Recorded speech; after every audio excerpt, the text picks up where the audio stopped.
Chapter 1 The Diligent Youth. Gala Village. A handsome young boy in simple clothing arrived at Grandma's son's house, carrying 12 buckets of water. "Grandma's son, the water tank is full. Is there anything else you need, Matoto? I notice dio your firewood is running low. I can gaga through some effernones." The boy sparkled with clarity and determination as she gazed at Grandma's son, as if he yearning for something. "None, there are still a few bundles of firewood in the storeroom that should suffice," Grandma's son replied, waving her hand busily. "You must be tired, let me fill a glass of water." A flating look of regret crossed the boy's face. "No, thank you. The old so what Uncle Chin's place has been a need to check if she's better." "Xiaofan, wait a moment, I have some grain for you," Grandma's son, well aware of Teschild's nature, hurriedly called out to Hyman, presidasmal big of grain into Hishans. "I still have a some grain at home."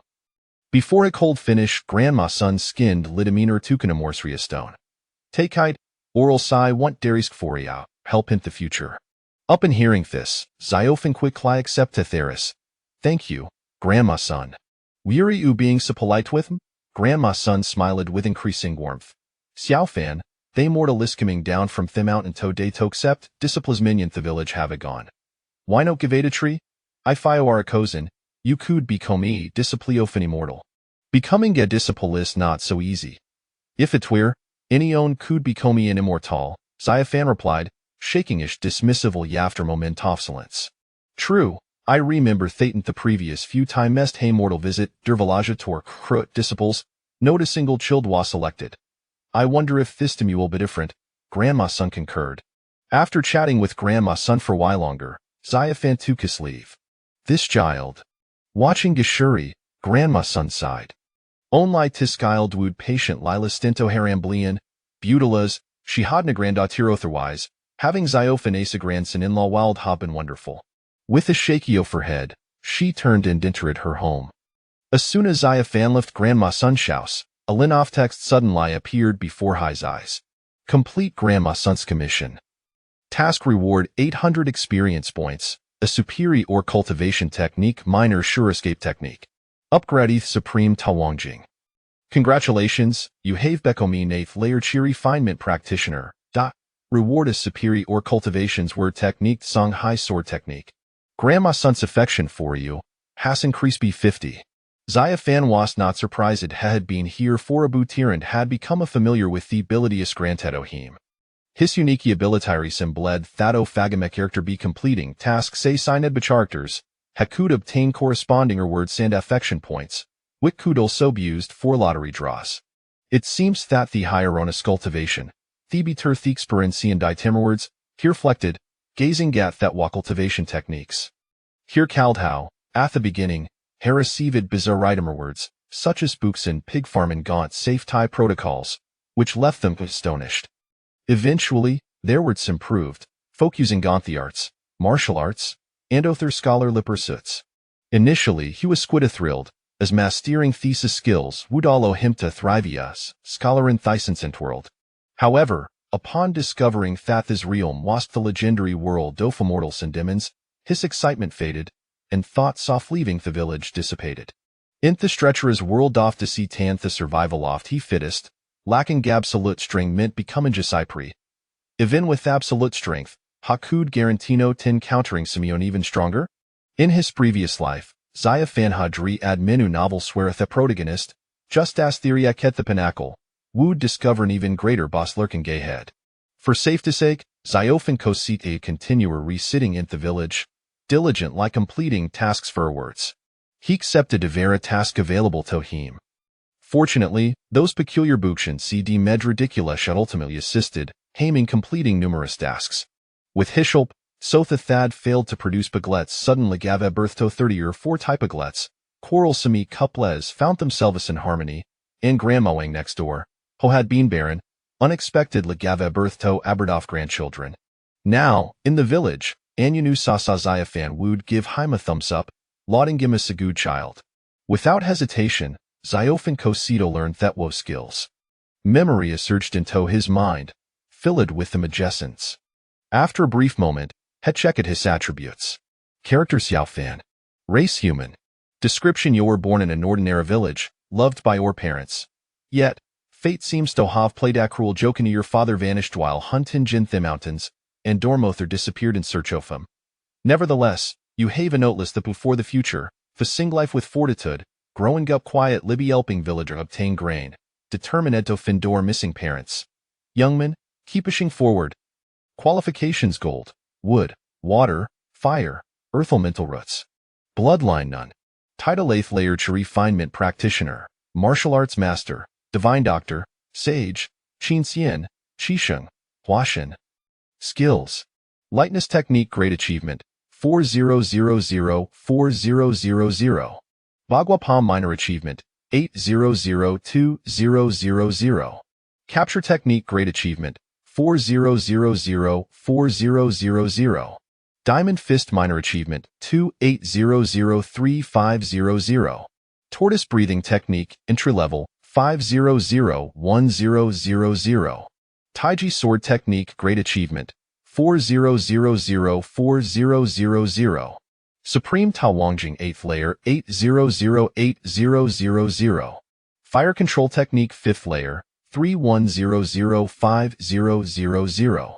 Quicksand technique 6th layer, 18006000. Conceal breath technique 9th layer, 90009000. Minor Shura escape technique 1st layer, 10001000. Songhai sword technique 1st layer, 10001000. Idle skills supreme sitting and forgetting scripture, fire control technique, quicksand technique no tone lie 3 skills can be idled. Unlike other skills that require completing tasks for upgrades, skills placed in theatal skills is lot can earn experience points in time, making jitamist convenient way to accumulate the experience. Xiaofan unapologetically removeth fire control technique wind quicksand technique from theatal skills is lot, replacing them with themi nor shu re escape technique and Kingay's word technique, preparing to continue his tasks. Xiaofan, why are you still here? Don't you know the mortal is coming down him mountain to recruit disciples? Hurry, follow him, or I will miss this opportunity. The speaker was Wang Changgue, the village of Gala village. Xiaofan Ishalai intended to refuse, but the task pain appeared before him. Village Chief Gala's task. Asked to village F, Onimus note over Lucanion. Please follow, Chief de Thivalogitra, participate type the recruitment by A. Task reward 2000 experience points, as you pre-me cultivation technique. Accept, decline. Zaya fancies brightened. As you pre-me cultivation technique? These ways an opportunity he could no afford to miss. Chapter 2 Trying to lure him out of village? Gala village wasn't large. Before long, Xiaofan and the chief arrived at the village entrance. A thismament, a crow daw villager shajay the red entrance. Brother Xiaofan, you finally mediate. Asmal, slender figure shed over, brimming with excitement. It's Danny. Congratulations in joining the immortal sect. Seeing the newcomer, Xiaofan smiled faintly and reached out to pet Danis' little head. Before coming, he had learned from watching Githot Wakaldrin from the village had been selected by the immortal Nua's Dana from Oldless family, and Theather was Song Xiachan from Song family. Danibla shed slight libute, did not resist, yet a thatment, and an appropriate tech holds nor interrupted. Xiaofan turned Ethish toast chubby boy nearby, looking down his nose with a disdainful expression. This chubby boy is Song Xiaochun, Thessanophi Altha family in the village, noun for thyre abundant land, which many villagers relied on for rentals. Possibly to a bang spoiled fromian gauge, the chubby boy had developed an arrogant and unruly demeanor, often bullying the village Echeldren. Theather childrendered not confront them, but had did not mean Xiaofan was afraid. Xiaofan did no dependent Song family's fieldsto survive, and no the was alone. He weighs in opposition where he own person's meal ways, not for theme tire family. Seeing the chubby boy leading a group of sycophant stobla the village girls, Xiaofan was stead in a time, raised his fist, and gave a theboy a thorough beating. Thus, a rivalry was born. However, Xiaofan paid little heed to the chubby boy's amity. Such unrulical drawn deserved a good thrashing. Watha didn't expect wast hat thispertu, actually gain in trying to tianchin gatten beak septidae sedisciple by an emertal hakamato the villageator crut. What a twist of fate. Without lingering on that thought, Xiaofan skaze a quick cliffelu pon the 3 individuals wahad comator crut disciples twum in de unguamaklet robes, accompanied by immediately Gidmanine Whiterobes, exuding an air of calmness that was distinct lie immortal-like. Xiafeng couldn't help but take a closer look at the immediately Gidmanine Whiterobes. With his current cultivation, he could discern that while young men and women were practitioners at the horneth layer of refinement, while at immediately Gidmanine White had a profound cultivation level that tell you to discomprehension, likely surpassing high zone. This middle-league Gidmanine Whiterobes was elder ye from Tianqin Gate. Wang Chengwei and elder ye introduced Bu Fan. Hawaz met with afflated glance from elder ye, instructing him to undergo spiritual route assessment tath Tianchuan sect formula cultivators. Fortunately, during a previous task, he had been rewarded with a divine level technique for concealing his cultivation, which he had successfully perfected otherwise, he would not have approached so boldly. Take hold of this spirit probe sphere. Do not be anxious, Antratoralax, the molecultivator murmured. Bufano Dedand accepted the spirit probe sphere, his curiosity type examined closely. Before Hyzes, a lin-off text suddenly materialized. Spirit probe sphere. Level low-grade magical artifact. Function to examine it has spiritual root aptitude within a human body. Bufan was momentarily taken aback. He had not anticipated that his golden finger would possess such an ability, as she had never encountered this phenomenon before. Could it be Phaeton items from the cultivation world could perform such investigations? While Bufan was lost in thought, the molecultivator from Tianchuan sect began to cantispul. In a short while, the spirit probe sphere erupted with vibrant colors, dazzling the surrounding villagers, was squinted in disbelief. The light from that spherine Bufan Shandai's excessive libelending, even Moreza than that from Denis and landlord Songshoms, could it bethet Bufan's aptitude to surpasses that of Denai and Shaochun? Upon hearing the villagers' discussions, the molecultivator scoffed and cold lyre-marked, a mixed spiritual root of T5 elements, bear-like capability of cultivation. The villagers, unfamiliar with theater mixed spiritual root, understood from the cultivator's comment that Bufan's aptitude to us, sly klein fury ordo thatof denantans yao kun. After all, when Denai and Song Shaochun yid their spiritual roots assessed, if it caused quite easier with elderly. Nevertheless, regardless of their results, Bufan's ability to cultivate was still a significant advantage over those who could not even attract the attention of the immortals. Village chief Wangchen Guwari an expression of bear-like concealed dex sight meant he had no te expect a their velagito produce immortalsononigo. Bufan furrowed disbrow slightly, not surprised by the outcome of the assessment. After all, his attribute penelatal reity provided hints. However, Theus willant the fact that will it heat tribute penel indicated that his 5-element spiritual root was of a perfect grade, the molecultivator from Tianchuan sect referred to it as a mixed spiritual root, merely of cultivation. Could this be to a wasteful start in a novel? Regardless of whether his spiritual root was deemed good or bad, if that no be ringinum, Ash's cultivation did not rely solely on arduous training. Completeth the task off village, chief off Galuo village. Task reward 2000 experience points, Abu Kant cycle off heavenly Dao. Upgrade lesser Shura escape technique. Upgrade Songhai sword technique. C. The skill shavel leveled up. Brother Bufan, we can cultivate together from now. Dunny excitedly reshed to Bufan side, while elder Yekistag glancy at Dunai. Thenap Bufan, a slight frown appearing on his brow. Yikinya holds a hatred valya 5 towards you. Lugeo holds a hadvaluf 10 towards you. Bufan was momentarily taken aback. How are these two individuals? Yiching you? Could it be thought this person waste elder ye?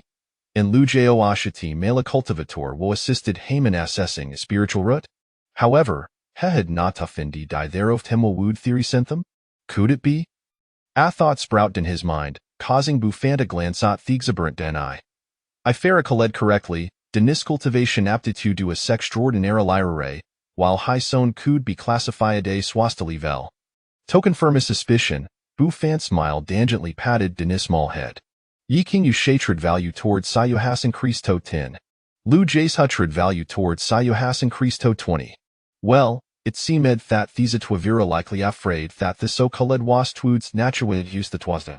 Unfortunately, the shatred value was of little consequence otherwise. Hekud ha farma dite farade and denied. Doi awish to join me Tianchuan sect? At that moment, elder Yederneto Bufan, his expression neutralashi inquired. Prior to his arrival, the sect master had instructed the Tanicled from Galuo village with a spiritual root, regardless of aptitude, should be admitted in Tianchuan sect. However, with a mixed 5-element spiritual root, joining Tianchuan sect wooden liar sultan becoming enter disciple. To chivi mysteria fartefactra fin mintonones lifedom would be considered a monumental bulzing, beauty cold not compared to Denise exceptional water attribute a spiritual root. It was like that opponentry, some elder would take Harris a direct disciple, leading to immeasurable future accomplishments. Join Tianchuan sect. Task description as the saying goes, I discuto take a shelter under a larga tree. Without her protection of formidable power, one a canon libeth mercy others. Young one, dono thesited to join Tianchuan sect and become ono fits disciples. Task reward 3,000 experience points, a non-paralleled sword technique, a suprema magical artifact, and a premium spiritual stone. Accept, reject. Before him, a Linoff text suddenly appeared, accompanied by a prompt going in his mind. Bufan felt to Sergio Finvi. A non-paralleled sword technique? A suprema magical artifact? And a premium spiritual stone? This was far too tempting. Yet, Hequically suppressed Theazir impulse within. These was not the fierce Dimethi system had us to such an alluring task.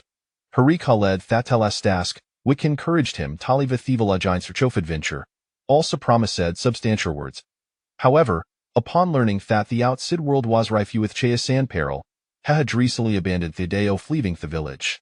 Whizik danger outside when Heku undertake a task sandalvalo, then the village?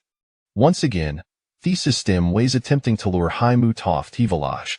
Bufan did not give it a second thought and chose a torfuse. The sect was undoubtedly a placer review with intrigue and strife, where a conflicts arose between fellow disciples, and rivalry spurred among different sects. One misstep could lead to a fatal outcome. It was far too terrifying. Heffeltet would be wiser to remain safe flying the village to cultivate. Chapter 3. The village chief's dilemma. Having expressed gratitude for the benevolence of the celestial master, the young man was acutely aware of his own mediocre talents and dared not harbor excessive aspirations. He merely wished to traverse the mortal realm with tranquility until the end of his days. Bufan clasped his hands together and spoke, and as his words echoed, a sudden clamor erupted around him. Countless villagers gazed at Bufan with disbelief, and even Wang Changgue felt an urgent anxiety, wishing he could immediately cover Bufan's mouth. You refused to join the Tianxian sect? Declining the invitation would not incur any punishment. It was a pity, however, that he would miss out on that unparalleled sword technique and exquisite magical treasures. Elder Ye's face displayed a flicker of astonishment. After a moment of silence, he raised his eyes to scrutinize the handsome youth clad in simple attire before him. Have you truly considered this? If you let this opportunity slip, you shall remain an ordinary mortal for the rest of your life. Celestial Master, I have thought it through, Bufan replied, bowing respectfully. Since you are so resolute, I shall not press you further. Elder Yi shook his head, choosing not to elaborate.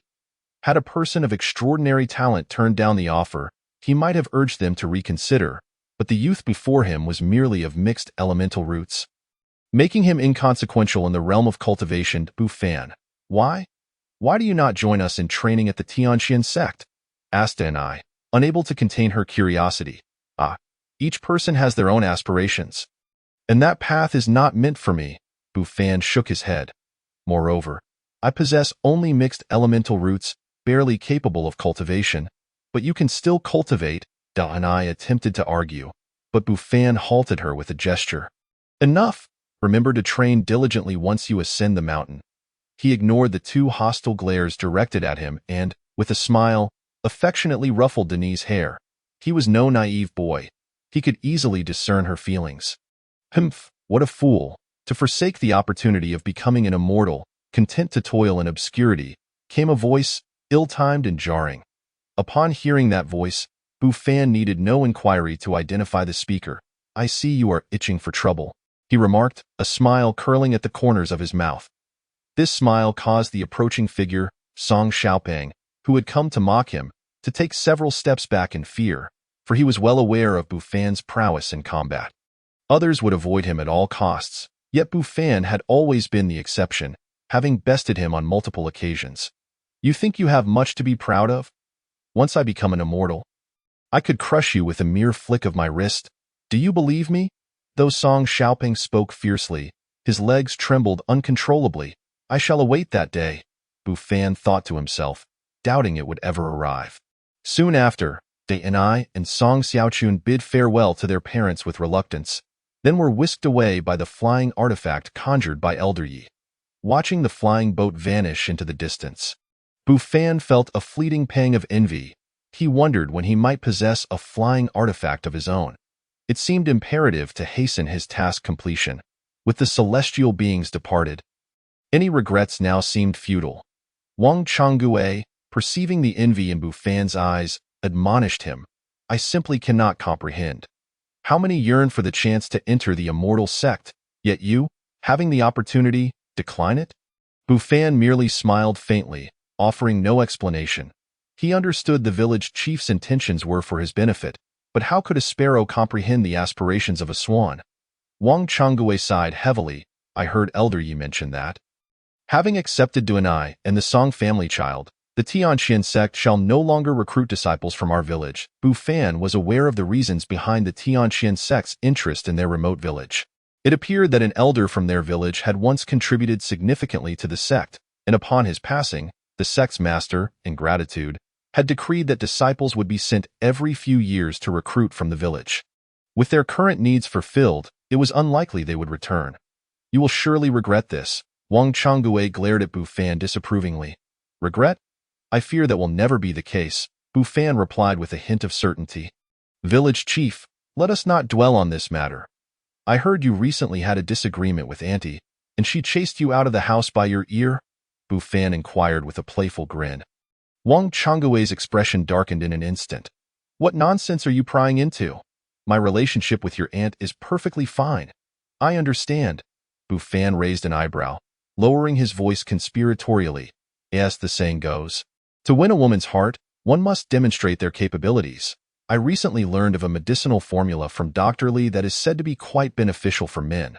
Why must you learn such trivial matters instead of more noble pursuits? Wang Changgue, fully aware of Bu Fan's insinuation, felt his face flush with indignation. Am I a mere cultivator? What a pity. I thought the village chief might find it useful. Bu Fan sighed dramatically, feigning disappointment. The remedy is truly effective. As Bu Fan turned to leave, Wang Changgue quickly seized his hand and lowered his voice. Village chief, did you not just claim to be above such things?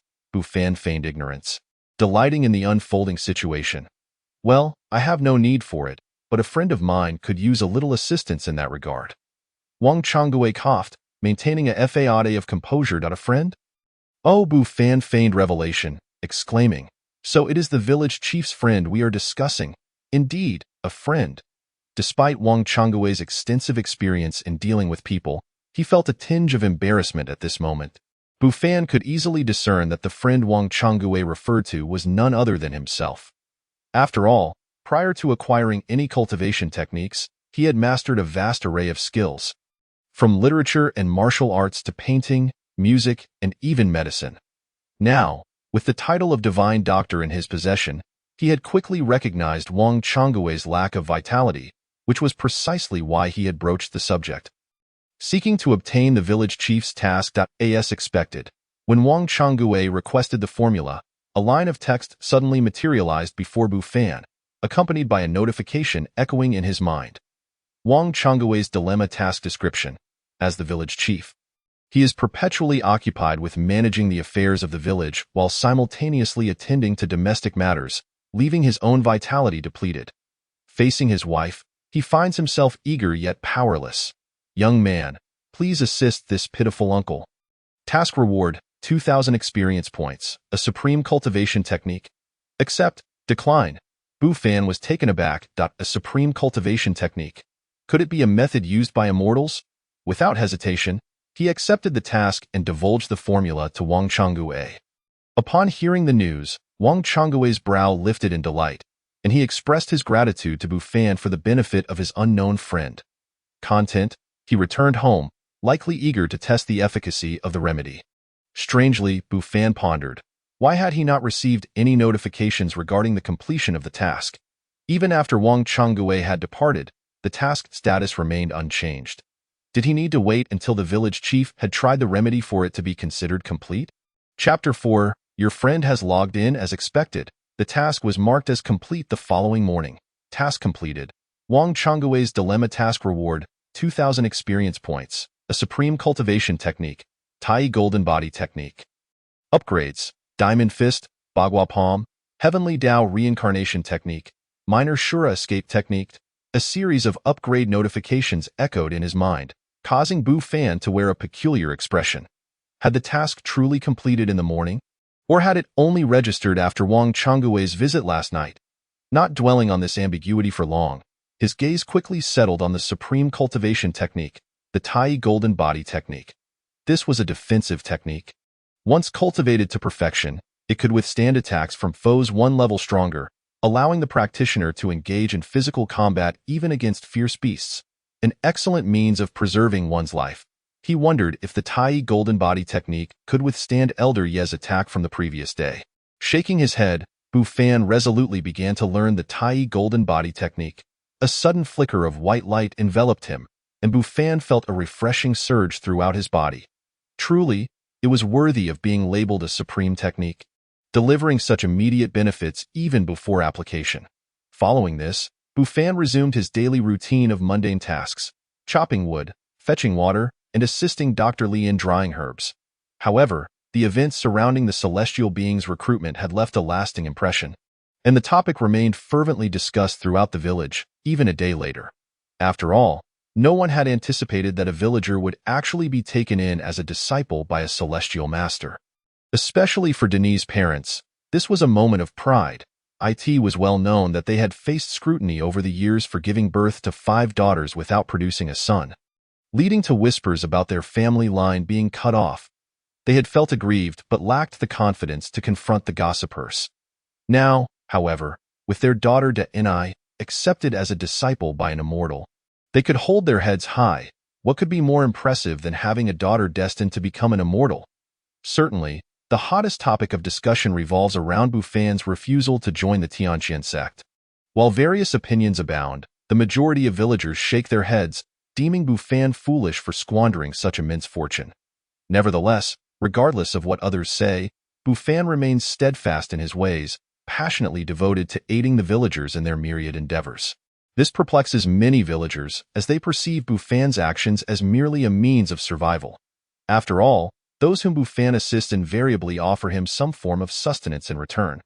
Yet, this very individual chooses to decline the opportunity to become a disciple of an immortal. When asked about his refusal to join the Tianqian sect, Bu Fan responds candidly, expressing his disinterest and lack of inclination. Days pass, and the fervor surrounding the immortal's recruitment begins to wane. Ultimately, for the common folk, the mundane concerns of daily life, such as rice, oil, and salt, take precedence. One day, Bu Fan returns from the mountains with a bamboo basket, accompanied by Li Longzhong, a man in his 40s with a scholarly demeanor and a distinctive mustache. As they walk, Li Longzhong quizzes Bu Fan on the medicinal properties of various herbs, to which Bu Fan responds accurately. Soon, they arrive at Li Longzhong's courtyard. "Would you kindly accompany me up the mountain to gather herbs?" Li Longzhong smiles. Completion of the herb-gathering task rewards Bu Fan with 3,000 experience points, a legendary martial art technique, the Dragon Buddha seal, and upgrades to his skills, Songhai Sword Technique, Heavenly Tao Reincarnation Skill, Tai Golden Body Technique, and Supreme Taiwan Scripture. Congratulations, you have attained the 9th level of the Qi refining stage, and as a reward, you receive an exquisite secret treasure, the Xian Turtle Shell. The Xian Turtle Shell. Simply infuse it with spiritual power to withstand 3 attacks from practitioners below the nascent soul level. Bu Fan is left utterly astonished. The Xian Turtle Shell is indeed an indispensable treasure for both home and travel. It's nothing. I'll help whenever someone is in need. Bu Fan chuckles cheerfully. His innocent grin evokes a sense of warmth, prompting Li Longzhong to stroke his beard, expressing his surprise that Bu Fan has grasped the medical knowledge he imparted. Bu Fan scratches his head. Bewildered, I'm not sure why, but I seem to remember everything after just a glance at those books. In truth, he had thoroughly studied various medical texts, and his skills far surpassed those of Li Longzhong, a mere village healer. Yet, to gain Li Longzhong's acknowledgement, he feigns being a novice. Over the past few days, he has discreetly resolved numerous conflicts among villagers, leveraging Li Longzhong's reputation. If he could openly gain Li Longzhong's recognition, he could rightfully undertake tasks. No, rather, assist the villagers. It seems you possess a natural talent for medicine. If you don't mind, feel free to come to me anytime to learn. Li Longzhong, devoted to his craft and without a wife or children, contemplates taking Bufan as his disciple due to his evident aptitude. Study medicine under Li Yunhe for 6 months. Task description: Li Longzhong, dedicated to medicine yet unable to pass on his knowledge. Wishes to teach you due to your exceptional talent. Task reward: 10,000 experience points and an exquisite treasure. Accept, decline. Although the task is lengthy, the rewards are undoubtedly worthwhile. The experience gained is substantial, and learning from Li Longzhong promises numerous future benefits. Thank you, Uncle Li. I will certainly study medicine diligently. Bufan prepares to kneel in a gesture of respect, as is customary. What are you doing? Li Longzhong quickly supports him. You, of all people. The last time an immortal wanted to take you as a disciple, you refused. Yet here you are, elated at the prospect of learning mortal medicine. Li Longzhong finds himself torn between amusement and exasperation, shaking his head. In the days that follow, Bufan studies medicine under Li Longzhong while also attending to his daily tasks. Half a month passes, and after fetching water for Grandma's son, he heads to Li Longzhong's residence when a notification suddenly appears before him, accompanied by a prompt sound.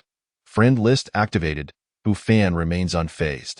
Having encountered new functionalities before, however, what purpose does the friend list serve? Out of curiosity, he investigates, discovering it filled with names of acquaintances. Clicking on one, he finds, name: Wang Changgue, human, 54 years old, village chief of Galag village. Known for his integrity and strictness with his wife, dedicated to his village, with a favorability rating of 80. Interesting, Bufan muses, noting that most have favorability ratings around 70-80, with Grandma's son at a remarkable 92. He wonders if reaching maximum favorability yields any rewards. It seems prudent to cultivate a good relationship with Grandma's son to see if he can achieve that feat. Bufan exclaims, his gaze drawn to the blacklist within the friend list, which is not empty but displays the number 8. He strokes his chin, pondering if these individuals harbor ill feelings towards him. Upon inspection, he finds that Yi Qingyu and Lu Gao, who previously bore a grudge against him due to Dunai, are indeed listed, alongside Song Xiaochun, who holds a 60-point grudge against him. Chapter 5. The Chaotic Qianyuan Bell. Afterward, Bufan studies the new feature for a while, only to find it lacking in substantial benefits, aside from revealing favorability or hostility values. Why are these avatars gray? Noticing some avatars devoid of color, he frowns slightly, a thought suddenly striking him. Upon seeing the gray-named individual, his suspicion solidifies. This person, named Wang Liyong, is a hunter from the village who often relied on Bufan to craft hunting tools. However, he has been missing since a hunting trip 2 weeks ago, leading many to speculate that he may have met with misfortune. Yet, as the saying goes, one must see the living or the dead. Without the body, no one dares to confirm his fate. It is possible he simply left the village. However, seeing Wang Liyong's gray avatar leads Bufan to sigh, realizing that the absence of color signifies the person's passing. This feature seems somewhat superfluous, he muses, shaking his head as he heads to Li Longzhong's home to complete tasks. 2 days later, Bufan finally comprehends the true utility of the friend list. In the lower right corner, a symbol reminiscent of an email icon suddenly prompts notifications regarding special events involving friends. Your friend Wang Changgue has been punished by his wife for having a long hair. Forced to kneel on a washboard. Your friend Zhang Dali tripped over a stone and fell face-first into cow dung. Your friend Lu Guafu spent the night discussing with Zhang Adu from the neighboring village in the cornfield. Your friend and I has become a disciple of a nascent soul elder. Your friend and I has successfully advanced to the first level of the qi refining stage with her master's assistance. Bufan is taken aback. How long has it been since Da and I joined the Tianqian sect? She's already reached the first level of qi refining. Despite her progress being slower than his, he had advanced through tasks. Her achievement is commendable, as she has cultivated her skills independently. Truly, she is a prodigious talent. Not only do friends receive notifications, but those on the blacklist do as well. Your enemy Wang Li stole chickens from your friend Wu Laogan's household. It turns out the chickens belong to Uncle Lao Jin. However, compared to the trivial affairs of the villagers, the exploits of the two Tianqian sect practitioners are far more captivating. Your enemy Lu Gao was severely injured in a duel with his peers. Your enemy Yi Qingyu was schemed against by a sect elder, demoted to a guardian. Unwilling to accept his fate, Yi Qingyu encountered several rogue cultivators while strolling and narrowly escaped after a fierce battle. Weakened, he returned to the sect to recuperate. Bu Fan feels a shiver run down his spine. Thank goodness I didn't join the immortal sect. These two are living examples. One injured in a duel, the other schemed against and attacked by rogue cultivators. It seems imperative to level up swiftly. Rogue cultivators differ from righteous practitioners, who would protect the mortals under their care, while rogue cultivators care little for such matters. The next day, Bu Fan continues his daily tasks as usual. In the afternoon, a villager seeks his assistance as his pregnant wife cannot work in the fields. Bu Fan readily agrees. Bu Fan, I truly appreciate your help this time. Otherwise, I wouldn't know when I could finish harvesting this wheat, says a burly man with a sun-kissed complexion after they finish cutting the wheat. Completion of the harvest task rewards Bu Fan with 3,000 experience points. This task merely grants experience, which Bu Fan has grown accustomed to, but this time is different. A series of upgrade notifications resound in his mind. Small Shura escape technique upgraded, Heavenly Tao reincarnation skill upgraded, and Supreme Sitting and Forgetting Scripture upgraded. Congratulations, you have become a first-tier Foundation Establishment practitioner, and as a reward, you receive an attack treasure, the Hongmeng Sword. Bu Fan beams with joy, astonished to have not only become a Foundation Establishment practitioner but also to receive an attacking treasure, a double boon. The Songhai sword technique is nearly ready for application. Uncle, you needn't say that. When my parents faced misfortune years ago, if it weren't for your family's support, I wouldn't know if I could have survived to this day. Bu Fan replied with a smile, let us not speak of that matter. Tonight, you shall not return home. Come to my house instead. I shall ask your aunt to prepare a few delectable dishes. And we, as uncle and nephew, shall enjoy a fine meal together. He Shu chuckled in response. The invitation arose from Bu Fan's kind-hearted assistance in harvesting He Shu's wheat field. As a token of gratitude, He Shu extended the dinner invitation. The task rewarded him with 1,000 experience points. Why only experience points again? Bu Fan mused. Nevertheless, he thought, a mosquito's leg is still meat, and he had no reason to refuse. Especially when it meant a free meal. That night, after the villagers had drifted into slumber, Bu Fan quietly ventured to the back mountain to practice his swordsmanship. Channeling the Hongmeng sword, he unleashed the Songhai sword technique with a swift motion, sending forth a brilliant arc of sword light that surged like a tumultuous wave. In an instant, the dust, dead branches, and leaves on the ground swirled into the air, and a towering tree within several dozen meters was sliced cleanly in two. Bu Fan stared in astonishment. He had never anticipated the sheer power of the Songhai sword technique. Could this be the might of a peerless sword technique? Just a casual swing had unleashed such formidable force. He wondered how much stronger he could be if he exerted his full strength. The more he pondered, the more exhilarated he became. Yet, he shook his head, reminding himself that this was not the time for pride. While he possessed such a powerful sword technique, others undoubtedly had their own strengths. It was essential for him to remain humble. The following day, a villager discovered the devastation on the back mountain, causing quite a stir. Many were filled with trepidation, fearing the presence of some ferocious beast. Wang Changgue, concerned, took a bullock cart to report the incident to the county office. By noon, 2 officials arrived to investigate and reassured the villagers that the damage had not been wrought by a beast, but was instead the result of human activity, likely the remnants of a duel between skilled practitioners. This explanation brought considerable relief to the villagers. As long as it wasn't a monstrous creature, they felt at ease. Meanwhile, the instigator of the chaos was at Li Longzhong's home, drying herbs. Time flew, and before long, 6 months had passed. Who would have thought your aptitude was so extraordinary, mastering all that I have learned over my lifetime? Li Longzhong remarked, gazing at Bu Fan with admiration.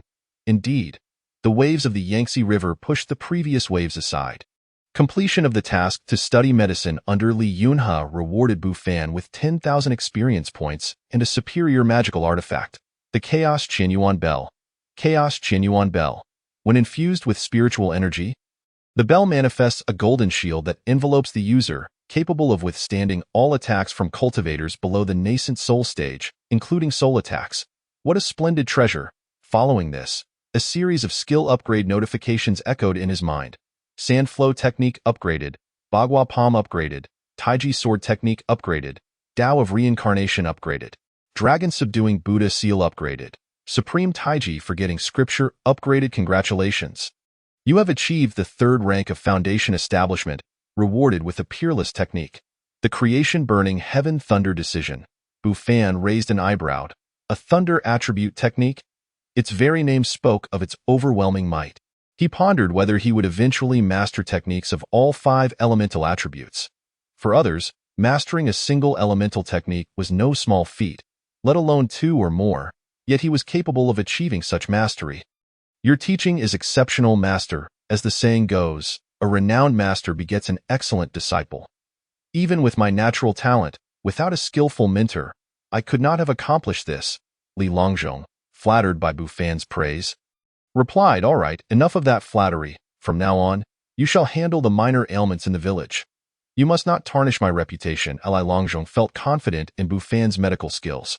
Rest assured, I shall diligently study medicine. You can leave these trivial matters to me, Bufan assured, his eyes sparkling with excitement. Over the past 6 months, Li Longzhong had frequently taken him on house calls, allowing him to treat minor ailments and gain invaluable experience. Yet, despite Li Longzhong's endorsement, some villagers remained skeptical and continued to seek Li Longzhong's expertise. However, he dismissed them, insisting, for your minor ailments, go to Bufan. My services are unnecessary. Those turned away had no choice but to approach Bufan, who would merely glance at them, prescribe medicine, and have them healed within a day. Soon, as word spread, more and more villagers sought Bufan's assistance, and his reputation flourished. Now, whenever a villager experienced even the slightest discomfort, they would seek out Bufan. Of course, illness was not a daily occurrence, as most villagers, being of humble means, worked tirelessly from dawn till dusk, their health far superior to that of townsfolk. Thus, in his spare time, Bufan continued to lend a helping hand to the villagers.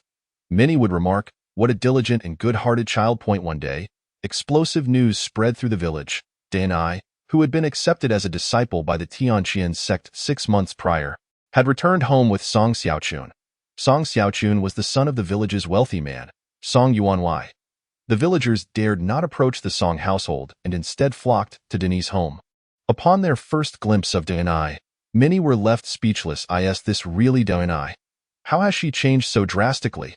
At that moment, Deni donned a flowing white garment, her complexion as fair as snow. Her petite frame a stark contrast to the once lanky girl with dull, yellow hair. Most striking was the aura she emanated, an indescribable quality that instilled awe in many villagers. Even her own family felt the weight of her presence. Deni did not linger at home for long and soon stepped out. The villagers parted ways, and as she walked further away, discussions erupted. Deni has transformed beyond recognition. It's as if she is a different person. Needless to say, consider where Deni has been. She has been training to become an immortal. How could she possibly compare to us mere mortals? Chapter 6. Foundation Establishment Stage. Cultivator Bufan certainly heard the news of Deni and Song Xiaochun's return, yet he felt indifferent. His connection with Deni was merely that of fellow villagers, and as for Song Xiaochun, he regarded him as a bitter rival. What astonished him was that alongside Deni's return, there was another presence concealed nearby, exuding the unmistakable aura of a Foundation Establishment Stage cultivator. Surely, this was a protector sent by the Tianqian sect to safeguard Deni and Song Xiaochun. For the past 6 months, his friend list had been inundated with notifications of Deni's ascension from an ordinary person to a 5th-layer Qi refinement stage cultivator. This astounding rate of progress meant that the Tianqian sect would not allow Deni to be placed in peril. In comparison, Song Xiaochun lagged far behind.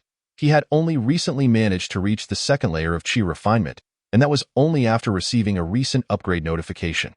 However, while Bufan did not seek them out, they came looking for him. Old hat, it seems you are easy to find.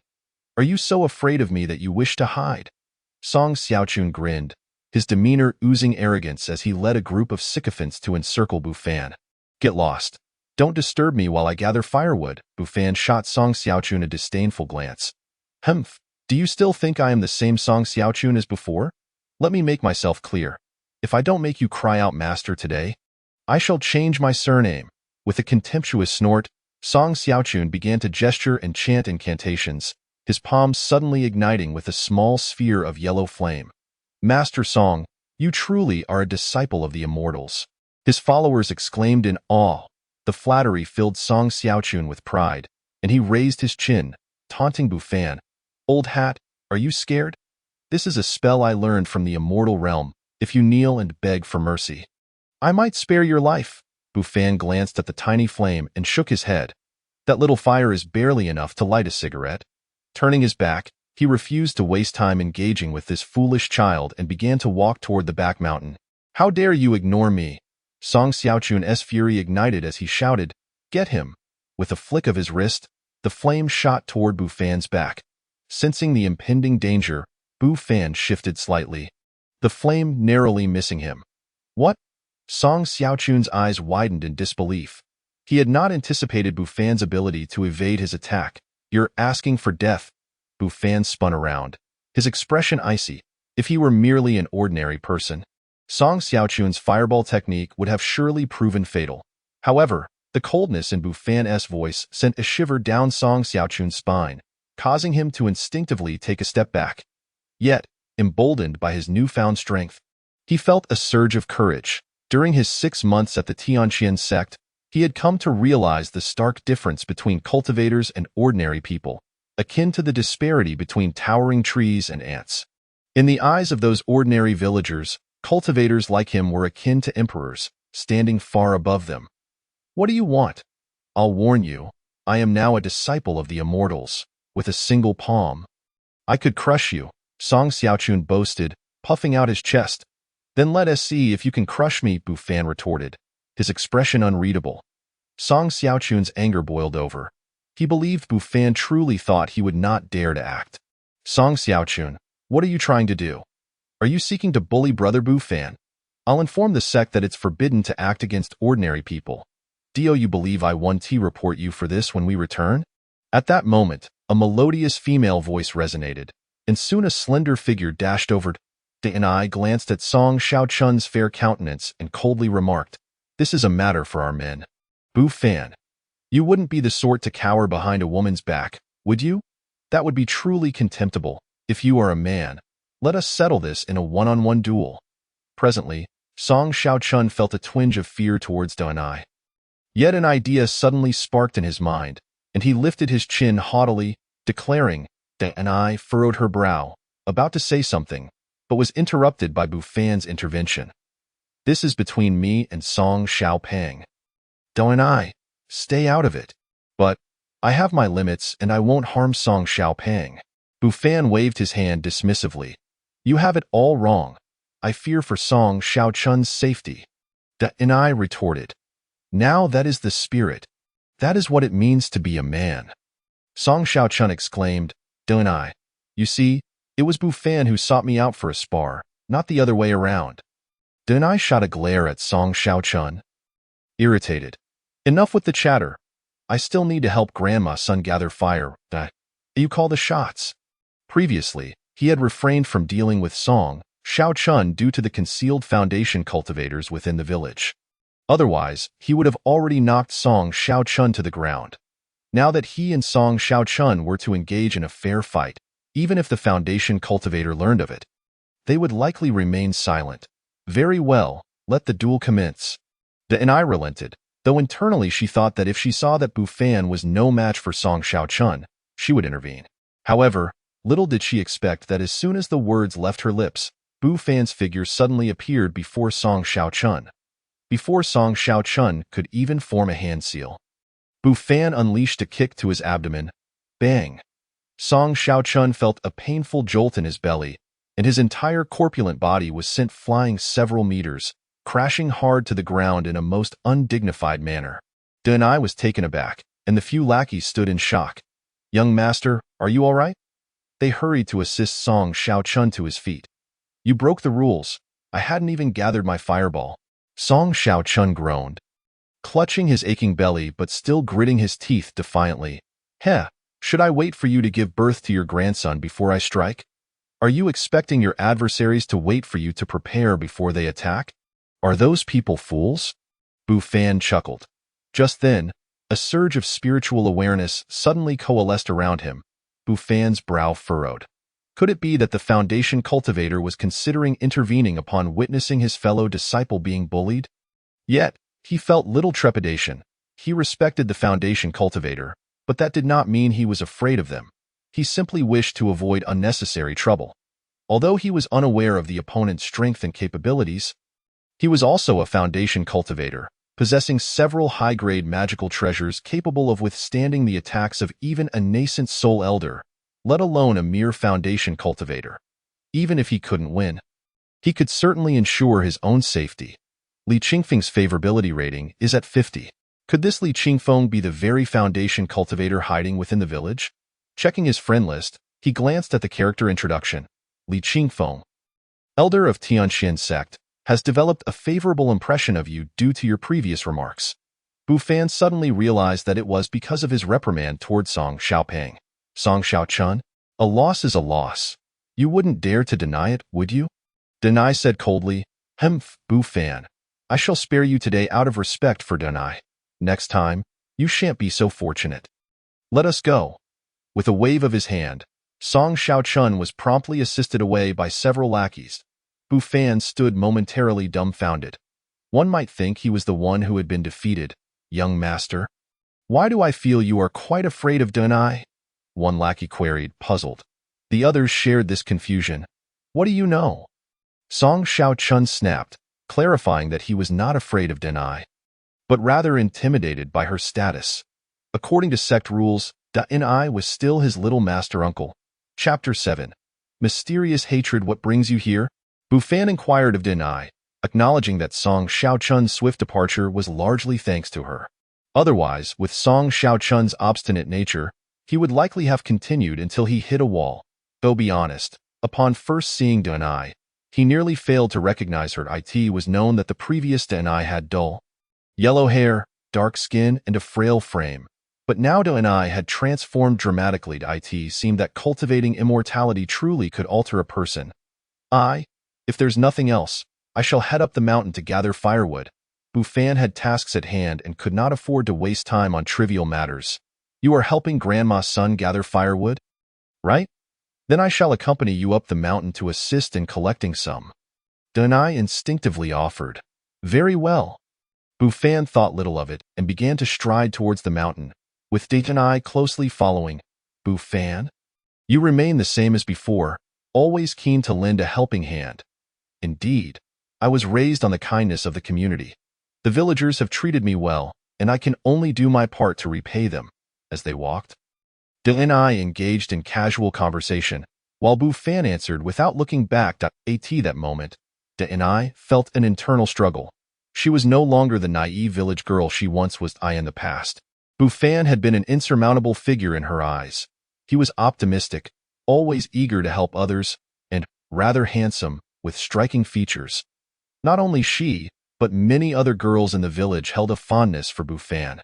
Many girls whispered that if Bu Fan were willing to marry them, they would not mind his poverty, lacking parental support, and even believe that his lack of parents was a blessing, as it meant they would not have to endure the cruelty of a mother-in-law.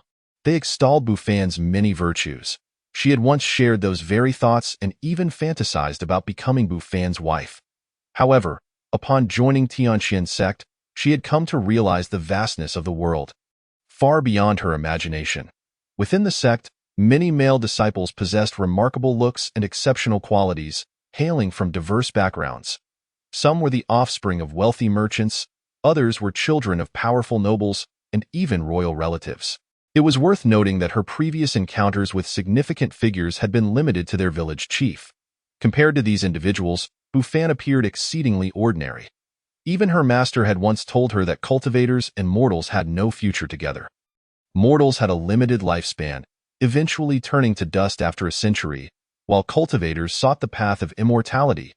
Denai had initially resolved to put an end to her feelings, but standing before Bu Fan now, her heart felt a tumult of emotions, Caught in a web of confusion, memories flooded her mind, recalling the past. As the eldest child in her family, she had always borne the brunt of the chores. And with their family's meager means and many younger siblings, they often went hungry. Later, when Bufan noticed her hunger, he would secretly bring her steamed buns. After the first time, there were many more occasions. Each time Bufan encountered her, he would either offer her steamed buns or eggs he had scavenged from the mountains. Moreover, Bufan often helped her with various tasks. On one occasion, when she was bullied by Song Xiaochun, it was Bufan who intervened and chased him away. In her heart, Bufan would forever remain her hidden hero. With this thought, Da'ai took a deep breath and forced a smile. Bufan, have you ever considered rejoining Tianqian sect? I can help introduce you. Bufan did not respond immediately to Denis' inquiry. At that moment, he felt somewhat perplexed. Just moments ago, Denis' favorability rating had plummeted from 90 to 50, but suddenly it skyrocketed to 95, as if propelled by a rocket, all within mere moments. In no wonder people often said that a woman's temperament resembled the weather, unpredictable and ever-changing, from radiant smiles to tempestuous storms in the blink of an eye. Perhaps it's best to leave it be. You've been at Tianqian sect for half a year now. You should know that with my cultivation aptitude, I wouldn't be valued there. Rather than face various restrictions in the sect, I'd prefer to remain in the village, enjoying my freedom. Bufan shook his head, declining. Da'ai fell silent. She had previously been baffled by Bufan's refusal to join Tianqian sect, but after entering the sect herself, she grasped the true reason. Bufan possessed a 5-element spiritual root, which rendered him rather inconspicuous within Tianqian sect. As a result, he would only be able to serve as an outer disciple, and while outer disciples may sound like members of the sect, their status was hardly better than that of mere servants, tasked with serving the inner disciples. Furthermore, cultivators with 5-element spiritual roots faced bleak prospects for achieving foundational cultivation, with reaching the 8th or 9th layer of qi refinement often considered a significant accomplishment. Bufan? Wait a moment. I have something for you. Da'ai flipped her palm, and a flash of white light revealed a book in her hands. This is the cultivation method I've been practicing. My master instructed me not to share it recklessly. But I've obtained another cultivation technique from the sect. Bufan, please give it a try. Even if you cannot cultivate to higher realms, it will still be better than being an ordinary person. Before Bufan could react, Da'ai pressed the book into his hands. He glanced at it. The title read Fundamentals of the 5 Elements, clearly a beginner's guide. Just as he was about to speak, a line of text suddenly appeared before him. Li Qingfeng's hatred rating is at 20. Was this due to Da'ai providing him with a Tianqian sect technique? Causing dissatisfaction, Bufan quickly returned the fundamentals of the 5 elements to her, insisting, this is not permissible. You cannot distribute your sect's materials so freely. If your sect discovers this, you will be in trouble. Da'ai felt a subtle sweetness in her heart. Bufan Gu still cared for her. Rest assured, the 5 elements basic formula is a most common cultivation technique in the realm of immortality. There are many such methods within the sect, typically distributed to newly initiated outer disciples, and giving a few extra copies would hardly be noticed. So cheap? Li Qingfeng is rather stingy, harboring discontent over a trivial foundational technique of cultivation. Bufan inwardly scoffed, but suddenly an idea struck him, causing his gaze to inadvertently settle on Da'ai. Perhaps Li Qingfeng's displeasure stemmed not from the cultivation technique, but rather from her. Chapter 8. The path to advancement is paramount as expected. Upon checking the information, he discovered Li Qingfeng, elder of Tianqian sect, 5th grade foundation establishment stage, harbors resentment because Da'ai has shown affection towards you. Bufan's lips twitched slightly. Indeed, women can be troublesome. And the more beautiful they are, the more so. Denis' mere intimate contact with him had unwittingly drawn the ire of 3 cultivators. Fortunately, these 3 exhibited some rationality. He feared encountering those lacking in sense in the future. Da'ai possessed commendable cultivation talent, exquisite beauty, and was a disciple of an old Yuaning master, with both background and ability. She would undoubtedly attract many suitors. The hostility from these suitors could be lethal. Not only harboring animosity but also being prone to dueling for the goddess's favor, it seemed imperative to keep a distance from Da'ai in the future, lest she interfere with his tasks and leveling up. Subsequently, Denai persistently urged him to cultivate the 5 elements basic formula, to which Bufan could only feign compliance. Let us make a deal. If I come back next time and find you haven't cultivated, I shall ignore you, as she concluded. Denai puffed her cheeks adorably, feigning anger. You'll come back next time? Huh? Just one visit drew the ire of a Foundation establishment cultivator. Who knows what I might provoke upon a return? Even though his cultivation had reached the Foundation establishment stage, the outside world was still rife with Golden Core cultivators, where Foundation establishment was hardly regarded. Just look at Elder Yi. He appeared quite formidable upon their first meeting as a Foundation establishment elder, yet merely stepped outside for a stroll and fell victim to an ambush by malevolent cultivators, sustaining severe injuries and suffering a significant loss in cultivation. Now, he was still in seclusion to recover. However, upon hearing Denis's subsequent words, Bufan's eyes brightened. If you don't cultivate, I won't pay you any mind. That was agreeable to Denai, and Song Xiaochun only stayed in the village for 4 days before returning to the sect. During those 4 days, aside from the trouble Song Xiaochun had caused upon her arrival, she had not bothered him again, much to Bufan's relief. Yet, while Song Xiaochun refrained from seeking him out, Denai continuously found reasons to visit him. Each time he noticed the resentment value of the Foundation establishment cultivator hidden in the village rising incessantly, he could only bitterly smile in resignation.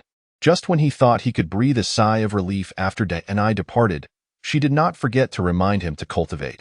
Otherwise, she would return sporadically to supervise him. This sent chills down Bufan's spine.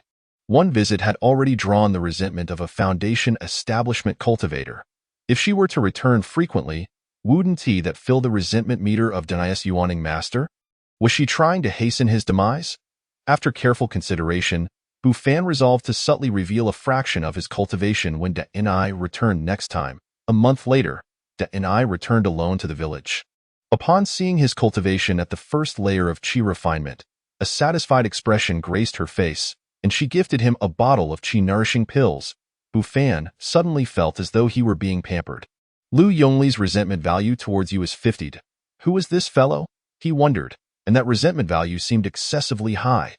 Through his observations over this period, Bufan categorized resentment values into several stages. Around 10 indicated mere complaints. Approximately 30 signified dissatisfaction, both of which could be mitigated through reconciliation to foster goodwill.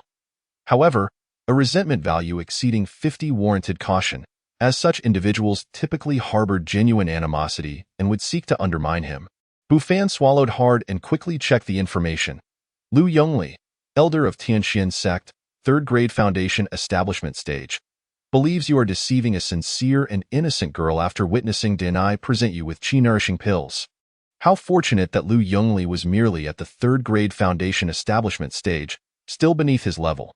Had it been a Golden Core cultivator or higher, Bufan would have to consider fleeing under the cover of night.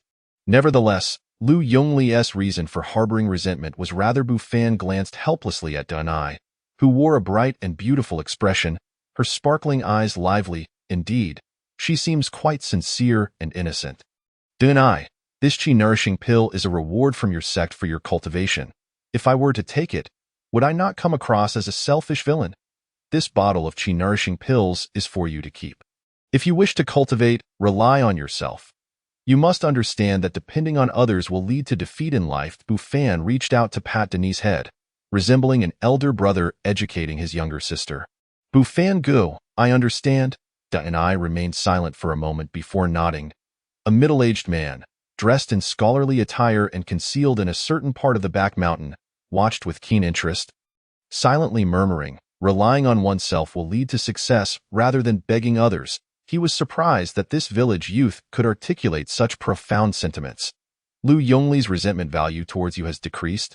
Currently standing at 30. Bufan clicked his tongue.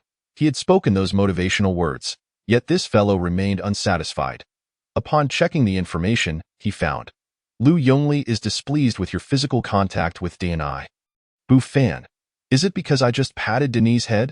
Are cultivators nowadays so petty? To be dissatisfied over something so trivial? It was only later that Bufan learned the true reason.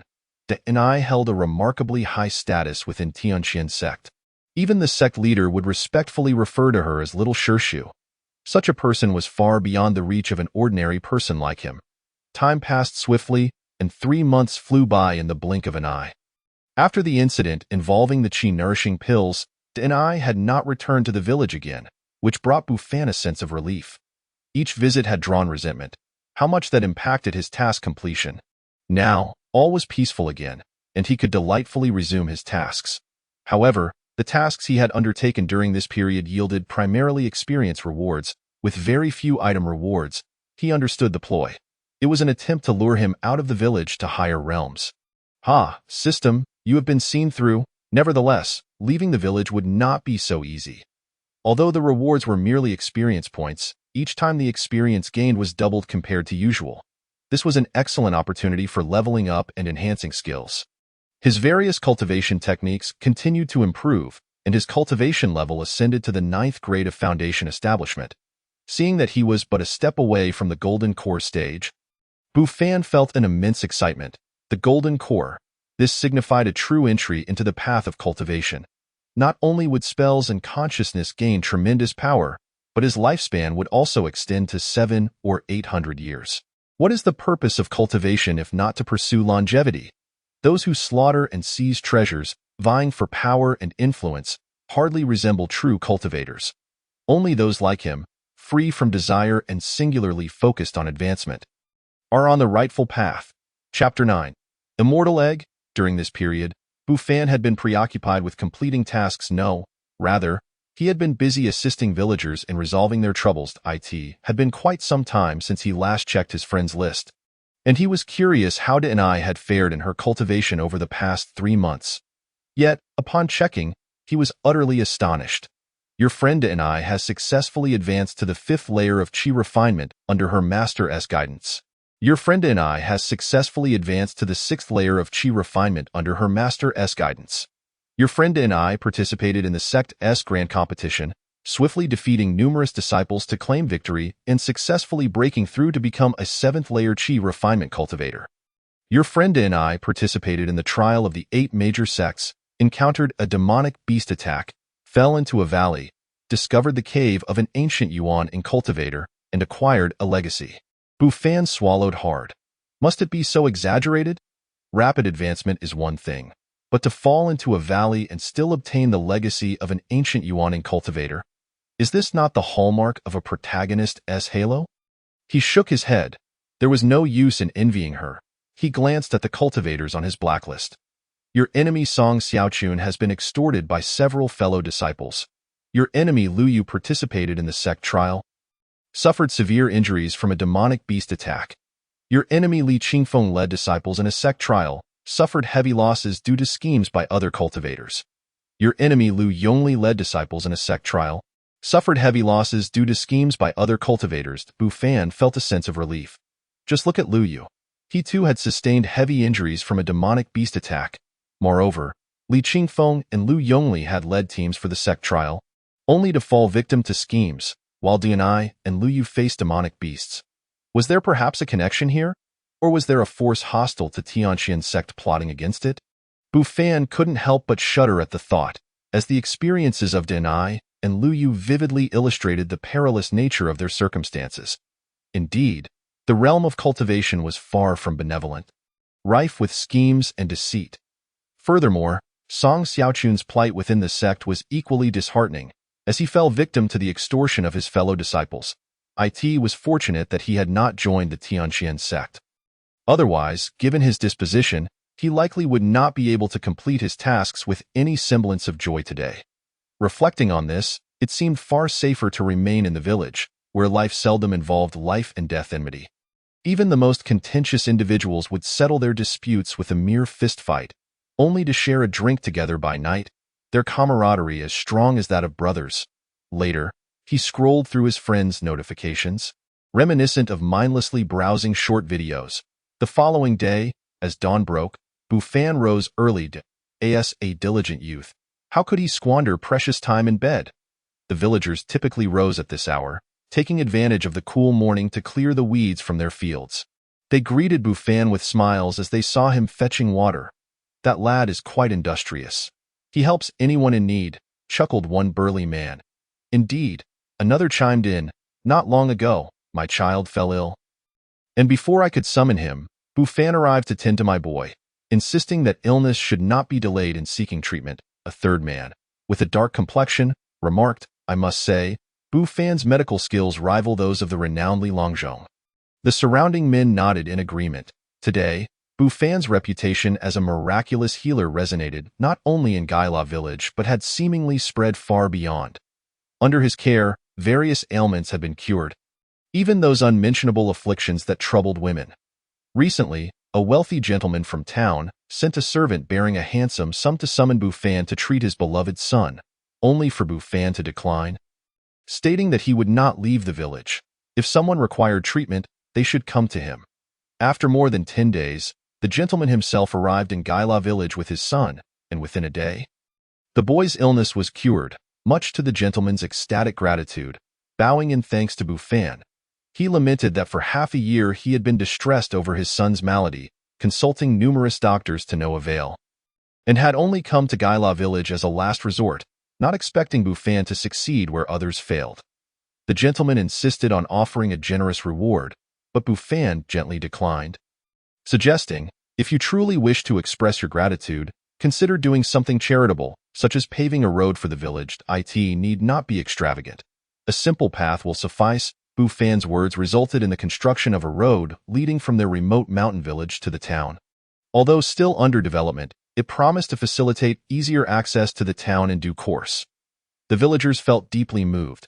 Previously, a trip to town was fraught with difficulties, requiring numerous detours, but once the road was completed, it would significantly ease their travels. Do you think Xiao Fan's decision to forego joining a sect a year ago stemmed from his attachment to the village? Someone inquired that it was known that Bufan's refusal to join the Tianqian sect had caused quite a stir in the village, and while they had once deemed him foolish for passing up such an opportunity, they now found themselves reconsidering, given his contributions to the community. Bufan, unaware of the villagers' discussions, finished helping Granny Wang with the water, earning himself some experience and prepared to embark on his next task. Xiao Fan, wait! A breathless voice called out to him. Turning, Bufan saw a burly man with a complexion as dark as charcoal rushing towards him. Hi hey, why are you in such a hurry? Is it about Auntie? Bufan's voice trailed off momentarily. Auntie is fine. Hi hey shook his head but then nodded, saying, but it does pertain to her. Bufan, puzzled, followed Hi hey to his home. Xiao Fan, I entrust you with Auntie's care. It's October, yet there has been no sign of her pregnancy progressing. Before Bufan could respond, words appeared before him. Hi Hei's dilemma task description. Hi Hei is eager to become a father. Yet with his wife nearing 11 months of pregnancy, there are no indications of labor. Please assist this anxious man in uncovering the issue. Task reward, 5,000 experience points, 1 immortal EGG.AN immortal egg? Can it be boiled? Chapter 10. The Evil Cultivator in the Nascent Soul Stage. Bufan shook his head, thinking how mentioning eggs made him conjure images of boiled eggs, tea eggs, and poached eggs. This was, after all, a legendary immortal egg, undoubtedly different from anything mundane. Immortal egg, capable of hatching a legendary celestial beast, not for consumption. Not for consumption. A crucial point emphasized thrice. Definitely not for consumption. Bufan inwardly lamented. How could he not be aware that an immortal egg could hatch a celestial beast? Yet, what if the beast turned out to be peculiar in appearance and frightened the villagers? Perhaps he would decide upon that at a later time. Bufan first reassured Hi Hei, do not fret. Some children arrive early, while others take their time. This is not unusual. Generally, children born under such circumstances tend to be blessed. Blessed or not, I do not wish for much. I merely hope the child grows up safe and sound. Hi Hei's anxious expression softened slightly at Bufan's words. Auntie, extend your hand. Let me take your pulse. As Bufan examined Auntie's pulse, he too felt a twinge of uncertainty. 2 months prior, he had already assessed her condition and deduced that she would likely give birth around the 5th of the last month. This was not an overly sophisticated skill. Many experienced midwives could do likewise. Though they could only estimate the due date, lacking the precision to pinpoint the exact date, Bufan, being a highly skilled physician versed in numerous medical texts, found it unacceptable to be unable to discern this. However, It struck him as strange that Auntie's belly showed no signs of movement past her due date. Yet, examining her pulse and demeanor, there seemed to be no anomalies with the fetus. Taking a deep breath, Buffon closed his eyes and channeled his internal energy, allowing a strand of transparent spiritual energy to flow gently through his fingers resting on Auntie's wrist, swiftly making its way toward the fetus. Hai held his breath, afraid to make even the slightest noise that might disrupt Buffon's concentration. Suddenly, Buffon's body jolted slightly, causing Hai heart to race with concern. Were it not for Buffon's closed eyes, he would have asked what was amiss at that moment. Buffon was taken aback, for while probing Auntie's belly with his energy, he discovered that the fetus harbored two souls. One soul was akin in size to the fetus, while the other was somewhat plump and, more alarmingly, clutched a fragrant censer tightly. Rebirth? Soul possession? Two terms flitted through Buffon's mind. Just then, the plump infant suddenly opened its eyes, glaring with malice. "You, little one, get out of my way." The voice thundered, shocking Buffon back to reality. The enmity value with the crab Taoist is 80. Buffon hastily checked his friend list and found a new addition to his blacklist, an image resembling the plump infant, exuding a sinister aura. Crab Taoist, nascent soul stage, leader of the blood demon cult. After suffering injuries from a rebellion within his sect, he was forced to escape with his nascent soul, his powers diminished. Your interference has hindered his recovery, and he harbors immense resentment toward you. Buffon broke out in a cold sweat. Nascent soul stage, and to be inexplicably targeted with such animosity? Indeed, the wicked are often petty. Xiaofan, what happened? Hai inquired, noticing Buffon's eyes snap open.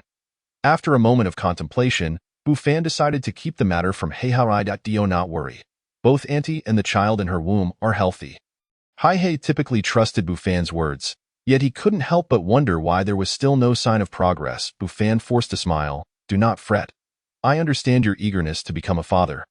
But this matter cannot be rushed.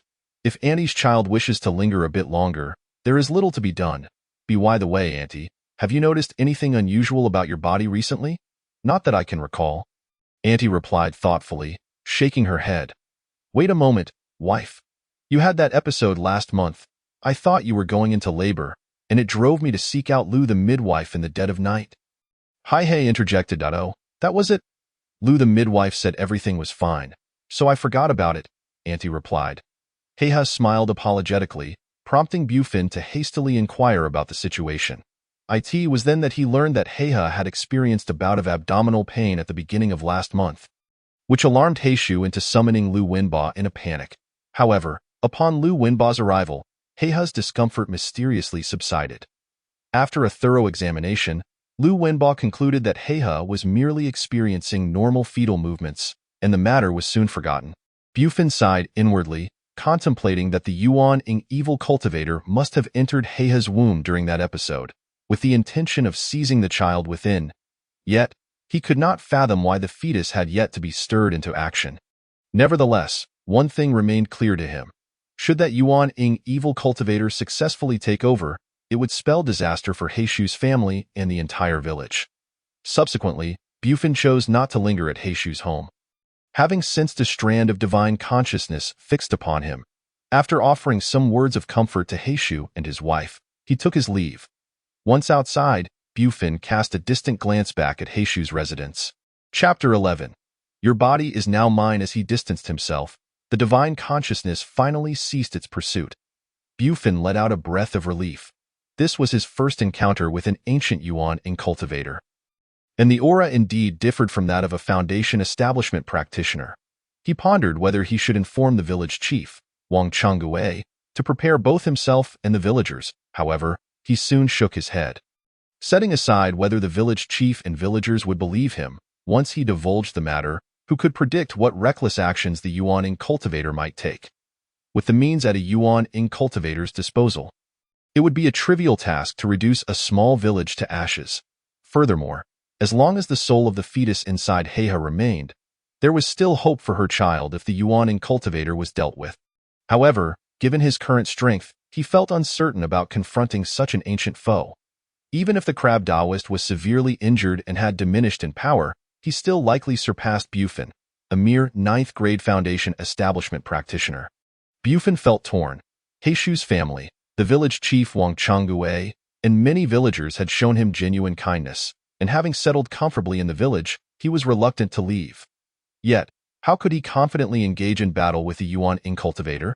Lost in thought, he walked towards the village entrance. Letting out a sigh, he resolved to do his utmost, at least to provide some explanation to Heishu's family and the villagers.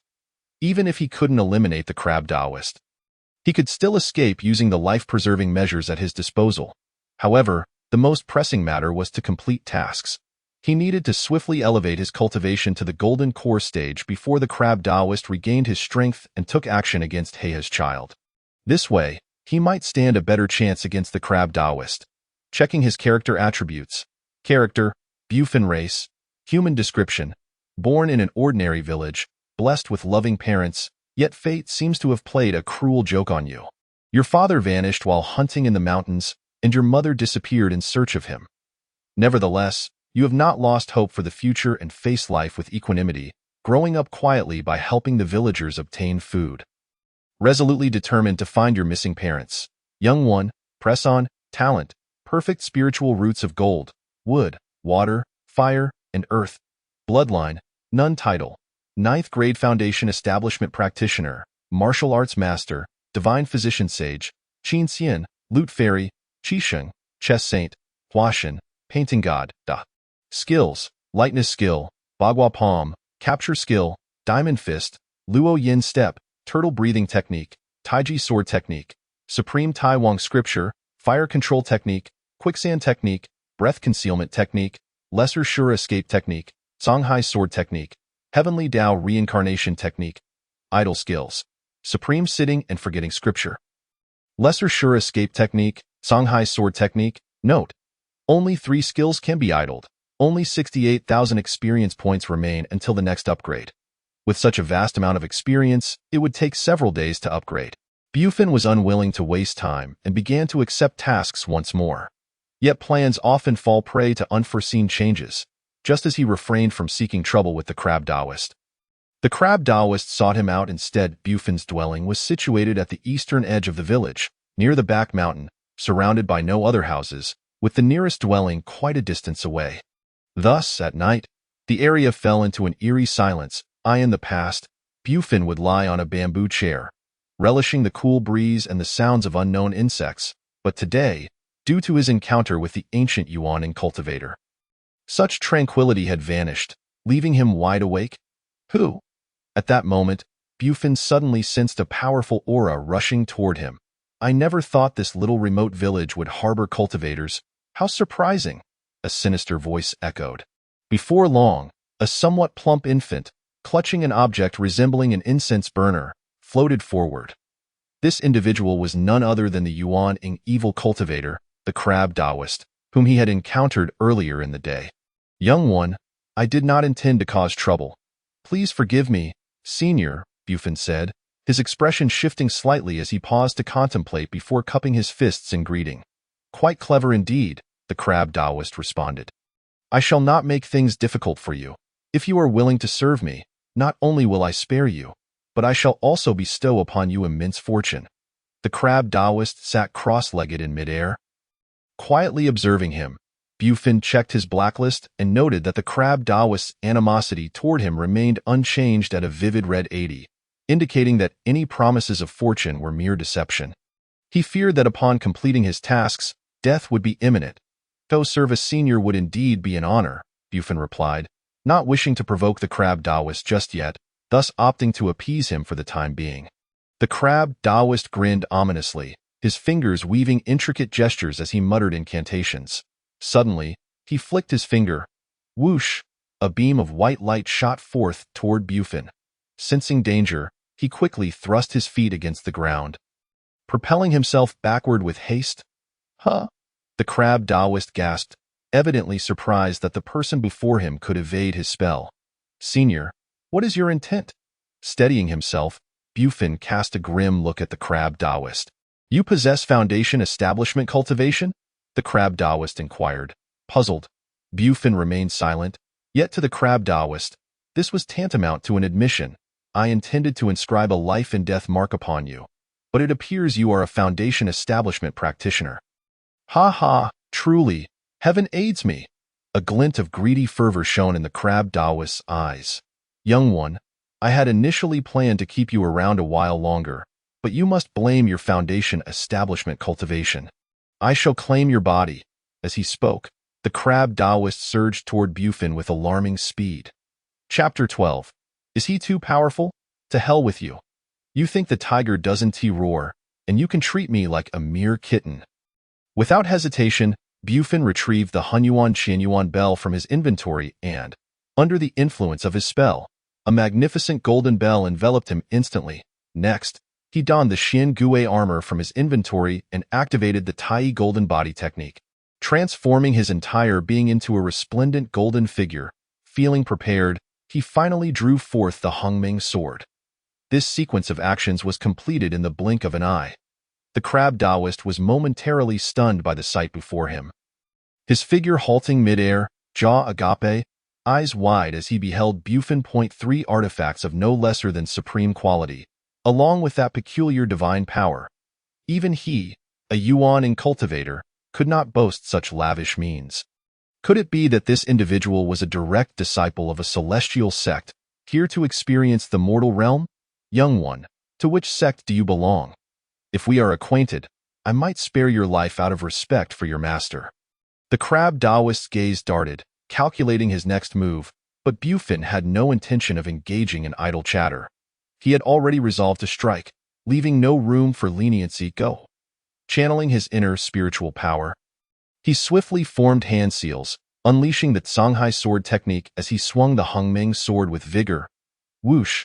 A streak of sword light surged forth like a tumultuous wave, unleashing a fierce wind toward the crab Taoist. You seek death, then allow me to grant it. The crab Taoist had not anticipated Bufin's decisive action, and his expression darkened as he swiftly recited incantations, the incense burner-like object in his hand shimmering with brilliant blue light. Shooting toward the sword light, boom! A tremendous crash echoed, and the crab Taoist felt as if he had been struck by a colossal hammer, spitting out blood as he was violently hurled backward. What kind of sword technique is this? Its power is astonishing.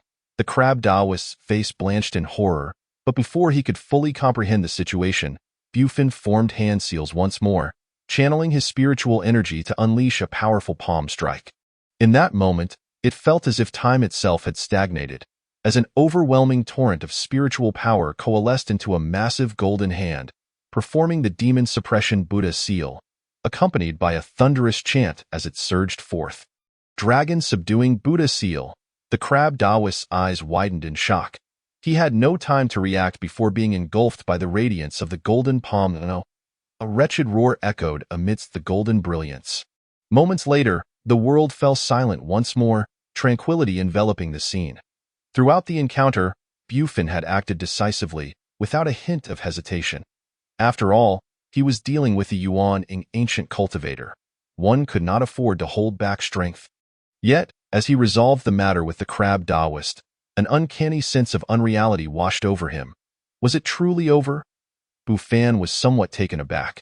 He had fully prepared himself for a fierce battle, even having mapped out an escape route, yet he never expected to have dispatched the crab Taoist in mere moments. Was it due to his overwhelming strength, or was the crab Taoist simply lacking? The thought that he could eliminate a nascent soul cultivator stirred a small excitement within Bufin. Did this indicate that his own power had reached a level where it could contend with nascent soul practitioners? He admonished himself, "Do not be arrogant. Do not be arrogant." Shaking his head vigorously, he suppressed the sudden surge of pride. Given that the crab Taoist was severely injured and his cultivation greatly diminished, it was evident that his strength could not be compared to that of a true early-stage nascent soul cultivator. Moreover, the crab Taoist had been ambushed, unable to protect his physical form, and was forced to flee with only his nascent soul, which suggested that he was among the weakest in the nascent soul realm. Bufin increasingly felt that this possibility was quite valid. Otherwise, it would be inexplicable how the crab Taoist had been dealt with in just 2 moves. If the crab Taoist were aware of Bufin's thoughts, he would surely spit blood for 3 days straight. The reason he could not even preserve his physical form was that he had been schemed against by an acquaintance. Suffering from severe poison, and not only was his strength diminished, but he was also besieged by several cultivators. Theo, have managed to escape with his nascent soul was already a testament to his considerable power. Yet, he had never anticipated that a Foundation establishment cultivator would possess profound Buddhist techniques, which were known to counteract their kind. Suddenly, a metallic clatter rang out. Bufan's eyes lit up. Was that not the incense burner-like artifact that the crab Taoist had possessed? Approaching, he picked up the incense burner. Soul-gathering cauldron grade. Supreme magical treasure function. Capable of collecting souls, refining puppets, and can also be used for defense against attacks. Indeed, it was an object of the evil cultivators. Bufan shook his head. This item held little utility for him, as he had no need to refine puppets, let alone collect the souls of others. However, having something is better than having nothing. It might prove useful in the future. Due to the immense commotion from the recent battle, the slumbering villagers of the remote village of Jula were roused, all emerging from their courtyards to ascertain what had transpired. Yet, upon stepping outside, they found the scene to be one of tranquility and serenity. This incident quickly became a topic of discussion among the villagers the following day, with various speculations arising. Some claimed the vibrations were due to the weather. Others suggested it was a treasure emerging, while some even posited that it was a duel between immortals. In any case, there were countless theories. However, this was of little concern to Bufan that moment.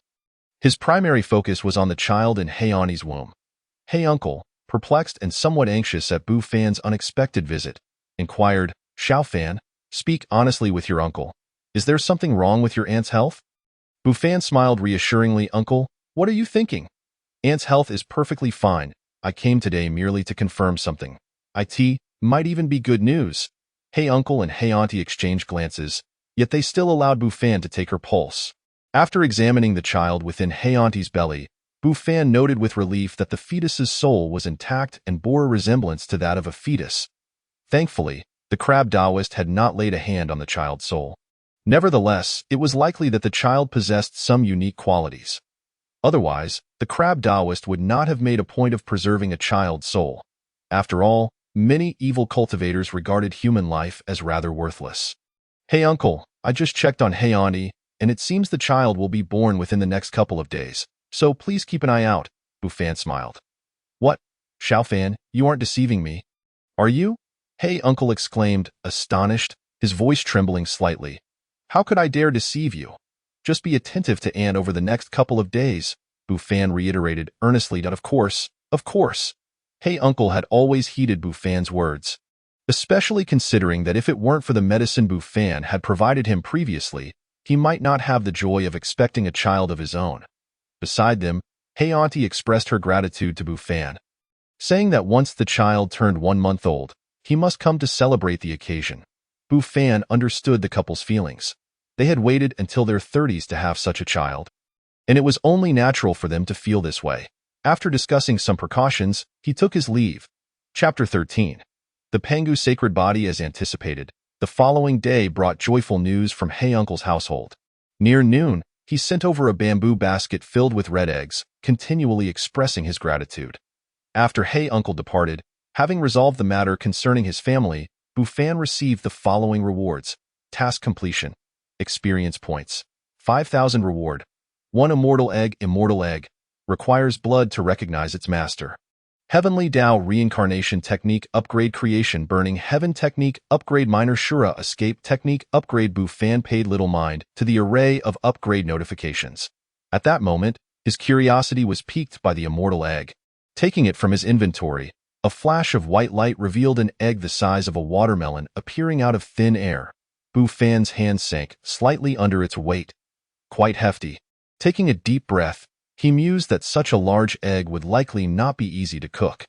Just as the thought crossed his mind, the immortal egg began to emit a faint white glow. Seemingly protesting his suggestion, Bufan's interest was stirred. He never expected that this immortal egg could comprehend his words. Yet, considering it was an immortal egg, it was not entirely surprising that it could understand human speech. "Can you understand me?" The immortal egg suddenly became unresponsive, resembling a rather large ordinary egg. "Should I steam you or braise you?" Bu Fan pondered, stroking his chin as he gazed at the egg. However, his attempt at intimidation yielded no effect. Was his earlier response merely coincidental? He shrugged it off, wondering what kind of immortal pet this egg might hatch. Shaking his head, he dripped blood onto the immortal egg and placed it in a corner. Days passed, and Bu Fan finally managed to elevate his cultivation to the first grade of Golden Core, feeling a surge of power and aura that surpassed that of the Foundation establishment stage by at least tenfold. Congratulations on becoming a first-grade Golden Core cultivator. Reward: Pangu Sacred Body. Pangu Sacred Body. One of the strongest sacred bodies among humanity. Cultivators possessing this body have robust physical forms, rendering them invincible among their peers. Capable of shattering magical treasures and weapons of the same level with their bare hands. So powerful, Bu Fan's eyes sparkled with excitement, and without hesitation, he silently invoked the Pangu Sacred Body in the next moment. A torrent of unparalleled strength surged through his body, akin to a volcanic eruption, enveloping him in wisps of white smoke. Bu Fan felt an unbearable heat and dry mouth, as if the Pangu Sacred Body was akin to having taken an aphrodisiac.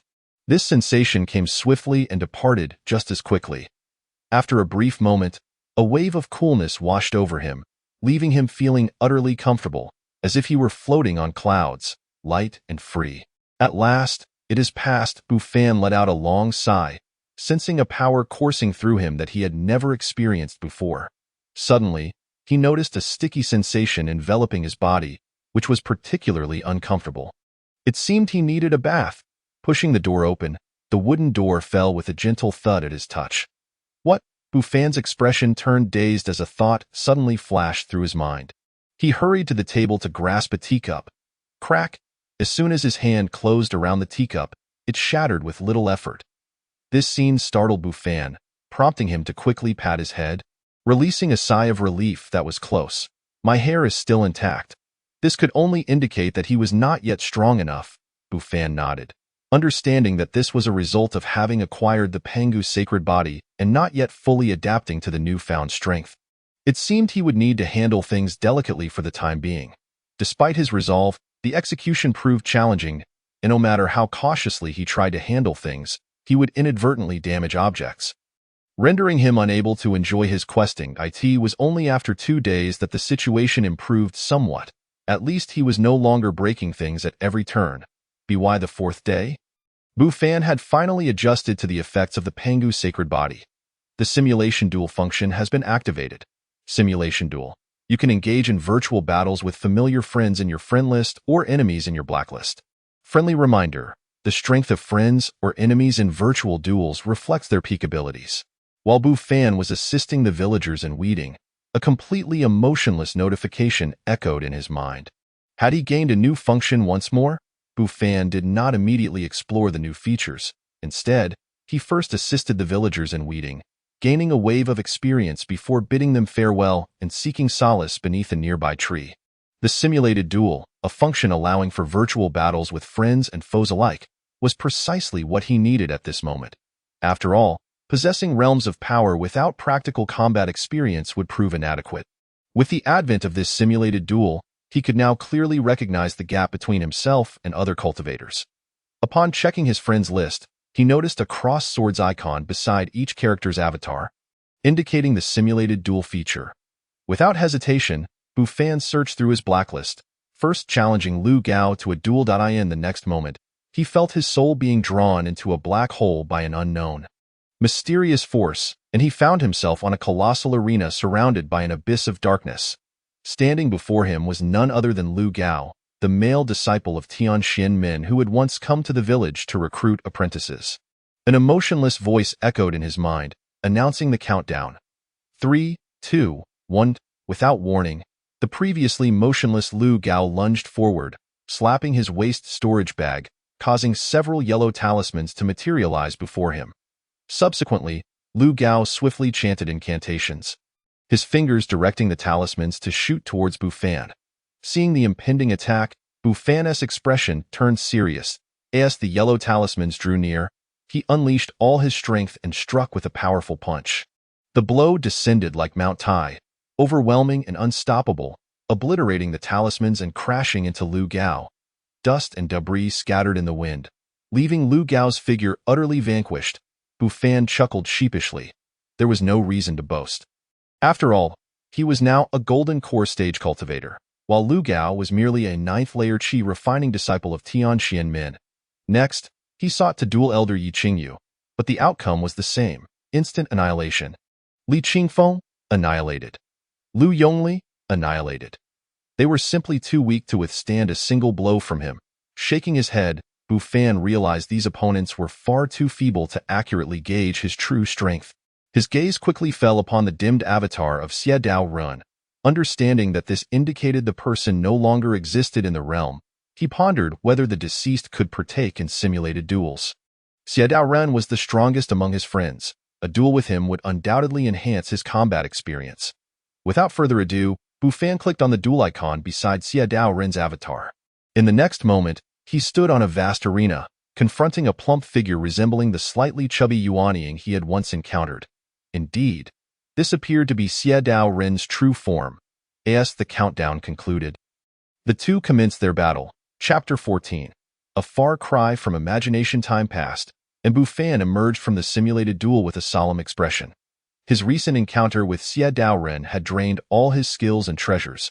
Yet he had barely secured victory. Xie Dao Ren possessed formidable abilities.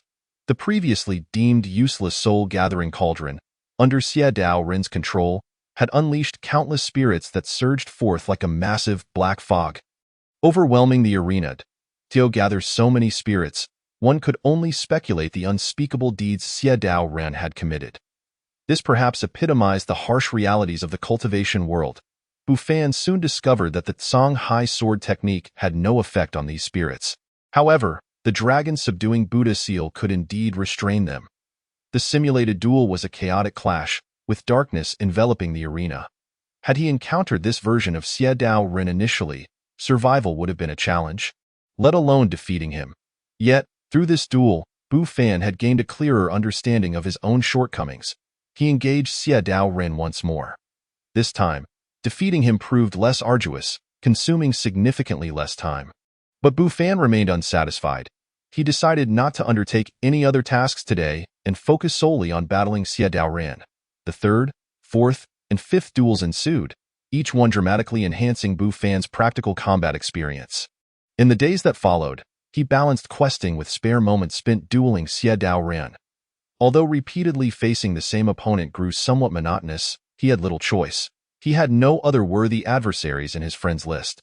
A month passed in the blink of an eye. On this day, Uncle He hosted a full-month celebration, inviting numerous villagers to feast at his home.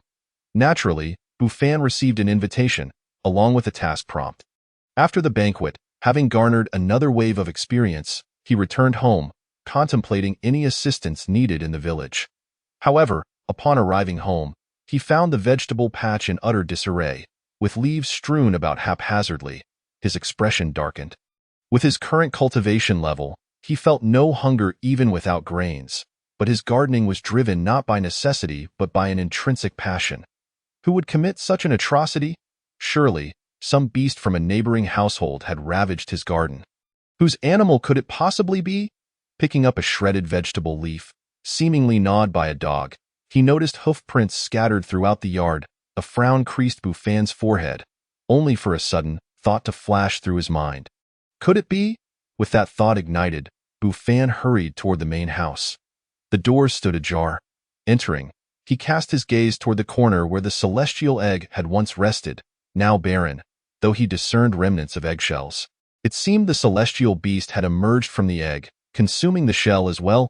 Bu Fan knew some creatures devoured their eggshells for nourishment upon hatching. He wondered if the celestial beast had fled. If it frightened the villagers, it would be disastrous. Hungry, hungry, hungry. At that moment, an odd sound echoed from the kitchen. Without a second thought, Bu Fan rushed towards the source. Upon entering, he was greeted by the sight of a small, snow-white donkey devouring his household grain. A donkey? Bu Fan stood there, stunned. Could this little white donkey possibly be the celestial beast that hatched from the egg? It was a far cry from his expectations. He had envisioned something like this, or at the very least, you'd. But instead, he found this, smiley face, hungry. The little white donkey noticed Bufan, promptly devouring an entire bag of grain before sticking out its long tongue, drooling as it approached him. Get away! Bufan kicked the little white donkey away. You've already ravaged my vegetable patch, and now you've devoured 2 months' worth of grain, and you dare to cry hungry. Though a donkey's bray indicated hunger, seeing the little white donkey's expression inexplicably irked him. Hungry? The little white donkey gazed up at him with pitiful, tear-filled eyes, resembling a wronged child. What was this guilt he felt? Bufan rubbed his forehead. Despite the stark contrast between his expectations and reality, he could still accept it. After all, compared to ostentatious celestial beasts like phoenixes, cheilants, or white tigers, a white donkey seemed more suitable for a village setting. Moreover, this little white donkey possessed a remarkable aura, akin to a first-grade foundation establishment. All right, from now on, we are family. Bufan stroked the little white donkey's smooth head. The donkey relished the affection, nudging its head against Bufan's waist. Soon, news of Bufan's new companion spread throughout the village. After all, donkeys were typically black, and a white one was quite a rarity. Whenever villagers inquired about the origin of the little white donkey, Bufan could only casually explain that he had stumbled upon it in the mountains. Whether others believed him or not was irrelevant. He had come to accept it in the days that followed. Wherever Bufan went, the little white donkey followed closely. The donkey quickly became a favorite among the village children. As soon as it appeared, children would gather around, eager to touch it. Initially, the donkey resisted their advances. But eventually, with Bufan's encouragement, it relented, allowing the children to pet it. However, one aspect left Bufan feeling exasperated. The little white donkey had an insatiable appetite, leaving him feeling financially strained. He sighed inwardly, acknowledging that he must uphold his decision, even if it meant shedding tears. Despite its voracious consumption, the little white donkey grew remarkably fast.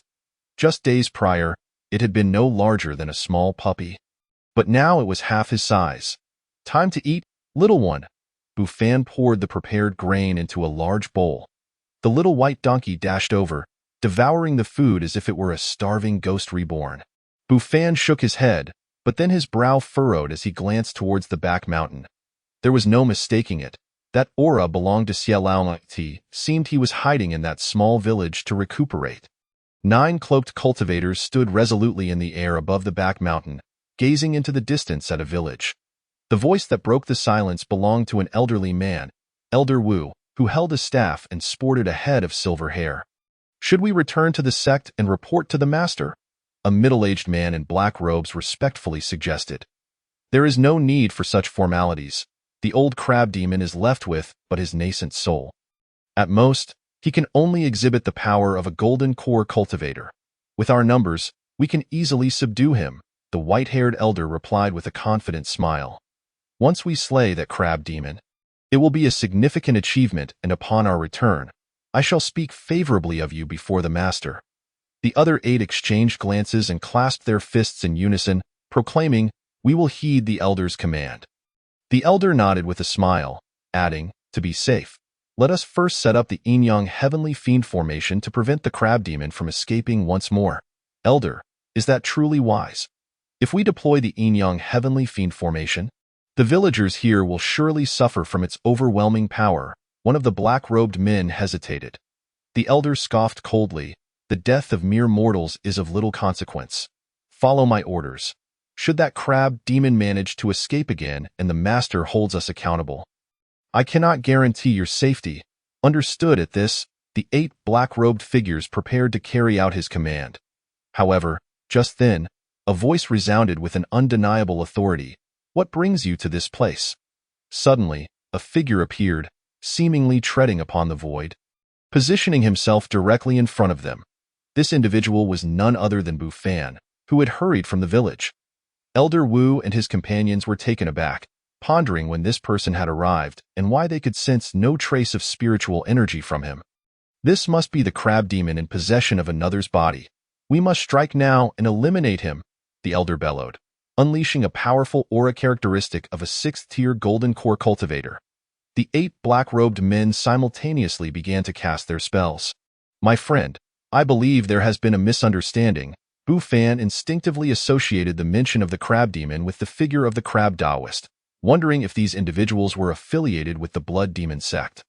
"Cease your charade, crab demon," Elder Wu retorted with a cold huff, casting aside his staff and rapidly forming hand seals. The staff, suspended in midair, suddenly radiated a blinding light as it swung down toward Bu Fan. The 8 black-robed men also summoned their respective magical artifacts, swords, spears, and hammers, all aimed at him. "Is this truly necessary?" Bu Fan sighed, genuinely wishing to avoid unnecessary complications. Yet, it seemed the elder was unwilling to listen to reason. Firmly convinced he had identified the crab demon, as the staff descended, he channeled his spiritual energy and invoked the Tai golden body technique, transforming his form into a resplendent golden figure, a boon acquired from his earlier duel with the virtual crab Taoist.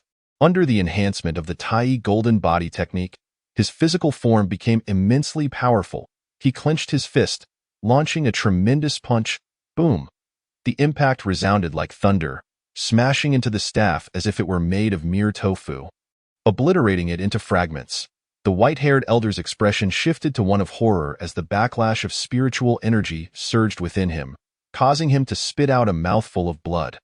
Simultaneously, the explosive force from the collision sent the 8 black-robed men flying, their magical artifacts shattering just like the staff. "Who are you?" the elder gasped in shock, unable to fathom that someone could crush his mid-tier magical artifact with sheer physical might. Moreover, the opponent appeared utterly unperturbed. As if the previous strike had merely been a casual gesture, it was evident that his prior punch had been restrained. "There is no one here by the name of the crab demon. You may leave," Bu Fan stated, turning his back to them and casually shaking his hand. After a moment of silence, the elder clasped his fists and turned to the 8 black-robed men, saying, "Let us depart." The 8 men likewise offered their respects and then transformed into streaks of light. Departing swiftly, Bu Fan exhaled a sigh of relief. That punch had been a full-force strike meant to intimidate them. And the outcome was clear. While he could easily dispatch these individuals, it would only invite greater troubles in the future. From the cultivation levels he had observed, 1 6th-tier Golden Core cultivator and 8 7th or 8th-tier Foundation establishment cultivators, it was evident that the Blood Demon Sect's foundation was likely more formidable than that of the Heavenly Profound Sect. It was worth noting that the nascent soul cultivators within the Heavenly Profound Sect were all of elder status, while in the Blood Demon Sect, they were merely sect leaders. There might even be an ancient entity surpassing the nascent soul stage within their ranks. This was why he had chosen to spare their lives, and of course, had any of them harbored even a hint of animosity toward him, he would not have hesitated to leave their lives behind on the back mountain. He had recently discovered the utility of hate values. As long as there was animosity, one need not hold back in their actions. The commotion from their encounter naturally drew the attention of nearby villagers, swiftly becoming a topic of heated discussion. Subsequently, Bu Fan cast aside thoughts of the Blood Demon Sect and resumed his joyous task of completing missions. However, he soon realized that the appetite of his little white donkey had grown increasingly insatiable. A single bag of grain was no longer sufficient to satisfy its hunger. Initially, he had thought that celestial beasts were simply like that. It wasn't until the afternoon, during a visit to the physician Li, that he witnessed the little white donkey consume a 60-year-old ginseng, followed by a loud belch, that he understood the underlying issue. Bu Fan slapped his forehead in realization. How had he overlooked such a fundamental point? Cultivators required spiritual energy for their training, and so too did celestial pets. They either absorbed it themselves or obtained it through external means. The little white donkey's voracious appetite was likely an attempt to extract the needed spiritual energy from the grain. But alas, the energy within the grain was pitifully scant, forcing it to eat voraciously as for spiritual pills and elixirs. He had none to offer. It seemed that he would have to seek out some spiritual herbs for the little white donkey in the future. Without delay, during intervals without missions, Bu Fan took the little white donkey into the mountains, not for any other reason but to search for spiritual herbs or aged medicinal plants. However, spiritual herbs were not easily found. After scouring the entire back mountain forest, he managed to locate only 3 aged medicinal plants. Yet, seeing the little white donkey contentedly munching away lifted Bufan's spirits somewhat. He had always been solitary. But since acquiring the little white donkey, life had become less tranquil. Reflecting on the little white donkey's frequent mischief in the village brought a smile to his face. Kong Gang's favorability value is 20. Who is this? Bufan checked his friend list. Kong Gang. Early nascent soul, current leader of the Blood Demon sect. Due to your leniency toward his subordinates, he has developed a modicum of interest in you. Early nascent soul? Bufan's eyes lit up. He had grown weary of his confrontations with the virtual crab Taoist, and now a potential tool had presented itself. He wondered about Kong Gang's capabilities. Entering the simulated duel, Bufan felt somewhat disappointed moments later. Kong Gang was significantly inferior to the crab Taoist. While he wasn't instantly defeated, Bufan could easily maintain the upper hand against him. Thus, even if Kong Gang were to confront him, Bufan felt little trepidation. As expected, one night, as the weather turned slightly cool, a figure suddenly materialized in midair above the village, standing motionless as if waiting for something. Bufan, sitting cross-legged in his room, sighed and vanished from the space, leaving the little white donkey, ears perked, glancing at the spot where Bufan had just been, tilting its head in confusion. I had presumed my friend would not appear at all. A suave man in a black robe smiled faintly before inquiring, "May I ask what brings you here?" Bufan needed no introduction to recognize the individual before him. Was this not the legendary figure who dealt with the small fry? Only to confront the big fish and then the old ones? "I am Wang Lin," Bufan contemplated for a moment. "Oh, it is you. Taoist Wang. Recently, one of my disciples inadvertently offended you, and I wish to extend my apologies." Kong Gang clasped his fists in response. "Elder Wang, it is no trouble at all. Why is this Kong Gang, a sinister cultivator, suddenly speaking like a righteous man?" Bufan mused. "Please, do not beat around the bush. Just state your intentions," Bufan urged. "Very well," Kong Gang replied without hesitation. "One of my disciples has turned traitor, and after extensive investigation, we have confirmed that this traitor's aura lingered in this vicinity. Might I inquire if you have seen him?" With a flip of his hand, Kong Gang produced a scroll that unfurled in midair, revealing a portrait of the crab Taoist. "Surely you recognize this individual?" Bufan retrieved the soul-gathering cauldron from his inventory. The soul-gathering cauldron? Kong Gang's previously composed demeanor shifted suddenly. "Tio possessed the soul-gathering cauldron. You must have dealt with that traitor." Bufan did not refute him, tacitly agreeing. Kong Gang smiled, saying, "This is indeed a fortunate turn of events. The crab Taoist has committed numerous misdeeds over the years, and his demise at your hands is a cause for celebration. However, I have a small request. You desire this exquisite artifact?" Bufan inquired, a playful smile gracing his lips. "Haha, you have guessed correctly, if you are willing to part with it. I am prepared to offer precious cultivation materials or spirit stones in exchange," Kong Gang proposed. Han Gang spoke earnestly, while Bufan glanced at the soul-gathering cauldron in his hand, pondering to himself that while others might perceive a top-tier magical artifact as an exceedingly precious item, to him it merely seemed ordinary. As his cultivation level increased, he would undoubtedly acquire artifacts of even greater caliber in the future. Moreover, at present, this soul-gathering cauldron held no practical use for him. Perhaps exchanging it for some rare spiritual herbs would suffice to provide sustenance for his little white donkey, which would not be a bad trade. After all, something he had obtained for free would not evoke any sense of loss if discarded. All right, forget about the spirit stones that if possible, just exchange it for some rare spiritual herbs of any kind, as you see fit. Without a moment's hesitation, Bufan tossed the soul-gathering cauldron to Han Gang, who was momentarily taken aback, not expecting Bufan to directly offer him such a top-tier magical artifact. "Since you place such trust in me, I shall not be overly formal in a couple of days. My subordinates will deliver the spiritual herbs you require," Han Gang replied with admiration, clasping his fists.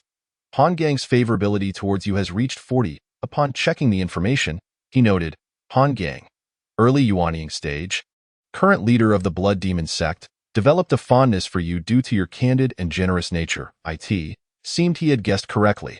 From their first meeting, and the fact that Bufan did not pursue retribution against those who had previously harmed him, It was clear that Han Gang was different from other evil cultivators, at least exhibiting a measure of reason. This was indeed a person capable of ascending to the position of sect leader. Bu Fan nodded, and in a flash, vanished from sight. Leader, what do you think of this person's cultivation level? Suddenly, a burly middle-aged man in a black robe appeared beside Han Gang, emanating the aura of a ninth-grade golden core cultivator. Just a step away from the Yuanying stage, I cannot ascertain. If he had not appeared so suddenly, I would have assumed him merely an ordinary mortal. Han Gang shook his head. Even the leader cannot discern this person's cultivation level. The burly man in black exclaimed in astonishment. With mere physical strength, he could shatter mid-tier magical artifacts. Could this person truly belong to that realm? Impossible. He must be a body cultivator at the Yuanying stage, adept in some profound secret technique of concealing his presence. However, we can only befriend him. Under no circumstances should we provoke him unless absolutely necessary, Han Gang stated with a grave expression. Since the old crab demon has taken the leadership of the blood demon sect, he has attracted numerous hostile forces. It is best to avoid inciting further enmity. Then, the burly middle-aged man's gaze fell upon the soul-gathering cauldron. Return to the sect and retrieve some rare spiritual herbs valued at twice that of the soul-gathering cauldron for this esteemed Taoist. Han Gang ordered, hands clasped behind his back. Understood. The burly man in black immediately bowed in acknowledgement. As Bu Fan returned to his abode, he noticed. Hong Tianba's favorability towards you is 30. Checking his friend list, he realized who Hong Tianba was. Hong Tianba, 9th grade Golden Core, Grand Elder of the Blood Demon sect, developed a sense of reverence and admiration for you due to your mysterious aura. Could this person be the hidden cultivator he sensed during his previous visit to Han Gang? Yet, as the saying goes, the more skilled one is, the bolder they become. He had not taken this 9th grade Golden Core cultivator seriously. A 9th grade Golden Core cultivator? I wonder what his strength is like? Bu Fan stroked his chin, entering a simulated duel. Instant kill. It seems I truly am an invincible presence among those of the same tier. Bu Fan felt a twinge of pride. 2 days later, the rare spiritual herbs indeed arrived, personally delivered by none other than the 9th grade Golden Core cultivator, Hong Tianba. Greetings, esteemed elder. Here are the rare spiritual herbs you requested. Hong Tianba, with a respectful demeanor, produced a storage bag and handed it to Bu Fan. Bu Fan nodded, accepting the storage bag and employing the lesser Shura escape technique, vanishing into thin air. Hong Tianba did not feel slighted by the dismissal. In his view, it was only fitting for a high-ranking individual to behave thus. Hong Tianba's favorability towards you has increased, currently at 50. Bu Fan found this somewhat perplexing. Chapter 17. I have a peach tree. Is Hong Tianba harboring some peculiar inclination? After just one meeting and minimal conversation, his favorability towards Bu Fan has risen. Upon returning home, Bu Fan examined the contents of the storage bag, discovering an ample supply of spiritual herbs, sufficient to feed his little white donkey for quite some time. Little White, I have something good for you. Upon hearing this, the little white donkey suddenly appeared before him like a gust of wind, eliciting a mixture of amusement and exasperation from Bu Fan at the donkey's cleverness. Here you go. He tossed a vibrant, multicolored spiritual herb from the storage bag to the little white donkey, whose eyes gleamed with excitement as it leapt to seize the 5-colored herb and began to chew eagerly. Seeing the little white donkey enjoying its meal, Bu Fan smiled faintly. With time to spare, he began to scroll through his friend messages. Your friend and I has encountered a betrayal from her peers in the Misty Light secret realm. Your friend and I has been attacked by members of other sects in the Misty Light secret realm.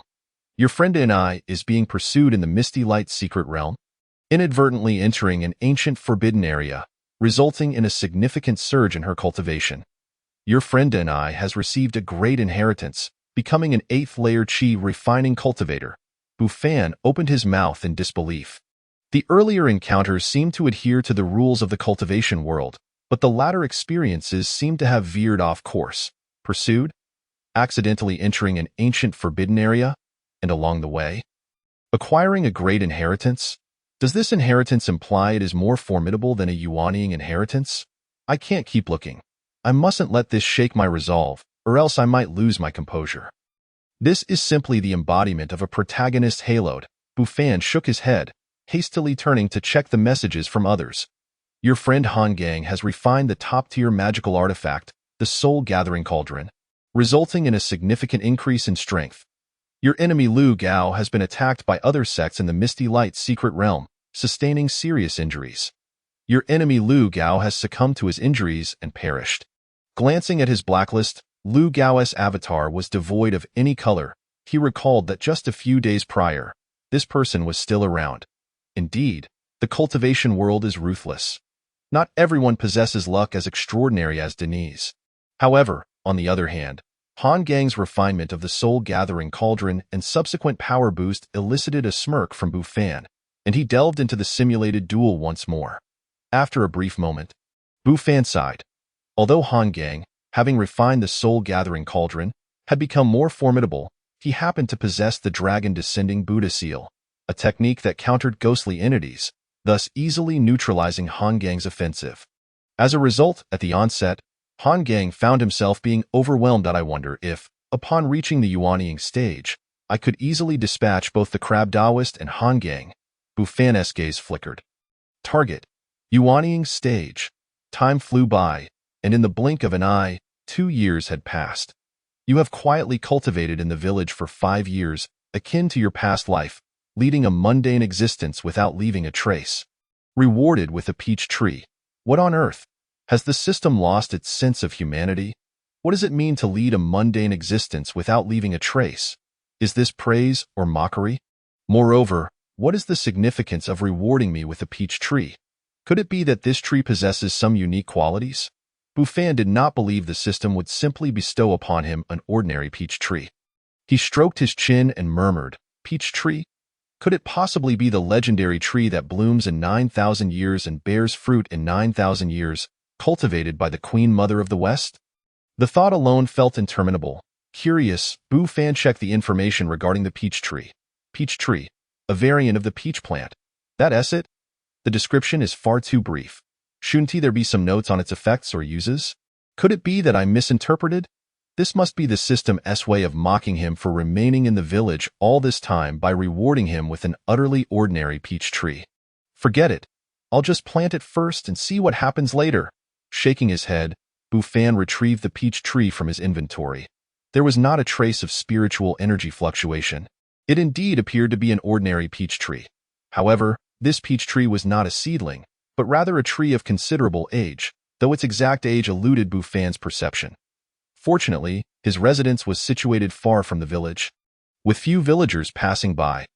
Even if a peach tree suddenly appeared, it would not attract immediate attention. Little White, this peach tree might yield delicious fruit in the future, so be sure not to nibble on it. Though uncertain of the peach tree's true nature, Bufan still felt the need to caution the little white donkey. "I'm hungry." The little white donkey brayed in response, acknowledging his words. Now, the little white donkey had grown considerably. Under the nourishment of the rare spiritual herbs, its cultivation had reached a level comparable to a first-grade golden core cultivator, and especially its speed. It could even surpass Bufan's lesser Shura escape technique, which left him quite satisfied. In the future, even if he were to face defeat, he could still escape on the back of the little white donkey. What puzzled him, however, was that despite reaching the first-grade golden core stage, the little white donkey still could not speak. Did celestial beasts develop at a slower pace? Yet, the little white donkey had gained a unique talent upon reaching the first-grade golden core stage: the ability to conceal its presence. As long as the little white donkey chose not to reveal itself, even Bufan would be unable to detect its aura, leading others to perceive it as an ordinary little white donkey. This further confirmed Bufan's belief that he and the little white donkey shared a special bond. Yes, they are both individuals who prefer to remain low-key. After planting the peach tree in the yard, Bufan leisurely rode the little white donkey toward the village. Over these past 2 years, he had diligently completed tasks, barely managing to elevate his cultivation to that of a 9th-grade golden core cultivator. In simulated duels, the Crab Taoist and Han Gang had become inconsequential, easily dispatched foes. Is it time to change the map? Bufan has recently been troubled. As his reputation as a miraculous healer grows, the villagers increasingly respect him, unwilling to entrust him with even minor tasks. Alas, his current strength remains insufficient. Although he can easily defeat early-stage yuaning cultivators like Xie Daoren and Han Gang, one must not forget the existence of mid-stage, late-stage, and perfected yuaning practitioners. It is wise to exercise caution in all matters. Just recently, he heard that Han Gang was ambushed by a righteous disciple and left severely injured. This clearly illustrates the myriad dangers lurking in the realm of cultivation, with countless hidden threats masquerading as innocuous figures. Arriving at Dr. Li's home, Bu Fan holds him in considerable esteem, a man devoted to the art of medicine, dedicating his life to healing the sick. What is there not to respect about that? Thus, Bu Fan would occasionally impart some medical knowledge to Dr. Li, who, unbeknownst to him, gradually improved his skills. While not at the level of Bu Fan, he at least became a proficient practitioner in the healing arts. Xiao Fan, you arrived just in time. I have something of great importance to discuss with you, Dr. Li said with a serious expression. Master, please speak, Bu Fan replied. Your medical skills have reached a level of mastery. From now on, the responsibility for treating the villagers' ailments will fall to you, Dr. Li said, patting him on the shoulder with a grave tone. This scene felt oddly familiar to Bu Fan, as a vision of an old beggar holding a tome in front of a small child flickered in his mind, bestowing the heavy burden of maintaining world peace onto him. Chapter 18. An ordinary cultivator? Ahem, master. You aren't afflicted with some terminal illness and planning to settle your affairs, are you? Bu Fan teased with a smile. You insufferable brat, you are becoming increasingly disrespectful. I am in perfect health. Dr. Li retorted with a laugh. I finally muster some emotion, only to have it muddled by your antics. Bu Fan chuckled, easily discerning that Dr. Li was in good health and judging by his features. He had quite a few years left, at least 8 or 9 decades. All right, enough of that. I have serious matters to discuss. My medical skills have reached a plateau, and I intend to leave the village to travel and enhance my knowledge. As the saying goes, reading thousands of books is not as beneficial as traveling thousands of miles. The same applies to medicine. Thus, the village's future affairs will be entrusted to you, Dr. Li said. Giving Bu Fan's shoulder a reassuring pat, Bu Fan was left speechless. Master, you are being overly modest. What bottleneck could possibly be beyond your capabilities? Clearly, you feel your medical prowess is exceptional and wish to indulge in some adventures. Ding! Dr. Li's entrustment task description. Dr. Li's medical skills have hit a bottleneck. He plans to venture out to seek the path of medical mastery and wishes to entrust the responsibility of healing the villagers to you before his departure. Task duration. 1-year task reward, 50,000 experience points. A divine ability? This reward is quite commendable. Rest assured, master, you can depart with peace of mind. I shall take care of the village. Bu Fan confidently pledged, patting his chest. Dr. Li looked bemused. Why does that sound so peculiar? Xiao Fan, you are still young. If there are successors, you should also venture out and see the world. You will realize that this humble village is but a speck on this vast earth. Master, do take care while you are away. The outside world is not as peaceful and safe as our village. It is fraught with peril. If you sense any danger, remember to flee at once. Bu Fan earnestly advised. If there were outsiders present, they would undoubtedly be bewildered by the exchange between the master and disciple. The following morning, village chief Wang Changgue and numerous villagers gathered to bid farewell to Dr. Li, expressing their gratitude for his years of care. Watching the retreating figure of Dr. Li, Bu Fan sighed, hoping for a safe journey for him. In the subsequent days, Bu Fan occasionally checked his friend list to see if there was any news from Dr. Li. The outcome was clear. There was not a single message. However, no news is often good news. 2 days later, a figure appeared above Gada village, calling out, Dao friend Wang, may I have a word? Bu Fan sighed, instantly appearing in the night sky, only to find Han Gang, clad in a black robe, covered in bloodstains, looking remarkably disheveled, as if he had just survived a life-and-death battle. Dao friend, what has happened to you? Bu Fan asked, somewhat taken aback. Enough. Let me tell you, Han considers himself quite unfortunate. A few days ago, there was an auction in Tianshui City, and I attended. On the way, I encountered a righteous cultivator who, taking advantage of his high cultivation, bullied several female cultivators. I intervened, only to realize that although the cultivator appeared weak, his methods were quite formidable. Han Gang sighed, waving his hand. He clearly seemed reluctant to speak.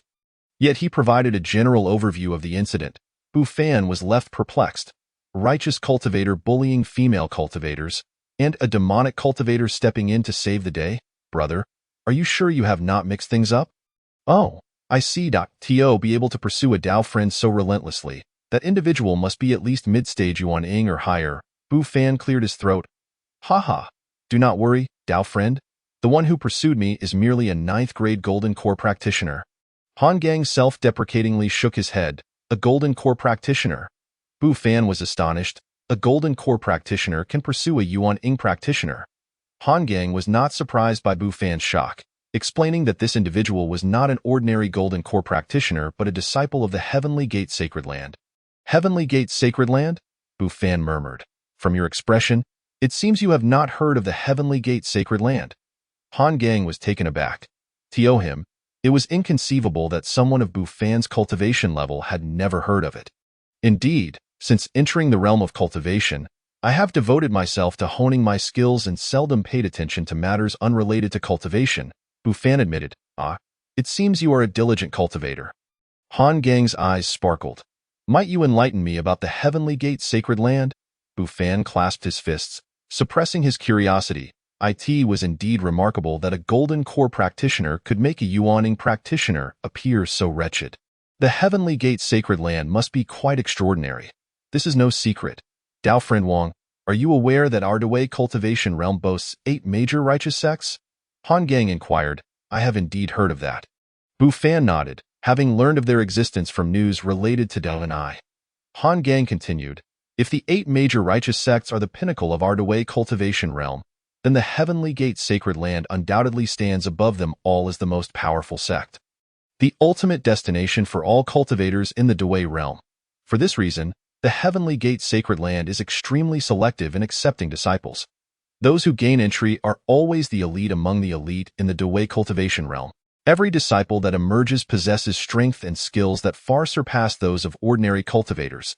So there exists such an impressive place, Bu Fan mused. Given that each disciple of the Heavenly Gate Sacred Land is vastly superior to their peers. It implies that Bu Fan immediately cast a peculiar glance at Han Gang, confirming his previous suspicions that he was indeed an ordinary Yuan Ing practitioner. Unbeknownst to Han Gang, who was unaware of Bu Fan's thoughts, he assumed Bu Fan doubted his words and quickly clarified, Dao friend Wang, I do not exaggerate the strength of the Heavenly Gate disciples due to my own predicament. Their abilities are genuinely formidable. It is rumored that the 8 major righteous sects were founded by disciples who emerged from the Heavenly Gate Sacred Land. I understand. Bu Fan coughed lightly. That Dao friend must have managed to shake off the pursuit of the Heavenly Gate disciple. Or else you would not be here, well? Not exactly. Han Gang shook his head. Bu Fan was taken aback. So you are still being pursued. Why would you waste time chatting with me when you could be fleeing? This time, Han Gang astutely read Bu Fan's thoughts and sighed. Dao friend Wang, you are unaware of this situation. That disciple from the Heavenly Gate Sacred Land possesses some treasure that allows him to track my whereabouts. No matter where I flee, then your purpose in seeking me is not to join forces against that Heavenly Gate disciple, is it? Bu Fan conjectured. Indeed, that is my intention. Han Gang replied with an awkward smile. This is absolutely absurd. Chapter 19. A true protagonist, you should leave now. Let us pretend this conversation never happened. Bu Fan waved his hand decisively. A Golden Core practitioner able to overpower a Yuan Ing practitioner? His master was likely unaware of the true strength involved. Furthermore, the Heavenly Gate Sacred Land surpasses the 8 major sects. Provoking such an entity would only invite disaster. I had anticipated you would say that. Han Gang sighed, finding Bu Fan's choice unsurprising. Even though the Heavenly Gate Sacred Land rarely intervened in the conflicts of the cultivation world, their minimal involvement does not equate to no involvement. Once entangled with the Heavenly Gate Sacred Land, no force or cultivator could withstand the consequences. I have come to entrust you with a matter of great significance, Dao friend Wang. This task will be exceedingly simple for you. With that, Han Gang produced a ring from his hand. This is a token from my sect. If, after a month, I have safely navigated my predicament, I shall retrieve it personally. However, should I encounter misfortune, I would greatly appreciate it if you could deliver this item to my sect. Blood Demon Sect Token Quest Introduction. The leader of the Blood Demon Sect, Han Gang, is being hunted by disciples of the righteous path. In order to preserve the legacy of the Blood Demon Sect, he entrusts you with its token for safekeeping. Quest reward: 10,000 experience points and a superior spiritual treasure. Accept, decline. A superior spiritual treasure. This is a level above an extraordinary magical artifact. Moreover, there is no time limit for the quest. I can manage it. You trust me so readily? Bu Fan inquired with great interest. Naturally, when my fellow Taoist threw the soul-gathering cauldron to me, I still remember it vividly, Han Gang replied with a smile. Then I shall accept. Han Gang is someone who believes in others based on instinct, but initially, he relied on a system to determine trustworthiness. Having chosen to assist Han Gang, your favorability score with him is now 80. Bu Fan was somewhat surprised. A favorability score of 80 is akin to being close friends.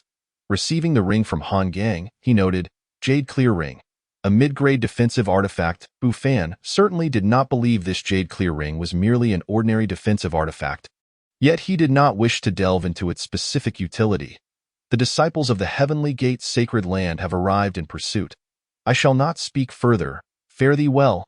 Han Gang clasped his fists in acknowledgement and instantly transformed into a streak of rainbow light, fleeing at such a remarkable speed that even Bu Fan was left astounded. Though Han Gang's combat prowess may not be exceptional, his fleeing speed is indeed astonishing. Do not let me down. I await your return for the item. The reason Bu Fan was willing to accept this quest was that he felt Han Gang was not so easily vanquished if he were to be obliterated by a golden core cultivator. It would truly be a waste of the hundreds of years Han Gang invested in reaching the nascent soul realm. Thus, he surmised that Han Gang's decision to flee was likely influenced by the powerful backing of the Heavenly Gate Sacred Land. However, regardless of the circumstances, this was not something he needed to ponder. Shaking his head, he suddenly vanished into the night sky. Shortly thereafter, an astonishing aura streaked past overhead, undoubtedly belonging to the disciple of the Heavenly Gate Sacred Land pursuing Han Gang. Regrettably, this individual was not in his friend's list. Otherwise, he would have relished the opportunity to spar with them. As a fellow 9th grade Golden Core cultivator, he was curious as to who possessed the greater strength. Nevertheless, this incident made him realize that he was not the only one capable of dispatching early-stage nascent soul cultivators with Golden Core prowess. It seems there are indeed numerous formidable individuals within the realm of cultivation. Half a month later, after treating the villagers from the neighboring village, Bu Fan leisurely rode his little white donkey back home, casually opening his friend's list to browse the latest messages. Denai continued her usual barrage of updates. Your friend Denai ranked first in the 8 Great Sects competition.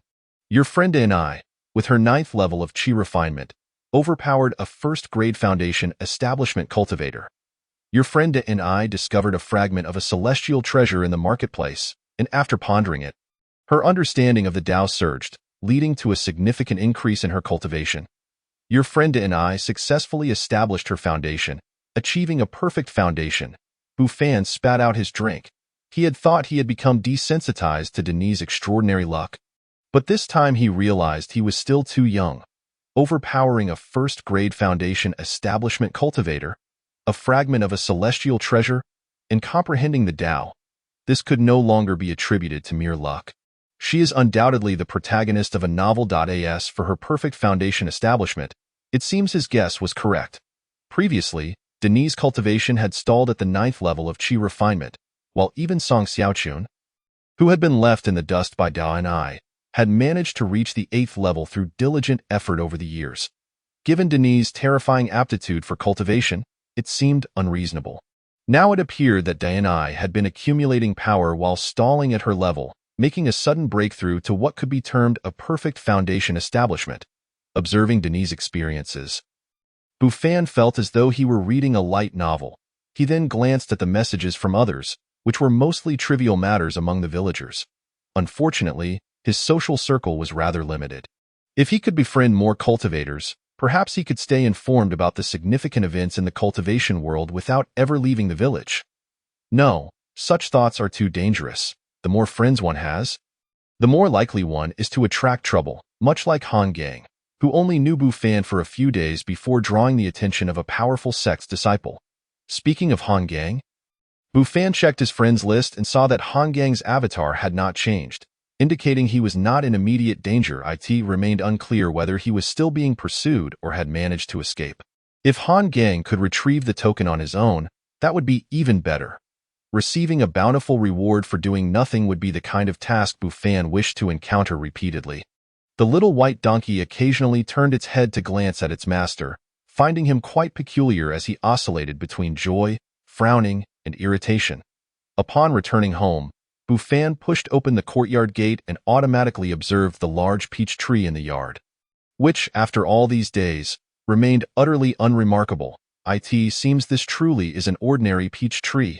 Bu Fan patted the peach tree and murmured to himself, "Hungry." Suddenly, the little white donkey brayed. "What's the matter?" Bu Fan looked at it in confusion, thinking the donkey had discovered something.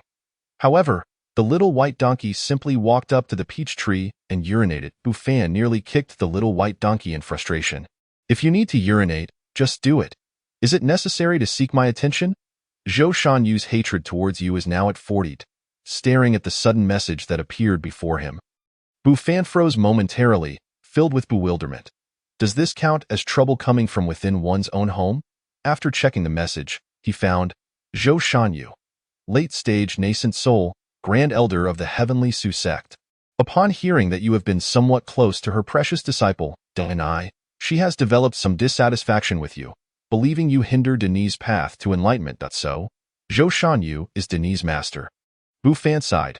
How many enemies has Denai attracted? Yet, he could understand her perspective. Who would want to see a prodigy like Denai take an interest in a mere mortal? Zhou Shanyu's favorability towards you has slightly improved. Current favorability is at 20. Chapter 20, surpassing the nascent soul realm. Bu Fan was astonished. This change is too swift. After checking the friend's messages, he noted, Zhou Shanyu, late-stage nascent soul, Grand Elder of the Heavenly Su sect. Although she learned from your friend and I about your assistance to her, she still harbors dissatisfaction towards you. However, due to your past help to Denai, she has developed a slight favorability towards you. But if you harbor any malicious intentions towards Denai, you must be eradicated. Hungry. This Zhou Shanyu must certainly be a woman. Even her introduction is so capricious, swinging from displeasure to a hint of favor, and then making a complete 360-degree turn to threaten him. Upon glancing at Zhou Shanyu's avatar, he was struck by her unparalleled beauty. Truly a woman, yet he wondered how formidable her strength was. Compared to Zhou Shanyu's unpredictable emotions towards him, Bu Fan seemed more intrigued by the gap between himself and the late-stage nascent soul. Entering a simulated duel, he found himself facing an extraordinarily beautiful woman clad in white. The white-clad woman exuded a cold and aloof demeanor, akin to an eternal ice mountain. Do not think that because she is beautiful, he would show mercy in his eyes. There was only victory or defeat. With no distinction between genders, engage. Moments later, consciousness returned to his body, and Bu Fan's expression turned grave. He had been defeated. Moreover, he had not even had the slightest chance to retaliate to the outset. Zhou Shanyu unleashed a barrage of ice-based spells like explosive projectiles. Had it not been for his protection from the Tai-E Golden Body technique and several extraordinary defensive artifacts, he would have likely been obliterated right from the start. So this is the strength of a late-stage nascent soul cultivator. Previously, he had been quite short-sighted. Bu Fan took a deep breath. His resolve to reach the nascent soul stage only intensified and accelerated. 3 days later, a white-clad figure descended upon GL village. This person was none other than Denai, returning from the Heavenly Su sect. Now, Denai had blossomed into a graceful beauty, her snow-white gown flowing elegantly, and her ink-black hair danced in the wind. Resembling a celestial fairy descended from the heavens. The villagers were left in awe. Did you see that? Did Denai fly back? In just a few years, Denai has become a flying immortal. In no time, news of Denis' return spread throughout the village like wildfire. The village chief, having heard of this, hurried to visit Denis' home to pay his respects to the now immortal Denai. Meanwhile, Bu Fan and the little white donkey were helping the village's elderly residents fetch water. Brother Bu Fan, so this is where you are? My sister is looking for you. A small girl, about 10 years old, came running over with tiny steps. This little girl was Deni's younger sister, Xiao and who bore a striking resemblance to Deni. Since Deni had joined the Heavenly Su sect, her family's fortunes had dramatically improved. They not only built a large house with 3 entrances but also acquired land and cattle, significantly elevating their status in the village. Even the village's wealthiest landlord, Song Yuanwei, who was the father of Song Xiaochun, felt compelled to flatter and appease Deni's parents, suggesting that Song Xiaochun must have said something to his father. Before Bu Fan could inquire further, he was pulled along by Xiao and as they headed into the village. "Little White, take these 2 buckets of water to Grandma Sun's house," Bu Fan called out to the little white donkey, which flicked its head, momentarily tempted to follow and see what was happening. However, glancing back at the water buckets strapped to its sides, it ultimately made its way to Grandma Sun's house. The villagers had witnessed the donkey's cleverness before, yet they were not surprised, for in their eyes, donkeys, cows, sheep, and dogs were all sentient beings capable of understanding human speech. Bu Fan was led to the grand banyan tree at the western edge of the village, where he spotted a graceful figure standing in the distance. "Bu Fan Gu, I shall not intrude upon you any longer." Xiao Nai laughed merrily, her large eyes shimmering with mischief as she cast Bu Fan a knowing glance before turning and trotting away. "That girl," Bu Fan shook his head, realizing that one should not underestimate the intelligence of young women in ancient times. They were often more perceptive than they appeared. Bu Fan Gu Nai approached slowly, her fair visage calm and composed, evoking in Bu Fan a sense of a neighbor's daughter blossoming into maturity. "You've returned. Xiao and I mentioned you were looking for me. I wonder what matters you have."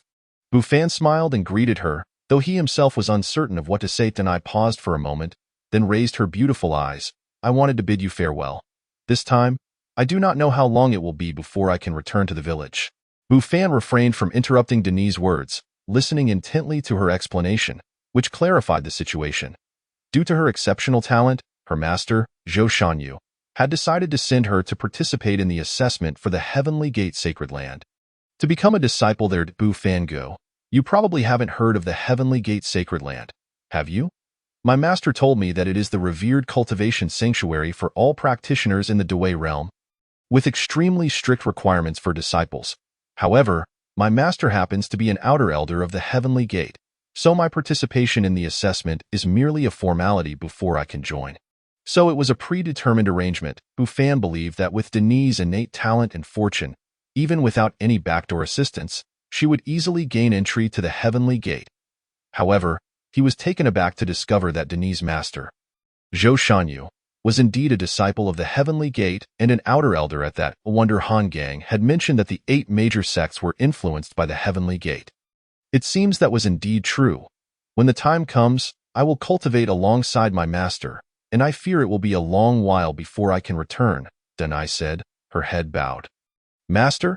Could it be that Zhou Shanyu's master is someone of even greater cultivation than the nascent soul stage? No wonder the Heavenly Gate is regarded as the foremost sanctuary among practitioners. You should be elated about such a fortunate opportunity. To join such an esteemed sect means you will surely advance further on your path of cultivation, Bu Fan encouraged her. But Deni hesitated. What is there to hesitate about? This is an incredible opportunity. There is no reason to let it pass.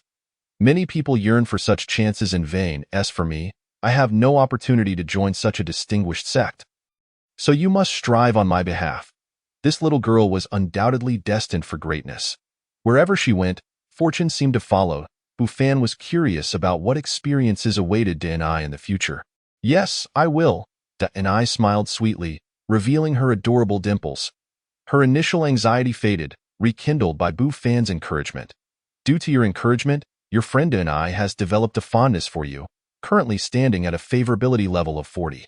Bu Fan let out a sigh of relief. Before arriving, he had sensed a nascent soul aura in the village, which made him wary of displaying any intimate gestures toward Deni, such as playful head pats or affectionate embraces. Afterward, Deni tirelessly recounted her experiences over the years. Bu Fan was already familiar with her stories but feigned interest, nodding at appropriate moments and offering compliments. Zhou Shanyu's fondness for you has decreased, currently at a favorability level of 30. Bu Fan? What is going on? Chapter 21. The complete array of formations upon witnessing your friend Inai sharing her experiences with delight, the aloofness of her master. Zhou Shanyu became a source of slight jealousy. Is this even possible? Bu Fan's lips twitched. As a master, shouldn't you reflect on whether your demeanor has been too haughty? Indeed, the old adage holds true. A woman's mood is as changeable as the weather. Zhou Shanyu was a prime example of this. One moment she was in paradise, and the next she was in hell. Bu Fan go. I have said all I needed to. I must now bid farewell to my parents. And we shall converse again later, Dunai said, her smile radiating innocence. Bu Fan exhaled a long breath. It was fortunate that she spoke so little. Had she continued, her nascent soul master might truly have been unable to restrain herself. Once Inai departed, Bu Fan prepared to return. Young friend, please hold. A cool voice suddenly called from behind. Bu Fan pressed his forehead. Just as one left, another arrived. Could it be that she was here to settle accounts with him? No, he was not yet prepared to confront her. Who are you? Bu Fan turned, his expression puzzled, as if he did not recognize Zhou Shanyu. He was almost impressed by his own acting skills. Before him stood none other than Denis' master, Zhou Shanyu, looking just as she did in their earlier simulated confrontation, dressed in white, exuding an air of beauty and coldness, with an aura of frost surrounding her. I am Xian'er's master, Zhou Shanyu spoke frostily. Xian'er? Senior, I do not know anyone by that name. Bu Fan surmised that this Xian'er must be Denis' formal name. Just moments ago, he had been conversing amiably with Xian'er, yet now she had turned her back and feigned ignorance. Zhou Shanyu's icy gaze remained unwavering. Why do I feel as if she is accusing him of being a big, foolish oaf? Moreover, what is this overwhelming jealousy about? So the esteemed senior was referring to Daonai. May I ask why you are seeking me? Bu Fan inquired with curiosity. Images flitted through his mind. Zhou Shanyu producing a check and arrogantly declaring, as long as you leave my disciple, fill in this check for however much you desire. Wait a moment, isn't the cultivation world devoid of checks? How about we change that to spirit stones instead? Unbeknownst to Bu Fan, Zhou Shanyu was oblivious to his thoughts, her expression still frigid. I have gathered some information about you from Xian'er. You previously aided her, and out of respect for her, I shall accept you as an outer disciple. Bu Fan expressed his gratitude for the senior's goodwill, but he was aware of his limited talent and feared tarnishing her reputation. Therefore, I must decline your offer. Bu Fan clasped his fists, realizing that to be accepted under a nascent soul cultivator's tutelage was something many rogue cultivators dreamed of, yet he truly had no desire for it. You at least possess some self-awareness. Zhou Shanyu remarked. Zhou Shanyu's fondness for you has increased, currently at a favorability level of 40. Bu Fan's lips twitched. This woman is toxic, however, for Xian'er's sake, even if your talent is lacking. I can guarantee that within 100 years, you will have the potential to break through to the foundation establishment stage. Zhou Shanyu declared coldly. Bu Fan was somewhat bewildered. What was Zhou Shanyu playing at? Why was she so insistent on taking him as a disciple? Or was this merely a guise to keep him under her watch? Indeed, Bu Fan had guessed correctly. Zhou Shanyu initially intended to accept him as an outer disciple and then assign him to the Tianxian sect as a doorman or a cleaner. Waiting 100 or 80 years to casually offer him a foundation establishment pill, leaving his success to fate. This approach felt somewhat familiar. Senior, you may not be aware, but after my biological parents went missing, the villagers kindly provided me with food, allowing me to survive until now. I have a skill in medicine and wish to remain in the village to help my fellow villagers. Bu Fan continued to shake his head in refusal, expressing no interest in joining any Tianxian sect. Such places were fraught with conflict.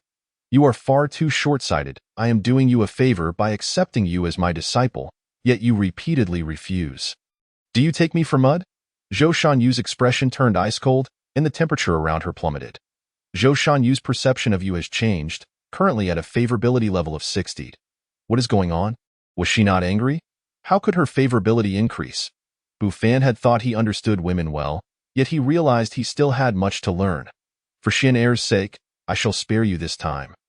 Zhou Shanyu huffed coldly, her sleeve flicking, and a small object shot forth, landing in Bu Fan's hand. And nourishing chi pill, pill grade, superior, pill description, aids practitioners in the chi refinement stage to enhance their abilities. Lines of text floated before his eyes. This is a bottle of superior nourishing cheap hills, a token of gratitude for your care of Xian Air. After delivering her message, Zhou Shanyu ignored Bu Fan further and transformed into a streak of light, vanishing into the horizon, leaving him in a state of bewilderment. What was this all about? Bu Fan glanced at the figure that had disappeared into the distance and then at the nourishing cheap hills in his hand. What a proud individual! Bu Fan found himself both amused and perplexed. Perhaps if he were of a higher realm, he could face Zhou Shanyu with greater confidence. As spring turned to autumn, Bu Fan assisted the villagers in harvesting wheat, while the little white donkey carried the freshly cut stalks back to the village. Harvesting wheat was indeed a laborious task, as the crops grew waist-high. It required prolonged bending to cut them down. After a day of such toil, one would be both exhausted and parched. Yet, despite the fatigue, the villagers wore expressions of joy as they gazed upon the golden waves of wheat. Look at Bu Fan. His strength is truly commendable. A villager, witnessing Bu Fan's remarkable speed in harvesting wheat, couldn't help but give a thumbs up, exclaiming, "Ah, the youth truly possesses a remarkable physique." Another villager sighed in agreement. Upon hearing this, a few villagers cast peculiar glances at the first villager, Bu Fan. Oblivious to their murmurs, focused intently on his task, harvesting with an effortless grace. While for many, the act of harvesting wheat could be quite laborious. Fraught with the potential sting of insects and the prick of wheat awns, which could leave red marks on the skin, Bu Fan, blessed with the Pangu's sacred body, felt no discomfort. Those pesky insects and sharp awns were utterly harmless to him. For over half a month, he toiled, completing the autumn harvest. Task rewards: 8,000 experience points, upgrades for the Ocean Sword Technique, Little Sure Escape Technique, Heavenly Tao Reincarnation Skill, and Supreme Taiji Forgetfulness Scripture. Congratulations! You have become a cultivator at the early stage of the nascent soul. Rewarded with a comprehensive array of formation techniques, Bu Fan felt an immense surge of spiritual energy within him, and his consciousness expanded beyond what it was during the 9th grade Golden Core stage. He hadn't anticipated that the reward for this breakthrough would be a complete guide to formations. Without hesitation, he began to study it, and a flood of memories and images surged into his mind. Congratulations! You have become a Formation Apprentice. A new title, Formation Apprentice, now adorns your title bar. Chapter 22. The Supreme Spiritual Treasure, Shintian Silken Armor. This formation truly is a remarkable asset. Upon delving into his memories, he discovered that this array encompassed a vast array of techniques, including defensive formations, illusions, and confinement arrays, enabling him to ensnare his opponents in future battles. However, most formations required materials as catalysts, which posed a challenge for Bu Fan. The Prohibition formation seems particularly suitable. Bu Fan's eyes gleamed with excitement. The so-called Prohibition formation can be constructed through various spell techniques. Unfortunately, as a mere formation apprentice, he was not yet capable of utilizing such advanced formations. No matter, he would take his time to level up. Bu Fan was in no rush and remained uncertain whether he would face any peril from Zhou Shanyu at this moment. He entered the simulated duel once more to challenge Zhou Shanyu. Shortly after, Bu Fan exhaled a long breath, relieved to find himself in a much better position than before. Previously, he had been overwhelmed by Zhou Shanyu. But now, having broken through to the early stage of the nascent soul, Zhou Shanyu's spells could no longer harm his physical body. However, defeating Zhou Shanyu still consumed a considerable amount of time. Yet it marked a promising beginning. His goal, to eliminate Zhou Shanyu in an instant. A glimmer of determination sparked in Bu Fan's eyes. What are you pondering, Xiao Fan? Come, let's go to my house for dinner. Black Uncle, wielding a hoe, stepped forward and clapped a hand on Bu Fan's shoulder with a hearty smile. Black Uncle's invitation. Task introduction. In gratitude for your assistance in the autumn harvest, Black Uncle invites you to share a meal with his family. Task rewards: 5,000 experience points. Accept, decline? I shall not refuse, Bu Fan replied with a grin. Upon arriving at Black Uncle's home, a small child waddled over, exclaiming, "Brother, you're here." It turned out to be little Hay. Have you been behaving at home today? Bu Fan chuckled, lifting the child into his arms. Yes, I've been good. Little Hay nodded vigorously. But don't hold me. I want to play with little Bai. Bu Fan gently set little Hay down. who gleefully dashed toward the proud little donkey, Little Bai, who, with its head held high, regarded the small child with indifference. Allowing Little Hay to cling to its leg, after enjoying dinner at Black Uncle's home and gaining a wave of experience points, Bufan did not rush to leave. Instead, he lingered in the yard, enjoying the cool evening air and chatting with Black Uncle. Xiao Fan, do you have any medicine that can improve a man's physical strength? Black Uncle elaborated, these past few days have been quite taxing, and I find myself lacking in vigor. Uncle, no need to explain. I understand, Bufan replied, nodding knowingly, sensing Black Uncle's unspoken struggles. Task introduction. As he ages, Black Uncle feels his memory fading and his strength waning. Yet, as the sole man in his household, he must remain strong for his family, his children, and his wife. Task rewards, 6,000 experience points. Accept, decline. So it seems Black Uncle is genuinely just feeling weak. Perhaps I have sullied my own thoughts. Friend, could we meet? A voice echoed in Bufan's mind. It was Han Gang. Bufan's gaze flickered, but he did not rush to meet Han Gang. Instead, he quietly shared the recipe for the strength-enhancing medicine with Black Uncle. Just take it as prescribed, and I guarantee you'll feel as if you're 18 again. Bufan smiled. I can't thank you enough. I'll head to the town for the medicine in the morning. Black Uncle beamed with gratitude.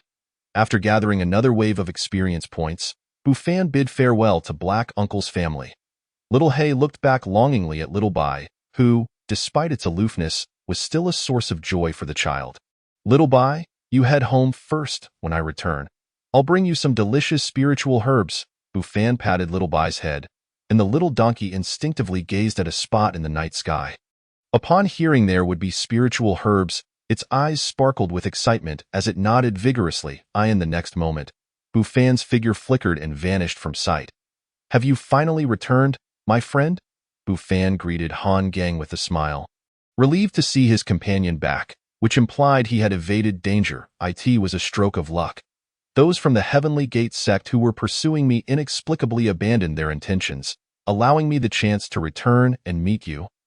Han Gang replied, shaking his head. Nevertheless, I must congratulate you on your significant advancement in cultivation. Han Gang clasped his hands in respect, noting that upon the appearance of the enemy, an intense sense of danger surged within him. A feeling that had not arisen even when facing the disciples from the Heavenly Gate sect previously. All those days of understanding, Bufan did not deny it, tossing a ring into Han Gang's hands. This is an item you entrusted to Wang. Han Gang examined the ring, relieved to find no signs of tampering. It seemed he had made the right choice in trusting Bufan. Han Gang's favorability towards you has increased.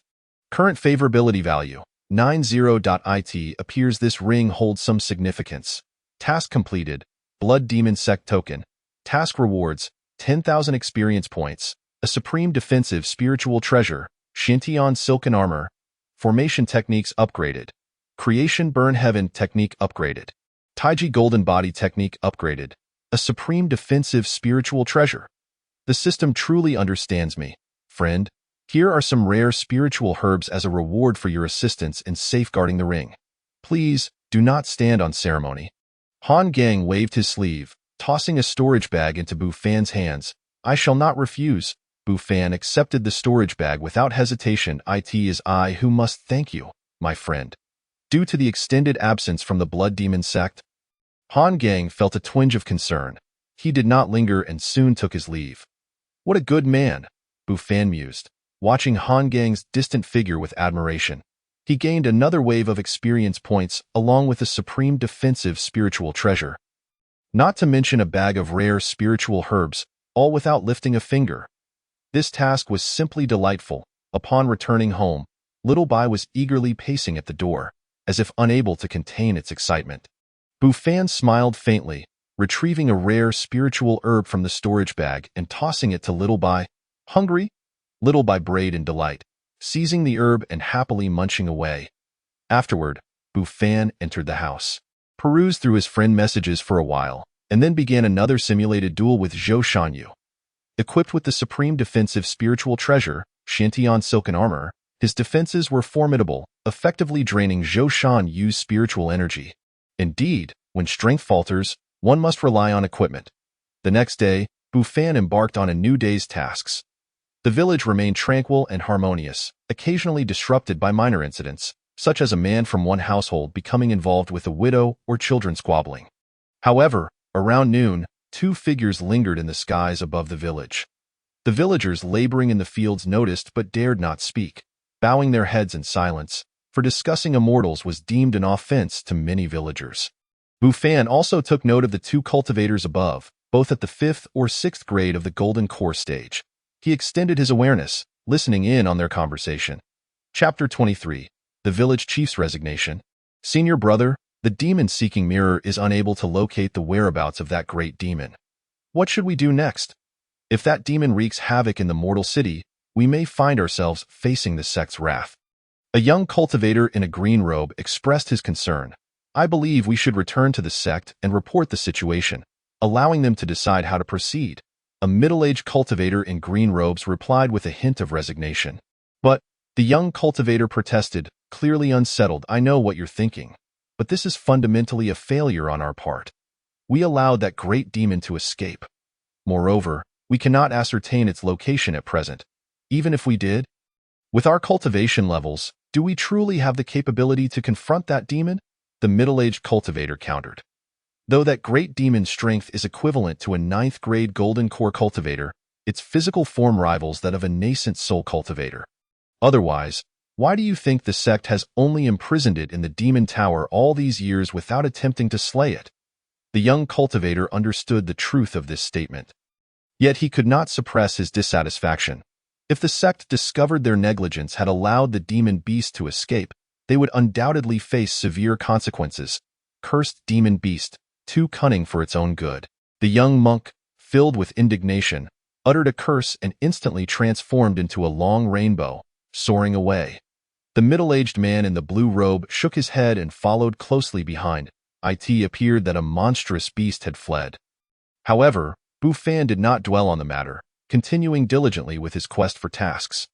Nowadays, it was indeed challenging to find suitable assignments. In the past, when the villagers noticed his orphan status at such a tender age, they sought to assist him, albeit indirectly, by fabricating various excuses for him to undertake tasks, such as watering fields, applying fertilizer, weeding, delivering messages, and so forth, thereby providing him with sustenance. Back then, those tasks were plentiful, but now, those trifling errands were no longer available, and the villagers were reluctant to assign the sole physician of the village to such menial work. Presently, his duties revolved solely around treating ailments, and not every day presented patients. At times, he found himself utterly devoid of engagement. Fortunately, he not only attended to human ailments but occasionally tended to livestock as well. Thus, the day passed in a structured manner. As night fell, after simulating a duel with Zhou Shanyu, Bufan began to scroll through his friend notifications. Your friend and I has joined the Heavenly Gate Sacred Land and received guidance from a powerful figure, experiencing a significant surge in cultivation. Indeed, she truly lives up to her title as the Chosen One.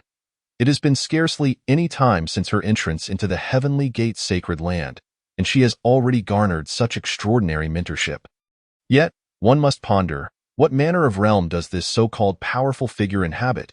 Is it perhaps a stage beyond the nascent soul? Bufan shook his head and continued to read. Your friend Han Gang has been attacked by your friend Zhou Shanyu and is severely injured. Your friend Han Gang is being pursued by your friend Zhou Shanyu. What is the cause of this conflict between them? Moreover, Han Gang seems to be quite unfortunate, perpetually on the run. No wonder his escape techniques are so formidable. He must have been chased relentlessly in the past. Bufan could not help but feel exasperated. What is this? A particular notification quickly captured his attention. Your friend Wang Changgue has summoned the 4 elders of the village for a meeting.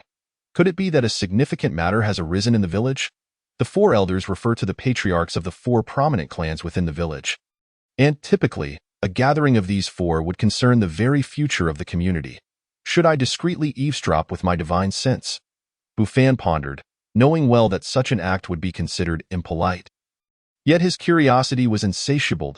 The village chief's residence. Within the room, Wang Changgue sat flanked by 2 individuals, all of whom were esteemed elders of high standing within the village. Village chief, it is rather late. What brings us here? inquired an elderly man with graying whiskers, the patriarch of the Sun clan. Wang Changgue glanced at the Sun patriarch and replied, I have summoned you for an important matter. I have grown old and intend to relinquish my position as village chief. It is time for you to decide who shall take on this role. What?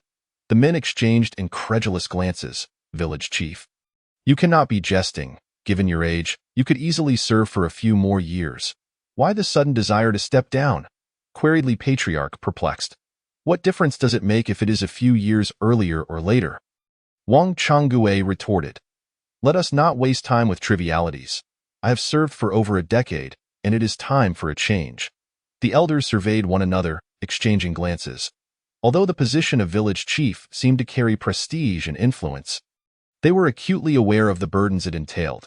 With several major clans observing, the village chief had little opportunity for personal gain and was burdened with managing the village's myriad petty issues, such as lost livestock or damaged crops. Often, scarcely had one matter been resolved when another would arise, leaving no respite. Ahem, the last village chief was from the Sun clan. How is it that it is now the turn of the three of you? Sun Patriarch coughed lightly. Well, I would argue that the previous one was from my Song clan, interjected Song Patriarch, and the one before that was from my Li clan, added Li Patriarch as they spoke. Three pairs of eyes turned in unison toward the usually reticent Zhou Patriarch. Before Zhou Patriarch could speak, Sun Patriarch cheerfully interjected, Zhou Patriarch, it is surely your clan's turn this time. Well, Zhou Patriarch chuckled awkwardly. After all, the position of village chief should be held by the capable. This statement held merit. Indeed, Zhou Patriarch was the most qualified for the role. He possessed both competence and a sense of responsibility, making him the prime candidate for the village chief. Absolutely, Zhou Patriarch replied, a hint of reluctance evident in his smile. It seemed they were pushing him toward the position. Wang Changgue remained silent, sipping his tea, indifferent to who would ultimately take the role of village chief. Friends, would you permit me to finish my thoughts? Zhou Patriarch interjected hastily. In truth, with our ages, how long can we serve as village chief? It would be wiser to select a highly regarded individual from among the villagers for the role. The elders exchanged glances, recognizing the truth in his words. In reality, their ages were not significantly younger than Wang Changgue's. If he felt too old to continue, they were hardly in a better position. Does your suggestion imply you have a suitable candidate in mind? Li Patriarch inquired curiously. What do you think of Bufan? Zhou Patriarch surveyed the others, smiling.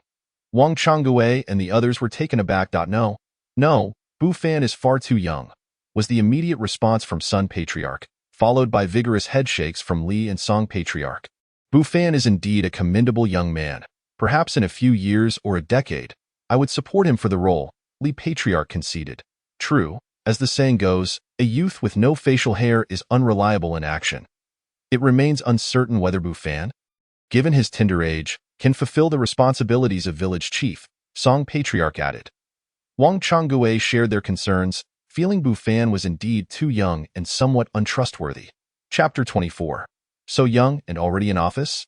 I recognize your reservations, yet do not forget that Bufan is the sole physician in our village, and his medical skills are unparalleled, rivaling even those of Li Patriarch.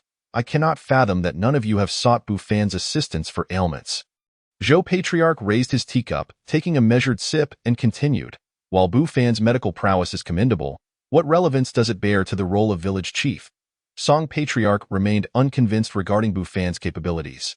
But what if Bufan were to leave the village? Zhou Patriarch countered. The others were momentarily taken aback. What do you mean by that? You all were once young. What were your aspirations at Bufan's age? Zhou Patriarch challenged. When I was his age, I yearned to leave the village and explore the world beyond. Li Patriarch and the others fell silent.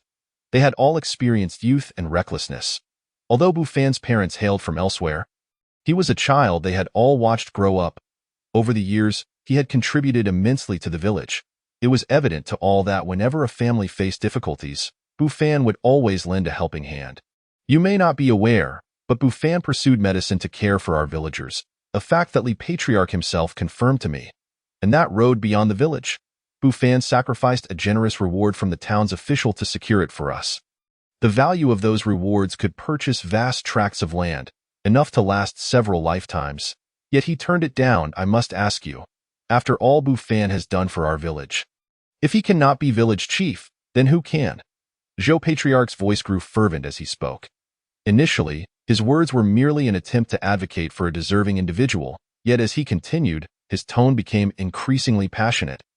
Particularly with his final declaration, which stirred the hearts of Li Patriarch and the others in the past. The villagers could only navigate through the mountains to leave their homes, as others looked down upon them, deeming their village a mere backwater. The thought of marrying a daughter into their village was unthinkable. However, since the road was constructed, it had become significantly easier for villagers to find partners, both for marriage and for their daughters. All of this was thanks to Bufan. If he could not become village chief, then certainly no one else could. Bufan has already given so much to our village. He owes us nothing. If he wishes to leave, we cannot hinder him, Zhou Patriarch sighed. Thus, I wish for Bufan to assume the role of village chief. I must admit, I have some selfish motives. He is kind-hearted and grateful. And if he becomes village chief, he will undoubtedly dedicate himself to supporting our village and will not long for adventures beyond. Li Patriarch and the others knew that Zhou Patriarch's words were a means to avoid the role themselves. Yet they could not help but agree with his reasoning. Bufan was indeed the village's only physician, and his skills were remarkable. He could even treat ailments that the town could not manage. If Bufan were to follow in Li Patriarch's footsteps and seek to travel, then the village would be left without a healer for any ailments. Li Patriarch remarked, I believe appointing Bufan as village chief is a viable option. He continued, indeed, though he is youthful, with our support, I doubt any significant issues would arise. Sun Patriarch concurred. Song Patriarch remained silent, but his acquiescence was evident. This left Wang Changgue in a difficult position. I shall inquire with Bufan tomorrow to see what he thinks. If he is unwilling, we cannot compel him. The meeting concluded, and as they departed from Wang Changgue's residence, the clan leader Zhou let out a long sigh, discreetly wiping the cold sweat from his brow. That was a close call. He had managed to bluff his way through. Curiously, what began as a mere fabrication to avoid the village head position had, as he spoke, begun to convince even himself. You old rascal, if you don't wish to be village head, then simply don't. Yet here you are spinning such elaborate tales, chuckled Sun, who was well acquainted with Zhou's character, patting him on the shoulder. But you are right.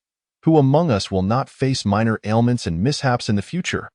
With that, Sun clasped his hands behind his back, laughing heartily as he strode away. Meanwhile, Bufan stood in a state of astonishment, witnessing the unfolding scenes at Wang Changgue's home. His jaw nearly dropped when Zhou recommended him for the position of village head. Was he to become a village official at such a tender age? Yet, contemplating the advantages of being the village head, a glimmer of excitement flashed in Bufan's eyes. The reason Zhou and the others held such disdain for the village head position was their aversion to managing the myriad trivial matters of the village. After all, in the minds of many villagers, seeking out the village head was the first course of action in any situation. What was a burden to others, however, could serve as a continuous source of experience points for Bufan. To celebrate, Bufan entered a simulated duel, eager to spar with Zhou Shanyue. Observing his master's foolishly joyous demeanor, the little white donkey tilted its head in confusion. The following morning, true to form, Wang Changgue sought him out, accompanied by clan leaders Li, Sun, and Zhou. Bufan was not surprised that Song, who had a long-standing rivalry with him, was absent. After all, Song was the elder cousin of Song Xiaochun, and it would be quite a stretch for them to have a cordial relationship. Village head, esteemed clan leaders, what brings you here so early? Bufan inquired, offering them tea while feigning ignorance. The clan leaders turned their gazes toward Wang Changgue, who cleared his throat and began, Bufan, we have come to discuss something of great importance with you. Bufan blinked, waiting for Wang Changgue to continue. After deliberation among the clan leaders, we have decided that you shall be the village head of Jila village. Task, assume the position of village head of Jila village. Task description, Wang Changgue has dedicated many years to Jila village. Now, as he ages, he wishes to enjoy the pleasures of life. Yet he finds it difficult to relinquish his ties to the village.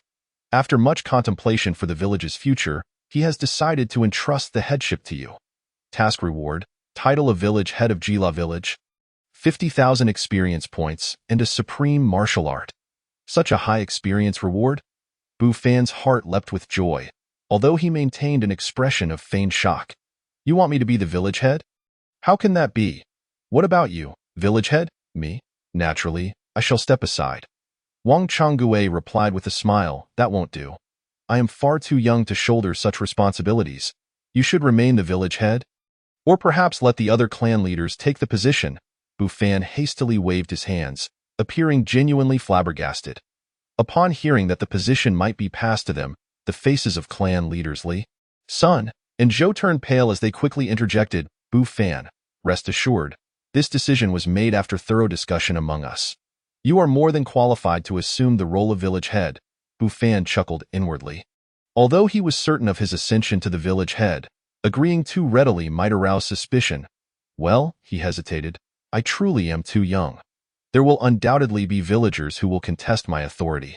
I dare anyone to challenge you, Zhou declared with a fierce expression. Bu Fan, you need not worry. With us around, those who oppose you should consider leaving the village altogether. Indeed, echoed Li and Sun in agreement. With the assurance of these influential clan leaders, Bu Fan felt a sense of relief. He would no longer need to act timidly, for these elders wielded significant authority in Jila village. Chapter 25. The debut of the young village head. After much reluctance, Bu Fan finally acquiesced to their insistence, and the clan leaders departed with jubilant hearts. Wang Changgue was the last to leave. Reminding Bu Fan of a few important considerations regarding the village head position. Task completed. Assume the position of village head of Jila village. Task reward, title of village head of Jila village. 50,000 experience points, and the unparalleled martial art Mighty Vajra Palm. Congratulations! You have obtained the title of village head of Jila village. Title effect. All tasks completed in Jila village will yield double experience points. A series of upgrade notifications echoed in his mind.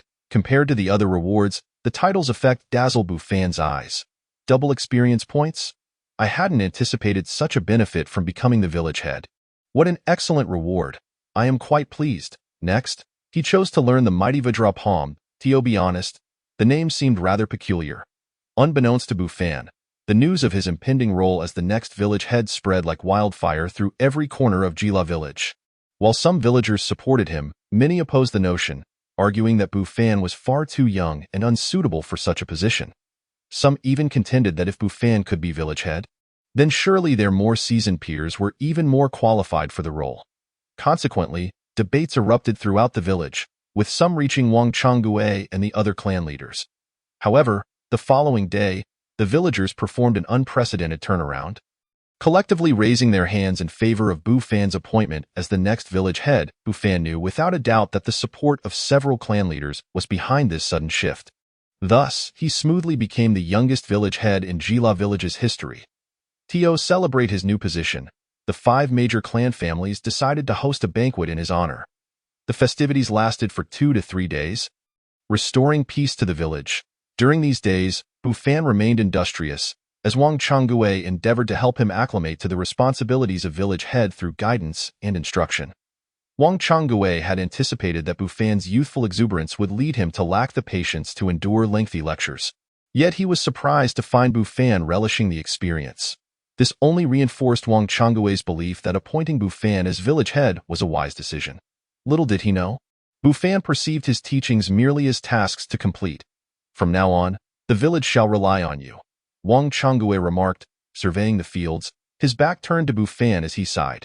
Task completed. Guidance from Wang Changgue. Task reward, 20,000 experience points x2. Upgrades for Tai Golden Body Technique and Dragon Suppressing Buddha Seal.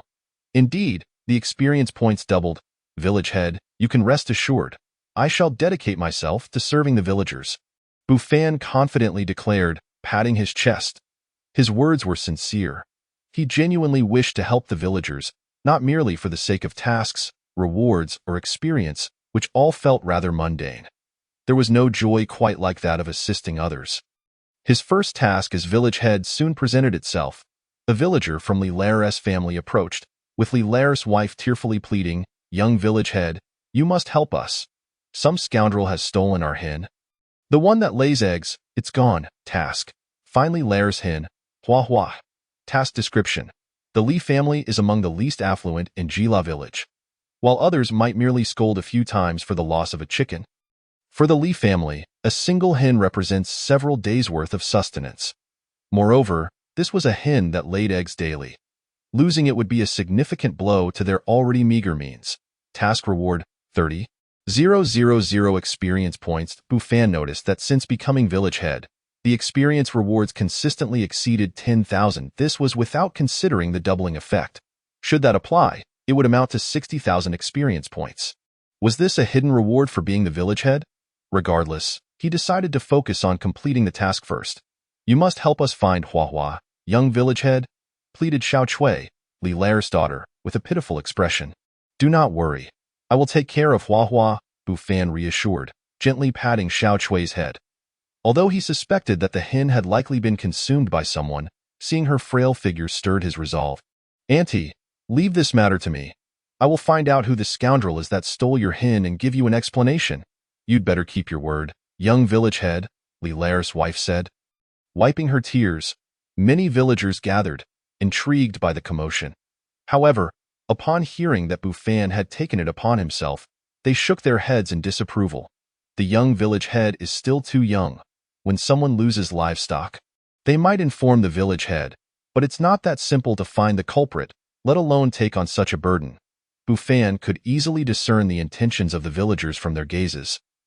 Yet he paid them no heed. While this matter might pose a considerable challenge for others, for him, it was merely a matter of lifting a finger. Indeed, it was just that simple. Let us not forget that he possessed a golden finger. Upon perusing the messages from his friends, he promptly discovered who had pilfered the large hen from Li Lao Heir's household that 18 noon. Bufan led a small white donkey, upon which sat Xiao Chui and her brother Taidan, while Li Heir and his wife trailed behind. They made their way to the home of Song Lai Zi in the village. A number of villagers, drawn by the commotion, gathered to observe the unfolding events. With such a multitude of spectators, it was undoubtedly a delight for Bufan, for this was his moment to shine. Should he resolve the matter, it would certainly earn him points. Little village chief. Is there a particular reason you've brought so many people here? Song Lai Zi, known throughout the village as a notorious troublemaker, often indulged in petty theft. He had previously clashed with Bufan over a dispute involving Song Xiaochun, who, unable to best Bufan, had summoned a few members of the Song clan to confront him, only to be decisively defeated. Among them was Song Lai Zi. To make a long story short. Did you steal Li Heir's old hen? Bufan cut straight to the point without unnecessary preamble. Little village chief, is it fair to accuse me without evidence? Though I am a rogue, I am not so low as to bear the brunt of every misdeed. I understand you've recently taken on the role of village chief and wish to assert your authority, but you cannot simply toss accusations like a slop bucket, Song Lai Zi exclaimed, his eyes darting with feigned indignation. The villagers exchanged glances, and Li Heir's family began to harbor doubts. Could it be that the little village chief was attempting to frame Song Lai Zi to establish his dominance in the village? After all, Song Lai Zi was known for his mischief, making him a convenient scapegoat. Chapter 26. Let me settle this properly. Song Lai Zi, accustomed to his ways, showed no fear even in the presence of Wang Chonggue, the old village chief, let alone a mere child like Bufan. Who can attest that you were sleeping in your house at the time? Bufan pressed further. Who doesn't know that I, Song Lai Zi, am a vagabond without a wife? Who could possibly vouch for me? Are you planning to assign me a wife, little village chief? He retorted with a cheeky grin. Since you are unwilling to speak the truth, I shall not hold back either, Bufan declared, turning to the small white donkey. Xiao Bai, it's your turn to perform. With a loud bray, the donkey charged into Song Lai Zi's home. What are you doing? Song Lai Zi's expression darkened. Bufan, unfazed by Song Lai Zi's growing agitation, stepped inside the house, with Song Lai Zi hot on his heels, followed closely by the other villagers. Soon, the small white donkey led them to the backyard. Where it let out a bray directed at a corner, Bufan approached and discovered a pile of feathers and bones. Song Lai Zi, how do you explain this? Bufan asked with a smirk. What's the matter? Am I not allowed to buy a chicken in town to roast? Little village chief, do you think just because you found feathers, it must belong to Li Heir's hen? That would be too unjust.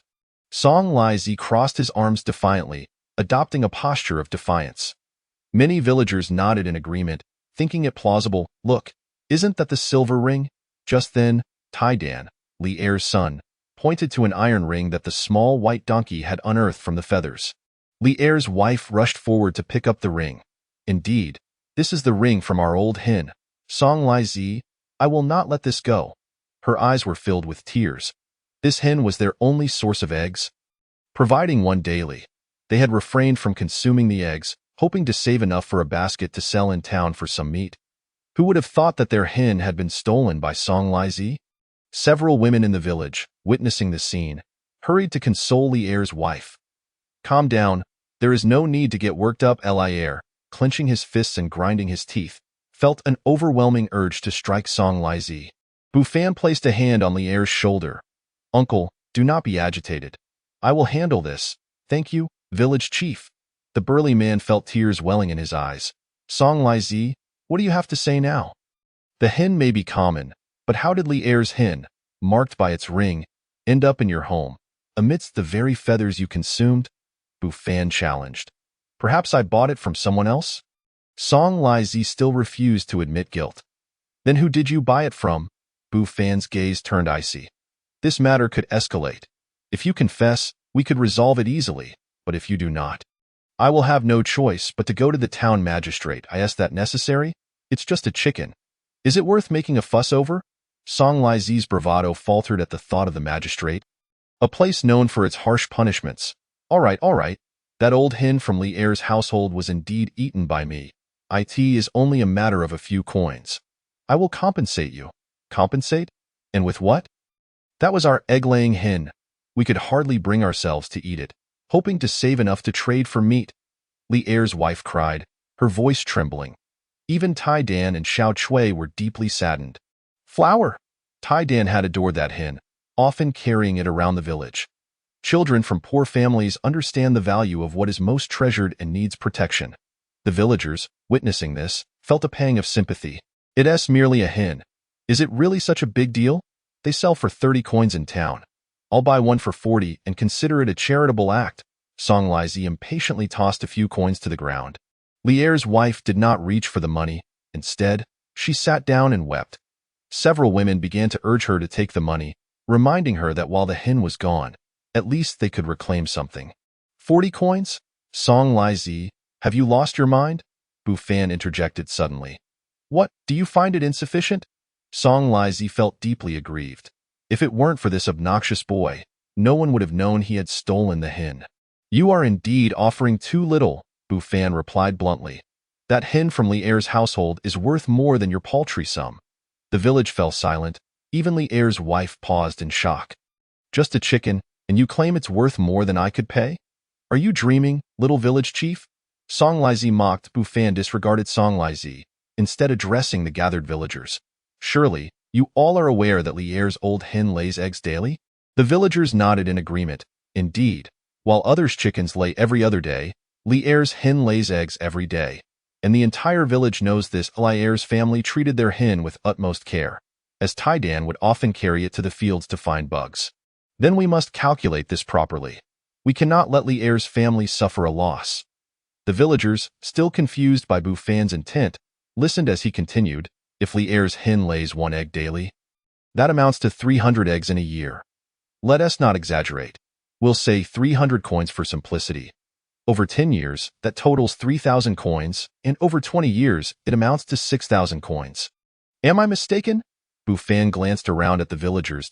At that moment, they were stunned by his calculations. 300 coins, 3,000 coins, 6,000 coins.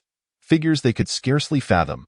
Li Er's family stood there, dumbfounded. Bu Fan, are you trying to extort money? You think a chicken can be worth thousands of coins? What a wild fantasy. Song Lai-zi's face drained of color, terrified. Chapter 27. The blind man discovers the truth. I'm not trying to extort you. You think too highly of yourself, Song Lai-zi, Bu Fan scoffed. I can assure you. This is a conservative estimate.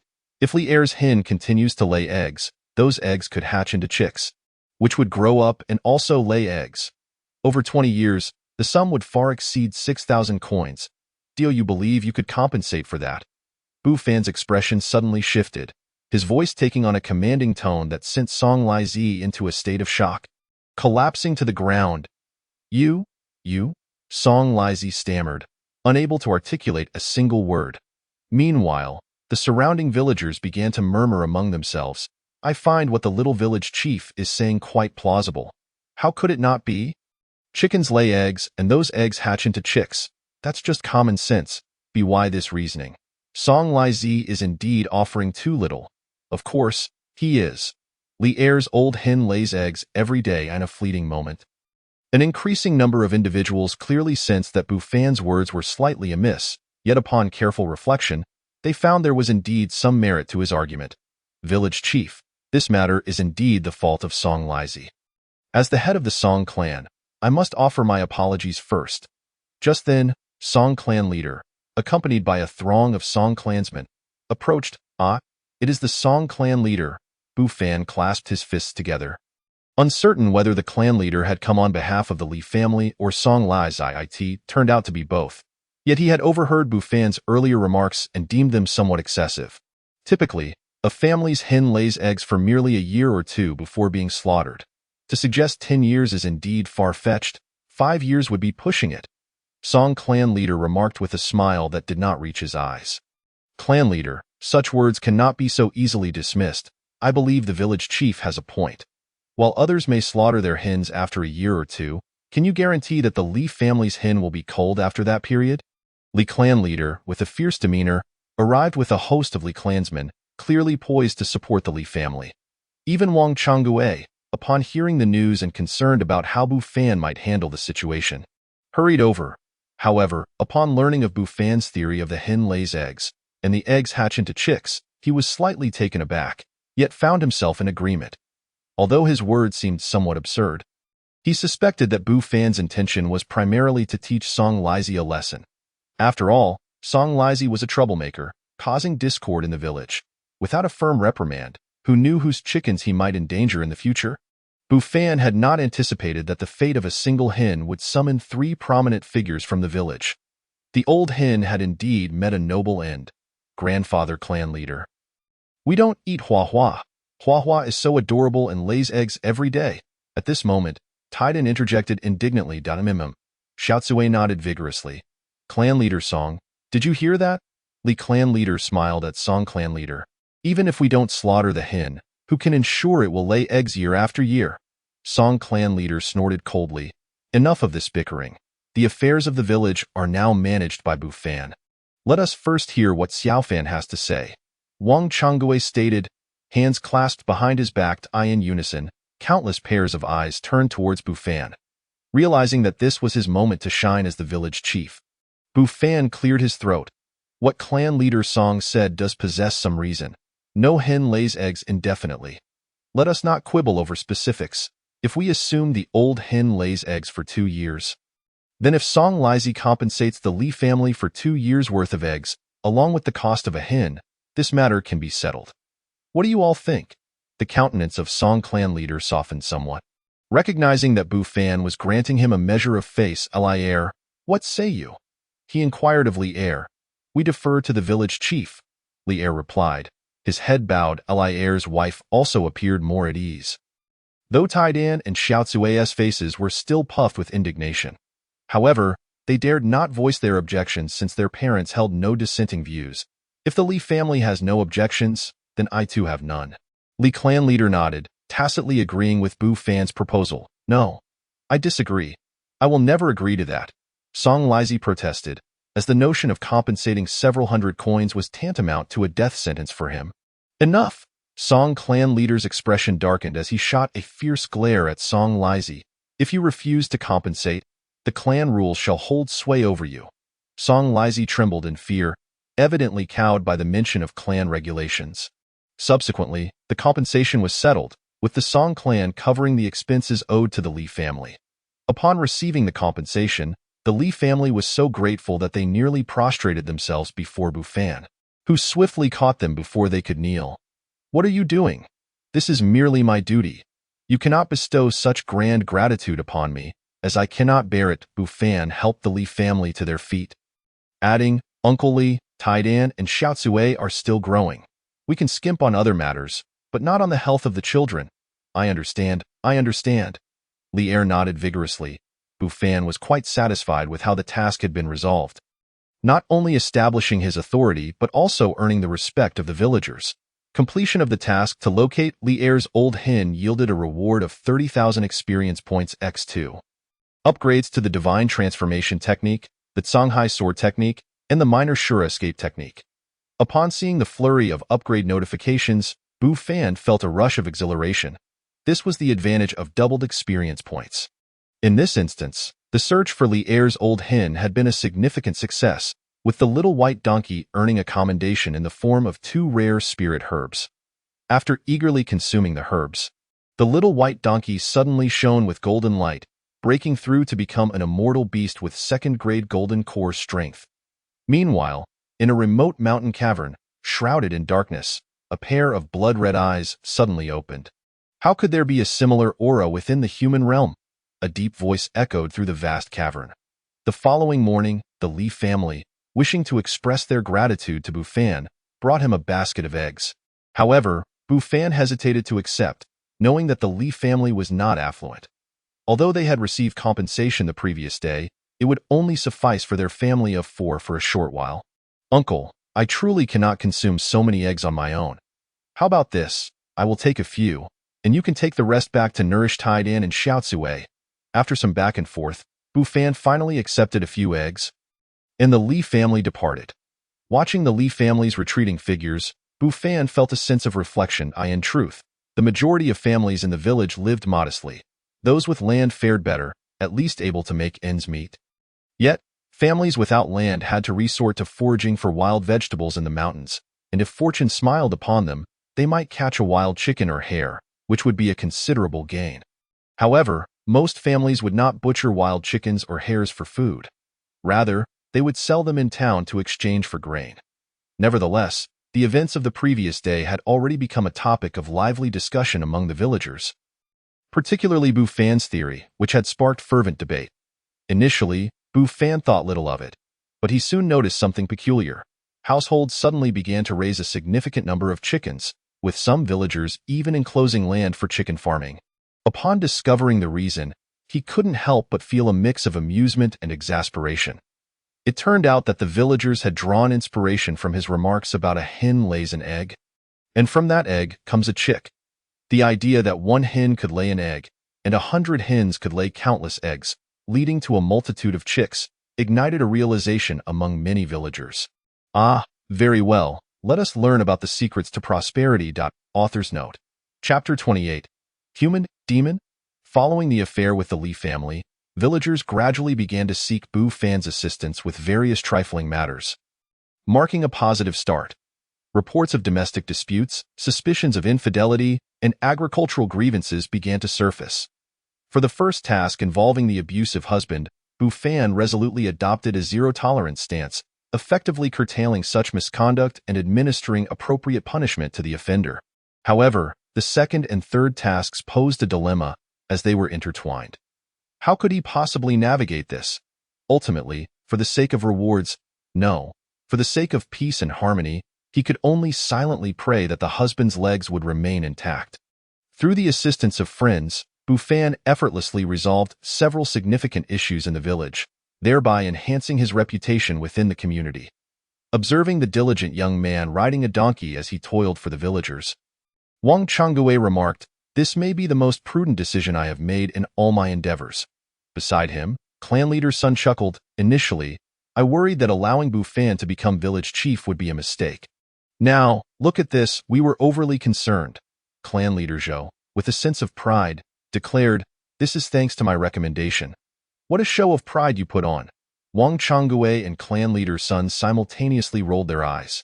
Days passed, and Bu Fan was both troubled and elated.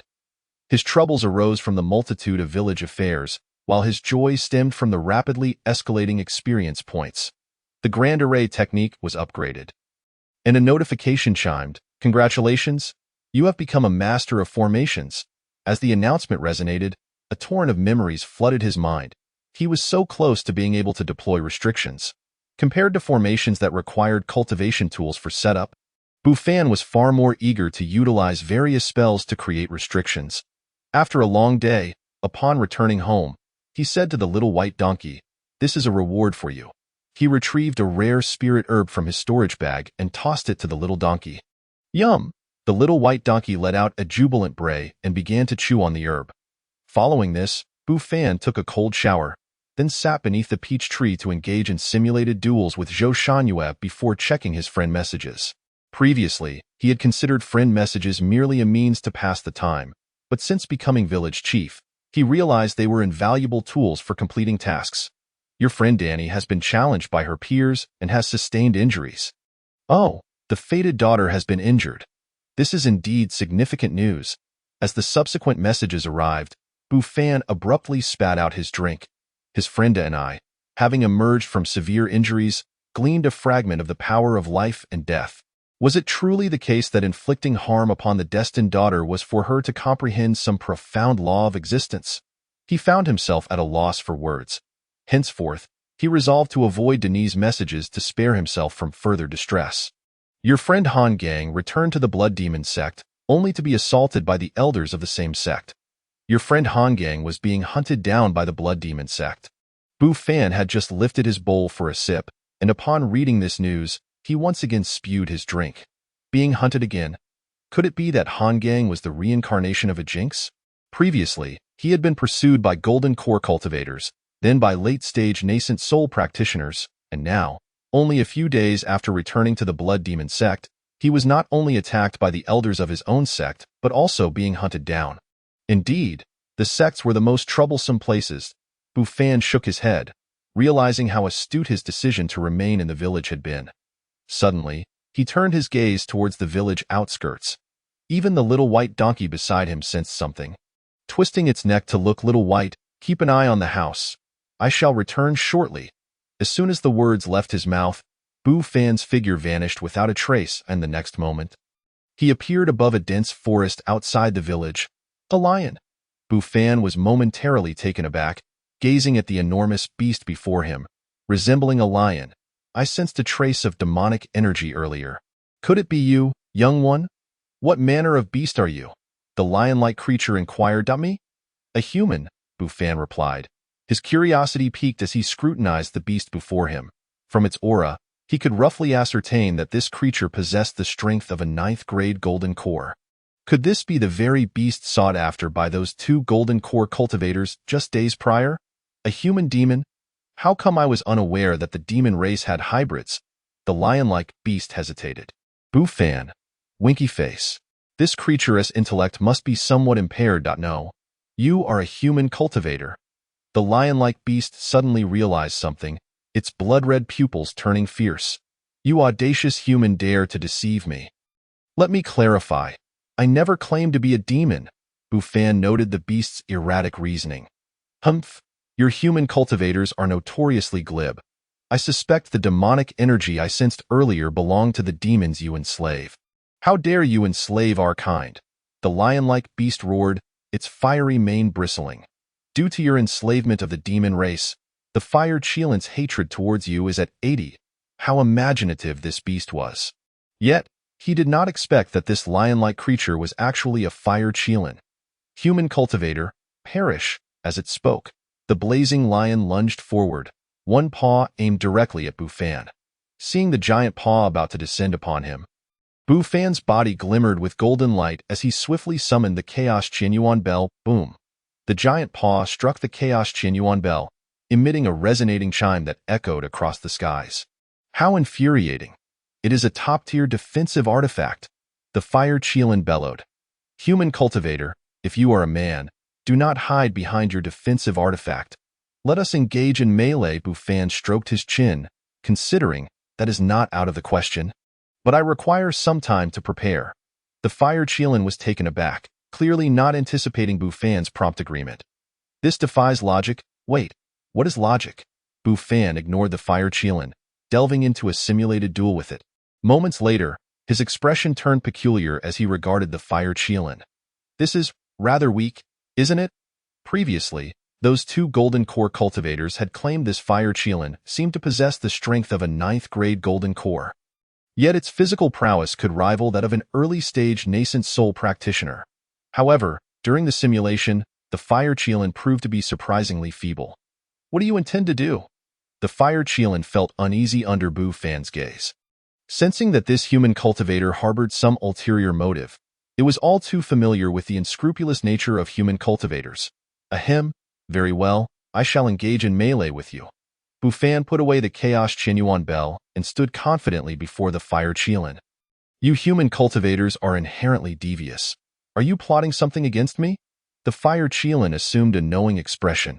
If we are to fight, let us fight. No need for idle chatter. Are you still a man? Bu Fan replied impatiently.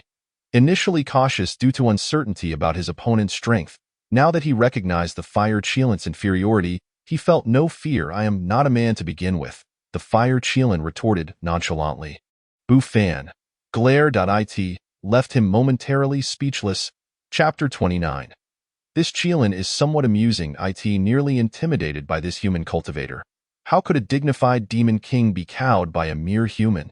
The fire Qilin glared fiercely. Human cultivator, tremble and submit to my might.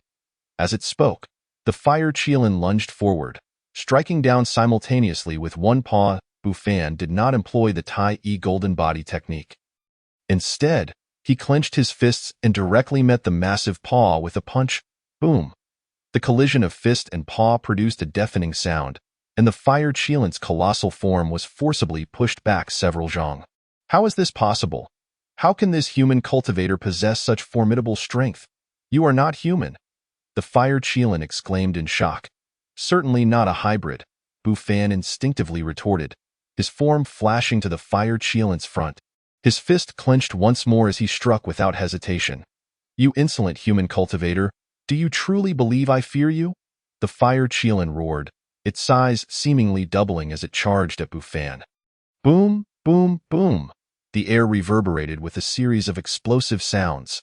Time passed, and in a certain valley within the dense forest, a small yellow dog lay on the ground, cradling its head, tears welling in its eyes as it pleaded. Please, stop fighting. I am afraid. The fire Qilin's heart was heavy. This was no mere human cultivator. It was clearly an ancient humanoid beast.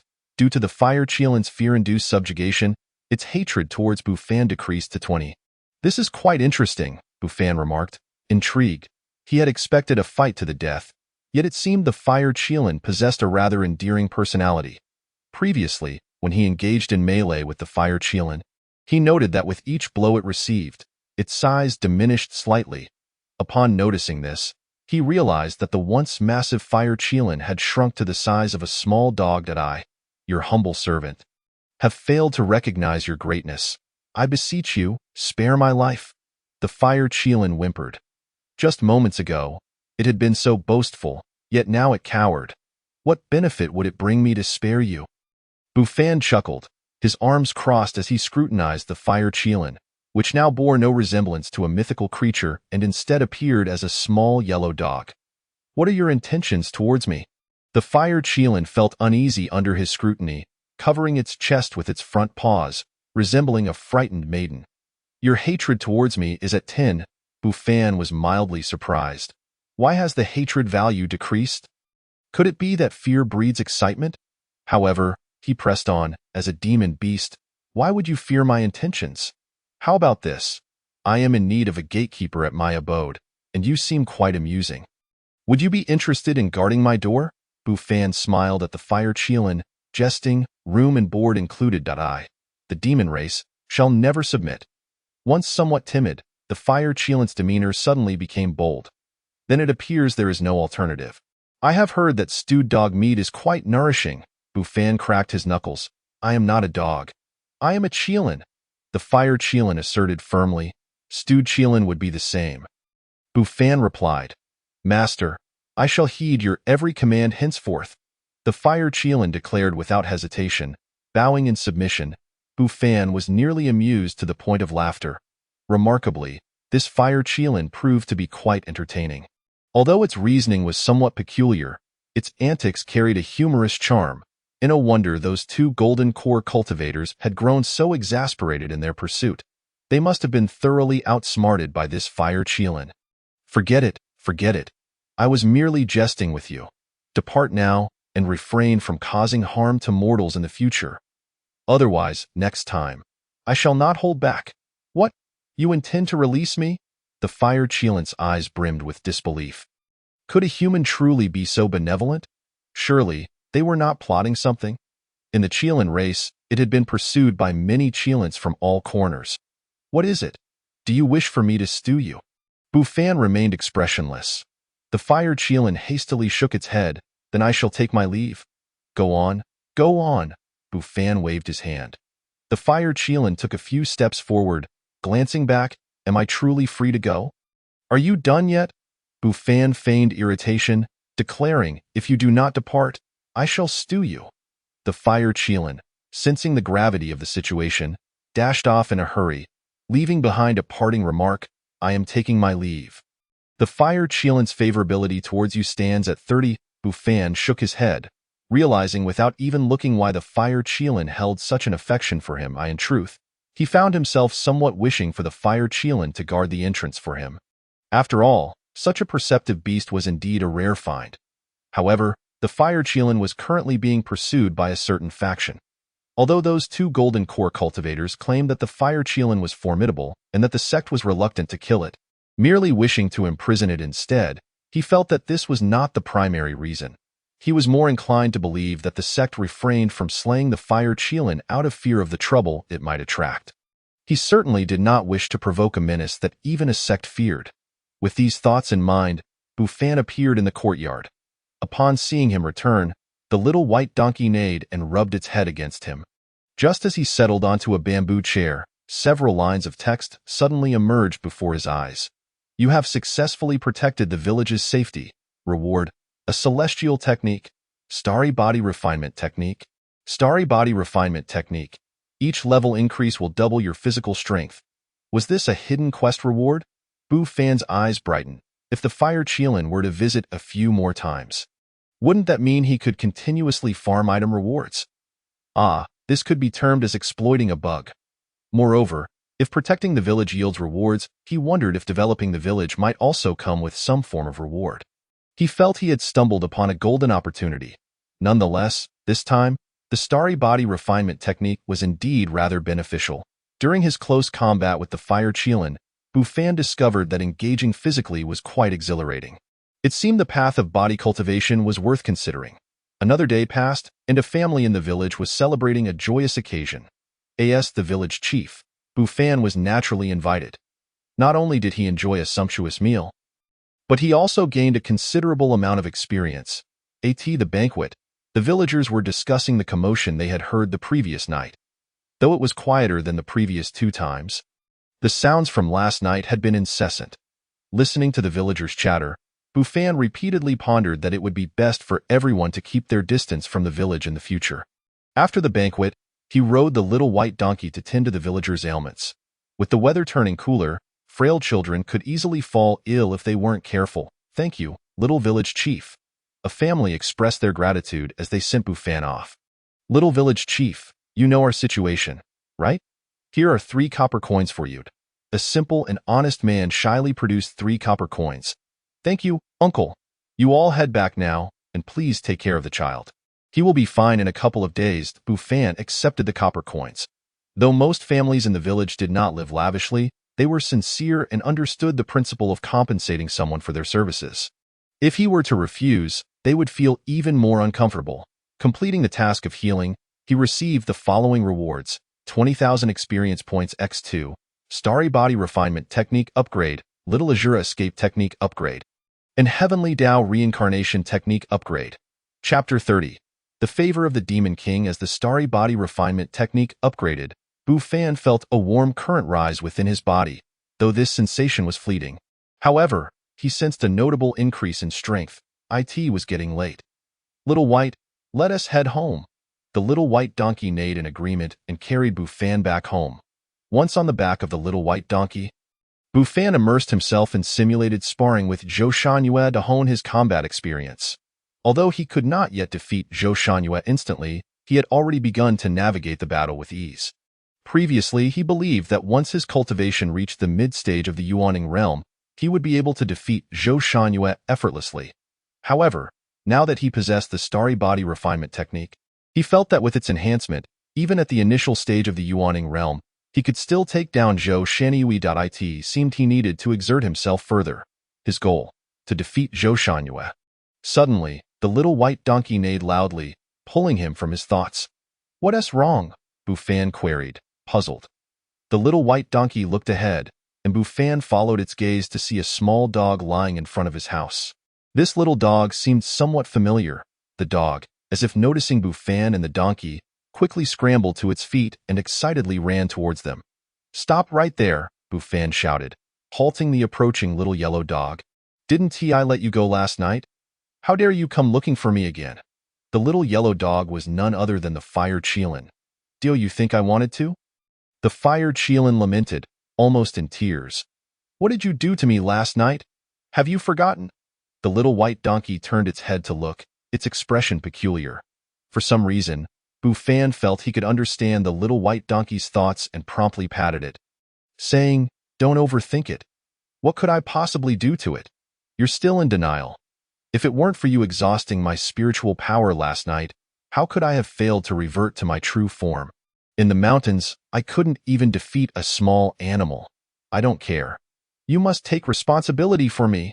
The Fire Qilin rolled on the ground, adopting a stance of exaggerated distress.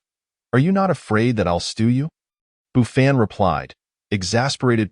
One could easily misunderstand and think he had done something unspeakable to this little dog. "If you want to stew me, go ahead. After all, dying in the mountains is inevitable. I would rather die honorably at the hands of a human cultivator than be humiliated and eaten by a small animal in the mountains." The Fire Qilin lay on the ground in a manner that suggested it was unperturbed by the threat. "Hey!" The little white donkey looked at Bufan and then at the Fire Qilin, letting out a neigh. The Fire Qilin immediately sprang to its feet, running excitedly to the little white donkey. "What? You're willing to let me stay? Human cultivator, did you hear that? It has agreed to let me remain." Bufan thought, "What do you mean you can hear? Little white, don't let just anyone wait. Don't let any demon stay." He patted the little white donkey. "Hey!" The little white donkey neighed again. Bufan instinctively glanced at the Fire Qilin. The Fire Qilin raised its chin haughtily, stating, "Little White said that allowing me to stay is a tremendous blessing for you, and you must provide me with delicious food and drink, cannot bully me, and must treat me kindly." Bufan's expression darkened, and without a word, he hoisted the little dog as if it were a mere pup. "What are you doing? Just because I lack strength doesn't mean I'm easy to bully." The Fire Qilin kicked its legs in protest. "I may not understand what Little White is saying, but if it only makes one sound, how can you talk so much? Do you take me for a fool? You should return from whence you came." Saying this, Bufan mimicked, throwing the Fire Qilin away. Okay, I admit it. I'll be honest," Little White just said. "Master, I'll follow your lead," the Fire Qilin cried out. This seemed to align with the little white donkey's character. Bufan relented. "What character?" the Fire Qilin inquired, puzzled. "Why ask so many questions?" Bufan slapped the Fire Qilin on the head. "You're not completely useless. If you wish to stay, that is not a problem, but I have a few questions that need clarification. First, where did you come from?" "Well, that's a long story." The Fire Qilin gazed up at the sky, indicating that this tale dated back over a decade. "I'll make a long story short." Bufan's expression hardened. "Why are you so fierce? It's true what the fox demon said.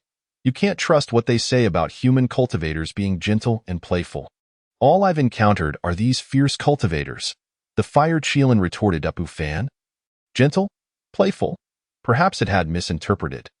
They might have been engaged in a serious game in the courtyard, beneath the peach tree, as he listened to the Fire Qilin's tale. Bufan finally grasped the gist of it. "So, you sneaked out from the Qilin clan out of curiosity about the human territories, but not long after, you encountered a powerful human cultivator who captured you and imprisoned you in a tower?" Exactly.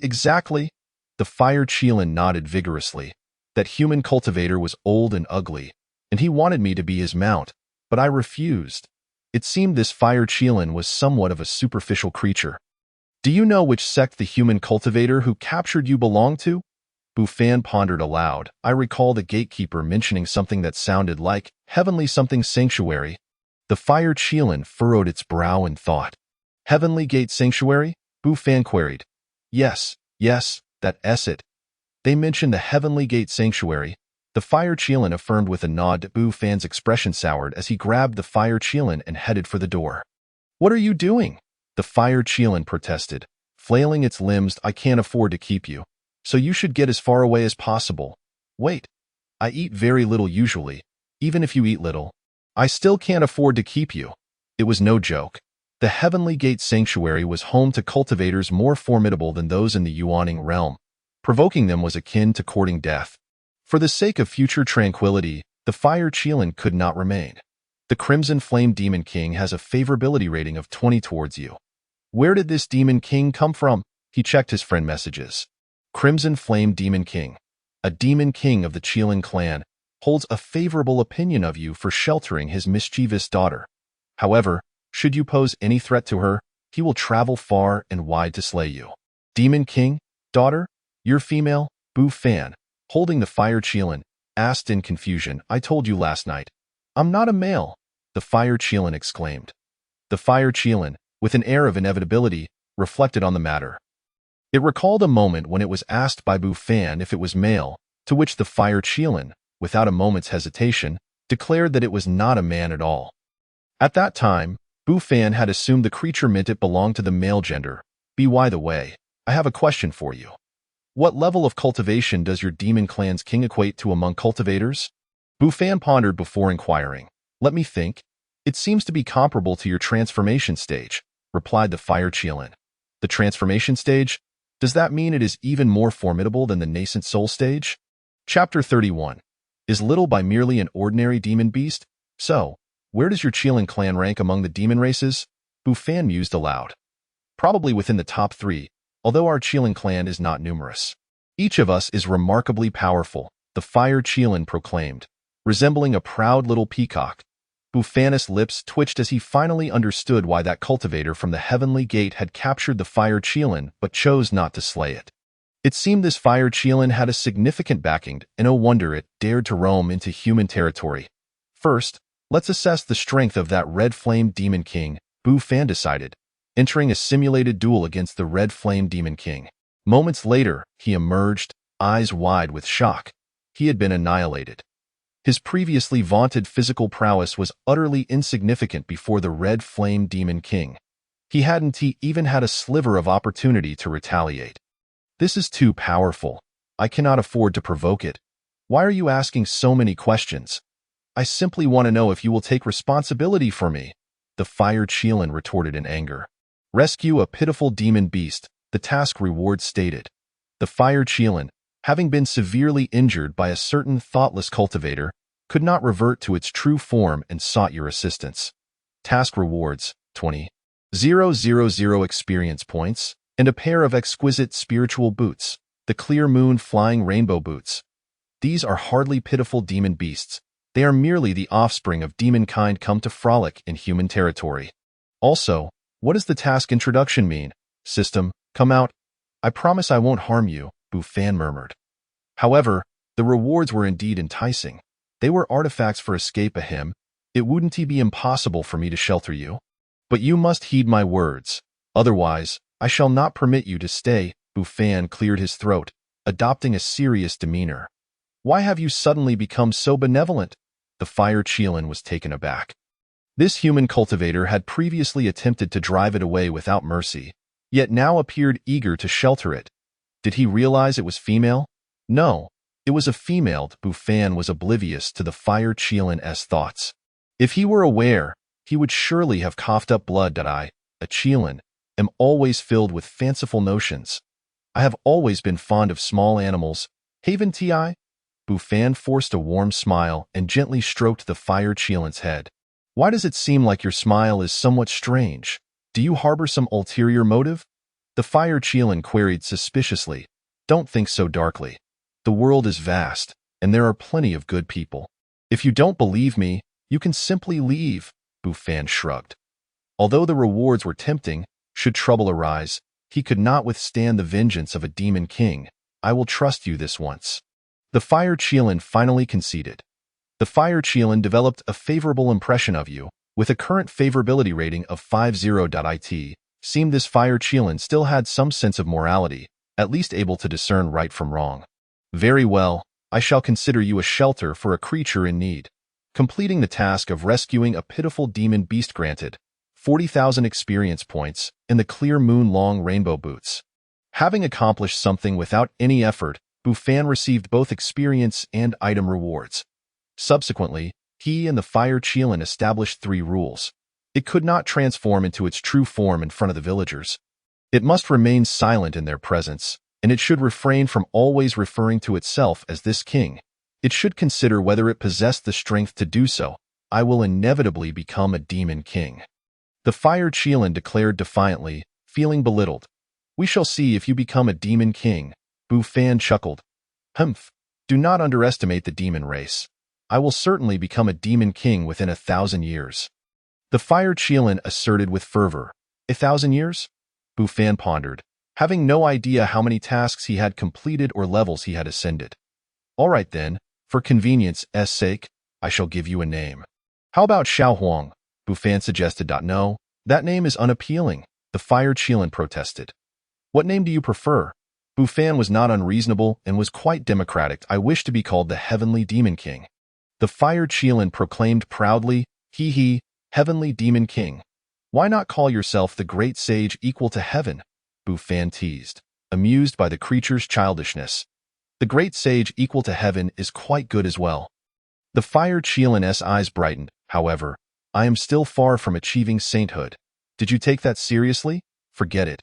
I shall still call you Xiao Huang. Bufan shook his head. I refuse. The Fire Chelan attempted to protest. But after a friendly, democratic discussion with Bufan, it eventually came to accept the name Xiao Huang as quite pleasant. That day, their household gained a new member, making it a touch livelier. That night, when the Fire Chelan discovered that Xiao Bai the donkey was indeed the demon beast it had sensed earlier, it was taken aback, away. Why didn't I detect any demonic aura from Xiao Bai? Xiao Bai, Bufan called out. Xiao Bai the donkey braid, exuding a second-tier golden core aura. It truly was a demon beast. The Fire Chelan rushed over to examine Xiao Bai, noting that ordinary demon beasts did not find cultivation easy, and those capable of evolving into great demons were exceedingly rare. How did you manage that? What else could be done? Just raise it. Bufan would not disclose to the Fire Chelan that Xiao Bai was a celestial pet granted by the system. By the way, may I ask what level of cultivation your demon clan must reach to speak human words? Typically, upon reaching the great demon level, equivalent to your cultivators at the golden core stage, one can begin to speak, the Fire Chelan replied. Then why can't Xiao Bai speak yet? Bufan inquired further. How would I know? The Fire Chelan replied. However, I do know of 2 scenarios. Oh? What are they? Bufan asked, intrigued. Point 1 scenario is that the more powerful the demon beast, the slower it awakens its intelligence. For instance, those ancient ferocious beasts possess great demon or demon king strength from birth. Yet their intelligence only unlocks upon becoming a saint. But I do not recall any ancient ferocious beasts resembling donkeys. The other scenario is that the demon beast's bloodline is too diluted. Which is why I believe Xiao Bai fits into the latter category, the Fire Chelan stated earnestly. Bufan remained noncommittal. Though Xiao Bai was not an ancient ferocious beast and did not possess a comparably high birth level, it was, after all, a bona fide celestial beast, likely not inferior to those ancient ferocious beasts. In truth, there was one detail the Fire Chelan had omitted. When Xiao Bai first emitted its aura, the Chelan blood within it had surged momentarily, but it paid little mind to it in the days that followed. Bufan would ride Xiao Bai the donkey when he ventured out, with a little yellow dog following closely behind. Initially, the Fire Chelan could contain its excitement, but after a few days, it could no longer sit still and began to frolic around the village. Concerned that the Fire Chelan might attract unwanted attention, Bufan decided to let Xiao Bai accompany it. Brother Song, are you truly planning to steal the village chief's white donkey? Under the cover of night, for shadowy figures were conspiring. Among them, a lean man whispered, What village chief? That kid who hasn't even sprouted hair. Song Lizy sneered, If it weren't for that brat, I wouldn't have lost so much money to Lier. Tonight, I'll make that brat see who he's dealing with. Does he really think I'm easy to bully? Chapter 32. The ability to summon wind and rain. You three, stay alert. Grab that white donkey and sell it at the tavern in town. It should fetch at least a dozen taels. Enough for us to enjoy ourselves in the flower district for a while. The three men gulped at the thought. The flower district was a popular spot for men. Before long, the four arrived at Bufan's residence. This village chief lives in a rather secluded place.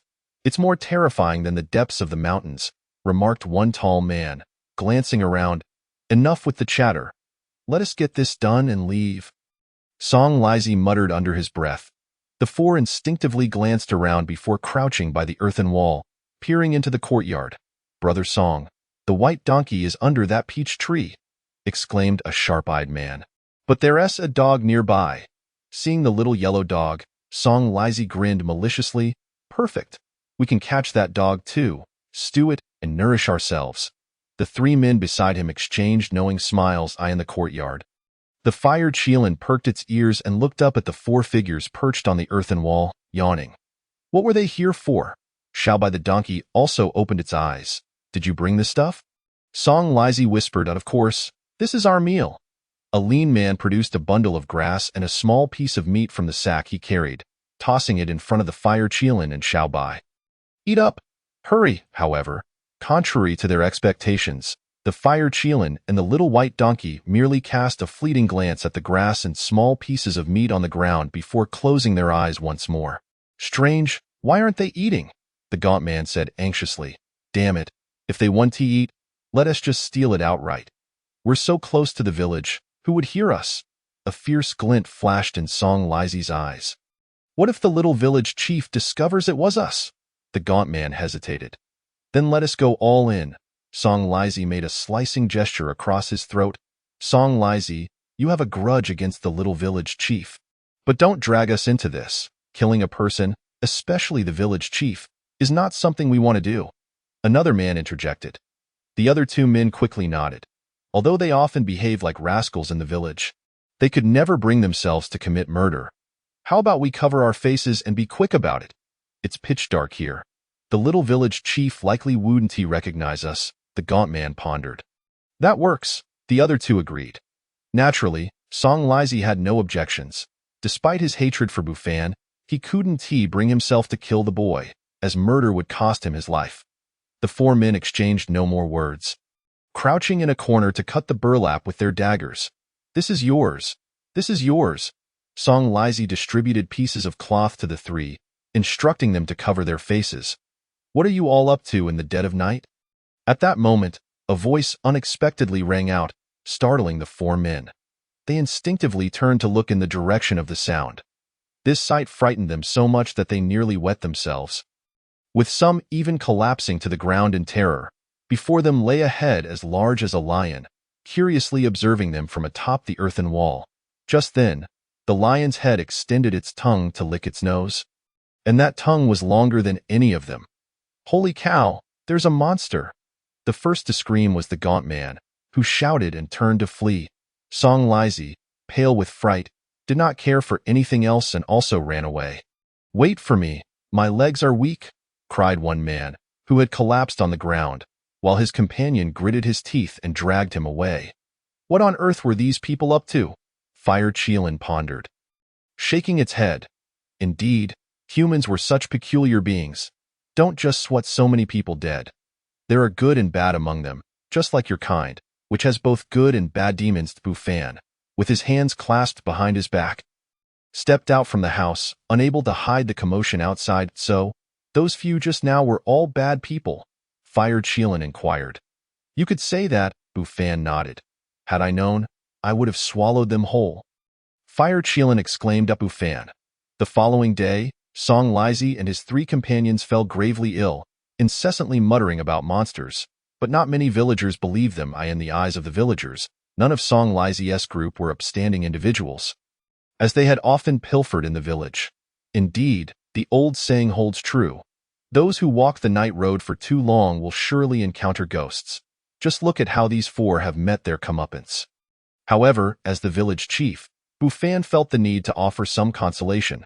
Perhaps he could even receive a task.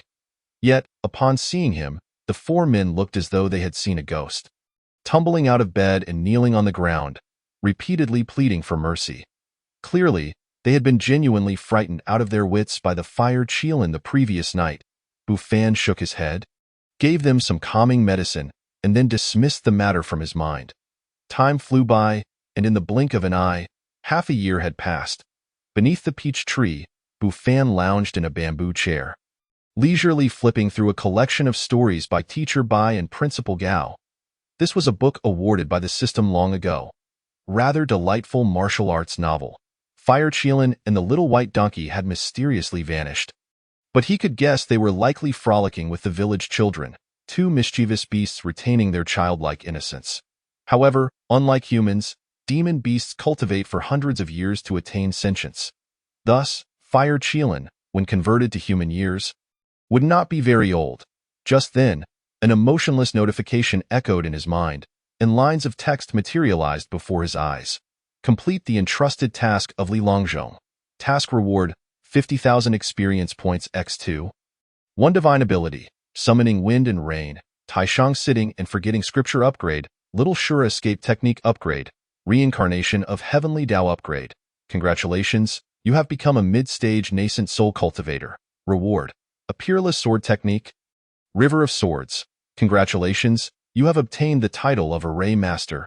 Unexpectedly, it had already been a year since Li Longzhong departed. Bufan couldn't help but sigh.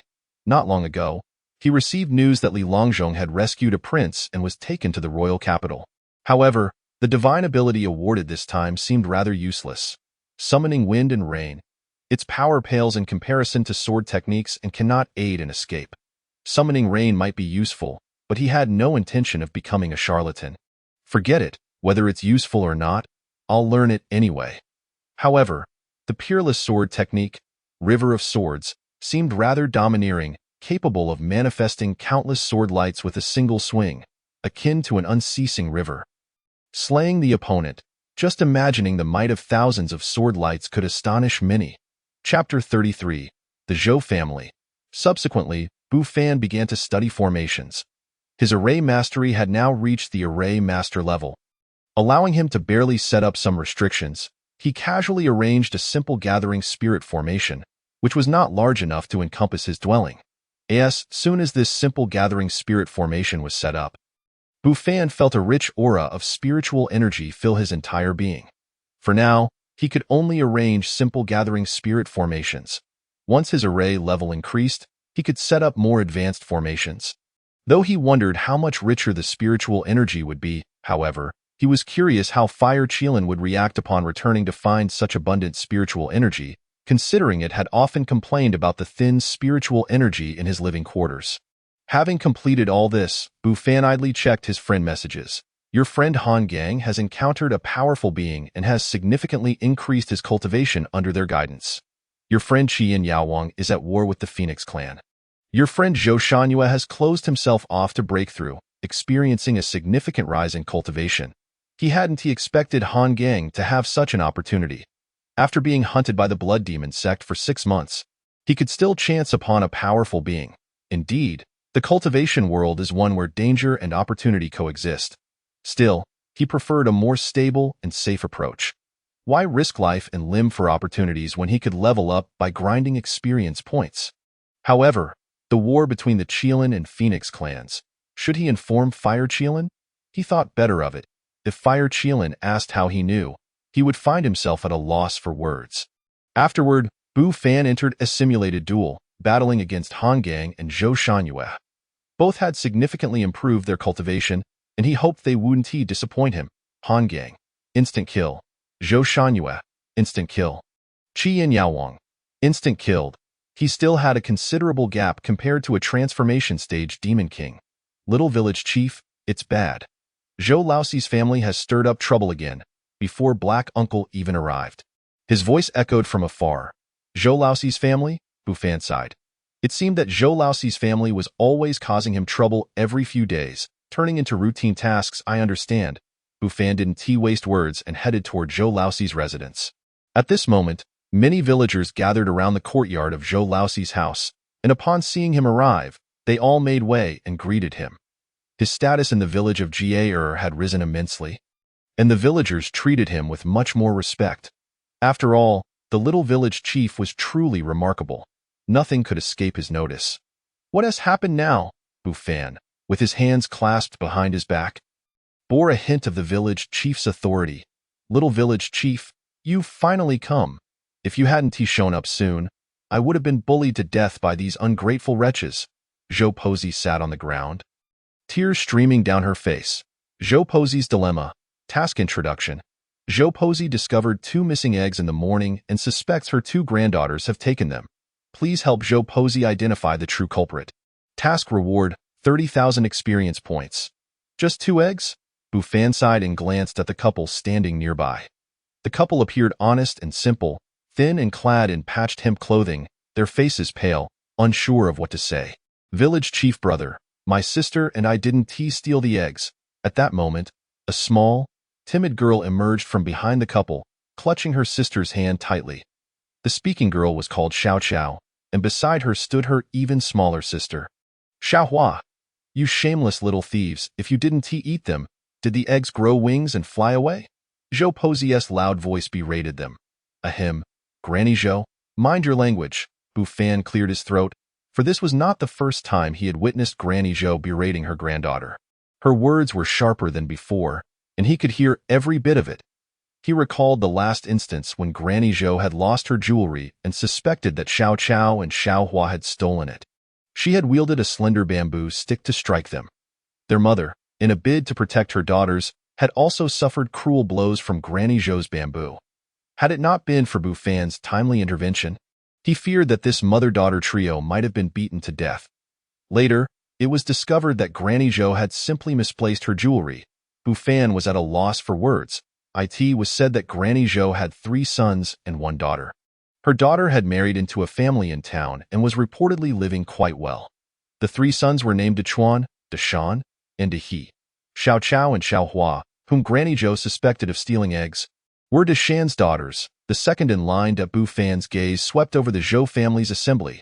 Deshan's family was clad in tattered garments, each member appearing gaunt, while Dechuan and Dehe's families, along with Granny Zhou, appeared well-fed, dressed in fine fabrics. In truth, Granny Zhou's family owned more than 10 acres of land, making them quite prosperous in the village.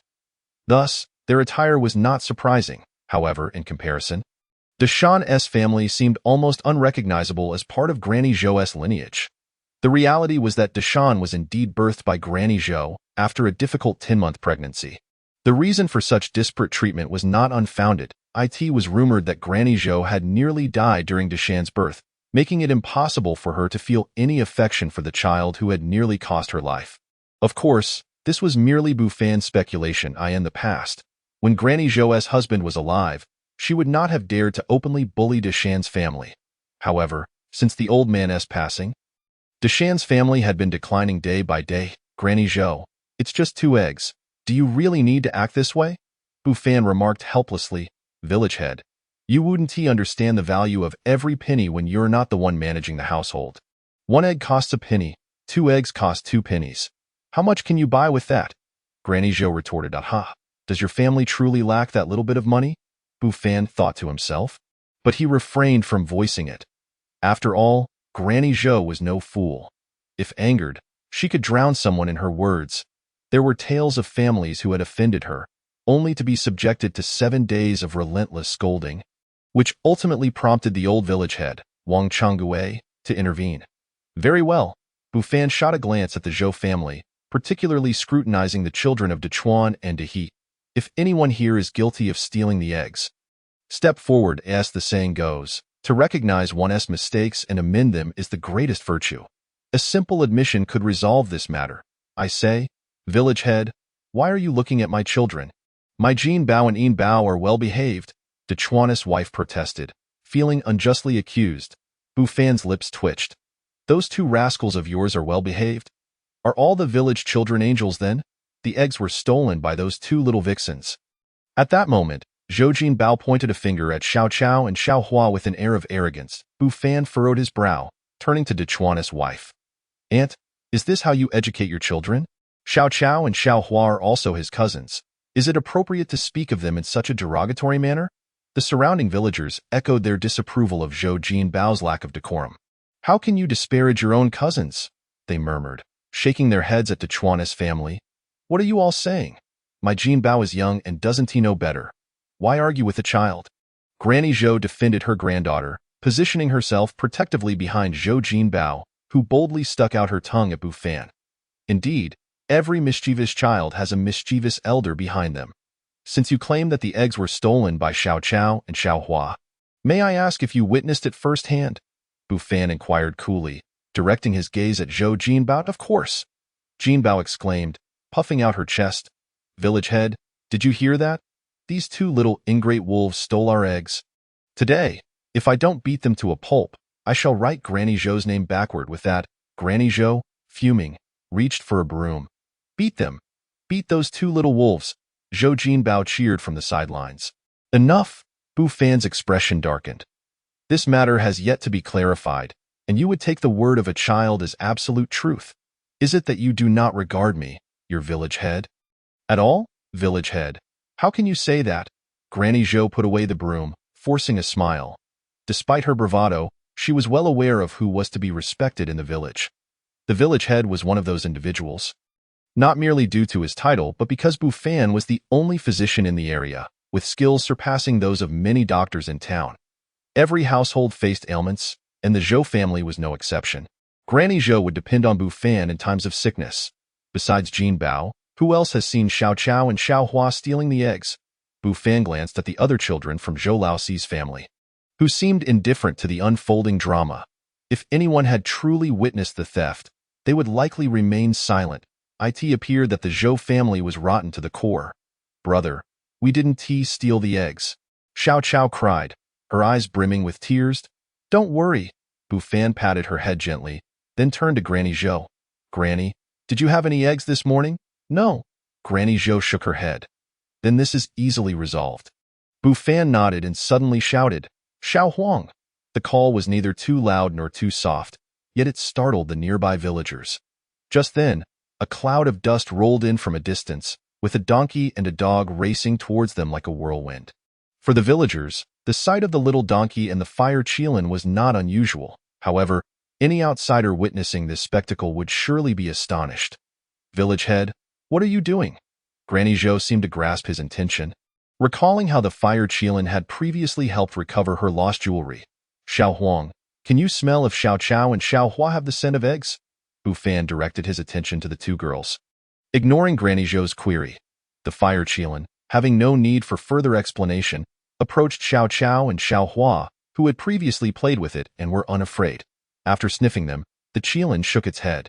Now, sniff the others and see who has the scent of eggs, Bufan instructed, gesturing towards the rest of the Zhou family. Without hesitation, the fire Qilin approached the other family members and finally halted before Zhou Jinbao. The latter's face turned pale as she vigorously waved her hands. Get away from me! Yet, the fire Qilin did not budge, instead looking towards Bufan, who understood the implication. Does he carry the scent of eggs? Bufan asked with a grin. The fire Qilin nodded. A stir of murmurs erupted among the villagers. It turned out that Jinbao was the one who had stolen the eggs and falsely accused her cousins. I didn't. The eggs were stolen by Xiao Chao and Xiao Hua. Not me, Zhou Jinbao adamantly denied, then angrily attempted to kick the fire Qilin. I'll kick you to death, you wretched dog. The fire Qilin, however, had no intention of complying. It swiftly coiled its tail around Zhou Jinbao's leg, causing her to stumble and fall to the ground. Granny, this dog is bullying me, Zhou Jinbao wailed. Bursting into tears, why, dear grandson? Granny Zhou rushed to embrace her, her heart aching for him. The surrounding villagers shook their heads, openly criticizing Granny Zhou for her biased treatment. They found it absurd that she was ready to beat her granddaughters for stealing eggs, yet was now coddling her grandson, who was the true culprit. What's the matter? The eggs are ours, and I can give them to whomever I wish. Besides, Jinbao has been looking thin. What's wrong with him eating a few eggs to replenish his strength? Granny Zhou retorted, uncaring of the villagers' opinions. Thin? The villagers shuddered, gazing at Jinbao's chubby figure. then at the frail forms of Xiao Chao and Xiao Hua, who seemed as if a gust of wind could carry them away. While favoritism existed, it had never reached such extremes. However, this was a family matter for Zhou Laozi, and Bufan felt it was not his place to intervene. Completing the troubles of the Zhou family, he received his task rewards, 30,000 experience points x2, upgrades for the Tai Golden Body Technique, the Dragon-Suppressing Buddha Seal, and the Mighty Vajra Palm. All right, disperse. What kind of behavior is this, crowding around someone else's home? Bufan waved his hand, and the villagers, realizing the spectacle was over, began to leave. Thank you, village head. As they departed, only Deshawn's family accompanied him out of the courtyard. Thank you, brother village head. Xiao Chao and Xiao Hua expressed their gratitude in unison. It's nothing. It's what I ought to do.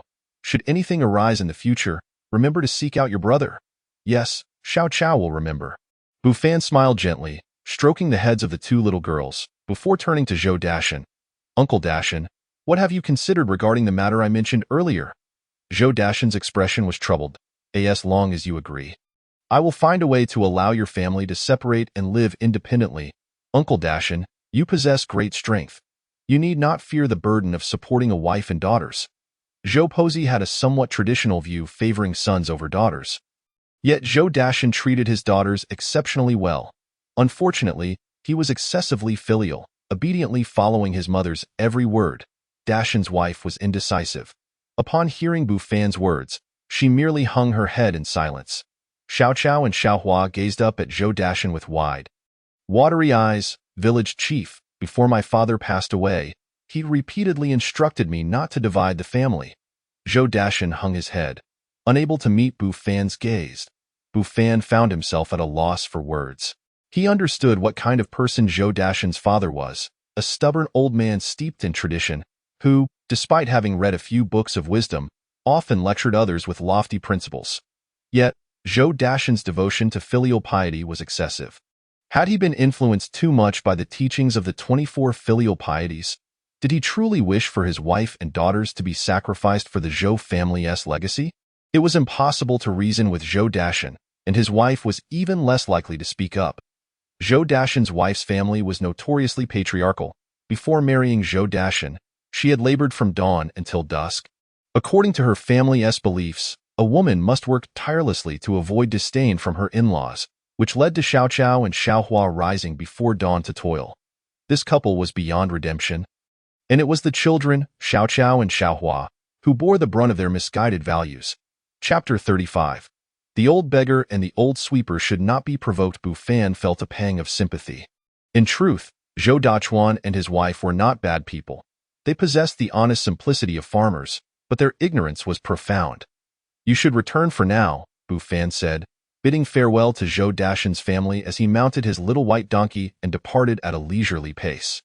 Bufan, your human race is quite peculiar. Despite all being born of the same flesh, why do you treat each other so differently? The fire Qilin tilted its head, regarding Bufan. Perhaps this is simply the nature of humanity? Bufan replied. The fire Qilin remained perplexed but did not dwell on the matter. Upon returning home, the fire Qilin was taken aback. What is happening? When did the spiritual energy become so dense? Having spent considerable time in the village, the fire Qilin had picked up some local dialect, though its words, emerging from the mouth of a small dog-like creature, sounded somewhat odd. Oh, there's a formation. The fire Qilin seemed to notice something, staring at Bufan in astonishment. You are a formation master? What do you think? Bufan smiled. The fire Qilin's eyes sparkled with excitement. While formation masters were not uncommon among humans, they were a rare breed among the demon clan. But if you are a formation master, why didn't you set up a formation earlier? The fire Qilin complained. Bufan refrained from mentioning that he had only just upgraded to a formation master. To avoid embarrassment, he cleared his throat. I was testing you to see if you were suitable to stay here. Now that you have passed the test, I have arranged a gathering spirit formation for your use during your training. I sense you are hiding something from me, the fire Qilin said suspiciously. Have you increased your cultivation?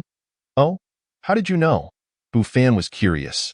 He had been employing a concealment technique, and at that moment, he had no trace of spiritual energy, appearing almost like an ordinary person. How could the fire Qilin discern his breakthrough? It's a feeling. I sense that I cannot defeat you, the fire Qilin replied gloomily. It had always thought that the human cultivator before it was quite strange, spending his days helping various mortals rather than engaging in solitary cultivation like other practitioners. Yet, this seemingly idle individual had managed to improve his cultivation. Was there any justice in that? Moreover, this human cultivator was also a formation master. Could it be that this human was a mighty figure among the human race? Its father often told it that the most formidable cultivators were those who concealed their true power, masquerading as beggars or old sweepers. Whenever this topic arose, its father would display a look of deep disdain, leading the fire Qilin to believe that its father had encountered some unspeakable secret. What are you thinking about? Bufan asked, bemused by the fire Qilin's dazed expression. Had it truly been left speechless? Since the fire Qilin had come to stay with him, it had indeed been quite helpful, contributing significantly to his experience points. I suspect you are up to something. Are you perhaps a powerful cultivator among the human race? The fire Qilin inquired, its lively nature prompting it to speak its mind. Why would you think that? Bufan chuckled. My father said that the most powerful cultivators aren't necessarily those from the clans, but rather those who enjoy hiding their abilities and pretending to be beggars or old sweepers. The fire Qilin stated with sincerity. Bufan was momentarily taken aback. Beggar? Sweeper? Indeed, in any world, one should never underestimate such individuals. Stop imagining things. If I had that kind of power, I would have long since gone out to have some fun. Bufan patted the fire Qilin on the back, explaining that one could not indulge without first attaining the highest levels of cultivation. Have fun? What does that mean? The fire Qilin tilted its head in confusion. It means to enjoy oneself, Bufan clarified. The fire Qilin seemed to understand, yet remained puzzled. Don't think too much. You must remember one thing. When you lack strength, it is wise to keep a low profile. Once you have power, you can do as you please. Bufan felt it necessary to impart some wisdom to the fire Qilin to prevent any potential trouble. But I am a demon. The fire Qilin protested, looking innocent at Bufan. In the dead of night, a figure stood in the air above Zhou Laoxi's home, accompanied by a small dog and a donkey. This individual was none other than Bufan and his little companions. What are you doing here? Bufan asked, exasperated. We came to see what you were up to. The fire Qilin replied, I'm hungry. The little white donkey brayed, I feel the same. The fire Qilin translated, don't worry. I understand, Bufan sighed, lamenting his decision to take in such simple-minded companions. No, they were demons. Be cautious. Don't wake this family, Bufan warned the fire Qilin and the donkey in a hushed tone. The fire Qilin glanced at the sky and speculated. On a dark night with a strong wind, is it possible you intend to bang? The fire Qilin immediately covered its aching head, tears welling in its eyes. Why did you hit me? Stop reading those unworthy novels. We are civilized beings who engage in dialogue, not violence, Bufan chastised. But you just hit me, the fire Qilin whimpered. That was merely a tap. Not a hit, Bufan corrected. Do you expect me to believe that? The fire Qilin retorted. Whether you believe it or not, I believe it, Bufan asserted, unfazed. Then, disregarding the fire Qilin's resentful gaze, they appeared in Zhou Pozi's room. Keep it down, Bufan instructed quietly before closing his eyes, rapidly forming hand seals and silently reciting incantations. The fire Qilin watched curiously as Bufan worked. Open for me. Suddenly, Bufan shouted, his eyes snapping open. Shimmering with an enchanting blue light, he flicked his fingers, sending a burst of luminescence towards Zhou Pozi. Is this some kind of magic? The fire Qilin gasped in astonishment. That night, Zhou Pozi slept soundly. A rarity since aging had made deep slumber elusive. The next morning, her initially pleasant mood soured upon discovering that Dashin's wife had torn her clothes. Enraged for no apparent reason, Zhou Pozi grabbed a broom and began to lash out at this unfortunate omen. Curse you, you ill-fated star. You can't even wash a garment properly. What good are you? I'll have Dashin divorce you and send you back to your destitute family. Please, mother. I was wrong, Dashin's wife pleaded desperately. Grandma, don't send my mother away. We will work hard. Xiao Xiao and Xiaohua rushed over, begging Zhou Pozi to stop, but she paid no heed, striking the children alongside their mother. Chapter 36, Village Chief. I want to divide the family. Get away from me. You ill-fated stars. Truly a family of misfortune. Zhou Posey scolded as she struck, still feeling unsatisfied while others from the Zhou family stood by, watching the spectacle. I must say, second sister-in-law, do you realize that this garment was Mother's favorite? How could you ruin it? Dashan's wife, Dachuan's wife, remarked sarcastically. Indeed, this garment was custom-made for my husband in town. It cost quite a bit of silver. Even if you sold your 2 daughters, you wouldn't be able to repay it.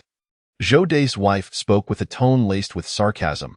Upon hearing this, Zhou Dashan's wife dared not plead for mercy any longer, allowing Zhou Posey to strike her. Mother, I beseech you, cease the beating. If you continue, Xiao Cao's mother will be beaten to death. Zhou Dashan knelt before Zhou Posey, bowing his head repeatedly. If she dies, I shall find you another wife. Zhou Posey showed no intention of stopping. I do not want another. I want Xiao Cao's mother. I implore you, spare her. Zhou Dashan bowed again, his frustration boiling over. You infuriate me. Today, I will strike you, you ungrateful wretch. Zhou Posey, who had never been fond of her second son, picked up a broom and began to beat Zhou Dashan, thwack after thwack. Zhou Dashan knelt on the ground, motionless, enduring Zhou Posey's blows. Grandmother, that is enough. Killing someone is a crime. Upon receiving the news, Bu Fan arrived with his little white donkey and fiery Qilin. His expression graved, "It is merely a piece of clothing. Garments can be mended or replaced, but a life lost cannot be retrieved. Today, for the sake of the village head's reputation, I will spare you. But you shall go hungry." Zhou Posey, fuming, acquiesced. Afterward, Bu Fan examined Zhou Dashan's family, discovering only superficial injuries that would heal after a few days. You might want to consider my suggestion, he remarked, glancing at the 2 pitiful little girls with a sigh. Thank you, village head, Zhou Dashan replied. His head bowed. Bu Fan shook his head, unwilling to involve himself further with Zhou Dashan. The ensuing days saw Zhou Posey continue to vent her frustrations on Zhou Dashan's family, punishing them for poor cooking or lackluster work. Either she would strike them with a broom or impose a day of fasting. Time passed in this manner until 6 months later. Mother, a wealthy household has recently settled in town. They are in need of numerous maids, but the contracts are binding. Once sold, they will not recognize their kin. However, pretty girls fetch 20 to 30 taels. Zhou Dachuan hurried home with this news and relayed it to his wife, who in turn informed Zhou Posey. 20 to 30 taels. Such a sum. Zhou Posey's eyes sparkled, yet the thought of selling her granddaughter brought hesitation. Mother, Jin Bao is your eldest grandson. That amount could fund his schooling for several years. If he becomes a high-ranking official, you would be a lady of status, with maids to serve you and carriages to attend you. Hearing her daughter-in-law speak thus, Zhou Posey could not suppress her excitement. Setting aside the fact that Jin Bao was her beloved eldest grandson, she envisioned the life of luxury that awaited her should he ascend to power. Yet, could Xiao Cao truly be worth 20 to 30 taels? What about Xiao Hua? The girl contributed little to the household and was merely a waste of rice. Zhou Dachuan's wife interjected. As Zhou Posey pondered, Zhou Dai's wife burst in. Selling Xiao Cao and Xiao Hua is not my concern. But why must the proceeds go to Jin Bao's private school? Mother, your favoritism is excessive. My son Jin Xiao is also your grandson. Zhou Dai's wife, who was always keen to avoid losses, wailed as if to ensure everyone heard her. Her cries drew the attention of the entire Zhou family. Zhou Dai, puzzled, inquired about the commotion.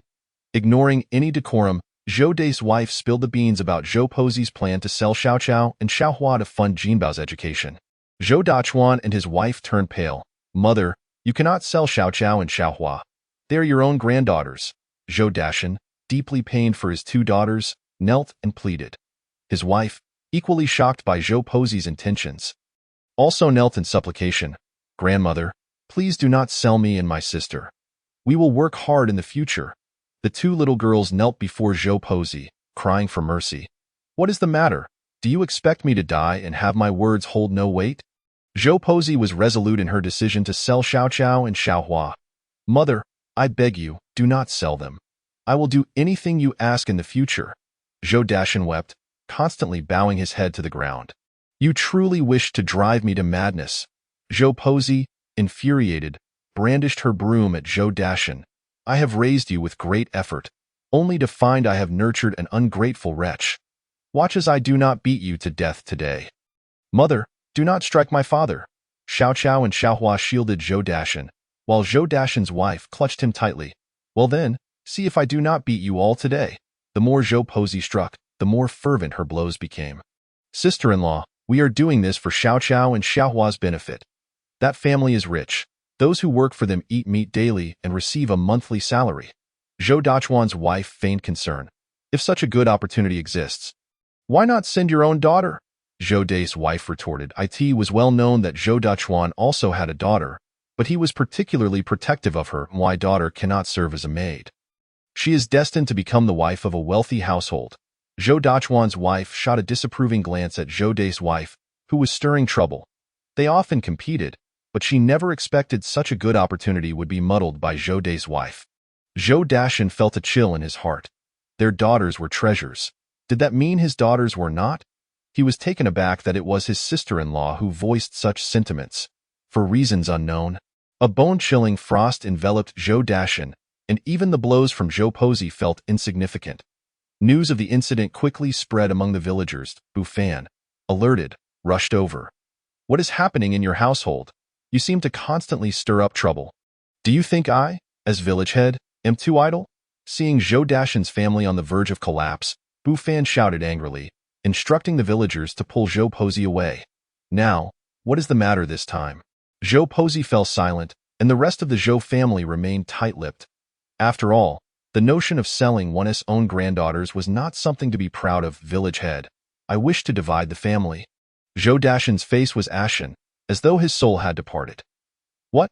The surrounding villagers gasped at Zhou Dashan's decision, and even Bu Fan was taken aback by the notion of Zhou Dashan splitting the family, as though the sun were rising in the west.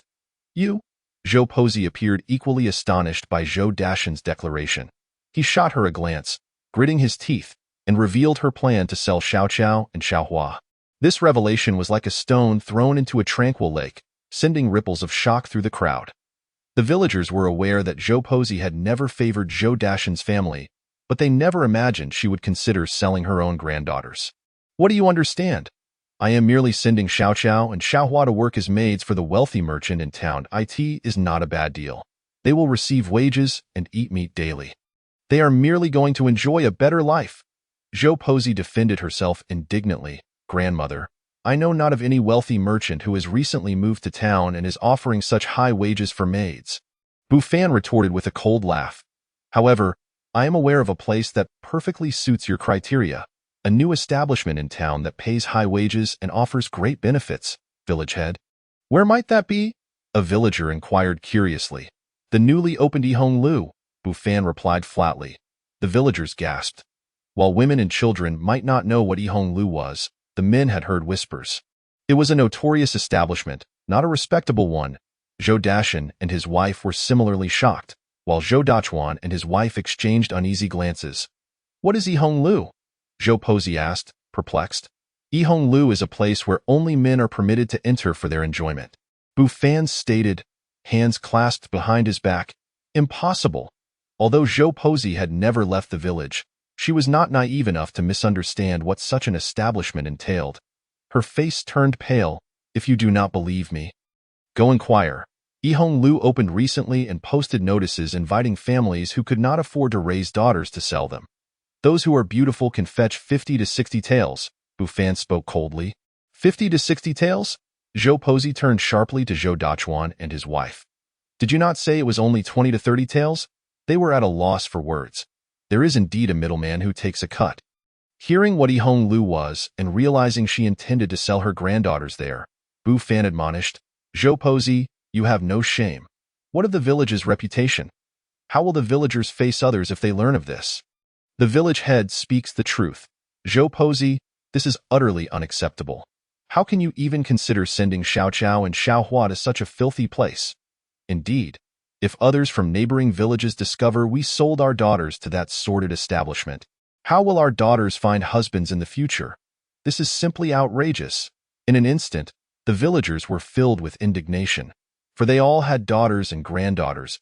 If the reputation of their village were tarnished, Who would dare to marry the girls from their remote hamlet? At this moment, Zhou Dashan and his wife felt utterly despondent. Were it not for their steadfastness, it was likely that Xiao Chao and Xiao Hua would have been sold to that vile place. Subjected to the whims of Min, village chief, you must take a stand for me. I ask for nothing more than to separate from this household. Zhou Dashan pleaded, kneeling before Bu Fan. What are you doing? Quickly, rise, Bu Fan replied. Rest assured, I will advocate for you in this matter. You ungrateful wretch! Zhou Pozi trembled with fury, believing she had done nothing wrong. She simply remained unaware of the true nature of that place. Moreover, it was paramount to note that Xiao Chao and Xiao Hua had not yet been sold at this juncture. Zhou Dashan's heart was already frozen with despair. Perhaps his mother truly did not know what that place entailed. Yet his elder brother and sister-in-law certainly did, and still they wished to send Xiao Chao and Xiao Hua there. He truly no longer wished to remain in this family, fearing that one day he would be absent, and his wife and daughters would be sold off. I refused to agree. Zhou Pozi vehemently opposed the separation of Zhou Dashan's family, but Bu Fan would not allow her the opportunity to resist. He promptly summoned the clan leader of the Zhou family. It is important to note that the clan leader held absolute authority within the Zhou clan. Given the uproar over Zhou Pozi's attempt to sell her granddaughter, and to a place like Yihong Lu no less, it was a disgrace to the Zhou family's reputation. Therefore, upon the clan leader's decree, Zhou Dashan was to separate from the family. Failure to do so would result in Zhou Pozi and her entire family being struck from the clan registry, which ultimately compelled her to consent to the division. However, Zhou Pozi had a condition. Zhou Dashan's family would receive nothing in the process, or else she would not agree to the separation. Bu Fan had initially hoped to negotiate some support for Zhou Dashan's family, but Zhou Dashan's heart was already cold. He simply wished to hasten his departure with his wife and daughters from this household. Declaring that he required no belongings and merely sought to separate, Bu Fan was left with no choice but to offer Zhou Dashan's family a dilapidated, thatched house that had long been uninhabited. Due to its prolonged neglect, the wild grass had grown taller than a person. The villagers, seeing Zhou Dashan's family in such a pitiful state, came together to help clean the thatched house, some even donating wooden furniture and kitchenware they no longer needed. Thank you, village chief, and thank you, dear villagers. After leaving Zhou Pozi's home, Zhou Dashan maintained a calm demeanor, yet tears streamed down his cheeks uncontrollably. It is often said that men do not easily shed tears, but that only holds true until their hearts are truly sorrowful. From now on, live well. Take good care of your wife, Xiao Chao, and Xiao Hua. They have not had it easy by your side. Bu Fan offered words of comfort. I will, Zhou Dashan replied, wiping his tears and nodding earnestly. Initially, he believed that this matter had reached a resolution. However, little did he expect that shortly thereafter, another uproar would arise at Zhou Pozi's household regarding the division of the family. This time, it was the brothers Zhou Dachuan and Zhou Dai seeking separation. The reason was simple. Since Zhou Dashan's family was no longer providing free labor, Zhou Pozi's two daughters-in-law, both notoriously lazy, frequently quarreled over who was doing more work. One could say that without Zhou Dashan's family, Zhou Pozi's household had devolved into chaos. Ultimately, Zhou Dai's family proposed a separation, wishing to no longer live with the eldest branch, which the eldest branch also tacitly agreed to. With whom will mother live? Zhou Dai inquired. Of course, she will live with us, the eldest branch. How could she live with her youngest son? Zhou Dachuan's wife crossed her arms defiantly. Who says she can't? Mother, come live with us. We will take good care of you. Zhou Dai's wife chimed in with feigned sweetness. In their struggle for the right to support Zhou Pozi, Zhou Dachuan and Zhou Dai nearly came to blows. Zhou Pozi's heart swelled with satisfaction, for this was the fruit of her labor, a fine son and daughter-in-law, unlike that ungrateful family. Chapter 38. Zhou Pozi's regret. After much contemplation, Zhou Pozi concluded that it would be best for Zhou Dachuan's family to care for her, which delighted Zhou Dachuan's family immensely. However, when it came time to divide the family assets, Zhou Dachuan's family and Zhou Dai's family nearly clashed again over the inheritance. Zhou Dachuan felt he deserved a larger share since he was responsible for caring for their mother, while Zhou Dai believed Zhou Dachuan's family had already received more than enough. Consequently, the issue of division lingered in the village for quite some time before a resolution was finally reached. Zhou Pozi had thought that after the separation, Her two sons would continue to respect and show filial piety toward her, but she could never have foreseen that just days after the division, her youngest son Joday's family would express dissatisfaction over the fairness of the separation, treating her with disdain. Even her eldest son began to adopt a similar attitude. They resented the idea that they should support their elderly mother while feeling entitled to a larger share. However, Zhou Pozi had distributed most of the family's wealth to Zhou Dai's family, which led to further grievances. "Why are we only having these few steamed buns for dinner?" Zhou Pozi remarked with dissatisfaction, eyeing the meager meal before her. "Mother, you allocated all the money to the third branch, leaving us with so little. At least we have something to eat now, but soon we may not even have buns."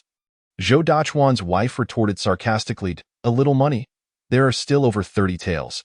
Isn't that enough to buy some meat?" Zhou Pozi protested. "Mother, you don't understand. Jinbao is going to private school and will need a bride soon. What will this little amount do for us?" Zhou Dachuan's wife responded leisurely. "Didn't I already give you half of the land? That should be enough for Jinbao and Yinbao to marry." Zhou Pozi felt her head spinning with frustration. "What use is half the land? I say, Mother, you complain about this and that. If you care so much for your youngest son, why not just go live with them?" Zhou Dachuan, who had been silent until now, finally spoke up. In the past, Zhou Pozi held the reins of the household, and Zhou Dachuan's wife would still show some restraint. But now that she was in charge, she had no qualms. You, I will have Dachuan divorce you, you shameless woman." Zhou Pozi trembled with rage, pointing a shaking finger at Zhou Dachuan's wife. "Mother, if you think my brother's family is better, then go live with them. This is how things stand here," Zhou Dachuan stated matter-of-factly. Zhou Pozi was taken aback by this unexpected response from her eldest son, and her anger flared. Fine, I will go to Dai's family," she declared. Rising in a huff, however, upon arriving at Zhou Dai's home, she was met with resentment from Zhou Dai's wife. Their family had received only a small portion of silver and had not even claimed a single room, while the eldest branch had taken so much advantage and now expected them to care for Zhou Pozi. "Mother, it was agreed that the eldest branch would take care of you, so why have you come to our home?" Zhou Dai's wife bluntly confronted her. Zhou Pozi, already feeling discontent, recounted the events that had unfolded at Zhou Dachuan's house. How outrageous! It was agreed upon, and now they are going back on their word. Zhou Dai exclaimed, "Mother, fear not, I will seek justice for you." Zhou Pozi's heart soared with delight, for her youngest son was indeed a better ally. Thus, Zhou Dai's family took Zhou Pozi back to Zhou Dachuan's house to demand justice. "Eldest brother, it was stated before the clan leader that you would care for Mother. Why do you wish to go back on your word?" Zhou Dai questioned. "I have no issue in caring for Mother. But if she is not satisfied, what can I do?" Zhou Dachuan retorted. "You have received so many benefits, yet you only provide her with buns. You still believe you have a valid point?" Zhou Dai argued. "We have received benefits? Younger uncle, you are mistaken. We have only received a small share of land and a house, while most of the wealth remains with your family." Zhou Dachuan's wife protested. "What do you mean by that? What do you consider most of the wealth? Be clear with me." Zhou Dai's wife shot back defiantly. Zhou Pozi felt a chill spread through her. She had initially thought her youngest son was there to seek justice for her, but instead, he was merely attempting to push her back to the eldest branch. Before the separation, her two sons had nearly fought over who would care for her. After the separation, they were still squabbling over the same issue. Where had it all gone wrong? It seemed that the division had been quite fair. The eldest son had been assigned to care for her, thus receiving the house and half the land, while the youngest son, lacking a house, had received a larger share of silver and half the land. In the end, Zhou Dai's family abandoned Zhou Pozi at Zhou Dachuan's house, refusing to acknowledge her any longer. "Look at this, your precious youngest son, leaving without even a word to you. You were blind to give them so much silver." Zhou Dachuan's wife fumed as she turned to leave, ignoring the stunned Zhou Pozi. In the days that followed, her meals consisted solely of buns, and more buns, and no matter how much Zhou Pozi complained, Zhou Dachuan's family continued to ignore her. Realizing that arguing within the household was futile, she took to the streets, spreading the word that Zhou Dachuan's family was mistreating her. Upon hearing this, Zhou Dachuan's wife was furious and sought out Zhou Pozi for an explanation. "Mother, we have been kind enough to care for you. Yet you spread slander about us. I ask you, are we lacking in food or clothes because of you? Zhou Posey, unable to counter her daughter-in-law's arguments, simply retorted, You are treating me poorly. If you believe we are treating you poorly, you are free to go to Zhou Dai's house. Zhou Dachuan's wife pointed at Zhou Posey without reservation and exclaimed, How dare you go? Zhou Posey? Previously, she had found her eldest son's meals unpalatable and had desired to dine at her younger son's home. However, the younger son had promptly expelled her, asserting that it was agreed upon that her eldest son would provide for her. Now, filled with regret, Zhou Posey lamented that had she known this would happen, she would have never agreed to split the family. But lamenting was futile. The following afternoon, Zhou Posey, famished, contemplated raiding the kitchen for something to eat. Upon entering, she discovered Zhou Dachuan's family hiding in the small kitchen, secretly devouring something. Watching Zhou Jinbao gnawing on succulent chicken, Zhou Posey felt her mouth water. It had been ages since she had savored meat. Yet, the thought that Zhou Dachuan's family was secretly indulging in meat while claiming they could not afford it ignited her fury. Zhou Dachuan's wife, realizing they could no longer conceal their actions, was about to speak when Zhou Jinbao interrupted, You old hag, are you trying to steal our meat? I'll tell you, this chicken belongs to us. Zhou Jinbao took a bite of the chicken, declaring, I am your grandmother. Zhou Posey was incensed by his words. This was her cherished eldest grandson, her pride and joy, whom she had doted upon for a decade. My mother said you are nothing but a rice bug, living off us. If you have any shame, go to your younger son's house and don't stay here. Zhou Jinbao retorted arrogantly. Zhou Posey felt her breath quicken, her head spinning, and suddenly, darkness enveloped her as she collapsed to the ground. Mother, mother! Chapter 39. Zhou Posey's awakening Bufan was hastily summoned to attend to Zhou Posey. After administering acupuncture, he shook his head at the families of Zhou Dachuan and Zhou Dai.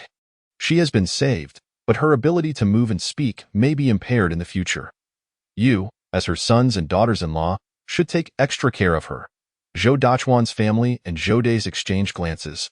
A flicker of regret crossing their faces, Bufan, discerning their sentiments, said nothing further, packed his medical kit, and departed. Though Zhou Posey had not fully regained consciousness, she could still hear the commotion outside as her two sons bickered over who would care for her, which even summoned the clan leader.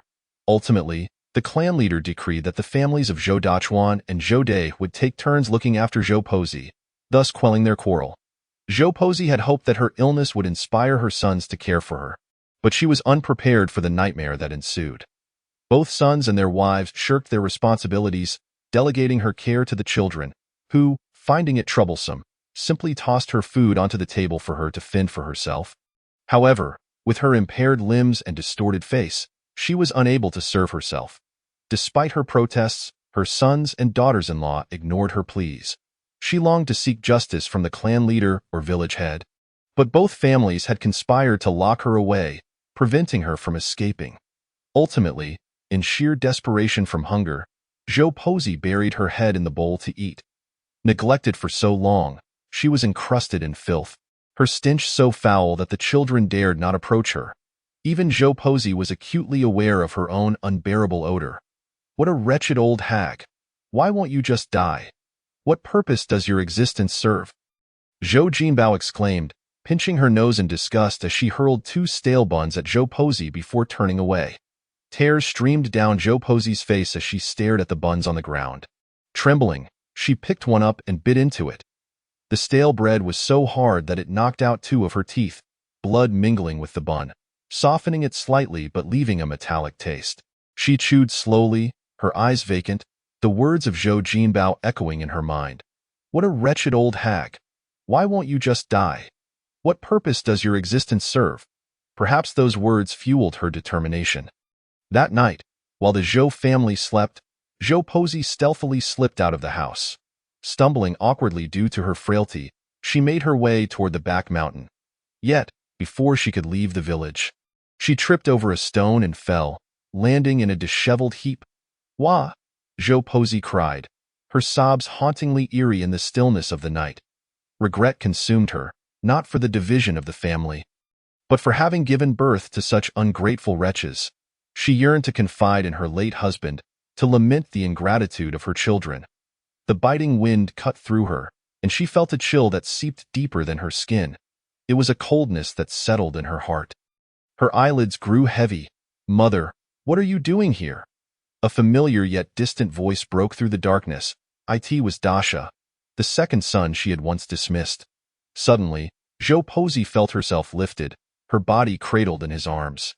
She longed to speak, but her strength had abandoned her, leaving her powerless in Dasha's embrace. Though she could not articulate her thoughts, she heard frantic knocking at the door and Dasha's anxious voice. "Village head, please come quickly and see what has happened to my mother." After that, Zhou Pozi drifted into an unresponsive slumber. When she awoke, she had lost track of how many days had passed. "Where am I?" Zhou Pozi murmured, bewildered.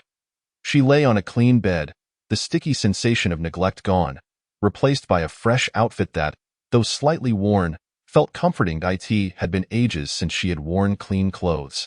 However, her limbs remained immobile, and she could only turn her head to survey her surroundings. The roof was thatched, and faint sunlight streamed through, illuminating the weathered earthen walls. "Mother, you're awake." A joyful voice rang out as Dasha's wife entered. Carrying a basin of water, her happiness radiating as she rushed out to announce, Dasha, Mother is awake." Shortly after, Dasha arrived, exclaiming, "Mother, you've finally awakened. You've been asleep for 3 days." Zhou Pozi, overwhelmed with emotion, wished to speak, yet found herself unable to produce any sound. "Don't try to speak, Mother. The village head said your stroke was severe and you need to recuperate." Dasha continued, 2 days ago, I spoke with your eldest and youngest sons, and they agreed that I would take care of you from now on." Zhou Pozi was taken aback. She, once a discarded old woman, suddenly found herself cared for. Why did Dasha still wish to look after her? "However, Mother, life is tough for us. Our meals may not be very good," Dasha admitted sheepishly, scratching his head. Zhou Pozi's eyes brimmed with tears, though she could not comprehend why. The tears flowed freely. "Why are you crying?" "Mother, are you unhappy about staying with us?" Dasha asked, alarmed. Zhou Pozi shook her head vigorously, producing incoherent sounds of distress. "Perhaps she is just overjoyed," Dasha's wife suggested softly. Zhou Pozi nodded emphatically. "That's wonderful," Dasha grinned broadly. In the days that followed, Zhou Pozi resided with Dasha's family. Each day, Dasha's wife came to feed her and assist with washing. The meals consisted of coarse rice porridge or vegetable gruel, far superior to the hard buns she had endured at her eldest son's home. Today, Dasha's wife was occupied and sent Xiao Chao to assist her. Observing the timid Xiao Chao, who cautiously fed her, Zhou Pozi felt a whirlwind of emotions. She emitted soft sounds of distress. "Grandmother, do you need to go to the toilet?" "Just a moment, I'll get you a chamber pot," Xiao Chao replied, rushing out. But Zhou Pozi wished to convey, "Xiao Chao, do not fear. Your grandmother will not harm you. Grandmother, I've brought the chamber pot." Xiao Chao returned, holding it aloft. Zhou Pozi shook her head and made an effort to articulate, "Xiao Chao, do you dislike your grandmother?" Xiao Chao was taken aback by the question, her body stiffening slightly. "Dislike," she replied, looking downcast. Zhou Pozi's expression dulled. "But because you are my father's mother, I do not dislike you." Xiao Chao smiled shyly, revealing her dimples. Zhou Pozi's heart swelled with emotion, her eyes watering. How foolish she had been to treat such a wonderful child as an ungrateful wretch. Chapter 40. Xiao Chao and Xiao Hua's fright in the afternoon. It was Xiao Chao and Xiao Hua who helped Zhou Pozi with her bathing. Initially, Xiao Hua was apprehensive of Zhou Pozi. But with Xiao Chao's encouragement, she gradually opened up. Witnessing the formerly quiet Xiao Hua transform into a lively and cheerful girl, her laughter ringing melodiously, Zhou Pozi reveled in this newfound warmth. Yet, the more she savored it, the more guilt she felt towards Dasha's family. Reflecting on her previous actions, she wished she could slap herself for having driven away such a wonderful family without providing them a single penny. After a few months of living modestly with Dasha, Zhou Pozi sensed that her time was drawing near. Her eyesight was failing her.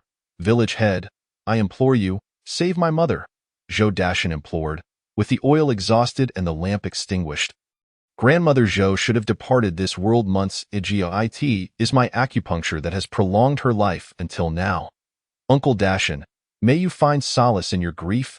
Bufan shook his head. Thank you. With her last ounce of strength, Grandmother Zhou managed to utter 2 words directed at Bufan. She felt that these additional months of life had been the most fulfilling of her existence.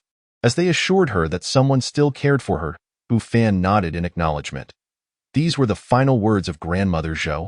After speaking, she slowly closed her eyes, listening to the cries of the Dashan family. Her heart was filled with both regret and shame. She regretted not having treated the Dashan family better and felt ashamed that despite her mistreatment, they had continued to show her kindness. If only she could return to the past, she would surely treat them well. Inside Grandmother Zhou's room, let us depart. Seeing the 2 streams of tears cascading from the corners of her eyes, Bufan withdrew the illusory water mirror he had conjured, turned, and vanished.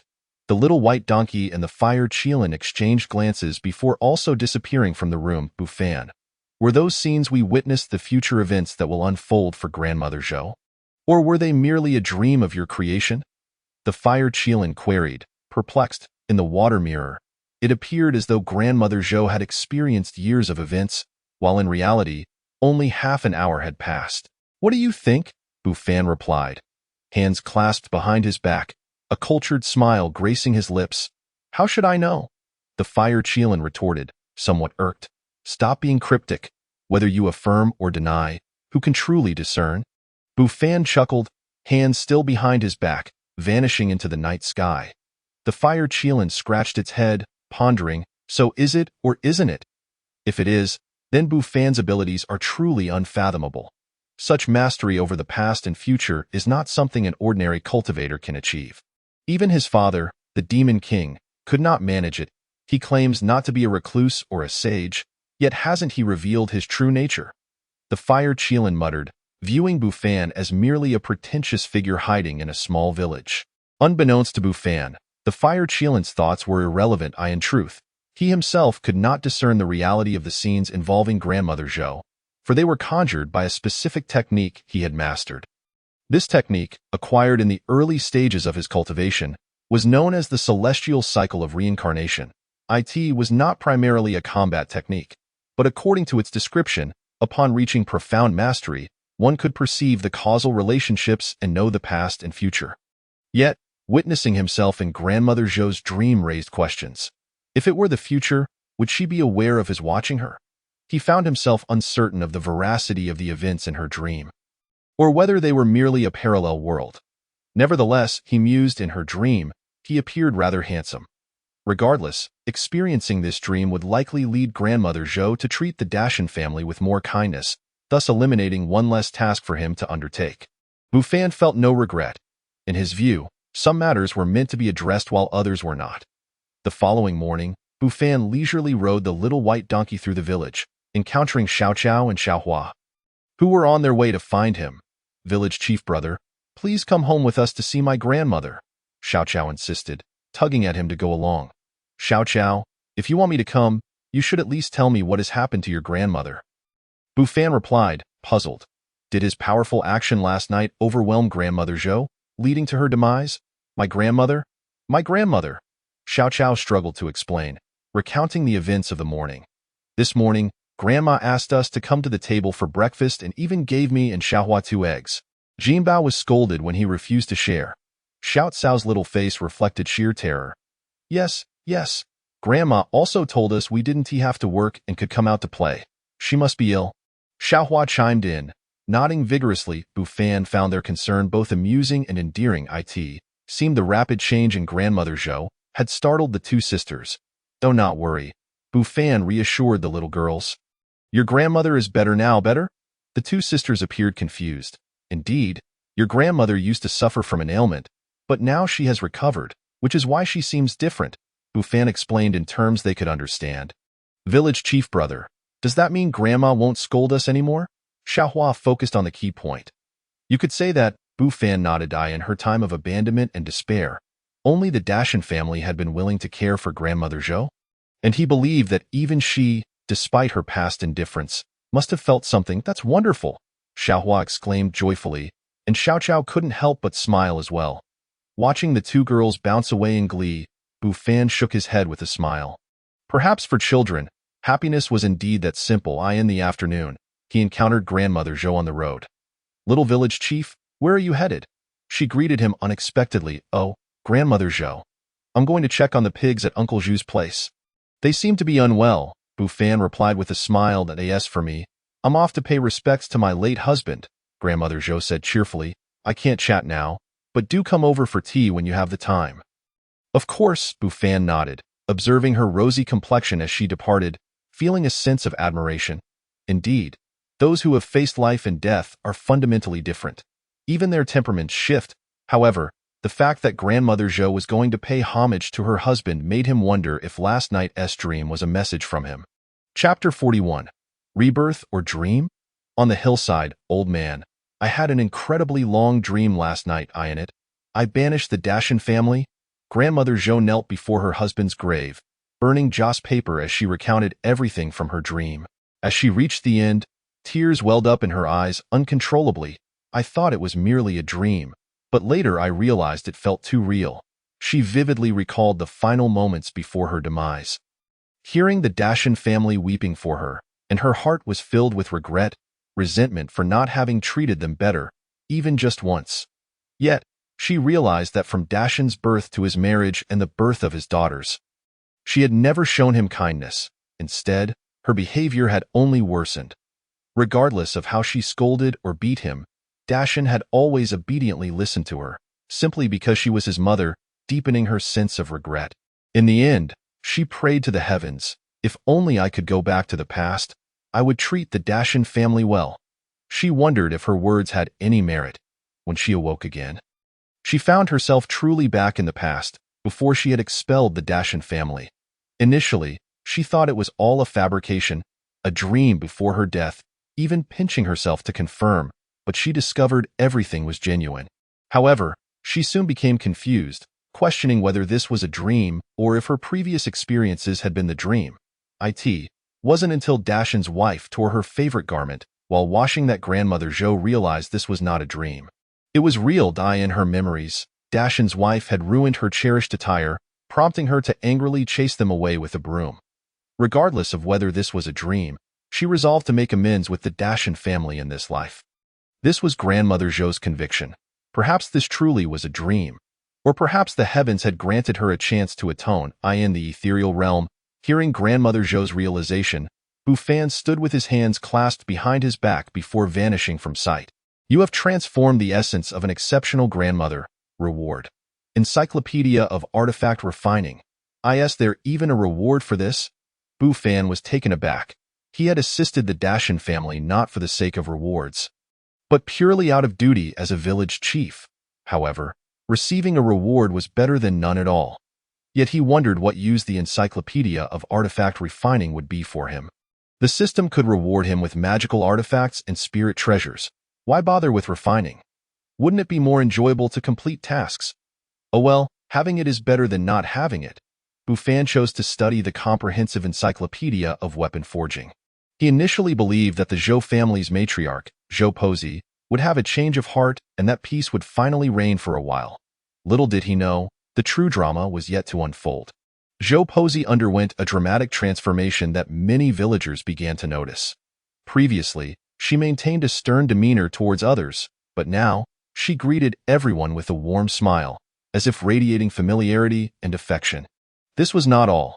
The most astonishing developments were still to come. In the past, Zhou Pozi held a disdainful attitude towards Zhou Dashan's family, yet now, she treated them as if they were her own beloved children. Wait a moment, wasn't Zhou Dashan, in fact, Zhou Pozi's own son?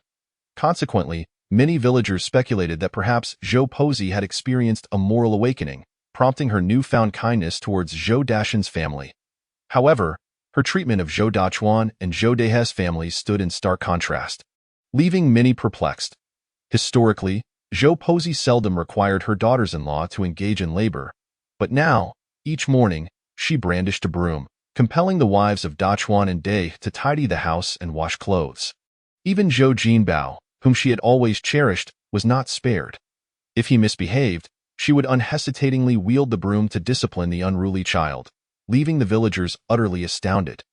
Yet, Dachuan and Dehe's families were not as compliant as Dashan's.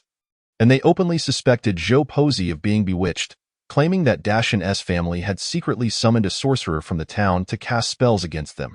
Upon hearing this, Zhou Pozi stormed over to the village chief, none other than Bu Fan, exclaiming in anguish, "It's utterly absurd.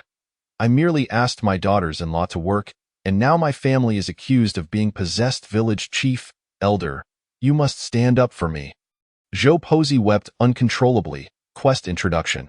Upon hearing that her two unfilial sons had sought the aid of a sorcerer to exorcise evil spirits, Zhou Pozi nearly fainted from rage. "Please, help this poor old lady."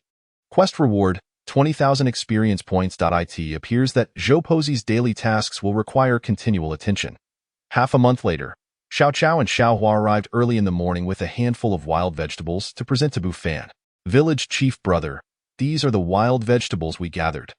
Nowadays, Xiao Chao and Xiao Hua had undergone a remarkable transformation. Their cheeks were plumper, and they donned new garments, resembling charming flower fairies, their smiles radiating sweetness. "Thank you very much," Bu Fan reluctantly accepted the wild vegetables. "Village chief brother, can we go inside to play with Xiao Bai and Xiao Huang?" Xiao Chao asked, fidgeting with her small hands, her demeanor somewhat bashful. Xiao Hua gazed with wide, watery eyes at the little white donkey and the fire Qilin beneath the peach tree. "Of course," Bu Fan replied, unfazed. The two girls joyfully dashed into the courtyard, embracing the little white donkey and the fire Qilin, their laughter ringing like silver bells, particularly delightful to hear. The fire Qilin shot a reproachful glance at Bu Fan, who pretended not to notice. He was aware that the fire Qilin had been practicing diligently due to the increased spiritual energy at home, hence rarely venturing out to play. Leaning against a bamboo chair, Bu Fan appeared to be resting, but in reality, he had entered a simulated battle against Zhou Shanyue. To be honest, both Zhou Shanyue and Han Gang, being nascent soul cultivators, were rather fragile. However, he found himself unable to defeat the only formidable foe, the Red Flame Demon King. Nevertheless, due to the improvement of various skills, he was no longer easily dispatched by the Red Flame Demon King. Managing to last 3 or 4 rounds in pursuit of honing his combat experience, he accepted the occasional defeat. As the saying goes, sweat more in peacetime, bleed less in battle. If he did not exert effort in sharpening his skills now, he might find himself facing dire consequences against formidable adversaries in the future. Chapter 42.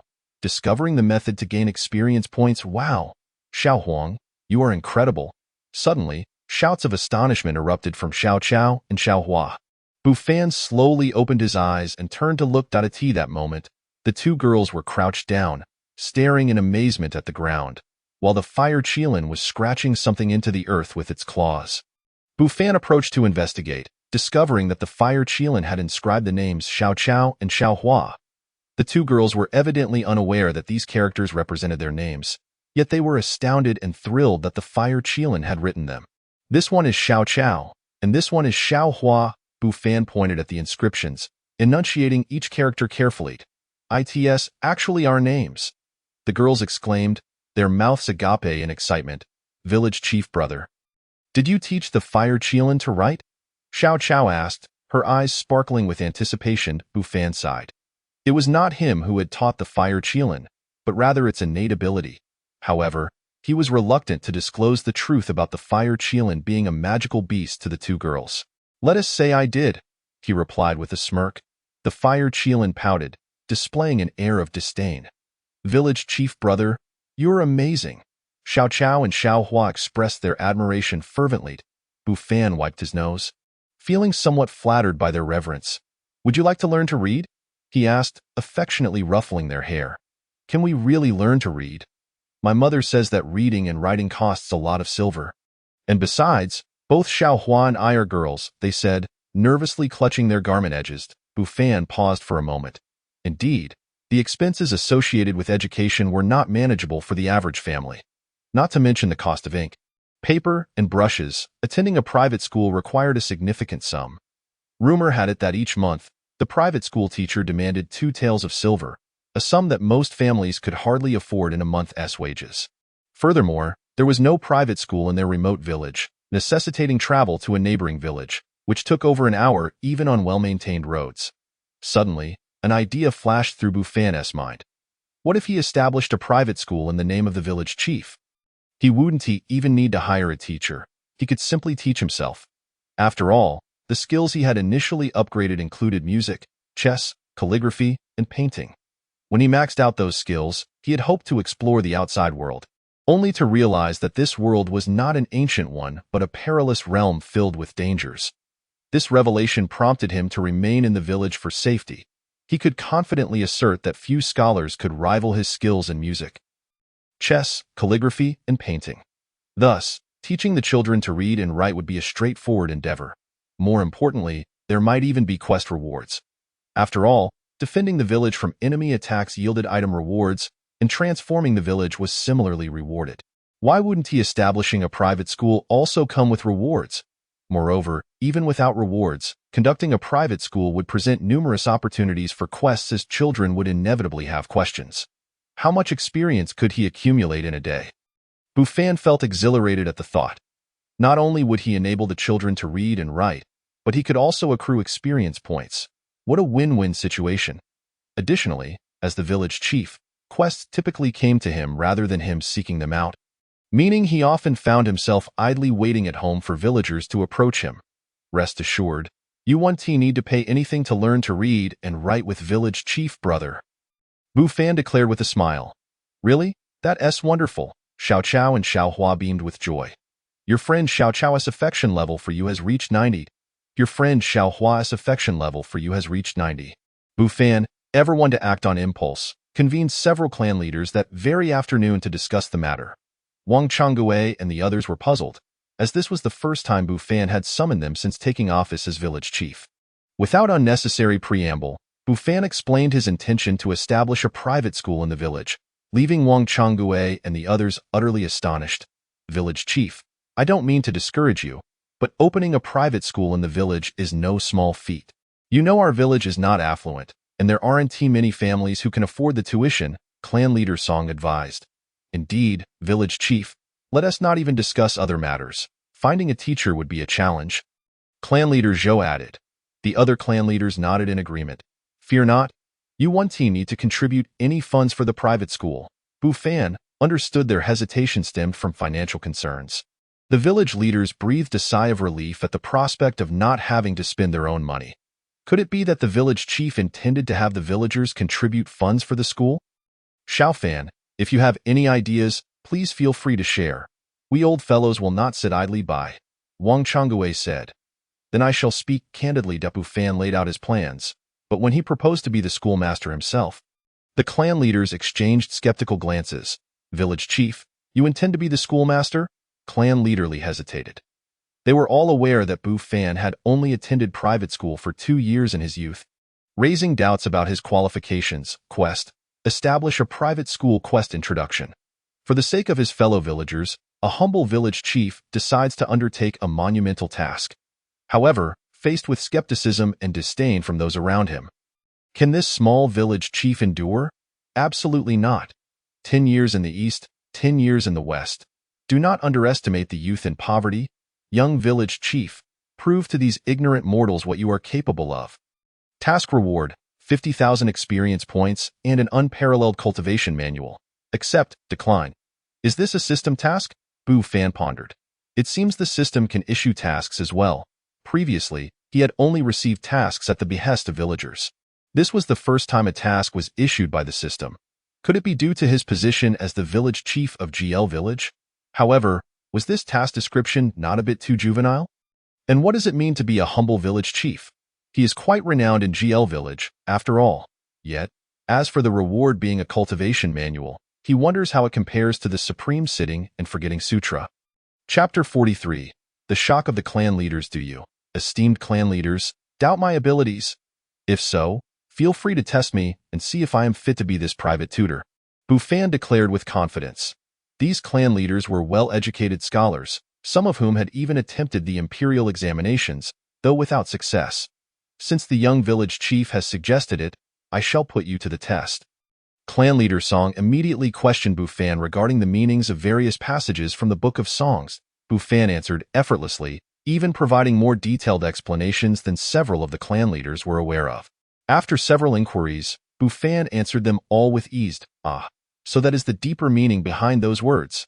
Clan leader Zhou exclaimed, his realization mirrored by the other clan leaders, who looked equally enlightened. A newfound respect blooming within them. Your friend clan leader Li holds an affinity value of 80 towards you. Your friend Wang Changgue holds an affinity value of 90 towards you. Your friend clan leader Zhou holds an affinity value of 80 towards you. Do you think I am suitable to be this private tutor? Bufan smiled. Absolutely, without a doubt. The clan leaders nodded in agreement. With Bufan's knowledge, if he were not fit to teach, then they would be at a loss. However, they felt as though their decades of studying had been in vain compared to the young village chief, who had only read for 2 years. Could it be that true prodigies existed in this world? They began to consider enrolling their grandchildren in this private school once it was established. By the way, Xiaofan, how do you plan to charge for tuition? Wang Changgue inquired, focusing on the crucial matter. Tuition? No need for that. Bufan shook his head. If there are children in the village who wish to learn to read and write, I am more than willing to teach them. The clan leaders were once again taken aback by his words. Xiaofan, I understand your good intentions for the village, but even if you do not charge tuition, books, writing materials, and stationery all require money to purchase. How can these villagers afford that? Wang Changgue sighed. When he was village chief, he too had wished to establish a private school in the village, but it was far from easy. As the saying goes, it takes 3 generations of savings to support a scholar. What does that mean? It means that an ordinary family needs to accumulate wealth over 3 generations to afford the education of a scholar. Rest assured, esteemed elders, I have already devised a solution for this. The villagers will not need to purchase introductory books, yet I can still teach the children to read. Bufan was confident in this, for he would not let 9 years of compulsory education go to waste. After an indeterminate amount of time, the clan leaders emerged from Bufan's home, exchanging glances filled with resignation yet tinged with admiration. How could they not understand that Bufan's establishment of this private school was solely to enable the children of the village to learn, and without any expectation of reward? The young village chief was genuinely dedicated to doing substantial work for the village, clan leader Song sighed. Previously, he had held some reservations towards Bufan due to Song Xiaochun, but now only admiration remained. The surrounding clan leaders nodded in agreement. Compared to Bufan, they felt utterly inadequate. Although the young village chief says we need not spend money, we cannot simply do nothing. Clan leader Zhou contemplated. Oh, clan leader Zhou, what do you have in mind? Clan leader Li asked curiously. Let each clan contribute some funds to purchase pens, ink, paper, and inkstones for the children's education, clan leader Zhou proposed. That is an excellent idea. The clan leaders nodded in unison, agreeing that they could not let the young village chief bear the burden alone. Before long, the news of the private school being established in the village spread like wildfire. Aunts and uncles gathered to discuss the matter, each face alight with excitement. It is known that the surrounding villages either had private schools or clan academies, yet GL Village had nothing. Why was that? It was simply because GL Village was impoverished. Even basic sustenance was a challenge, let alone education. Moreover, what was even more thrilling was that this private school would not require any fees. How could that not invigorate them? Currently, as the farming season was slow, the children were as wild as monkeys. Rather than allow these children to run amok, it would be better to send them to the private school to learn a few characters, lest they grow up unable to even write their own names. In fact, 90% of the adults in the village could not write their own names. Therefore, they wished for their children not to follow in their footsteps. Unable to recognize a single character in no time, many villagers brought wild vegetables, eggs, and pork, along with their children, to Bufan's home to inquire about the situation. Bufan refused their offerings, but they insisted, claiming they would entrust their children to him in the future. Seeing the villagers' excited and joyful expressions, along with the eager eyes of the children, Bufan felt a sudden conviction that establishing the private school was indeed the right choice. Initially, Bufan had planned to use his own courtyard as the private school. However, he had not anticipated that so many children would wish to study there. His courtyard simply could not accommodate them all. Ultimately, it was the village's foremost landlord, Song Yuanwei, who stepped forward and offered a secluded courtyard in the southeast for Bufan's use as a private school, even generously providing some tables and chairs. Bufan understood that Song Yuanwei's actions were primarily for the sake of reputation, But he did not mind. As long as there was goodwill, even if it was for personal gain, what was the harm? Chapter 44. Proficient in all arts. Afterward, Bu Fan began to prepare for the private school. Wang Changgue and the other clan leaders encouraged him to express any needs he had, and Bu Fan did not decline. Presenting a list of necessary items for their review. Go. Chess, Yaoqin, Xiaofan, do you intend to teach the children these as well? Wang Changgue hesitated. Indeed, merely teaching reading and writing would be too monotonous. When time permits. I can also teach other subjects to broaden their horizons, Bu Fan nodded. This was to avoid alarming Wang Changgue and the others. Otherwise, he had planned to impart additional skills as well. Wang Changgue did not comprehend what was meant by broadening one's horizons. But he was clear on one point. Can you teach Go and Yaoqin, Xiaofan? Who will teach those subjects? Wang Changgue inquired. Do I even need to ask? Of course, it will be me, Bu Fan replied. Wang Changgue's lips twitched. He had indeed guessed correctly. You can teach them? Just a bit, Bu Fan modestly replied. All right then. To Wang Changgue, Bu Fan seemed to only have a superficial understanding, and teaching the children would be harmless, just a form of play. It was not until Bu Fan organized the private school that Wang Changgue and the others were astonished by his teaching methods. They had never imagined that education could be conducted in such a manner. Half a month later, the date for the commencement of classes at the private school was finalized, and all the villagers were thrilled. Many children eagerly anticipated the day they would attend the private school. Some even sneaked outside to peek in, curious about what the school would be like. The ancients held an ingrained reverence for literature, proclaiming, all things are beneath the scholar, only reading is exalted. Bu Fan emerged from the private school. He happened upon this scene. Many children respectfully greeted him. Good day, teacher. This was what their parents had instructed them, to address Bu Fan as teacher rather than village chief in the school. As a sign of respect, if you wish to see, you may enter. No need to linger outside. Bu Fan smiled at the children. Teacher, can we really go in? A slender little boy shyly asked. What is impossible? Bu Fan nodded with a smile. Wonderful. Though the children were excited, once they entered the private school, they immediately quieted down, walking on tiptoe as if afraid to disturb anyone. Yet, their eyes were filled with excitement and curiosity at everything they saw. This would be their place for reading and writing. Stepping inside the private school, they beheld the neatly arranged tables and chairs, a large blackboard hanging on the wall, and a small blackboard placed on each table. The children dared not touch anything inside, but their excitement was palpable. They had previously visited other private schools, but had only dared to observe from afar. This is a blackboard. I will use it to teach you to read. Bu Fan, sensing the children's curiosity, approached the podium, picked up a piece of chalk, and began to draw on the blackboard.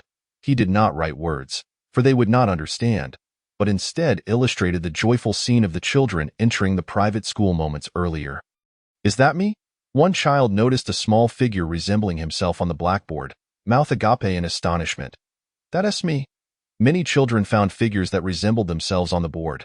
Teacher, you are amazing, the children exclaimed, their eyes glimmering with admiration. Do you wish to learn? Bu Fan cleared his throat, and the children, as if rehearsed, nodded in unison, their eyes shimmering with a brilliance akin to stars. I in the future.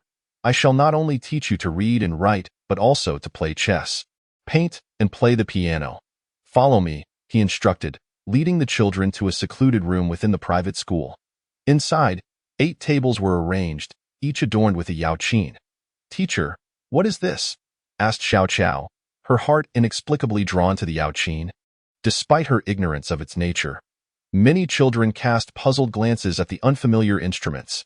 This is called the yaoqin, Bu Fan said, positioning himself before one, gently caressing its strings, eliciting melodious sounds that wafted through the air. The children were entranced. Although they could not comprehend the melody, they all found the sound enchanting. Teacher, I want to learn this, Xiao Chao exclaimed, her eyes alight with enthusiasm. I want to learn too. Many young girls expressed their desire to learn the instrument. Fear not, I will teach you in due course, Bu Fan replied with a gentle smile. He then guided the children to a chess room, where several tables were set up, each displaying a game of Go. The children were initially puzzled by this new game, but through Bu Fan's explanation, they learned it was called Go. Before they knew it, midday had arrived, and the children reluctantly departed. Upon returning home, they eagerly recounted every detail of their day to their parents. Many villagers listened, bewildered. They could grasp the concept of painting, but the Yaoqin and Go were beyond their understanding. It was only after consulting some knowledgeable villagers that they learned these were pastimes reserved for scholars. In an instant, the villagers' confidence in the private school established by their little village surged.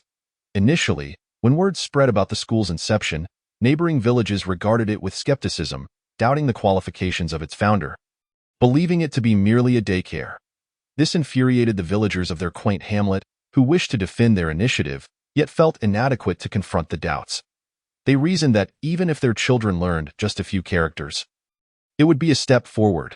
Little did they know, their village leader was not only teaching the children to read but also imparting knowledge reserved for the learned, an offering unique to their private school. The anticipation grew, and with it, their confidence soared. Soon, their children would become cultured, respectable scholars. Chapter 45. The Reclusive Master?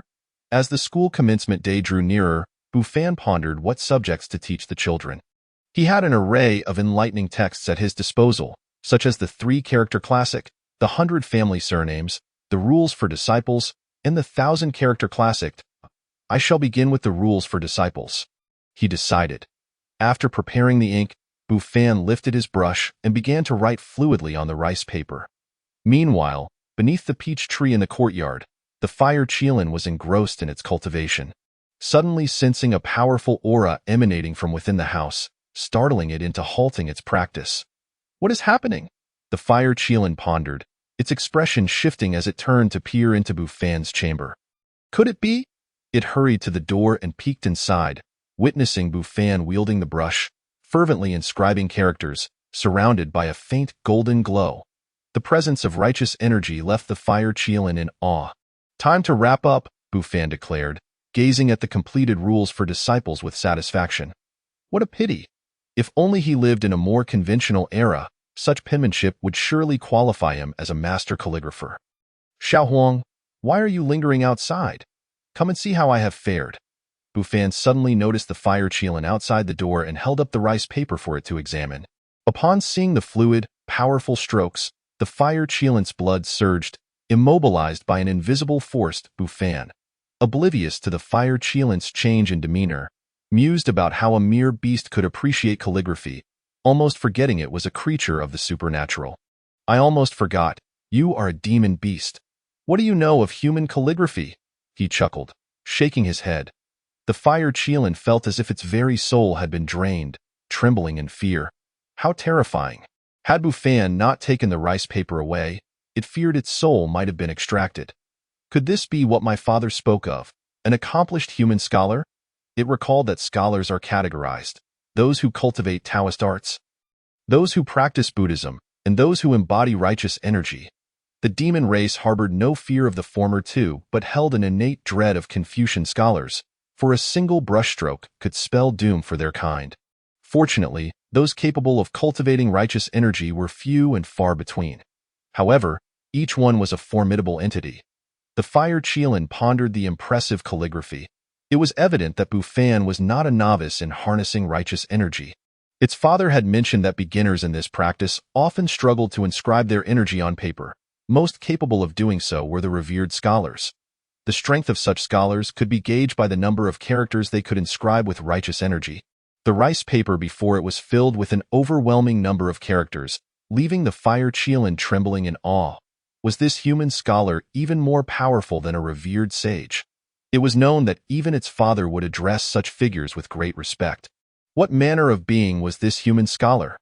No wonder he had previously demonstrated such extraordinary abilities against Granny Zhou. He truly was a reclusive master. Previously, he had feigned ignorance before me, claiming he was not a master of the reclusive arts.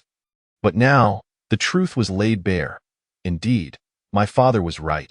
The most formidable human cultivators prefer to conceal themselves among mortals, masquerading as simpletons. The fire Qilin felt a mix of anxiety and fear. Yet, its father had once mentioned that reclusive masters disliked having their identities exposed. Otherwise, they might react with indignation. However, if one refrained from revealing them, great fortune could be gleaned from their presence. The fire Qilin's eyes sparkled with intrigue. Unlike other cultivators, Confucian scholars excelled in comprehending the principles of the heavens. Every character they inscribed, every painting they crafted, even the melodies they played, and the games they engaged in, encapsulated the laws of nature. It was said that a certain ancestor of the demon race, thousands of years ago, had been an ordinary fox. After sustaining an injury from a hunter, it fled to a scholar's home, where the kind scholar took it in. Eventually, the scholar cultivated righteous energy and became a Confucian master. The demon race followed him for decades, and in a fortuitous moment, the scholar painted a picture for the fox ancestor, bestowing upon it the title Nine Tails. From that day forth, the ordinary fox awakened the bloodline of the nine-tailed fox and gradually ascended to the status of an ancestor through insights gained from that artwork. To this day, that painting remains the treasured heirloom of the Fox clan. If only I could acquire a treasure akin to the Nine Tails painting, I too could become a being of great renown. The fire Qilin's eyes gleamed with determination. However, it realized that such a direct approach would likely yield no results. It was rumored that the Nine Tails ancestor had served the scholar diligently to earn that painting. Suddenly, a thought struck the fire Qilin, and without hesitation, it knelt before Bufan. This unexpected display left Bufan momentarily stunned. What is this fire Qilin doing? Why is it kneeling, master? If you have any commands, please speak freely, the small yellow dog earnestly declared, creating an oddly surreal scene. Speak. Did you cause some trouble outside? Did you steal Aunt Wang Er's chicken? Or perhaps bully someone's child? Bufan suddenly recalled something and tugged at the fire Qilin's ear. Questioning it. No. The fire Qilin replied, avoiding Bufan's gaze. It seems I have guessed correctly. You are hereby grounded for the month, Bufan declared solemnly. Master, I truly did not. The fire Qilin lamented, nearly in tears.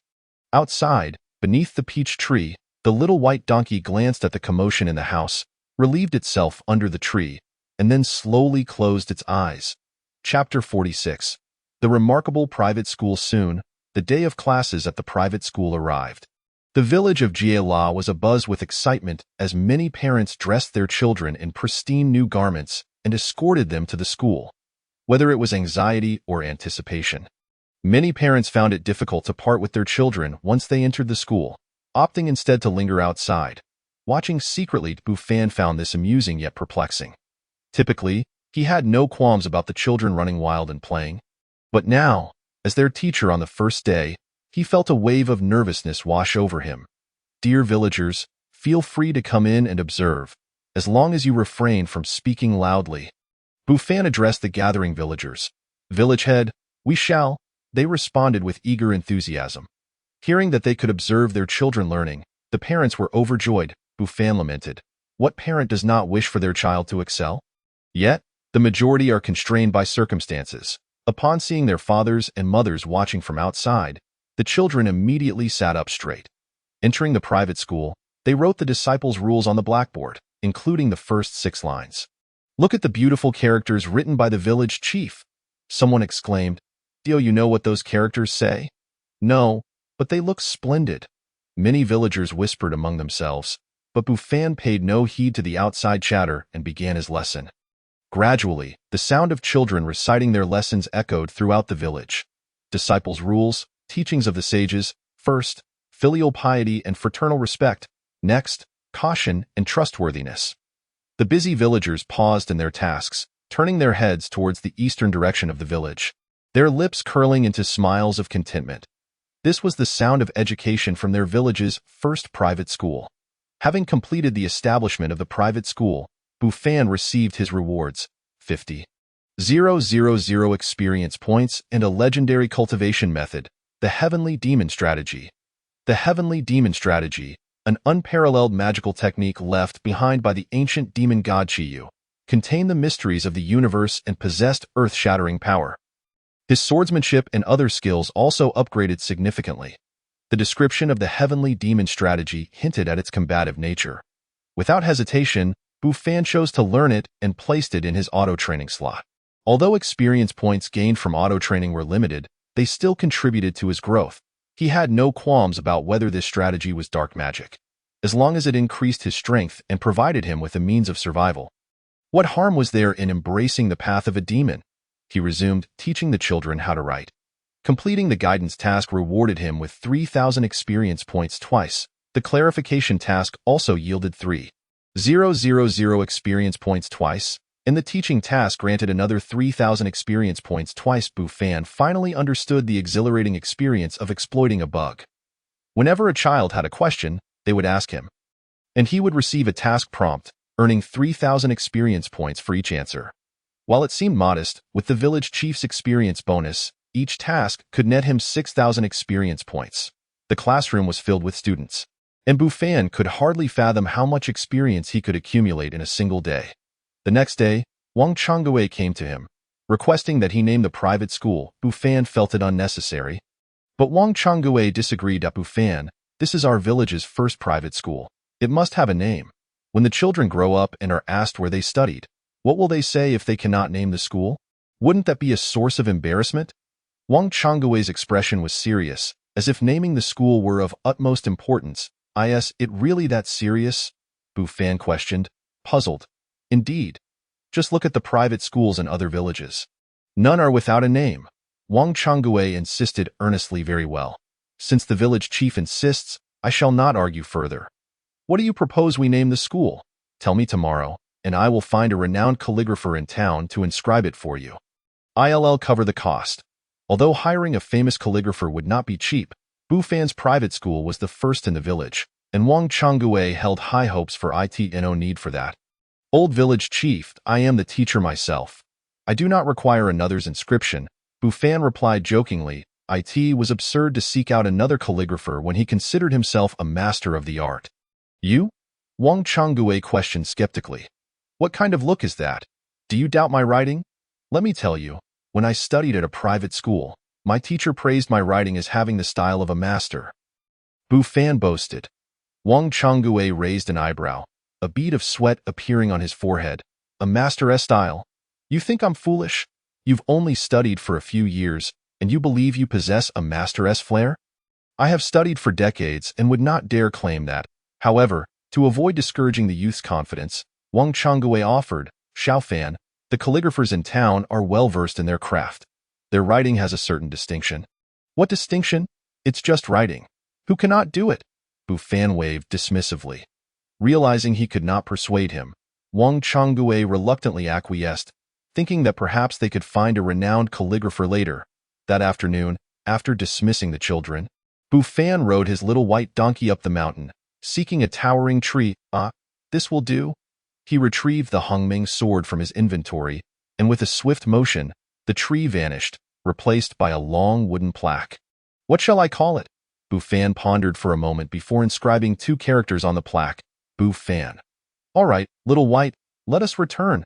Upon arriving home, he carelessly tossed the plaque aside, planning to hang it at the entrance of the private school the next morning. The fire Chielin glanced curiously at the plaque for a moment before becoming petrified, its consciousness abruptly drawn into an unknown realm.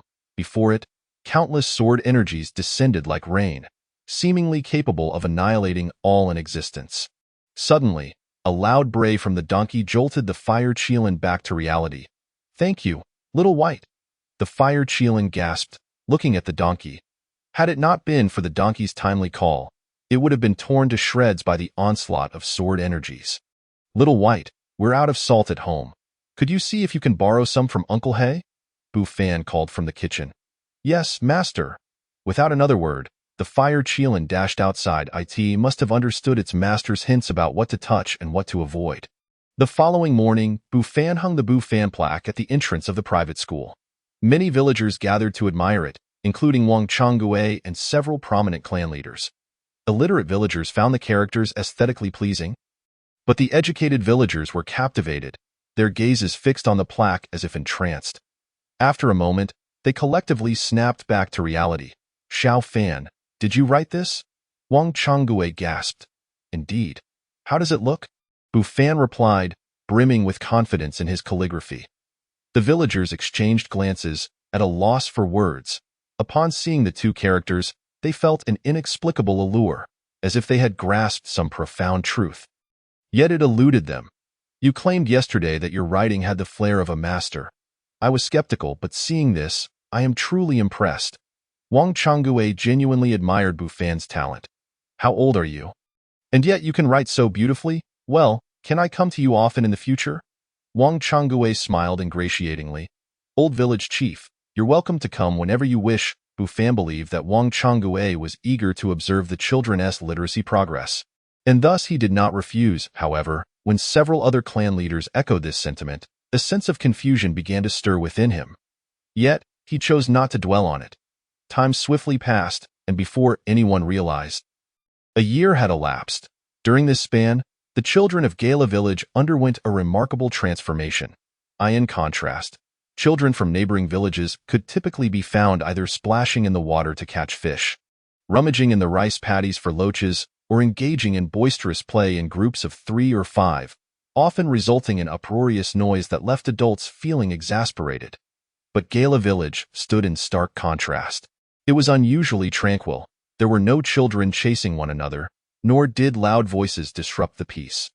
Everything appeared calm and harmonious. If an outsider were to visit Gala village, they would observe the children either engrossed in a game of Go beneath the shade of a grand tree or sitting by the river with small blackboards, sketching various images. Most of those playing Go were boys, huddled together, fixated on the board, maintaining a profound silence that did not disturb the 2 boys engaged in their match. Only when one boy conceded defeat did the others begin to discuss strategies, contemplating that perhaps a different move could have turned the tide. Yet, there were dissenting opinions, asserting that even with a different move, victory was unattainable. Subsequently, the 2 boys who could not reach a consensus resumed their game. Meanwhile, the children drawing by the riverside, both boys and girls, wielded chalks, occasionally glancing at the water's surface as they created their artwork on the small blackboards. At times, they would commend one another for their artistic talents. Additionally, the melodious strains of music could occasionally be heard wafting through the village, creating an atmosphere that might lead one to suspect they had stumbled upon an idyllic hermit community. The villagers of Gala were utterly astounded by the children's metamorphosis. Who could have anticipated that the once mischievous boy, akin to a playful monkey, would transform under the guidance of the village chief into a well-mannered individual, respectful of elders and significantly more industrious than before? It was not just the villagers who were taken aback. Wang Changgue and several clan leaders were equally astonished. They were among the few educated individuals in the village, often engaging in games of Go together to cultivate their spirits. When they learned that their grandchildren had been studying Go in a private school, their curiosity piqued, prompting them to challenge their grandchildren to a few matches. Initially, they thought Bufan might excel in academics, but it did not guarantee that he could outplay them in Go, as they had practiced for decades. However, to their dismay, when they played, their expressions soured. They found themselves defeated, having lost to youngsters who had only recently begun to learn the game. Assuming they had underestimated their opponents, they continued to lose in subsequent matches, much to their grandchildren's disdain. "Grandpa, how can you play worse than me? Even the weakest in my class can beat you."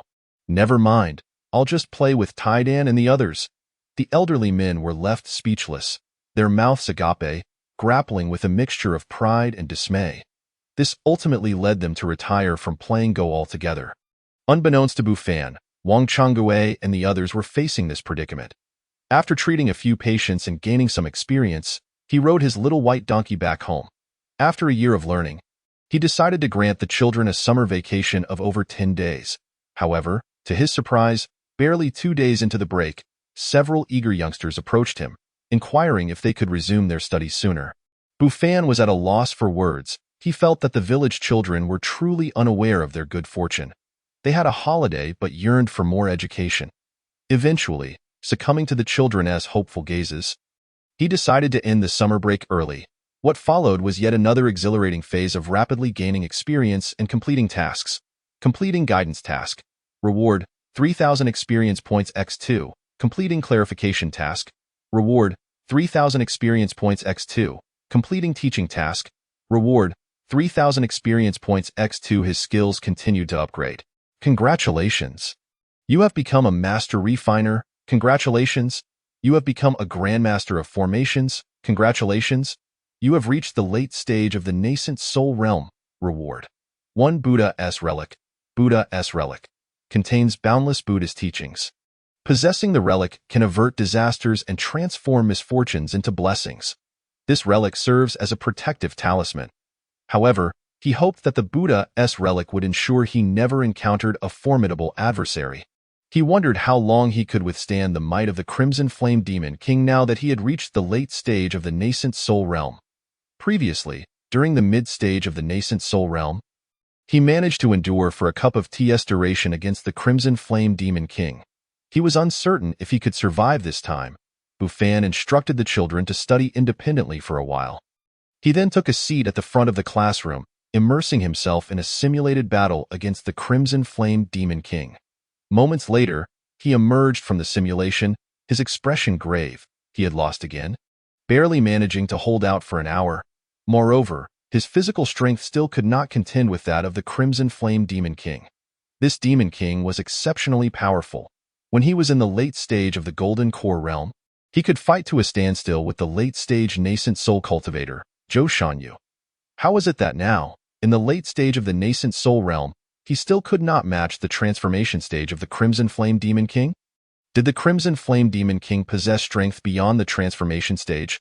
Although it was true that in comparable realms, demons were generally stronger than humans, he possessed the Pangu Sacred Body, the Tai Golden Body Technique, and the Starforge Body Technique. His physical prowess should not be inferior to that of the demons. It seemed necessary to inquire about the true realm of the Fire Qilin's father. Chapter 48.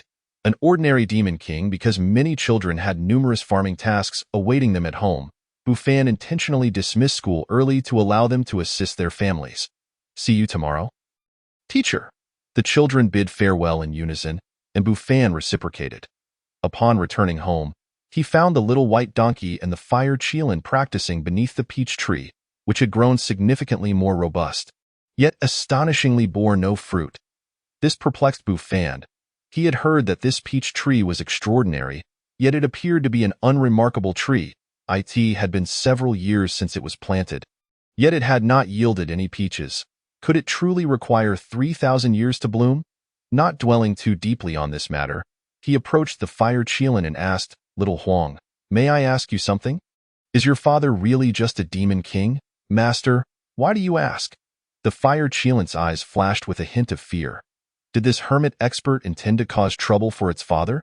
That would be disastrous. Its father could not contend with a great Confucian. "Master, my father is merely an ordinary demon king among the demon race. Unlike other demons, he holds no prejudice against humans. In fact, he adores human female cultivators. Having married 18 of them, Bufan was left speechless, his forehead adorned with beads of sweat. Does your father truly have no prejudice against humans, or does he simply favor human female cultivators?"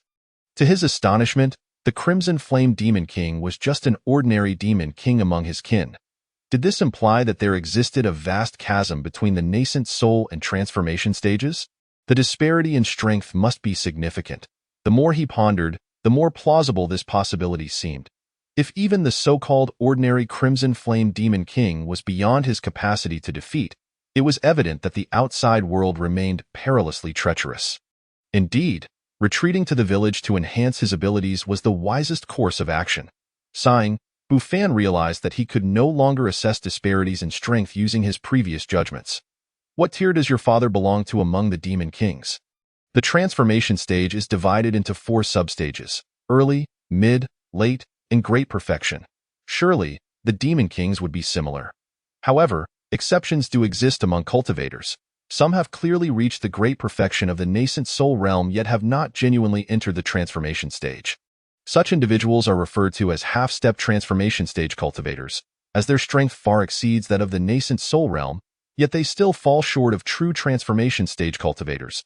I heard my father mention that he is but one step away from becoming a demon sage, which is why the other demon beasts refer to him as a half-step demon sage.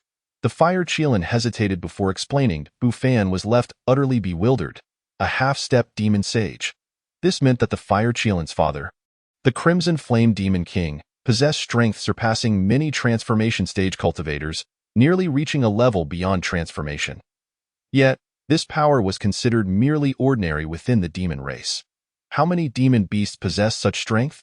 Bufan felt a chill run down his spine. However, he found some solace in the knowledge that he could endure for an hour against a half-stepped demon sage. Although it was a struggle, he felt a sense of pride. After all, it is a well-known fact that in comparable realms, demons tend to be stronger than humans due to their inherently robust physiques.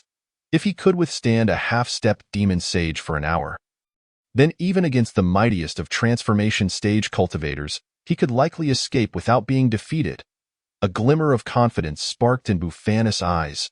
Master, you're not considering causing trouble for my father, are you?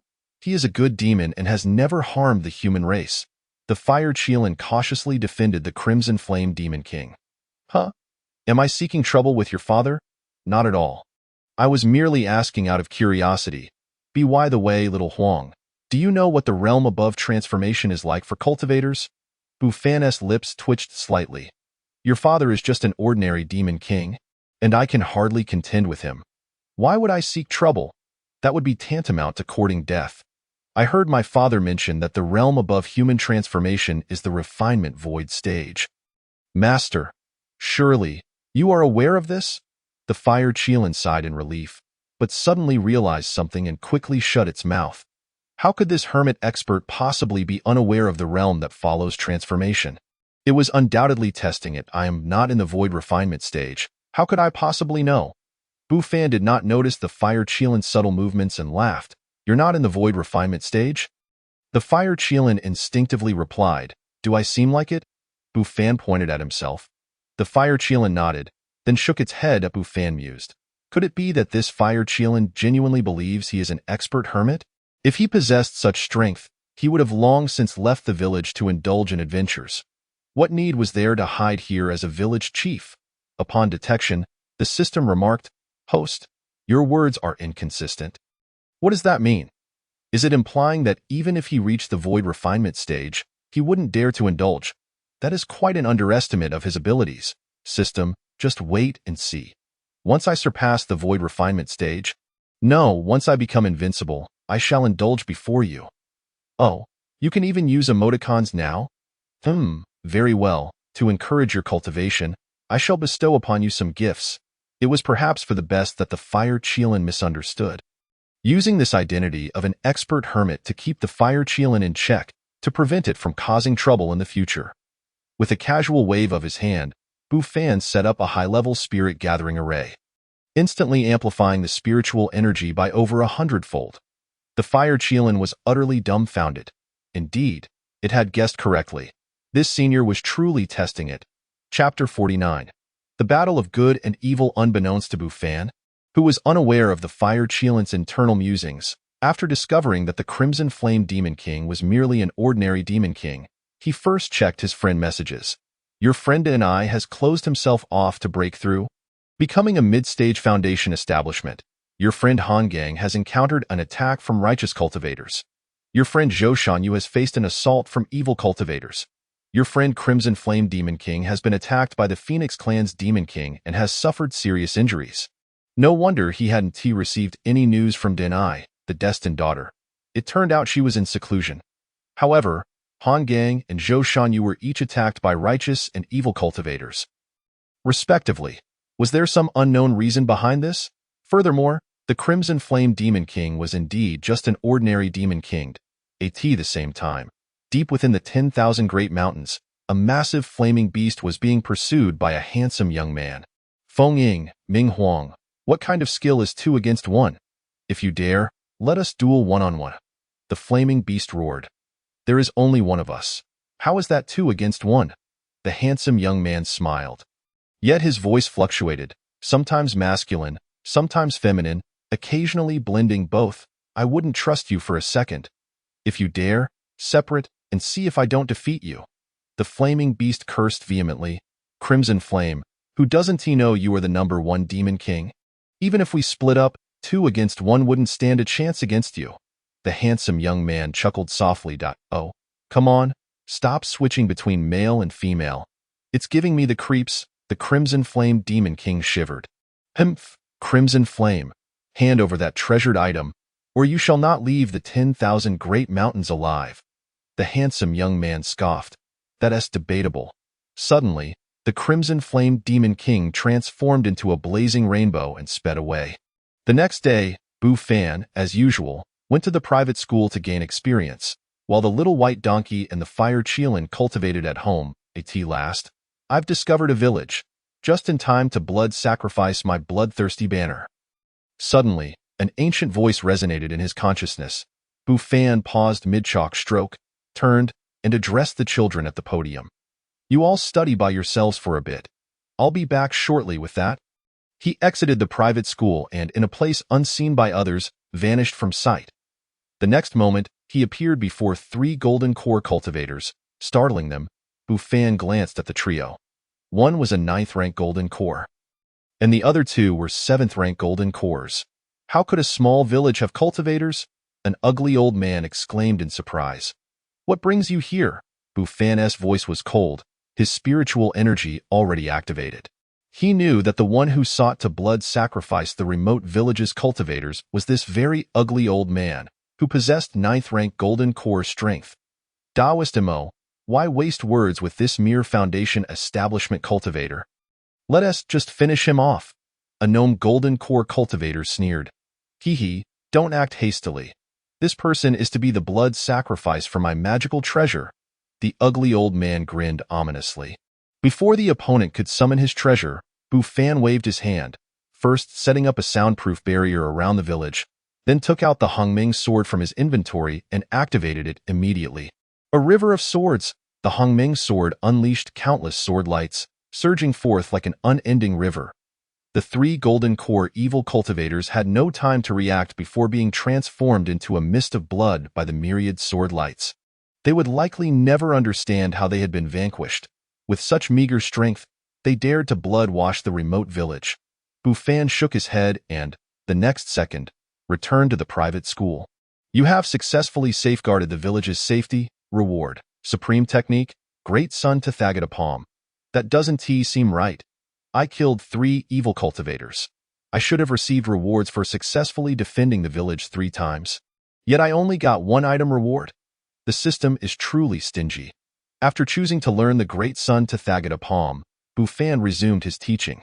Just then, 4 figures shot down from the sky. Each one a golden core cultivator. How could the 3 evil cultivators suddenly vanish after fleeing here? A cold-voiced woman in white remarked. They might have concealed their presence, a male cultivator in white replied. What should we do next?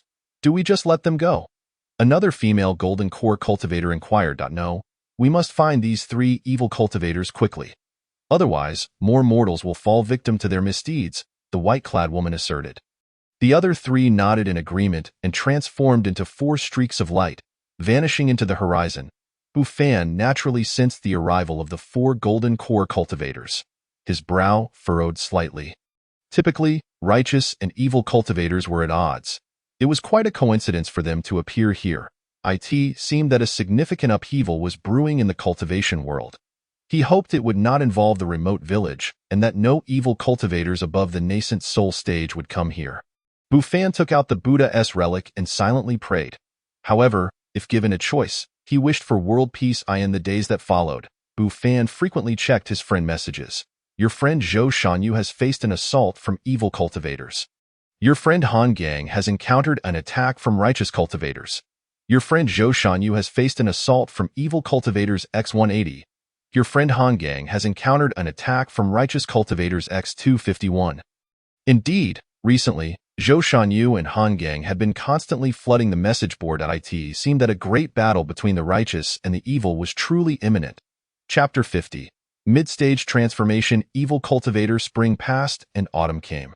In the blink of an eye, 3 years had elapsed. You had quietly lingered in the remote village for 10 years. 1. Immediately venture out to build a career. Reward. 100,000 experience points, a magical ability. A supreme sword technique, a top-tier spiritual treasure. 2. Choose to continue residing in the village as a small village chief. Reward. 50,000 experience points, a magical ability. Was there even a choice? Bu Fan unhesitatingly opted to remain in the village as its small chief. Did they think they could trick him into going out to gain experience? They should consider the current situation. It was a battle between the righteous and the evil. Going out would be akin to sending oneself to death. Over the past 3 years, Han Gang and Zhou Shanyu had undergone countless assaults. Congratulations, you have gained 50,000 experience points. Magical ability. One punch breaks 10,000 laws. Supreme sitting and forgetting scripture upgraded. Tai golden body technique upgraded. Array techniques compendium upgraded. Refining techniques encyclopedia upgraded. A series of upgrade notifications rang out. Congratulations, you have become a perfected nascent soul cultivator. Reward. Supreme spiritual treasure, Kunwu sword. Congratulations, you have become a master refiner. One punch breaks 10,000 laws? That is a powerful name. Bufan promptly chose to learn it, and a torrent of fragmented memories flooded his mind. He then entered the simulation duel as usual, battling against the Crimson Flame Demon King. After a prolonged struggle, he was finally defeated. Bufan felt invigorated. He would no longer be crushed by the Crimson Flame Demon King. Perhaps upon breaking through to the perfected nascent soul and entering the transformation stage, he might even possess the capability to annihilate the Crimson Flame Demon King. It was time for class. Bufan stretched his bones, informed the little white donkey and the fire Qilin, and headed toward the private school. Along the way, he encountered many villagers who greeted him warmly, and he reciprocated their salutations. Approaching the private school, he heard the sounds of children practicing martial arts from within. Upon closer inspection, he saw a group of kids energetically practicing their punches and kicks. This was a martial art called Qina, which Bufan had taught them. Initially, he had intended to teach them the 6th set of calisthenics, but considering the children's robust health in the countryside, he had opted for martial arts instead. Had the children possessed spiritual roots, he would have even considered imparting them with the foundational techniques of cultivation. No wonder the Tianxian sect had spent decades in the remote village seeking a child with spiritual roots. The possibility of mortals possessing such roots was exceedingly slim. Once the children finished their practice, Bufan began his lesson. For some reason, he felt that these children had exceptional talent. They grasped concepts quickly after just one demonstration, prompting him to continually raise the difficulty to gain more experience. Wang Daoyu, could you step out for a chat? Upon hearing that sound, Bufan's expression turned peculiar. You all continue your self-study. I shall be back shortly. The children had long grown accustomed to such occurrences, for it was not the first time they had witnessed their teacher's sudden departure and subsequent return. After leaving the private school, Bufan's figure abruptly vanished, only to reappear in midair before Han Gang, who was clad in black. At this moment, Han Gang had reached the mid-stage of the nascent soul realm, yet he appeared quite fatigued.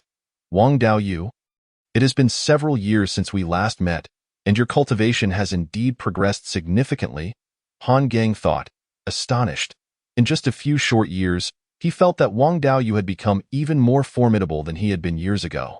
It is merely a slight comprehension, not comparable to your substantial advancement in cultivation. Bufan replied with a smile, I wonder what brings you to seek me today? Surely, you have vanquished quite a number of evil cultivators in recent years? Han Gang responded with a smile that did not quite reach his eyes. What do you mean by that? Bufan frowned. Rest assured, I am not here to trouble you. Rather, many of our Golden Core and Nascent Soul members have inexplicably disappeared from the Evil Cultivators Alliance, causing quite a stir. When I received this news, the ability to easily annihilate Golden Core and Nascent Soul cultivators, coupled with your presence, led me to suspect you might be involved, Han Gang explained. Bufan checked his friend list and noticed that Han Gang's favorability rating towards him remained unchanged at 80, confirming that Han Gang was not here to cause him trouble. You are correct. Those evil cultivators were indeed slain by me. Han Gang was momentarily taken aback, expecting an explanation but instead receiving a straightforward admission. Your style of doing things continues to astonish me. Han Gang's interest in Bufan's methods rose, and his favorability rating increased to 85. Bufan remained silent, patiently awaiting Han Gang's next words.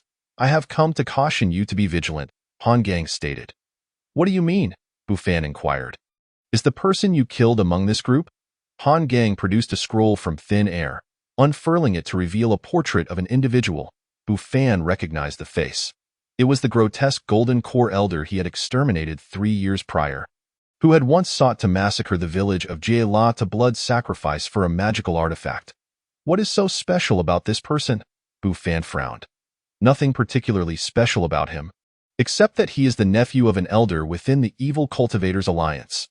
That elder possesses mid-stage transformation god strength and has placed a hefty bounty for the capture of his nephew's killer.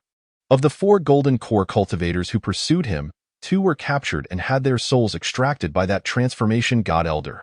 However, from their memories, there was no evidence of the murder of the elder's nephew.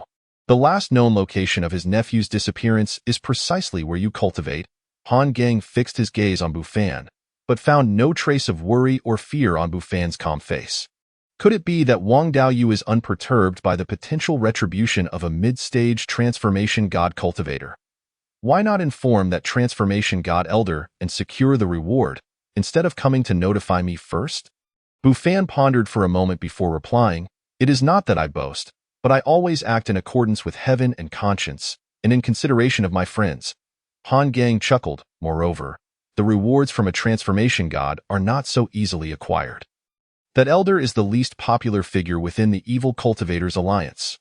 I fear that informing him might yield no reward, and instead, he would find a reason to eliminate me, in that case. I thank you for the information. Bufan clasped his hands together. A mere trifle. Han Gang waved dismissively. Might I inquire about the recent happenings in the cultivation world? To be honest, I am not entirely certain myself. In this battle between righteousness and evil, I am merely a small pawn caught in the fray, Bufan admitted. Han Gang shook his head, sighing, so even a mid-stage nascent soul cultivator is merely a pawn? This matter must be of great significance. Before I take my leave, may I request a favor? Han Gang bowed respectfully. Oh? What is it? Bufan asked with curiosity. Would you be willing to engage in a spar with me? I wish to measure the difference between our strengths. Han Gang proposed. Bufan, taken aback by the request, did not refuse and nodded. Very well. With that, Bufan clenched his fists, exuding an overwhelming aura that seemed to still the very air around him. All right, I concede. Han Gang's face paled. Even before the strike was unleashed, the sheer force was enough to annihilate everything in its path. He knew that his sense of impending danger had never failed him. It was crucial to note that he had arrived at his current stature through a keen awareness of danger, and from their first meeting, Wang Daoyu had instilled a profound sense of threat within him. With each subsequent encounter, that feeling intensified, indicating that Wang Daoyu was not someone he could afford to provoke. It would be wiser to forge an alliance. Bufan was taken aback by the swiftness of Han Gang's concession. Daoyu, I take my leave. Han Gang clasped his hands and transformed into a streak of light, vanishing into the distance. Bufan shook his head, reflecting on Han Gang's peculiar character. Chapter 51. The Capable Steward. Upon returning to the private school, Bufan glanced at the children diligently writing and stepped inside to resume his lessons. Although he harbored some concerns about being targeted by a mid-stage transformation god evil cultivator, he did not feel particularly anxious or fearful. After all, he was capable of withstanding the pressure from a half-demon saint, a level far superior to that of a mid-stage transformation god. Even if that mid-stage evil cultivator proved formidable, he could easily ensure his own survival. However, Bufan's writing hand paused as he turned to observe the attentive children.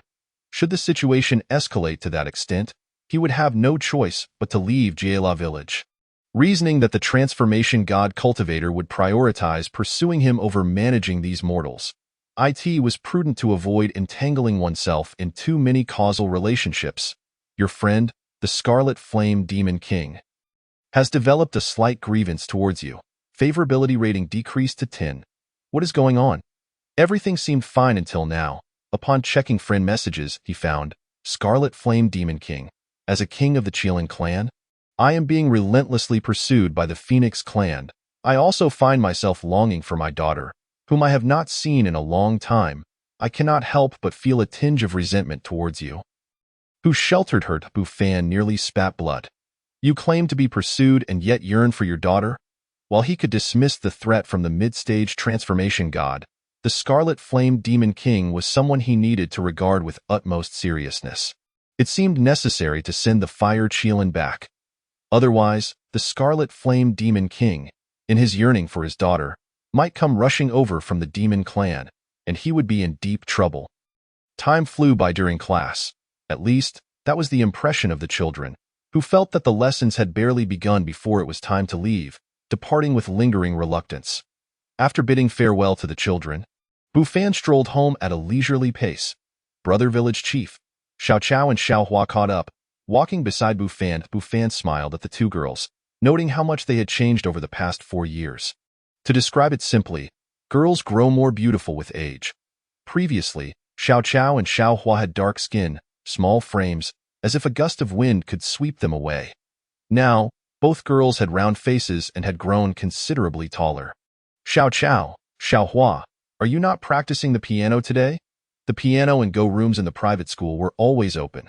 The children could practice any time they wished. No, my aunt has returned, and my grandmother asked us to come home early. Xiao Chao shook her head, smiling sweetly. Bufan recalled that Zhou Pozi indeed had a daughter, but they had heard that their relationship was not particularly good. Later, when Zhou Pozi's daughter married and moved to town, she rarely returned to the village. The last time she came back was for Zhou Pozi's husband's funeral. However, Bufan never pried into the family matters of others. After exchanging a few more words with the two girls, they parted ways at the crossroads, and Bufan continued on his way home. Xiaobai, I suspect you are no ordinary donkey. You must have acquired some extraordinary ability from your master, am I correct? Otherwise, there is no way you could have cultivated so quickly. In just a few years, you have become a 4th-grade great demon. The incessant chatter of the fire Qilin echoed from the courtyard. Bufan shook his head as he stepped into the yard. Upon entering, he was greeted by a rather peculiar sight. The fire Qilin was standing on its hind legs, its front paws wielding a broom, diligently sweeping the courtyard. Master, you have returned. Allow me to fetch you a cup of water. The fire Qilin moved with astonishing speed, disappearing in an instant, only to reappear moments later, holding a teacup and presenting it respectfully. Bufan was both amused and exasperated by the antics of the fire Qilin. Ever since he showcased his abilities at Zhou Pozi's, the fire Qilin had come to believe he was some sort of reclusive expert. The upside of this belief was that the fire Qilin had effectively become the steward of his household, attending to everything from serving tea to washing clothes and managing all domestic affairs. What a strange scene this was. Truly, there is no need for you to go to such lengths, Bufan sighed, feeling a bit like he was mistreating a small animal. Serving my master is the duty of a servant. The fire Qilin, exuding an air of righteousness, intended to persuade the fire Qilin to return home. However, upon hearing the fire Qilin's response, he found it difficult to voice his thoughts. Ahem, fire Qilin, you have been with me for quite some time now. I imagine your injuries have mostly healed, and it would be prudent for you to return and reassure your kin, lest they grow worried. Just as Bufan finished speaking, he felt a furry something wrapping around his thigh. Master, do you wish to cast aside your servant? Please tell me what I have done wrong, and I shall amend my ways. The fire Qilin spoke with tear-filled eyes. Bufan thought to himself, why does it feel as though I am a scoundrel abandoning a virtuous wife? Do not be so agitated. My intentions are for your benefit. Consider this. After being away for so long, your parents must be concerned for your safety. Bufan continued to urge her. That will not be the case, master. Our beastly bloodlines are intertwined. Should I encounter any peril, my father will surely sense it. The fire Qilin declared with unwavering confidence. Bufan's lips twitched. The danger is not yours, but rather mine. The Crimson Flame Demon King has developed a fondness for you, currently rated at 40. What is this all about? This Crimson Flame Demon King is rather capricious. He hurriedly checked his friend notifications. Crimson Flame Demon King. Qilin Clan's Demon King, upon witnessing the devastation of a mountain peak, felt an inexplicable sense of familiarity, leading to a surge of sympathy for your plight in sheltering his mischievous daughter. Sympathy? Mischievous? Devastation of a mountain peak. Bufan's expression turned peculiar. Xiao Huang, are you notoriously unruly in your Qilin clan? How could that be, master? I am quite obedient among the Qilin. My father often remarks that I am too well behaved, unlike other Qilin who are rather mischievous. The fire Qilin tilted her head, her gaze evasive. Having spent considerable time with the fire Qilin, Bufan easily discerned her guilt. It seemed that the fire Qilin had not been a model citizen in her clan. However, she had not caused much trouble during her time with him. On the contrary, she had been quite helpful. Very well, Should you wish to return home in the future, do remember to inform me. Bu Fan waved his hand dismissively. Wonderful, the Fire Qilin leaped with joy. Observing her exuberance, Bu Fan pondered whether the household would become significantly quieter if she were to leave. The following day, Bu Fan attended his lessons at the private school as usual. During class, he noticed that Xiao Chao appeared somewhat distracted, her demeanor far from focused. Xiao Chao, step outside with me, Bu Fan beckoned her. Why do I often see you daydreaming in class? Has something occurred at home? My apologies, master. I shall pay better attention, Xiao Chao replied, her head bowed, her voice barely above a whisper. If something troubles you, feel free to share. I am not only your teacher but also the village head. Is it that your grandmother has treated you poorly again? Bu Fan inquired. No, my grandmother is very kind to me. Xiao Chao shook her head vigorously.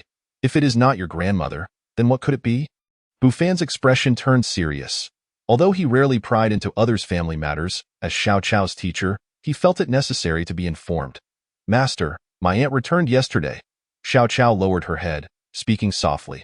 She mentioned that there is a respectable family in town whose son is of suitable age, and she wishes to introduce him to me. Bu Fan was momentarily taken aback. If he remembered correctly, Xiao Chao was only 11 or 12 years old. Far too young for such matters, however, upon reflection. Despite this world being one of immortals and demons, societal norms were not dissimilar to those of his previous life, where girls were wed at 14 or 15 and were mothers by 16. Yet, the idea of her courting at such a tender age was difficult for Bu Fan to accept. Although many countries permitted marriage and childbirth at the ages of 15 or 16, he had grown up under a different set of values, having received 9 years of compulsory education. And what does your grandmother think of this? Bu Fan asked. Xiao Chao remained silent, her head downcast. But Bu Fan could surmise that Granny Zhou likely approved. He could not accuse Granny Zhou of reverting to her former overbearing self. Rather, it seemed she truly believed this was in Xiao Chao's best interest. From Xiao Chao's description, that family not only resided in town but also owned a shop, a rarity in the eyes of many villagers. What are your thoughts on this? Bu Fan inquired. I do not wish to marry just yet. I want to stay at the private school and learn more from you, master, Xiao Chao replied earnestly. Task: thwart the matchmaking task description. Ever since hearing tales of heroic women from a certain unscrupulous teacher, Xiao Chao has aspired to become a female general like Qin Liangyu, Mu Guiying, or Hua Mulan. She even idolizes Wu Zetian, the only female emperor, believing that women are not inferior to men, but merely lack the opportunity to prove themselves. Task reward: 30,000 experience points. Bu Fan's jaw dropped. Setting aside the identity of the unscrupulous teacher, he wondered if Xiao Chao's ambitions were perhaps a bit too lofty. Aspiring to be a legendary female general and idolizing a female emperor seemed a grand pursuit for one so young. He glanced at the innocent Xiao Chao, surprised that such a small child harbored such lofty dreams. Truth be told, he did not think Xiao Chao could realize them, but having dreams was a positive endeavor. It was unwise to dismiss them outright. Very well, I shall take this matter under my wing, Bu Fan said, ruffling Xiao Chao's hair. While he did not advocate for early marriage and childbirth in the village, he could not change the world, but he could influence his community. Thank you, master. Xiao Chao beamed with joy. In the afternoon, after school, Bu Fan accompanied Xiao Chao and Xiao Hua to their home. Granny Zhou greeted him warmly. Upon hearing the purpose of Bu Fan's visit, he anticipated that Granny Zhou would be displeased, having given up such a promising match, and would likely scowl. However, to his surprise, she smiled and readily agreed, not pressuring Xiao Chao at all. This left Bu Fan utterly astonished. Prior to his visit, he had prepared a plethora of persuasive arguments to convince Granny Zhou, only to find them unnecessary. Task completed. Thwart the matchmaking task reward: 30,000 experience points. X2. Heavenly Dao Reincarnation Technique, upgraded Divine Transformation Technique, upgraded Demon Strategy, upgraded. Well, if it can be resolved so easily, I suppose the task has been satisfactorily completed, Bu Fan thought. However, he recognized that there were more young girls in the village like Xiao Chao, and it seemed imperative to conduct a lesson on reproductive health for the villagers. The next day, at dusk, Bu Fan summoned all the villagers to the town square. All the villagers, puzzled, began to murmur among themselves about the reason for the village head's summons, including Wang Changguei and various clan leaders who also wore expressions of confusion. I have gathered you all to discuss a matter of great importance, Bufan stated without preamble, revealing the purpose of the assembly. Upon hearing this, the villagers exchanged glances, and Bufan understood that persuading them would not be an easy task. Thus, he began to explain step by step. First, he outlined the drawbacks of early marriage and childbirth. To foster a harmonious society, he succinctly explained that men who engage in such activities too early would find themselves lacking in strength later on, while women who bear children too young are at risk of complications during childbirth. Bufan's impassioned speech resonated with many, causing them to nod in agreement. No wonder I feel so weak nowadays. It turns out I married too young, remarked a burly man, stroking his chin, finding the reasoning quite sound. I ask that you're not exactly in your prime. A nearby woman shot her husband a disapproving glance. Bufan noted that the villagers were beginning to accept his points. After all, not only were his words rooted in truth, but as the village's sole physician, he wielded considerable influence. Fortunately, the Wei dynasty did not impose strict regulations regarding the age of marriage, and many villagers agreed to allow their children to remain unwed for a few more years before considering marriage. Bufan felt a sense of satisfaction. It seemed his role as village head was becoming increasingly effective. Xiaofan, tell me honestly, are you truly only concerned for the children? Wang Changwei approached slowly. Old village head, what do you mean by that? Am I not doing this for the children? What else could it be for? Bufan replied with a smile. Really? I find that hard to believe. You are not merely avoiding marriage for your own sake, crafting tales about early marriage and pregnancy being detrimental, are you? Wang Changwei asked skeptically. Bufan felt a bit embarrassed. Over the past 2 years, the old village head had often tried to play matchmaker for him, only to be met with rejection each time. Come now, old village head. I swear to the heavens that everything I do is for the sake of the children and the future of the village. Bufan raised one hand in earnest. All right, I believe you. Wang Changwei nodded. However, you are no longer a young man. It is high time you settled down and started a family. Old village head, can we not have a civil conversation? Bufan responded. The next day, the reeds stood tall and the white dew glimmered like frost. The so-called beauty resides on the other side of the water. Bufan, with his hands clasped behind his back, was listening to the children recite their lessons in the private school. As he walked, he nodded in approval, embodying the demeanor of a learned teacher. Suddenly, he halted, turning his gaze towards the window. Within his perception, a formidable presence loomed, a force more terrifying than that of a perfected nascent soul. At this moment, the source of this aura was far from the corner village. It seemed that they had indeed come for him. Please read this poem a few times. I must step out for a moment. Bufan declared as he strode out of the private school, leaving the children bewildered, their teacher as unflappable as ever, departing without a trace of hesitation. In the next instant, Bufan appeared above the dense forest, gazing intently at the approaching figure. The individual was an elderly man with flowing white hair and an unsightly visage, bearing a resemblance to the golden core cultivator he had once slain.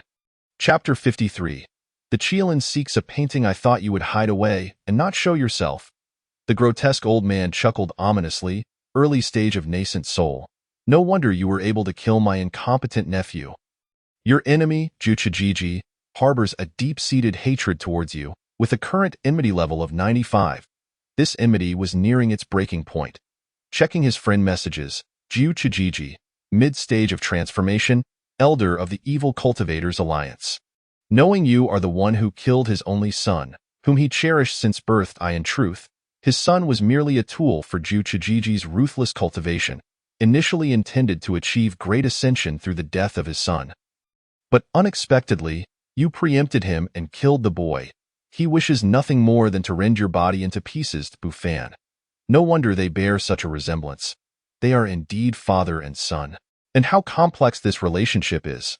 I never imagined that Juchijiji would be a wolf in sheep's clothing, wishing to kill his own son for the sake of his path. Child, do you have any final words before your demise? Juchijiji did not rush to attack, but instead gazed at Bufan with a bloodthirsty glint, already contemplating myriad ways to torment him. I merely wish to inquire if you have anyone above you, perhaps siblings or a master? Bufan pondered for a moment before asking.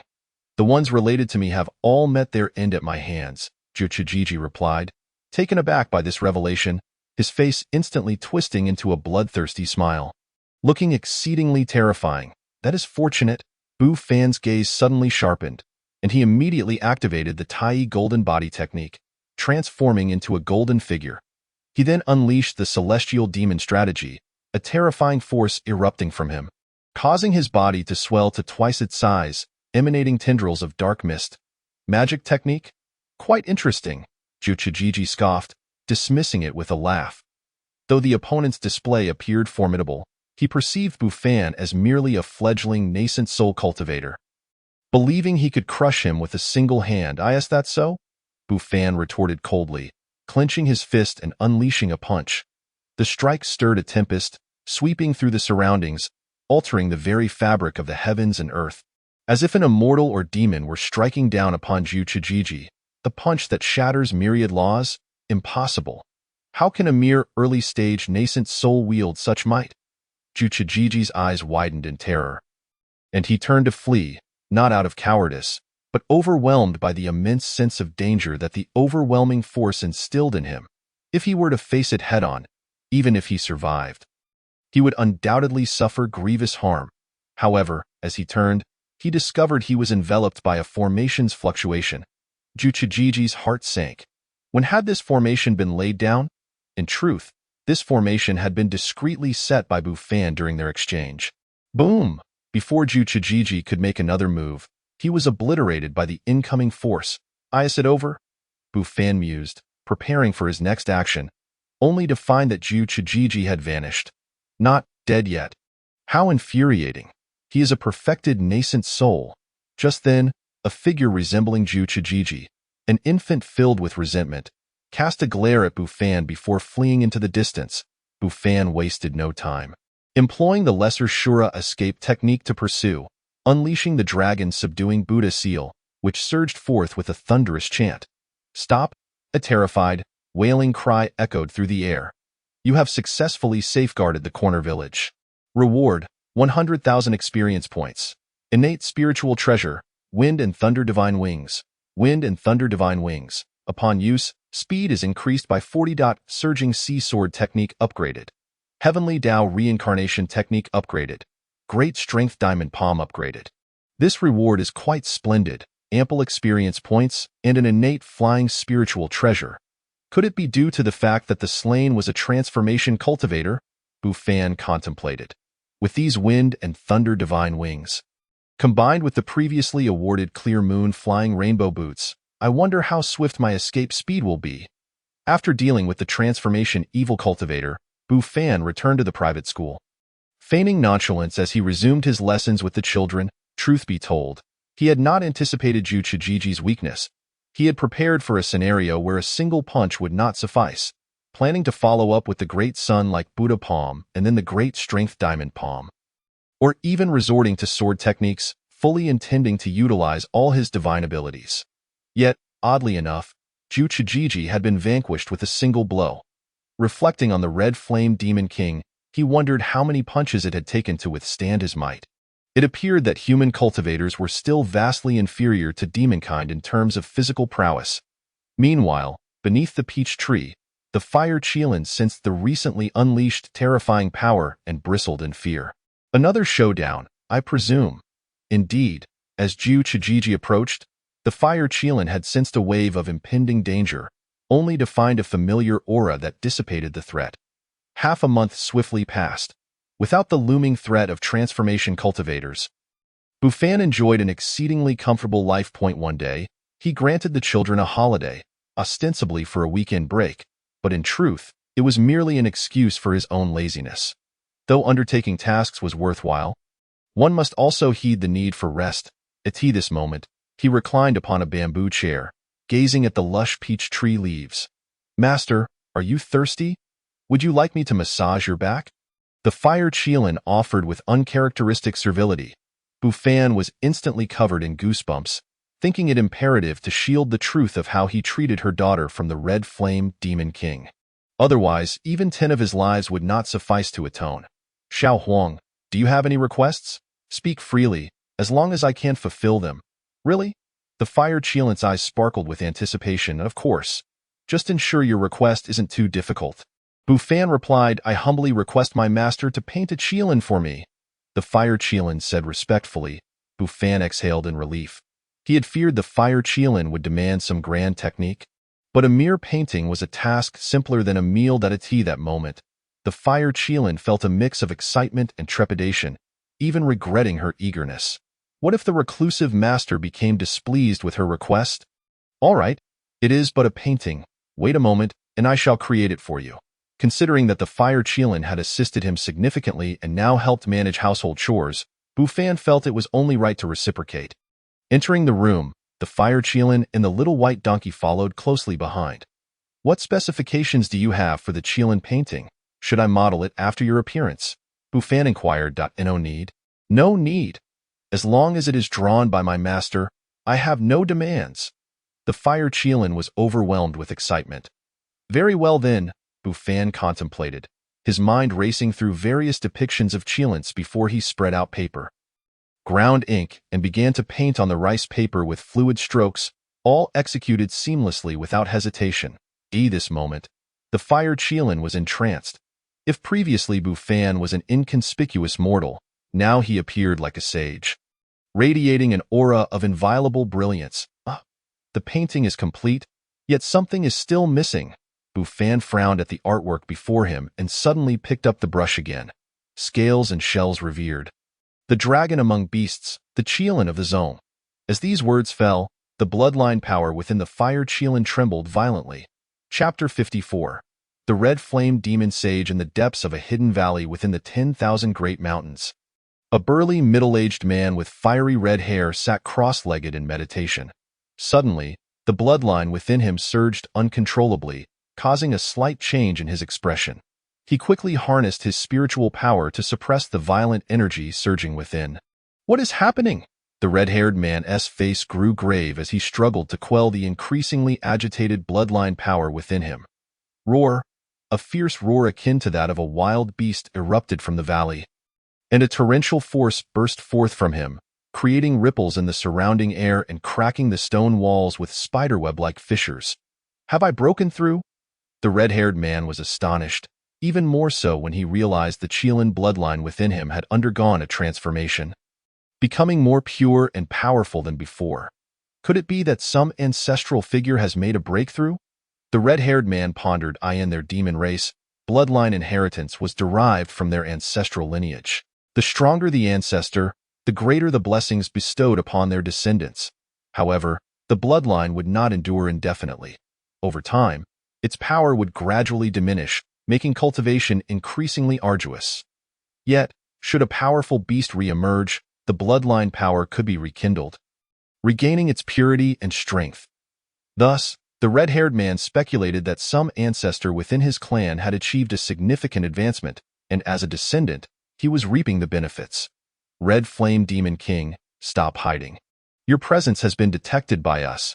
Suddenly, a voice, ambiguous in its gender, echoed from beyond the valley, proclaiming, after pursuing this revered one for so many years, it is time to settle the score. A burly middle-aged man with fiery red hair curled his lips into a wicked smile. As for that phoenix shadow, it shall serve as a personal maid. The screeching phoenix will be roasted and consumed. With that, he abruptly vanished into the depths of the valley. Meanwhile, within the Qilin clan, a similar scene unfolded as numerous Qilin, on the cusp of breaking through, finally achieved their ascension. Even those who had not yet broken through experienced a significant enhancement in their cultivation. Concurrently, in Galia village, the village chief, Bufan, surveyed his masterpiece on the table, nodding with satisfaction. At that moment, the fire Qilin, feeling the surge of bloodline power and a substantial rise in cultivation, was left in a state of shock. The scale-armored divine dragon and the Qilin of the beast sect, just a single phrase had catalyzed a transformation in its bloodline strength. How terrifying must this reclusive powerhouse's capabilities be? It was no wonder its father often remarked that whenever humanity faced the threat of annihilation, a reclusive master would inevitably emerge. These hidden experts, upon making their move, could effortlessly obliterate even the mightiest of foes, be it the demon king of the demon clan or the ancestor witches of the witch clan. The heart of the fire Qilin raced, and the phrase echoed in its mind once more. Scale-armored divine dragon. Qilin of the beast sect. This signified that their Qilin clan stood above all terrestrial beasts. We, the Qilin clan, shall eternally remember the Master's grace. The fire Qilin immediately prostrated on the ground, fully aware of the significance of that statement for the Qilin clan. Capable of altering their standing among the beast tribes, I haven't even shown you my painting yet. There's no need to thank me so eagerly. Fortunately, Bu Fan had grown accustomed to the fire Qilin's spontaneous displays of reverence.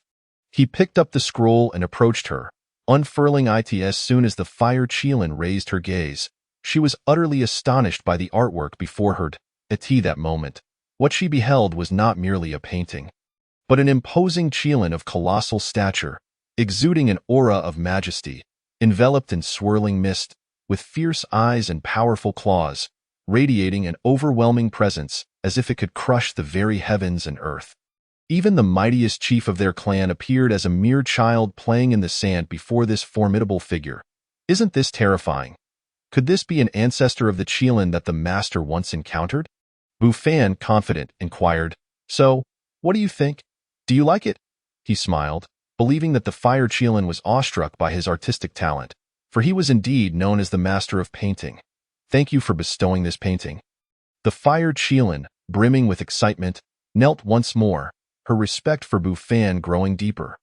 Although she had never seen the painting of the Fox clan's ancestor, she believed that the Qilin painting bestowed by her master was undoubtedly on par with it. With this painting, she felt that her aspirations of becoming a beast ancestor were within reach. It's just a painting. There's no need for such courtesy.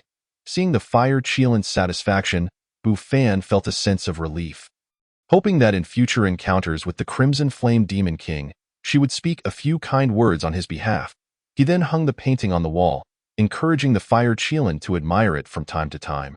However, he never anticipated that immediately after hanging it up, the fire Qilin would sit motionless before the painting. As if entranced, Bu Fan scratched his head, contemplating whether the Qilin he had painted was a male. That's a possibility. I hope the fire Qilin doesn't act out against the wall. It certainly cannot withstand any abrasions. With some time to spare, Bu Fan began scrolling through messages from friends to pass the time. "Your friend and I has triumphed over her peers in a small competition at the Heavenly Gate Sacred Land, claiming victory. Your friend and I faced off against a first-grade Golden Core peer and narrowly won.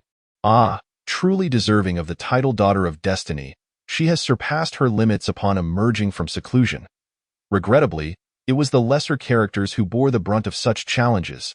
As he continued perusing other messages, a sense of alarm washed over him. "Your friend Zhou Shanyu has been besieged by heretical cultivators and has sustained severe injuries. Your friend Han Gang is being hunted by righteous cultivators. Your nemesis Li Qingfeng has been attacked by heretical cultivators X365. Your nemesis Lu Yongli has been assaulted by heretical cultivators X487. Your friend Hong Tianba has been attacked by righteous cultivators X443. Bu Fan's heart sank as he realized that every cultivator he knew was either under attack or being pursued. It seemed that the conflict between righteousness and heresy was intensifying. How fortunate I am not to have joined any sect. Otherwise, I would be embroiled in this turmoil. It's much safer hiding in the village. However, upon reading a particular message, Bu Fan's demeanor soured. Your friend the Crimson Flame Demon King has experienced a surge in bloodline power and has dramatically increased in strength. Becoming a demon saint, is there any justice in the world? Just when I thought I could contend with the Crimson Flame Demon King, they have secretly leveled up. Yet, how formidable must the newly ascended demon saint truly be? Without hesitation, Bu Fan entered a simulated duel against the Crimson Flame Demon Saint. Moments later, he emerged from the simulation with a grim expression, having been utterly defeated. Previously, he could hold his ground against the Crimson Flame Demon King for quite some time. But now, his once proud physical prowess crumbled like dust before the might of the Demon Saint. This disparity in strength is insurmountable. He realized he could not afford to squander any more time. The Crimson Flame Demon King had made it abundantly clear that while he dallied, others were surging ahead. Bu Fan's gaze hardened, and he couldn't help but grumble about Juchung's this heretical cultivator's influence that has shaken my resolve. How could a mid-stage transformation god cultivator fail to withstand a single blow from him, leading me to a state of complacency? Chapter 55. Enhancing the effects of gastronomy? At noon, Bufan rode his small white donkey through the village, searching for tasks. His duel with the Crimson Flame Demon Saint had made him acutely aware that one could not afford to be complacent in cultivation. Negligence would only allow others to overtake him. However, with the children on holiday, he had no reason to abruptly gather them for lessons in experience grinding.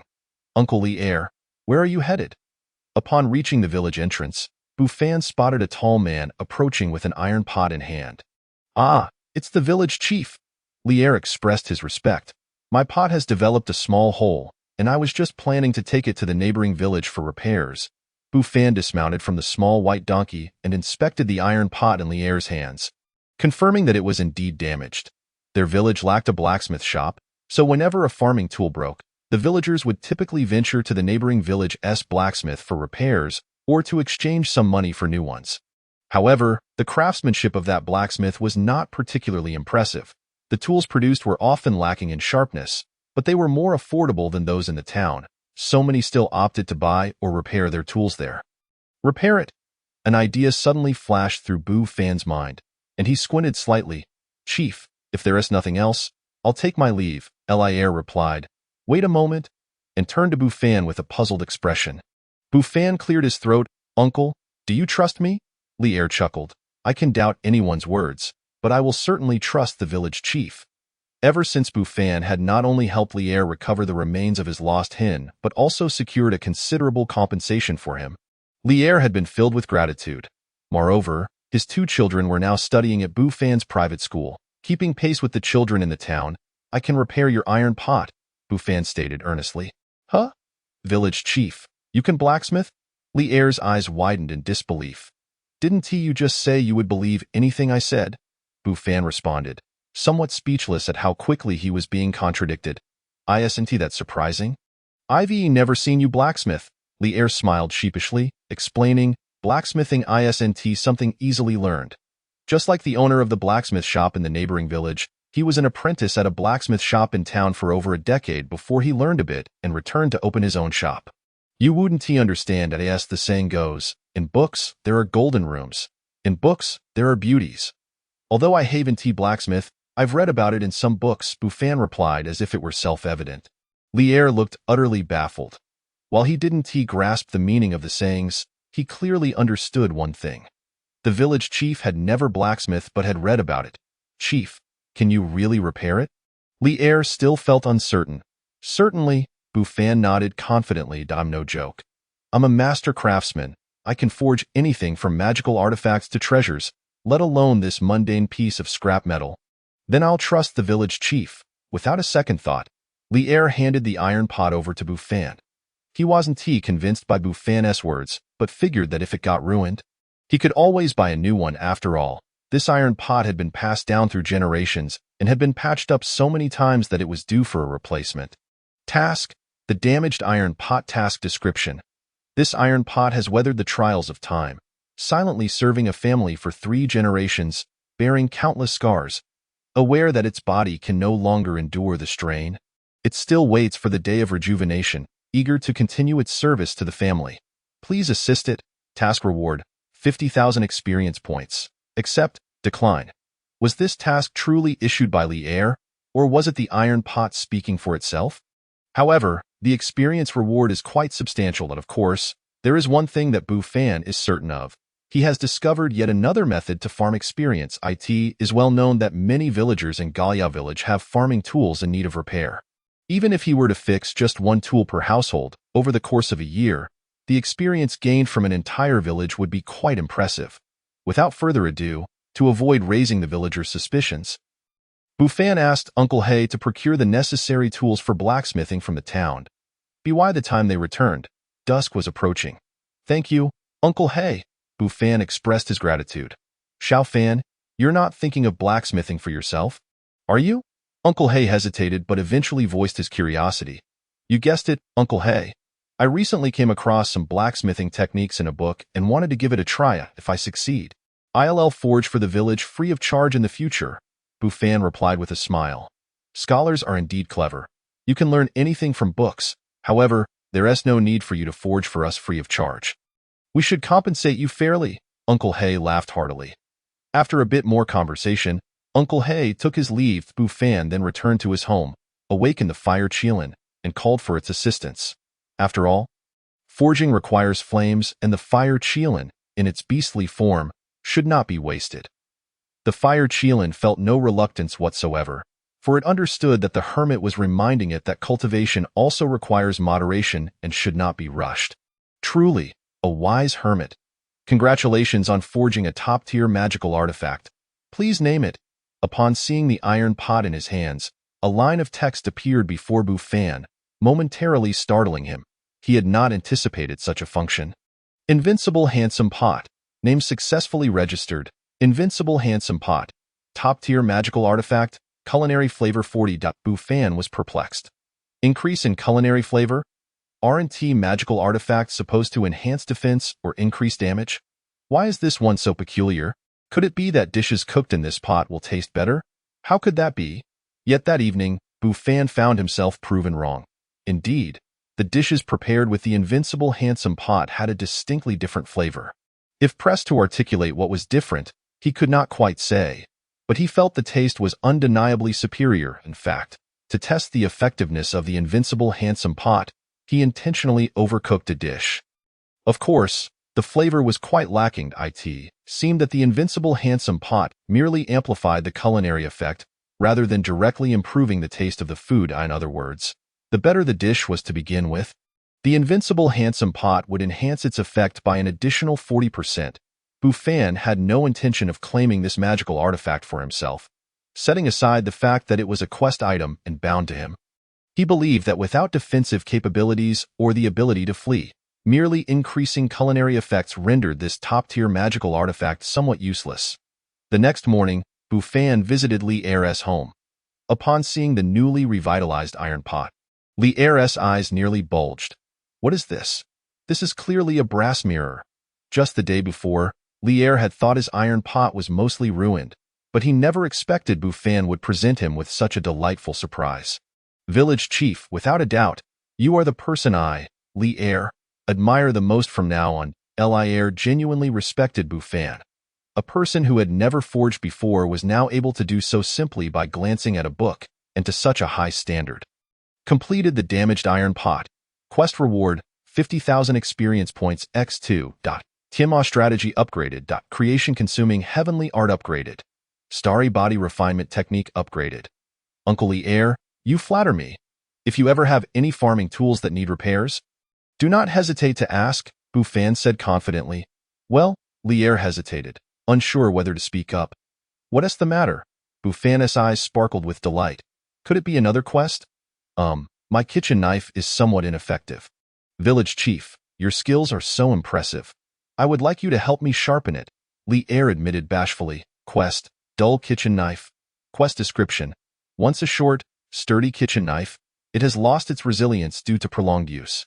Now, facing a piece of tender meat, it can only sigh in despair. Please assist this aging knife. Quest reward, 50,000 experience points. Except, wait. You're issuing a quest just like that. What does that even mean? I thought it was something serious.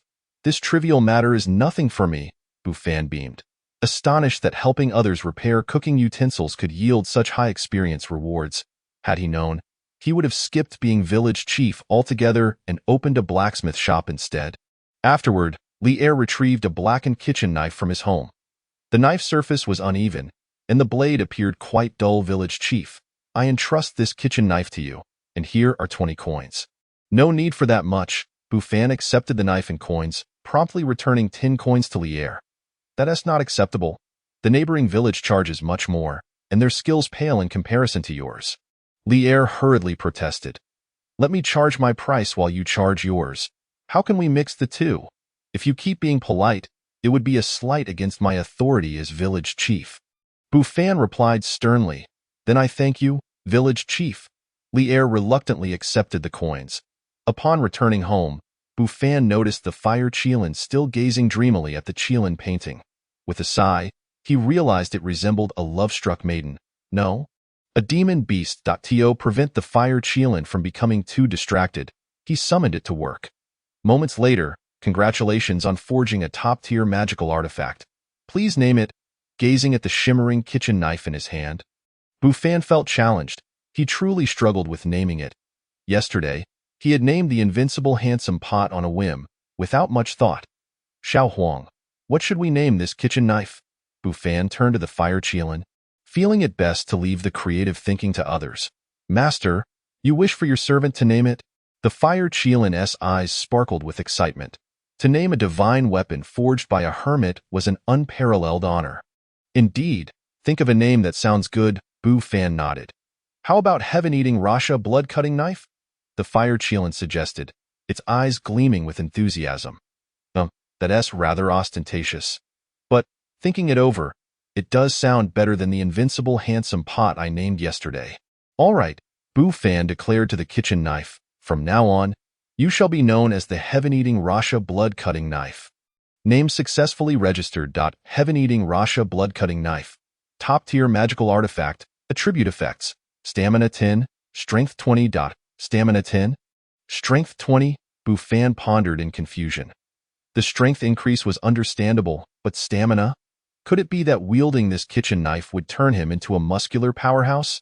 This effect seemed wildly off-base. Moreover, can cultivation magical artifacts even add such percentages? It wasn't that he wanted to complain. Rather, his other magical treasures and spiritual artifacts either directly enhanced defense or increased power. Well, although the items forged this time were still rather peculiar, they were at least within the realm of acceptability, certainly more normal than the iron pot he crafted yesterday. However, the fire Qilin behind him was utterly transfixed. Just moments ago, when Bu Fan named the kitchen knife, it had infused an unparalleled innate Tao rhythm into the blade. What kind of celestial treasure did Master forge this time? That afternoon, Bu Fan presented the forged kitchen knife to Lier, who was left utterly astonished, struggling to find words. You gave me the kitchen knife this morning, and it's already ready by afternoon? I see this speed a bit too fast. If I didn't trust you, I might suspect you bought a new knife for me. What's the matter? Uncle Lier, here is your kitchen knife back.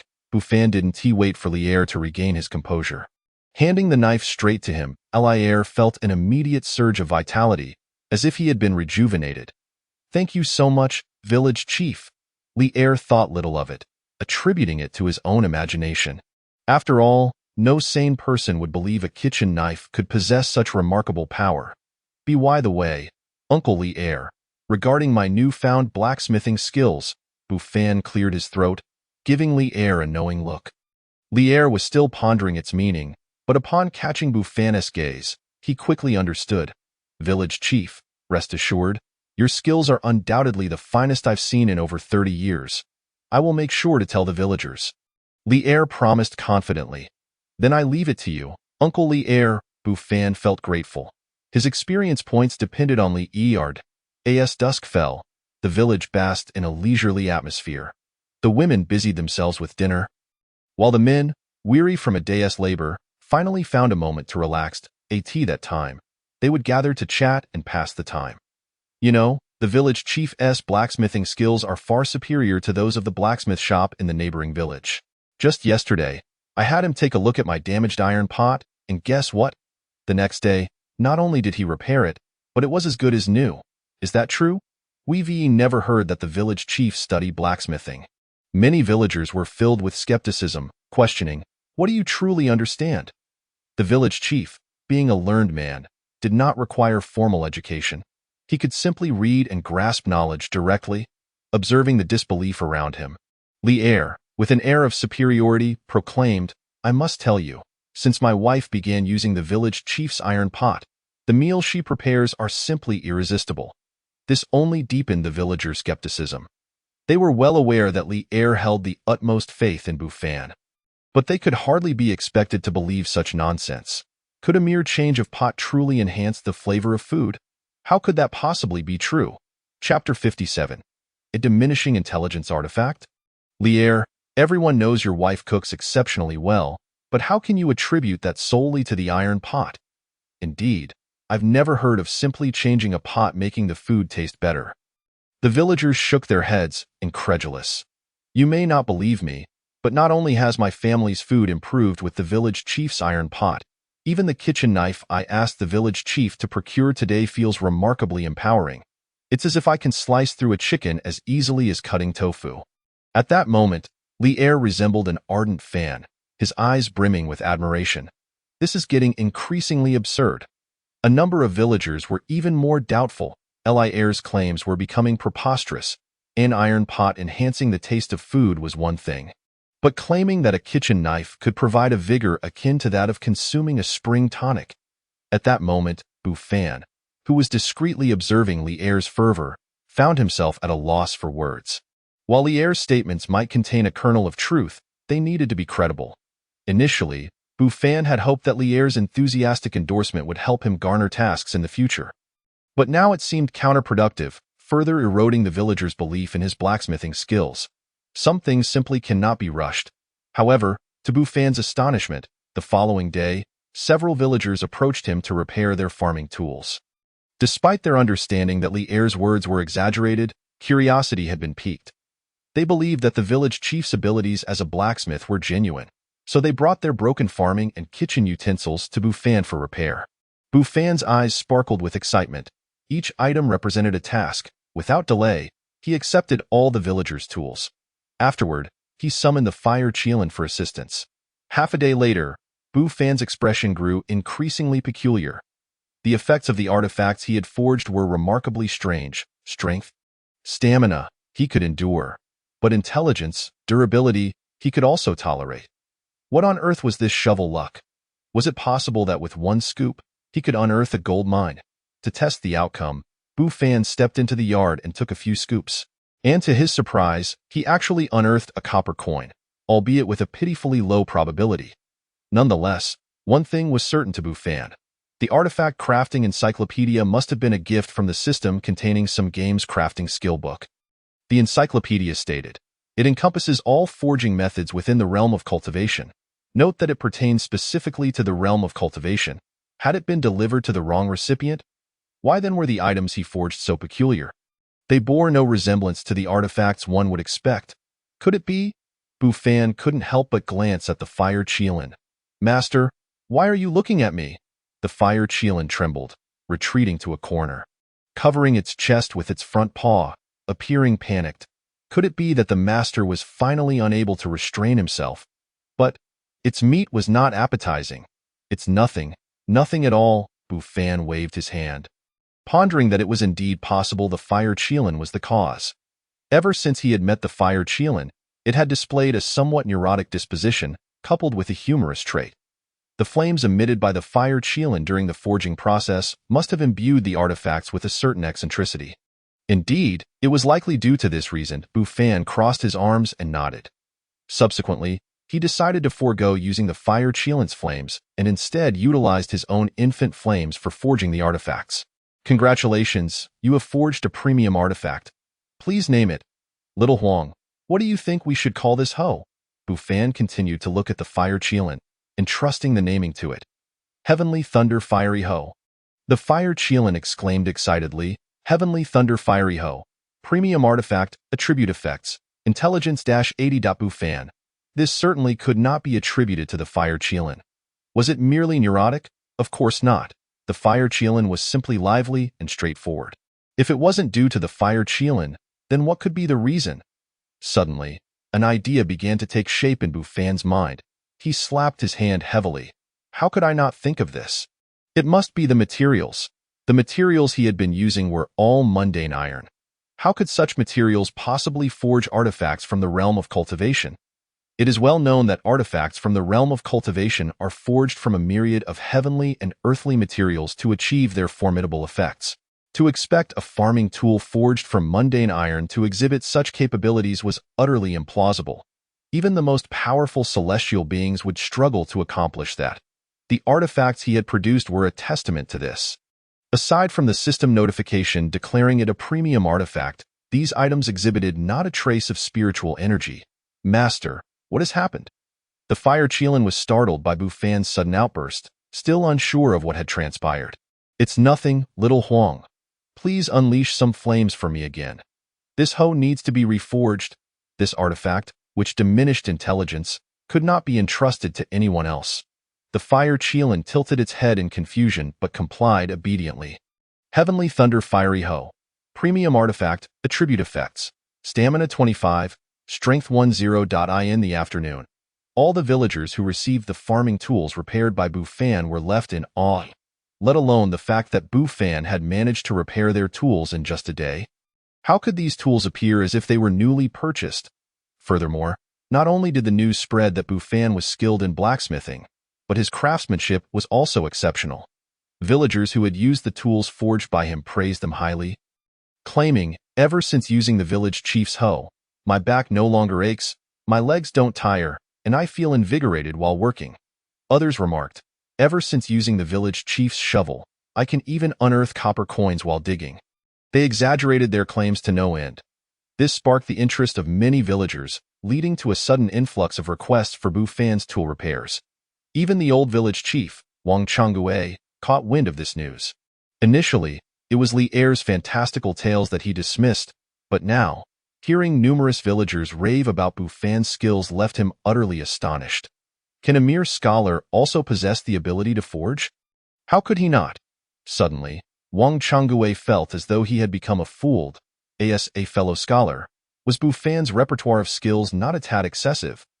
In the days that followed, Bufan juggled his time between teaching at the private school and, during breaks, helping others forge farming and kitchen tools.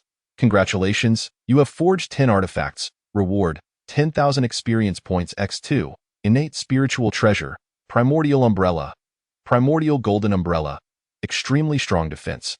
When attacked, it can reflect half the force of the attack back to the assailant. 10 artifacts yield a reward? What about 20? Bufan's eyes lit up. He had not anticipated that forging artifacts would come with rewards. This was indeed a delightful surprise. However, this time the reward was an innate spiritual treasure, which was surely more potent than a premium spiritual treasure, capable of rebounding half the force back to the enemy. This was nothing short of a divine artifact for battles. It was essential to test it against the Crimson Flame Monster Saint. Chapter 58. The Fortunate Young Village Chief. In the simulated duel, Bufan was clearly once again bested by the Crimson Flame Monster Saint. However, with the primordial golden umbrella, he managed to withstand several blows from the beast. At last, he was not defeated in an instant. Bufan let out a long sigh of relief. If he struggled against a newly ascended monster saint like the Crimson Flame Monster Saint, he feared he would have no chance against the seasoned monster saints. It was evident that he needed to expedite his progression to the transformation stage. Subsequently, Bufan wasted no time, utilizing every available moment to diligently complete tasks. Forge artifacts, teach, treat illnesses, and manage various matters within the village. Before long, half a year had passed. One afternoon, Bufan was attending to Grandma Sun's health. In truth, Grandma Sun was not seriously ill. Her advanced age simply brought about some physical ailments. So he provided her with some health tonic medicine. "Grandma Sun, Uncle Fugue wishes to take you to live in the town, to care for you properly. Why won't you go?" The Uncle Fugue he referred to was Grandma Sun's son, who had recently visited her at tea that time. Son Fugue had even asked Bufan to put in a good word to persuade Grandma Sun to move to the town and enjoy familial bliss. But she had firmly declined. "What good is there in the town? No one there knows me. I'd rather stay in the village, where I can chat with my old friends and neighbors. Furthermore," she added, "if I were to fall ill in town, who among those doctors could compare to you?" Grandma Sun smiled gently. In her youth, she was the belle of the village. Although time has faded her beauty, the remnants of her former grace still linger. Bufan found himself at a loss for words. He could empathize with the elderly, for leaving one's homeland is a profound challenge. Moreover, Grandma Sun's reasoning held merit. With him around, she could enjoy a few more years of life. If she ventured into town, a mere cold could prove fatal.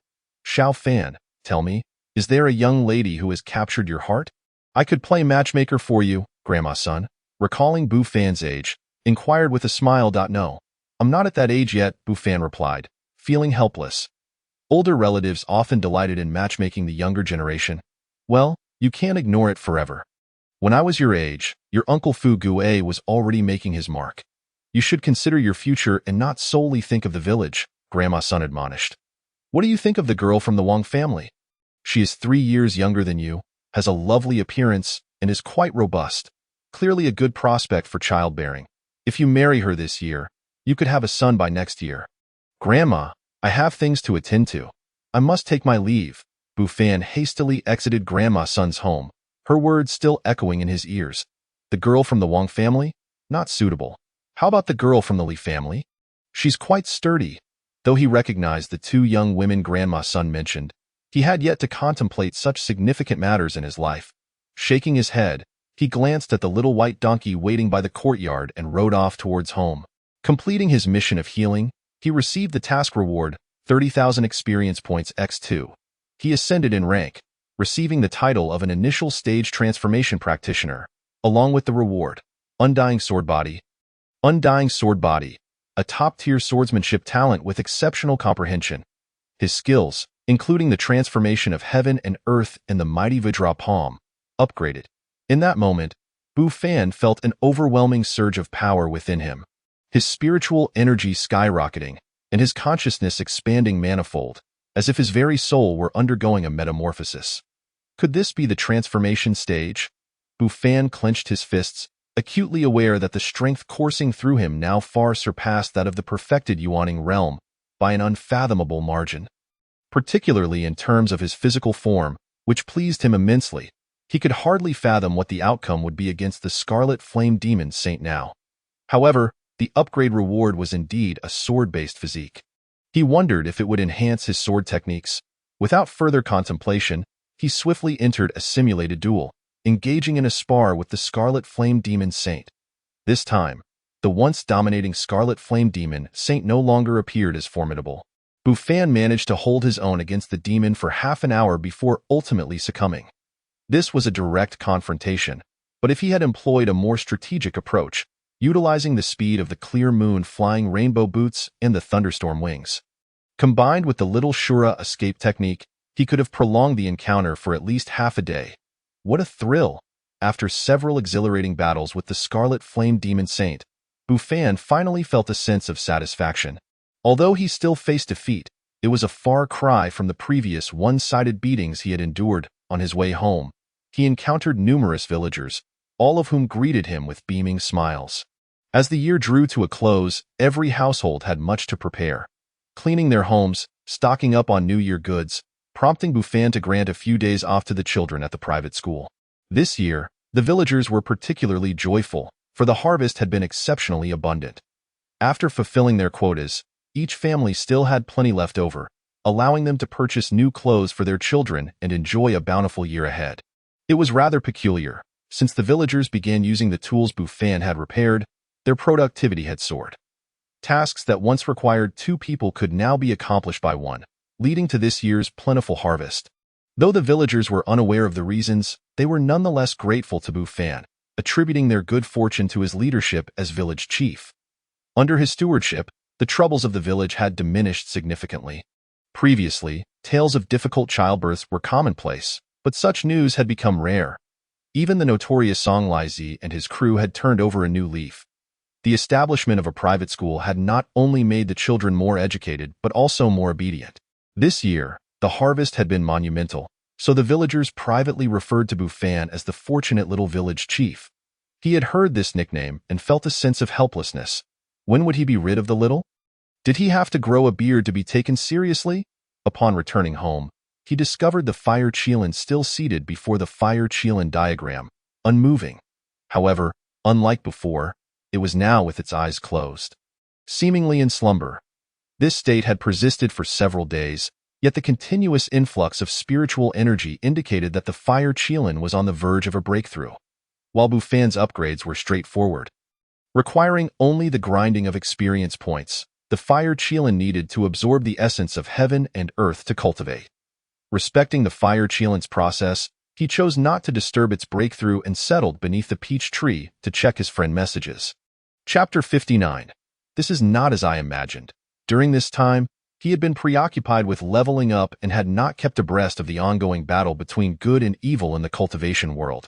Suddenly, several streaks of light shot across the sky, followed by Mord. Bufan, having grown accustomed to such sights, noted the frequent passage of cultivators overhead. Once a rare occurrence, now commonplace, it seemed the battle between good and evil was far from over. Shaking his head, he resumed scrolling through his friend messages. Your friend Han Gang was attacked by righteous cultivators X866. Your friend encountered fellow cultivators X354. Your friend Han Gang was pursued by righteous cultivators.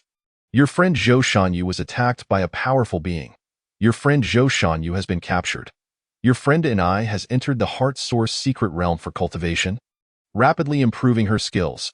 Han Gang's misfortune was quite remarkable. Being attacked by righteous cultivators was unfortunate, but now he was also facing fellow cultivators. Each time Bufan read about Han Gang's troubles, he felt it epitomized the daily struggles of a cultivator, while Denis' fortune seemed almost like a cheat.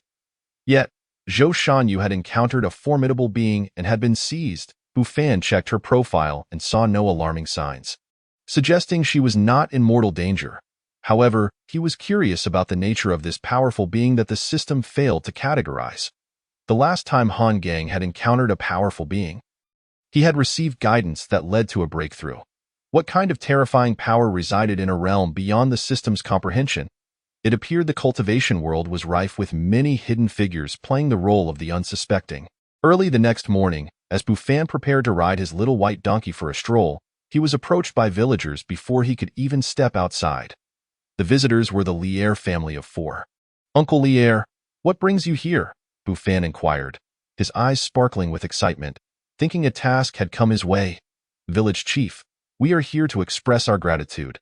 Over the past year, you have taken care of Tai Dan and Xiao Chui, and we brought you some of our homemade marinated meats and pickled vegetables. Please, do not hesitate to accept them. The couple placed 2 porcelain jars on the table. Bufan understood their intentions and felt it would be rude to decline. Then I shall graciously accept, village chief. You are too kind. If it weren't for you, we wouldn't be where we are today. Li Er's smile radiated genuine warmth, and now, his family's circumstances had transformed remarkably. Just 6 months prior, Bufan had recognized Li Er's wife's exceptional culinary skills, which were renowned throughout the village. For any festive occasion, be it a joyous celebration or a solemn event, it was customary to invite Li Er's wife to assist in the kitchen. Her absence would render the feast utterly uninspiring.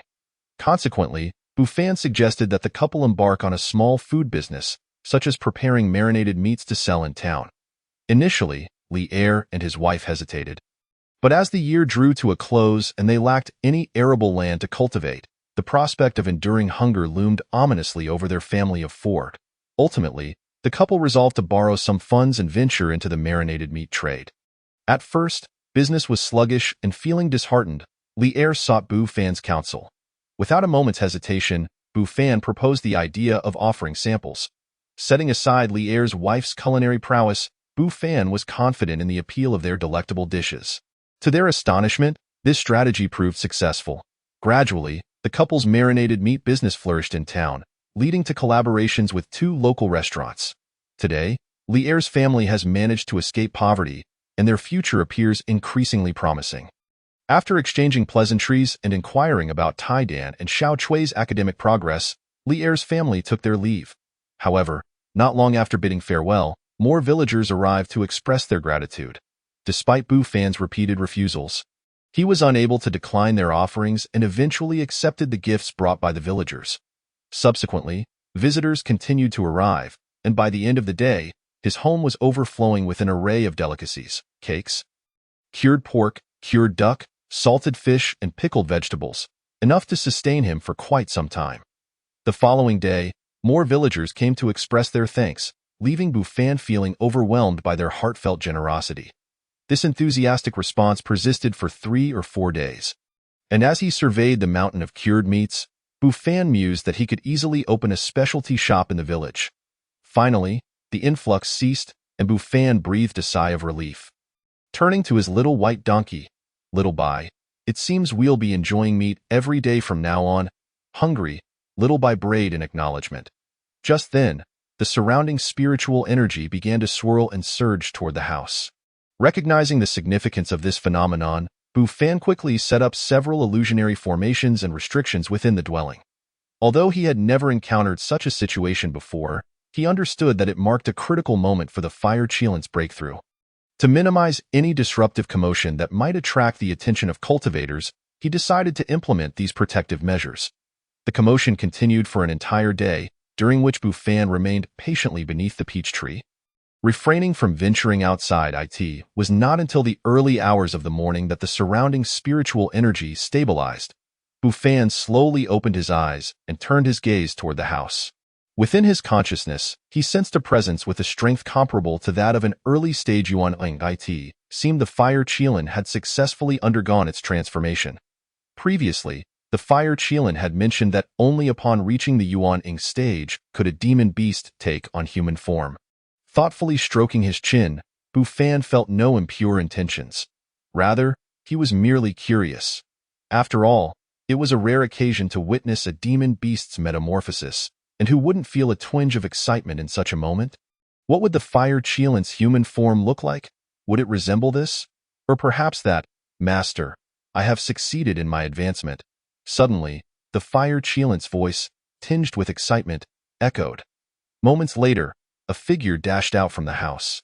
With cat ears and fair, smooth skin, Bufan's expression froze in disbelief. He swiftly approached the fire Cheelan and draped his outer garment over her.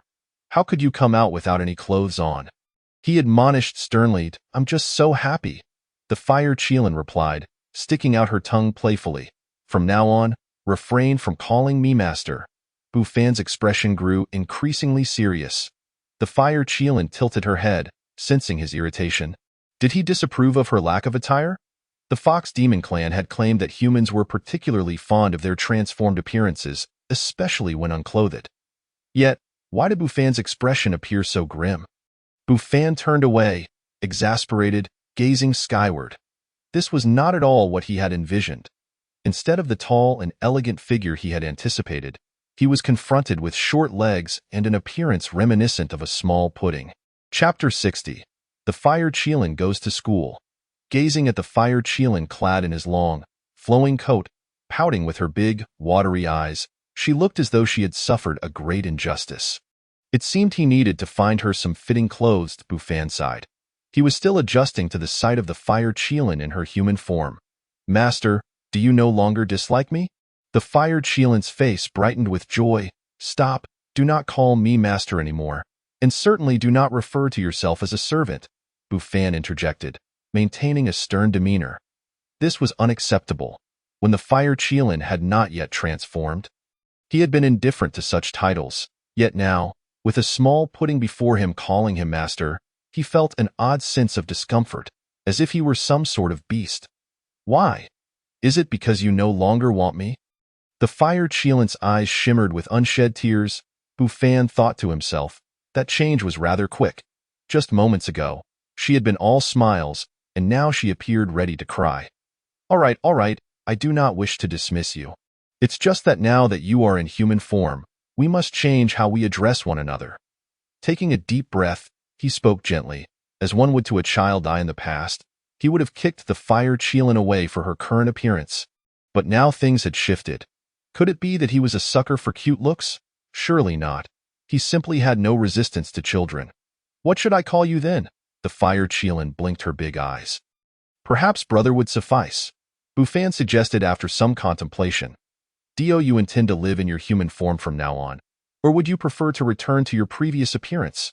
Of course, I prefer this one. The fire Cheelan was no fool. While the reclusive and powerful beings had treated her well in the past, their demeanor had often been rather mundane.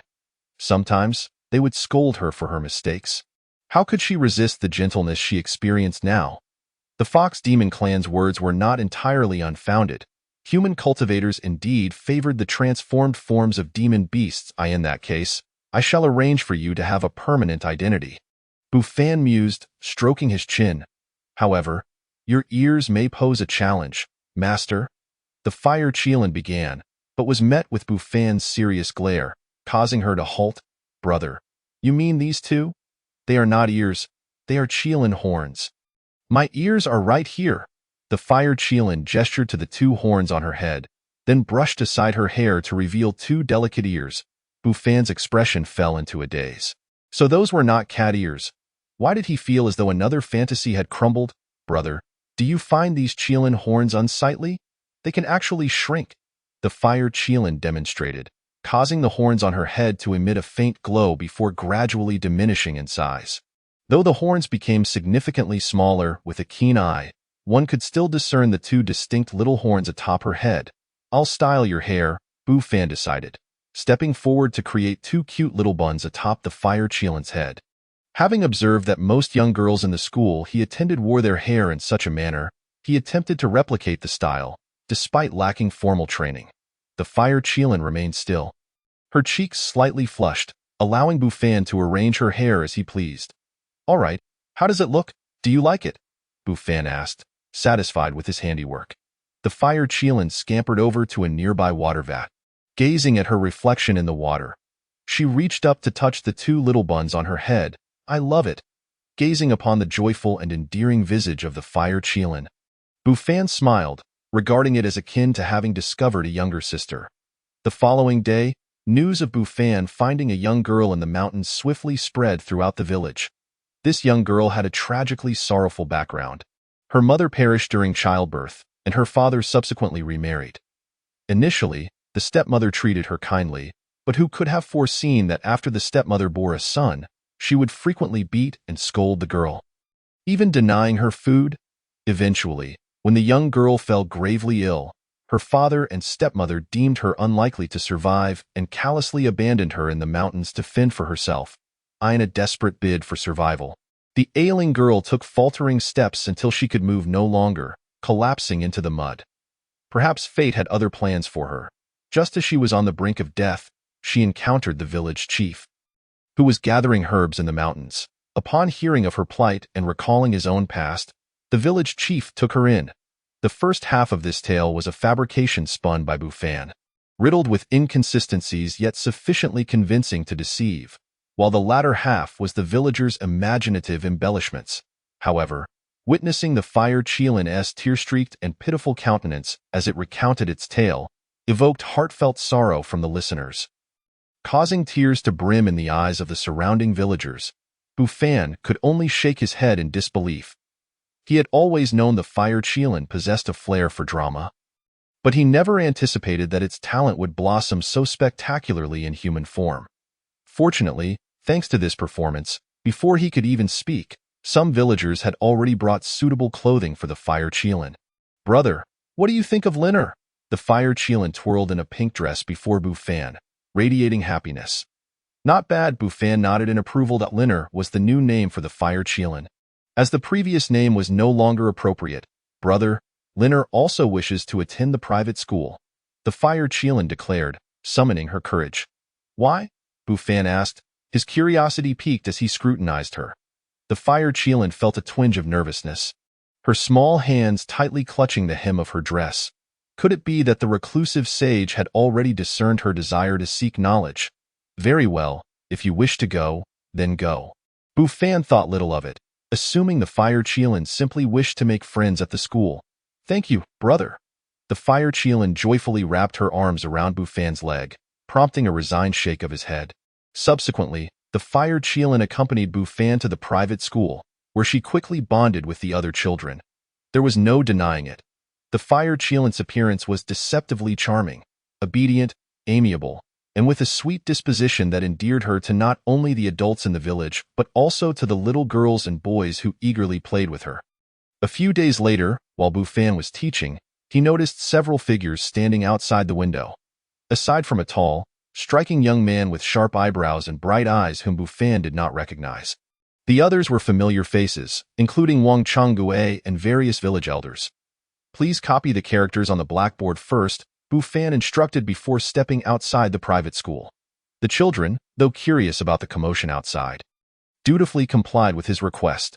The fire Qilin bit down on a piece of chalk, her curiosity directed toward the scene outside. Xiao Lin, the teacher has said that chalk is not for eating. It will give you a stomachache, cautioned her desk mate, Xiao Chao, with a smile. Thank you, Sister Xiao Chao. The fire Qilin replied sweetly. Old village chief, esteemed elders, what brings you here today? Bu Fan greeted Wang Changgue and the others with a smile as he exited the private school. His gaze then fell upon the young man, who was no ordinary individual, but a practitioner at the 9th level of Qi training, Bufan. After several years, not only have you become the village chief, but also the village's teacher, the young man remarked in a calm tone. And you are? Bufan inquired, puzzled. Xiao Fan, do you not recognize the son of Master Song? Wang Changgui prompted. You are Song Xiaochun? Bufan exclaimed, astonished. Quite the transformation indeed. I am relieved you have not forgotten me. Song Xiaochun was not surprised by Bufan's reaction. After all, he had not returned home for many years, leaving even his parents in bewilderment. I nearly failed to recognize you. You have changed so much since our last meeting, Bufan chuckled. Shall we step out for a chat sometime? Song Xiaochun suggested. Bufan, unperturbed by the thought of Song Xiaochun seeking vengeance, nodded in agreement, and they walked outside together. Wang Changgui and the others, sensing that Song Xiaochun had business with Bufan, refrained from following, instead remaining in the private school to observe the children's calligraphy practice. I wonder what brings you to seek me out, Bufan pondered aloud once they were outside the school. Do not be anxious. I am not here to cause you trouble. We were all young and foolish back then, and I have long since forgotten those matters. Song Xiaochun waved dismissively, exuding an air of grandeur. Bufan's lips twitched. Had it not been for the displayed animosity of 20 points, he might have believed him. However, over the years, Song Xiaochun's resentment had gradually diminished, which indeed seemed plausible. Perhaps, with maturity, one's disposition also evolves. Moreover, I am now a cultivator, merely a step away from the foundation establishment stage. You, I fear, have not yet reached that level. The foundation establishment stage signifies true cultivation, where one can manipulate the elements, soar through the skies, and enjoy a lifespan exceeding 200 years. As for Song Xiaochun, he was currently at the 9th level of Qi training, and within 5 years, he would surely attain the foundation establishment stage. How could I possibly compare my experiences to those of an ordinary mortal? With his hands clasped behind his back, Song Xiaochun spoke with immense pride. Adding, furthermore, I am now the foremost disciple of the Tianxin sect, Bufan. Does this not astound you? Indeed, quite impressive. Bufan clapped his hands, finally grasping the underlying motive of Song Xiaochun's request to step outside. It was merely to flaunt his achievements before him. Do you not feel even a twinge of envy? Or perhaps regret for not having joined the Tianxin sect? Song Xiaochun frowned, discontent with Bufan's indifferent demeanor. Not at all. I find my current life rather fulfilling. Bufan shrugged. Short-sighted. The lifespan of a mortal barely spans a century, whereas a cultivator can exist for thousands of years, perhaps even achieving immortality. Song Xiaochun declared, brimming with confidence. That is indeed quite remarkable.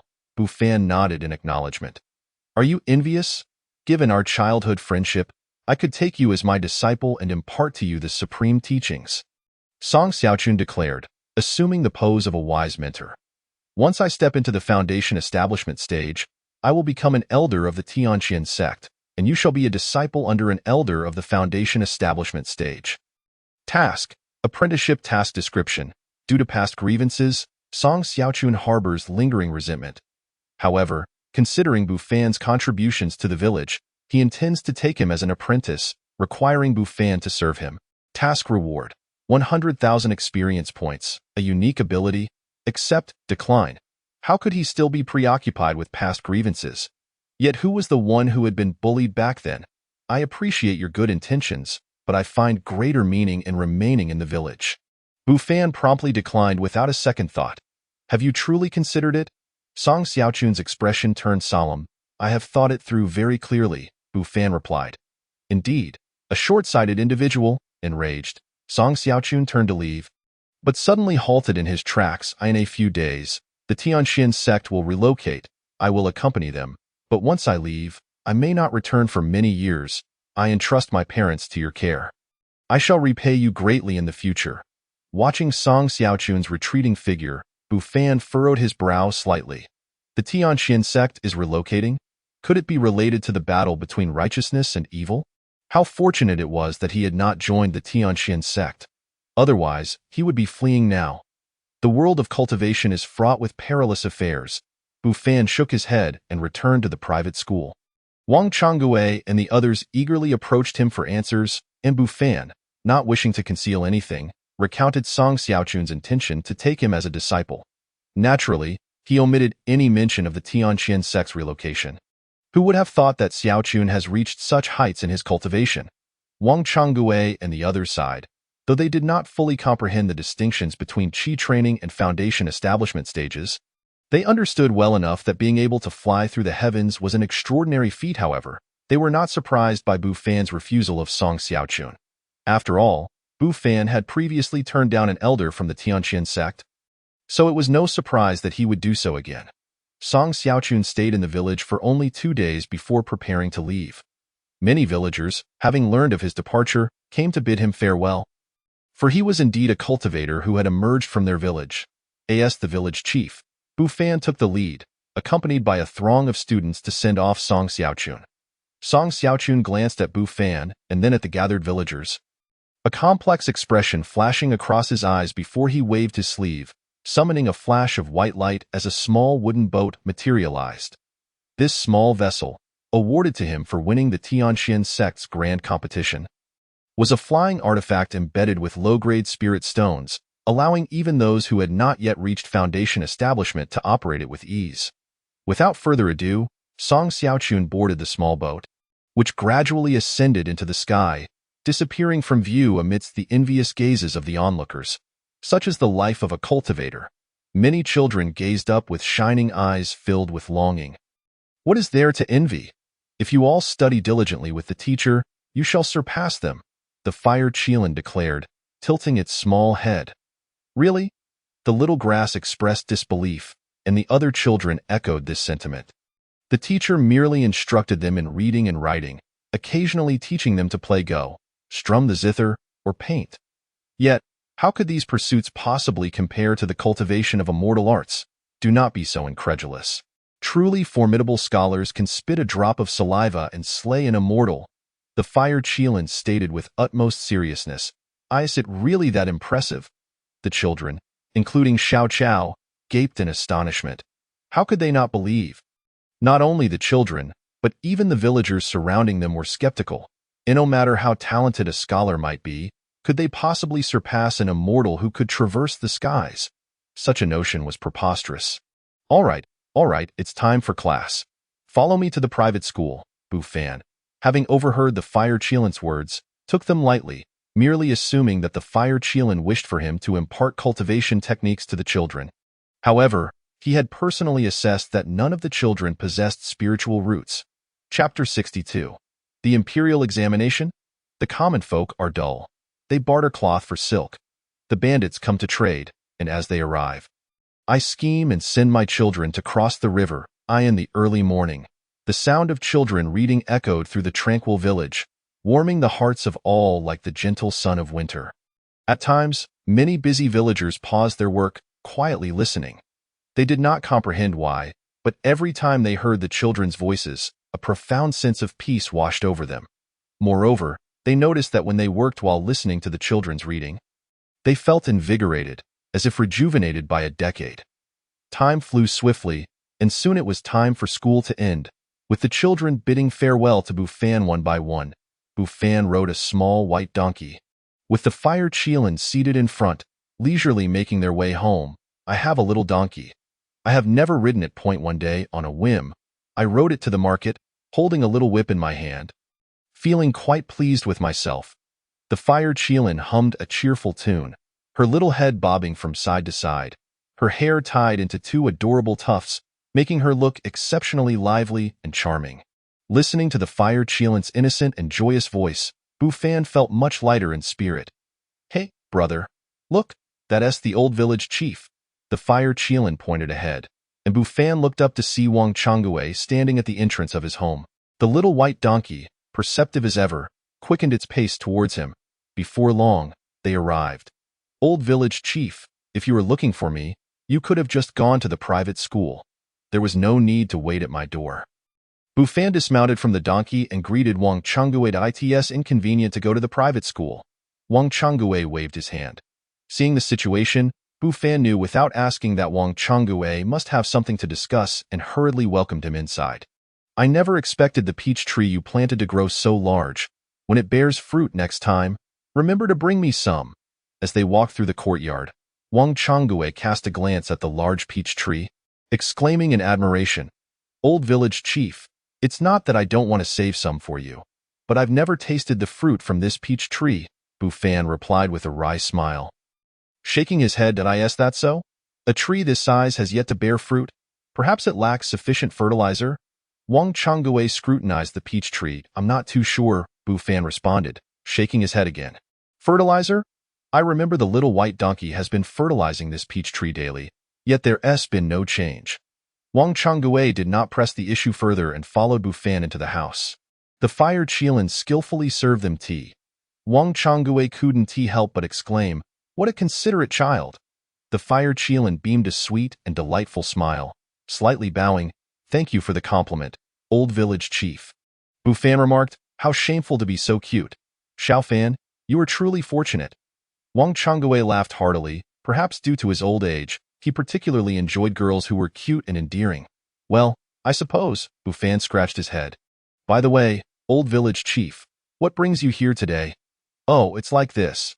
It's time for Taidan and Goesh children to try their luck at the town." Wang Changgue replied, lifting his teacup. "Try their luck at the town?" Bufan was momentarily taken aback, but soon grasped the old village chief's meaning. He was referring to the imperial examination. Yet, were Taidan and the others truly prepared for such a challenge? Bufan hesitated, as he had never taken the imperial examination and was uncertain of its difficulties. "There's no issue. Yesterday, I quizzed several children with a few questions alongside the village's elders, and they answered effortlessly. They'll surely pass the town's elementary examination, and perhaps even return as scholars." Wang Changgue's eyes suddenly sparkled with excitement. It had been years since their village had produced a scholar. How could he not be thrilled? "If you say so, then it must be fine. However, what are the requirements for participating in this examination? I've heard it requires a scholar's recommendation, and I don't recall any scholars in our village." Bufan, though inexperienced with the imperial examination, had heard a few things about it. "You need not worry about that. The recommendation will be arranged by me and a few village elders. It's a rare opportunity for our village to produce some promising talents. We old folks cannot let them go to waste." Wang Changgue chuckled. Seeing Wang Changgue so assured, Bufan felt he shouldn't object. In truth, he could make an educated guess. Either Wang Changgue had acquaintances who could secure a recommendation, or they might simply buy their way in. However, those matters were not his concern. "However, Xiaofan, the examination requires students to write with a brush. The chalk you devised is good, but it won't be of any use." Wang Changgue suddenly recalled, "Old village chief, I understand your meaning. During this time, I will teach them to write with a brush." Bufan nodded in agreement, fully grasping Wang Changgue's intention. "That's splendid. We old folks will take care of the brushes, ink, paper, and inkstones." Wang Changgue laughed heartily, feeling quite reassured about Bufan's handwriting. After discussing a few more matters regarding the imperial examination, Wang Changgue left in high spirits. The imperial examination, Bufan pondered. Stroking his chin, if his students could achieve success, he, as their teacher, would also find joy in it. Yet, what if they encountered danger outside? It seemed imperative to teach them some self-defense techniques. The following morning, Bufan called over the 5 children eligible to take the imperial examination and informed them about the matter. "Teacher, can we do it?" Taidan asked, visibly anxious, his small face reflecting a lack of confidence. The other 4 children similarly displayed timid expressions. In the past, reading and writing had seemed a distant dream, let alone participating in the imperial examination like scholars. "What is there to fear? Have you forgotten how I usually teach you?"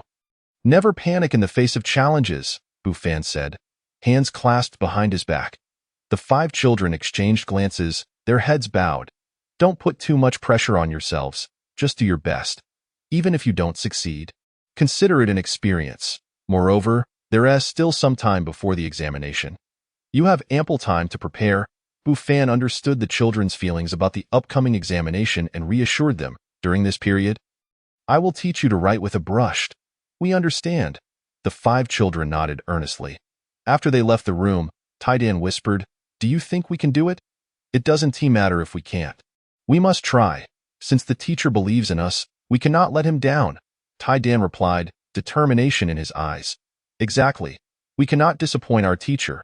Ergo and the other 3 children's gazes also turned resolute. The children's hushed conversation could not escape Bufan's keen perception. He shook his head. In truth, he was not the least bit worried about whether Tai Dan and the others would succeed. Though he had never taken the imperial examination, he was confident that the students he had taught would not be lacking. Yes, he was truly that self-assured. Chapter 63. I'll see who dares. In the ensuing days, Bufan not only taught the children some martial arts, but also utilized some spare time to instruct the private school students in writing with brushes. The children, accustomed to using chalk, displayed various missteps when using brushes, either gripping the brush too tightly or applying too much pressure, tearing the paper in the process. This situation persisted for a few days, but gradually the children began to adapt. Nonetheless, they still preferred to scribble with chalk on the blackboard rather than using brushes. Village Chief, something's wrong. One day, while Bufan was teaching the children to practice their writing, he suddenly heard Uncle Hay's anxious voice from outside.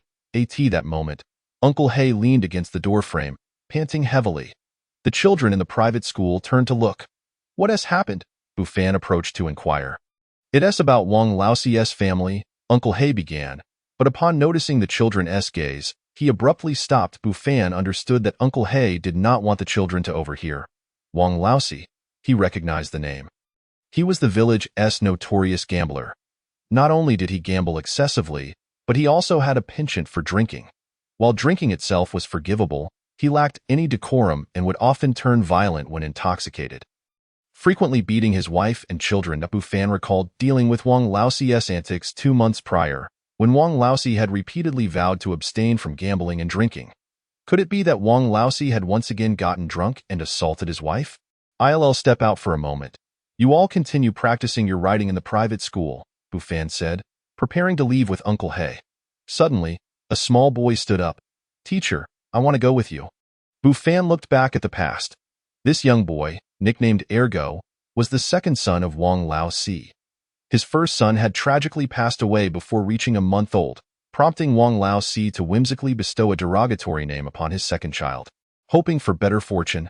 Very well, Bufan did not object. Is that appropriate? Uncle Hay expressed his doubts. Sensing the gravity of the situation, Bufan felt that something was amiss. Was there a problem at hand? Uncle Hay cast a glance at Ergo and whispered a few words in his ear. Bufan's expression shifted. Ergo, you stay at the private school, sir, as your son. I have the right to know what is happening in our family. Ergo protested defiantly. Fine, do as you wish. However, you may follow me, but once we arrive, do not act recklessly. You must obey my instructions, Bufan instructed, waving his hand. After all, given the magnitude of the situation, Ergo would inevitably learn the truth. Thank you, sir. Ergo clasped his hands in gratitude. Before long, they arrived at Wang Laoxi's residence. At this moment, many villagers stood outside, men wielding hoes and shovels, women clutching wooden sticks, confronting a group of unfamiliar, brawny men. These burly figures wore menacing expressions as they glared at the villagers. I advise you all to step aside. Otherwise, when it comes to blows, my brothers won't hold back, the leader of the muscular men threatened. The villagers trembled at this intimidation, some instinctively stepping back. In all honesty, facing such a formidable group, their fear was palpable. I dare anyone to try. Bufan declared in a deep voice, striding forward, Village Chief, thank goodness you've finally arrived. The villagers collectively breathed a sigh of relief upon seeing him, their fears somewhat alleviated. So, you are the village chief? The burly man was taken aback, not expecting the chief of Jala village to be so youthful. You arrived just in time. Wang Laoxi from your village owes us 60 taels for gambling. Since he cannot repay the debt, he has resorted to selling his wife to us. The burly man brandished a written IO before Bufan. Bufan cast a stern glance at the trembling Wang Laoxi after merely glancing at the IOU. Ah, Wang Laoxi, you've truly outdone yourself. What did you promise me last time? It hasn't even been 2 months, and you've forgotten. Not only did you gamble again, but you've also lost your wife. Wang Laoxi dared not meet his gaze. Lowering his head, Mother? Ergo rushed into the courtyard, Go. Wang Laoxi's wife, already terrified, embraced him and began to weep. Feeling his mother's fear and trembling, Go's eyes turned red as he looked at Bufan. Pleading, "Sir, you must save my mother. They can't take her away." Task. The pitiful woman task description. The incorrigible gambler Wang Laoxi has accrued a substantial gambling debt in town and, unable to repay it, has offered his wife as collateral. Go wishes to save his young mother and implores your assistance. Task reward, 40,000 experience points. Accept, reject, enough. I do not wish to hear about your affairs. Once I have taken the person away, you may cry or do as you please. The burly man waved his hand impatiently. Having witnessed such scenarios countless times, he was accustomed to the melodrama. Several of his muscular companions prepared to seize the person. I dare you to take her away. Bufan's gaze was serious. Listen here, young village chief, I've shown you the IOU. You don't intend to deny it, do you? The burly man's expression darkens. Oh, what if I do? Bufan replied without hesitation. Do you even know who we are? The burly man was taken aback by Bufan's audacity, his face hardening. I do not concern myself with who you are. But I must inform you of where you stand. This is not the town. It is Jala village, my territory. If you wish to take someone from our village, you must first seek our approval. Bufan glared at the burly man and his subordinates, raising a hand. Instantly, the villagers shouted in unison, "We do not agree." The roar echoed like thunder, resonating throughout every corner of the village. The burly men trembled at the overwhelming display of unity. They had collected debts for years but had never encountered such a cohesive group of villagers. Typically, when they came to collect, the villagers would merely watch the spectacle, with the few kind-hearted souls offering only a few words of advice before retreating in fear. Listen here, young village chief, you can't argue against this. Debts must be repaid. It's only natural. If this goes to the town's magistrate, we will be in the right. The burly man's tone softened slightly. There was no alternative. Setting aside the imposing villagers before him, he noticed more villagers approaching, some wielding kitchen knives, others brandishing hammers and axes. It was likely that even more would soon arrive. Though he and his brothers could likely fend off 10 men, numbers were not in their favor. The people of Jiela village are not without integrity. We will not acknowledge your IOU, but we will repay Wang Laoxi's debt in full, as much as he borrowed from you. Bufan stated calmly, looking at the burly man. What do you think? That seems somewhat irregular. The burly man's expression wavered as he glanced at the furious villagers surrounding him, weighing the possibility of acquiescing to the young chief's proposal. However, if word got out, would their gambling house still manage to conduct business afterward? Wait, I recall Wang Laoxi boasting that 2 children from your village were chosen by an immortal. One of the subordinates suddenly recalled, drawing attention. So that's it? The burly man's expression shifted as he realized the villagers' confidence stemmed from the presence of not 1, but 2 chosen children. Every immortal was formidable, even though their gambling house held considerable influence in town. They were nothing in the face of an immortal's wrath. Haha, I will grant village chief Hu Han a favor. Wang Laoxi's debt will be forgiven. Consider it a gesture of friendship. The burly man laughed heartily, as if the previous unpleasantness had never occurred. Not necessary. We will repay what is owed. Otherwise, others will think we, Jela village, bully the weak. Bufan replied firmly. He heard the conversation between Hu Han and his subordinate, but did not dwell on it. He simply wanted to resolve the matter. Wang Laoxi's face lit up with joy at the prospect of not having to repay the debt, but upon hearing Bufan's words, his expression fell. Was this young chief trying to deceive him? Speak plainly. How much does Wang Laoxi owe you? Bufan inquired, turning to Hu Han. The village chief conducts himself with integrity. Hu Han, respect that. Hu Han clasped his hands in acknowledgement. Enough with the pleasantries. How much did Wang Laoxi borrow from your gambling house? Bufan pressed bluntly. All right, village chief, you speak plainly. Wang Laoxi borrowed 30 taels from us. Do you intend to repay today or at a later date? Hu Han asked without a hint of anger. He had navigated the gambling world for many years and knew that sometimes one needed to be adaptable. The villagers gasped upon hearing the sum. They never imagined Wang Laoxi would dare to borrow such a considerable amount. Bufan's gaze hardened as he turned to Wang Laoxi. How much money do you have left? Nothing, not a single coin. Wang Laosi shook his head. Village chief, we still have 8 taels. I'll fetch it immediately. At this moment, Wang Laosi's wife had recovered from her shock and quickly rose to retrieve the money. Wang Laosi yearned to stop her but felt the weight of the many eyes upon him, silently cursing, "This foolish woman. Just wait until tonight." Unable to produce the required sum, the surrounding villagers rushed home to gather their spare coins to lend to Wang Laosi. Notably, the Li heir family contributed the most, providing half of the total amount. "I won't count this money. I, Hu Han, trust you all. Here, take this IOU back, village chief." Hu Han tossed a bag of silver to one of his subordinates without further ado and returned the IOU to Bu Fan. "In the future, if Wang Laosi dares to visit your gambling house again, simply break his legs and send him back." Bu Fan tore up the IOU without even glancing at it. "All right, as you wish, village chief," Hu Han muttered to himself. Let it be known, not just Wang Laosi, but no one from this village would be allowed entry again.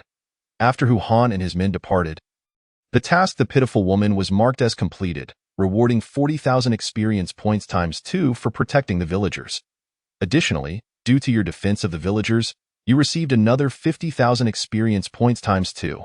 The Heavenly Demon strategy upgraded, the Great Strength Diamond Palm upgraded, and the Creation Burning Heaven technique upgraded. At this moment, Bu Fan had no mind to focus on these matters. Bang! With a swift kick, Wang Laosi was sent crashing to the ground. "You scoundrel, Wang Laosi! Not only do you squander your money in casinos, but you also pawn your wife off to pay your gambling debts. If you find yourself with an excess of wives, you could at least speak up. There are plenty of men in the village who cannot find a spouse." The surrounding villagers were taken aback by Bu Fan's fierce demeanor. It is well known that Bu Fan has always been amiable towards others and shows great respect for his elders. This was the first time they had witnessed such rage from him. However, upon reflecting on Wang Laosi's despicable actions, a collective thought arose among them. "He deserves it. He ought to be kicked to death." "The village chief has a point," spoke Song Lizi. "Wang Laosi, if you no longer wish to keep your wife, you could have simply told me, for I, Song Lizi, am in desperate need of a wife to warm my bed. Rest assured, ergo, I would treat him like my own son. Get lost." Wang Laosi cursed, clutching his pained chest. It seemed that his earlier kick had not been as forceful as he thought, considering he still had the strength to hurl insults. As Bu Fan raised his foot once more, Wang Laosi, terrified, scrambled backward. "No, village chief. I see my error now. I shall never dare return to the casino again. If I ever set foot there again, may I meet a terrible fate." Wang Laosi, aware of his wrongdoing, hastily swore to the heavens. "Do you still wish for a next time?" Bu Fan raised an eyebrow. "There will be no next time. No next time." Wang Laosi's heart raced as he fervently shook his head. "And what about the debts you owe the villagers?" Bu Fan inquired. "Rest assured, I, Wang Laosi, will repay the villagers as soon as possible." Wang Laosi assured the surrounding villagers repeatedly, "You not only need to repay them, but you must also return the principal plus interest," Bu Fan stated coldly. "Huh? Interest as well?" Wang Laosi was left dumbfounded. "Then you don't intend to repay?" Bu Fan's gaze turned icy. "Not at all. I will definitely repay." "I will?" Wang Laosi quickly shook his head, feeling unnerved by the village chief's intense glare. The villagers exchanged glances. In truth, they were not overly concerned about the interest. They merely wished for the repayment of their money. Li heir, who had initially considered suggesting that they forego the interest, refrained from speaking up upon realizing that Bu Fan's intentions were to teach Wang Laosi a lesson. "Mother, where are you going?" At that moment, Ergo's voice rang out. The villagers turned to see Wang Laosi's wife emerging, clutching a bundle in her arms. "Wife, what do you intend to do with that bundle?" Wang Laosi rushed to his wife's side. "Get away from me!" She shook off Wang Laosi's grasp and approached Bu Fan. "Village chief, I must return to my family for a while. I leave Ergo in your care." Her eyes were slightly red-rimmed. Bu Fan sighed. "Rest assured, Ergo is my student, and I will take good care of him." "Absolutely not. If you leave, who will cook and do laundry for Ergo and me?" Wang Laosi protested, attempting to stop his wife, but was blocked by Bu Fan. Chapter 65. "I am Wang Laosi. Thank you, village chief." Wang Laosi's wife ignored him, wiped away her tears, offered a slight bow to Bufan, and walked out of the village. Village chief, why are you allowing her to leave? Wang Laosi became anxious. Do you wish for her to be sold off again? Bufan retorted without hesitation. I was just blinded by gambling. Wang Laosi's voice was choked. Sister-in-law, do not be disheartened. If you reconsider me, Song Lizi, I may be a rogue, but I would never sell off my wife. Song Lizi shouted. Bufan mused. So this Song Lizi has his eyes on someone else's wife too? Is this not the case of the drought dying from thirst while the flood drowns? Nonetheless, Song Lizi had not come merely to stir trouble. He had bravely wielded 2 axes to stand guard for them earlier. Get lost, that is my wife. Wang Laosi glared at Song Lizi. Well, you don't cherish your own wife. Why should others not appreciate her? Song Lizi shrugged nonchalantly, accustomed to being shameless. The surrounding villagers nodded in agreement. Although they deemed this somewhat unethical, Song Lizi did have a point. If one does not value their own wife, why should others be forbidden from appreciating her? Especially the women, who gazed at Wang Laosi with disdain, silently vowing to keep their husbands far from him lest they learn his wicked ways. The men, too, resolved to cherish their wives more, lest they be whisked away by Song Lizi. Unaware of the stir caused by Song Lizi, which suddenly made the village men more attentive to their wives, Bufan addressed Wang Laosi. You should reflect on your actions during this time. Once you have truly understood your mistakes, only then may you seek to bring your wife back. Understood. Wang Laosi brushed off the matter. After all, his wife's family would not keep an outsider forever. After a few days or weeks, they would surely send her back to him. Bufan frowned slightly. He could guess Wang Laosi's attitude. It seemed he would not comprehend his errors without a proper lesson. Afterward, the villagers dispersed, and Bufan returned to the private school with Ergo. Thank you, sir, for saving my mother earlier. Ergo was fully aware that had it not been for Bufan's timely arrival, his mother would have been taken away by the villains. No need for thanks. It is my duty. Bufan patted Ergo's shoulder. As for your father's matters, do not hold them against him. Trust that he will improve in time. Will he really change? Ergo lowered his head, feeling somewhat despondent. He will. Do you not trust what I say? Bufan smiled. No. I believe in you, sir. Ergo nodded, his eyes filled with trust. As night fell and silence enveloped the surroundings, a figure stepped lightly through the air, gradually landing in Wang Laosi's courtyard, accompanied by a small white donkey, upon which a charming little girl sat. I say, why are you all awake? What brings you here? Bufan asked, exasperated. Brother, you asked this last time as well. Let us not waste time. Let us get to the point. The Fire Qilin replied, somewhat eagerly. Hungry, the little white donkey brayed. The little one says he feels the same. Fire Qilin added. Bufan, why does this feel oddly familiar?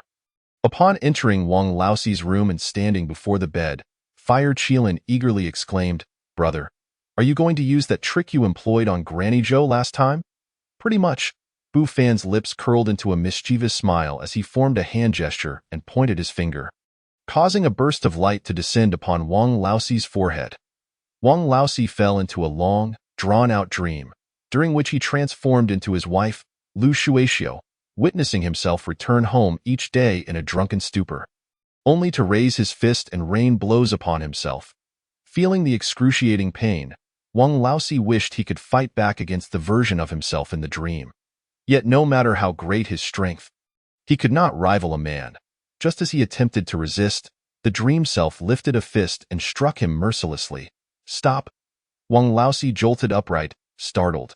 Glancing around at the familiar room, sunlight streamed through the window. What a relief! It was just a dream. Wang Laosi wiped the cold sweat from his brow, exhaling deeply. His peripheral vision caught a glimpse of his chest, where 2 ample mounds seemed eager to leap from his garments. How did they grow so large overnight? And they feel so soft. Wang Laosi's hands instinctively grasped the 2 mounds, squeezing them in shock. Then he noticed his hands. They were no longer those of a man but rather delicate hands of a woman. Suddenly realizing something, Wang Laosi dashed to the bronze mirror, gazing at the reflection of his wife's visage. A piercing scream echoed through the room. Mother, what has happened to you? Ergo rushed in from outside. Alarmed to find his mother collapsed on the ground, and hurriedly approached her. Ergo, I've turned into your mother. Wang Laoxi's face turned pale. Ergo's little head was filled with questions, struggling to comprehend his mother's words. Mother, what are you saying? I don't understand. He scratched his head in confusion. No, no, this cannot be real. I must be dreaming. Wang Laoxi's face was filled with terror as he pinched himself, a sharp pain shooting through his arm, causing him to grimace. Mother, what are you doing? Why are you pinching yourself? Ergo quickly grabbed Wang Laoxi's hand. This cannot possibly be a dream. Wang Laoxi clutched Ergo's shoulders, pleading, Ergo, tell me, am I dreaming? Mother, what are you talking about? Ergo winced as Wang Laoxi's grip tightened painfully. Why is this wife of mine acting so strangely this morning? Wang Laoxi stared in shock as a man who bore an uncanny resemblance to him entered the room. A chill ran down his spine. If he had become his wife, then who was this man? Could it be Lu Shuexiu? Ergo, it's time to go to school. The man glanced at Ergo. Oh, but you must not hit my mother. Ergo protested, looking back at his mother. Enough, enough, the man replied impatiently.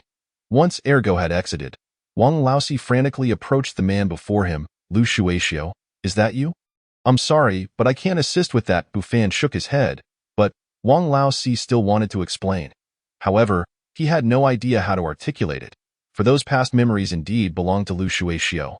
Ah, aunt, the reason you fantasize about being your husband, Wang Laoxi, is because he has inflicted severe psychological trauma upon you. Thus, your subconscious yearns to become him, the very person who has caused you harm. Bufan sighed. Wang Laoxi fell silent. Could it truly be as the village chief said, that he was, in essence, Lu Shuexiu, and Lu Shuexiu was him? Yet, he felt deep down that the situation was not as the village chief had described. Aunt, you may confide in me about this matter, but you must not speak of it to outsiders, for it could very well invite calamity, Bufan cautioned. Why? Wang Laoxi was taken aback. There is someone from the neighboring village whose symptoms resemble yours.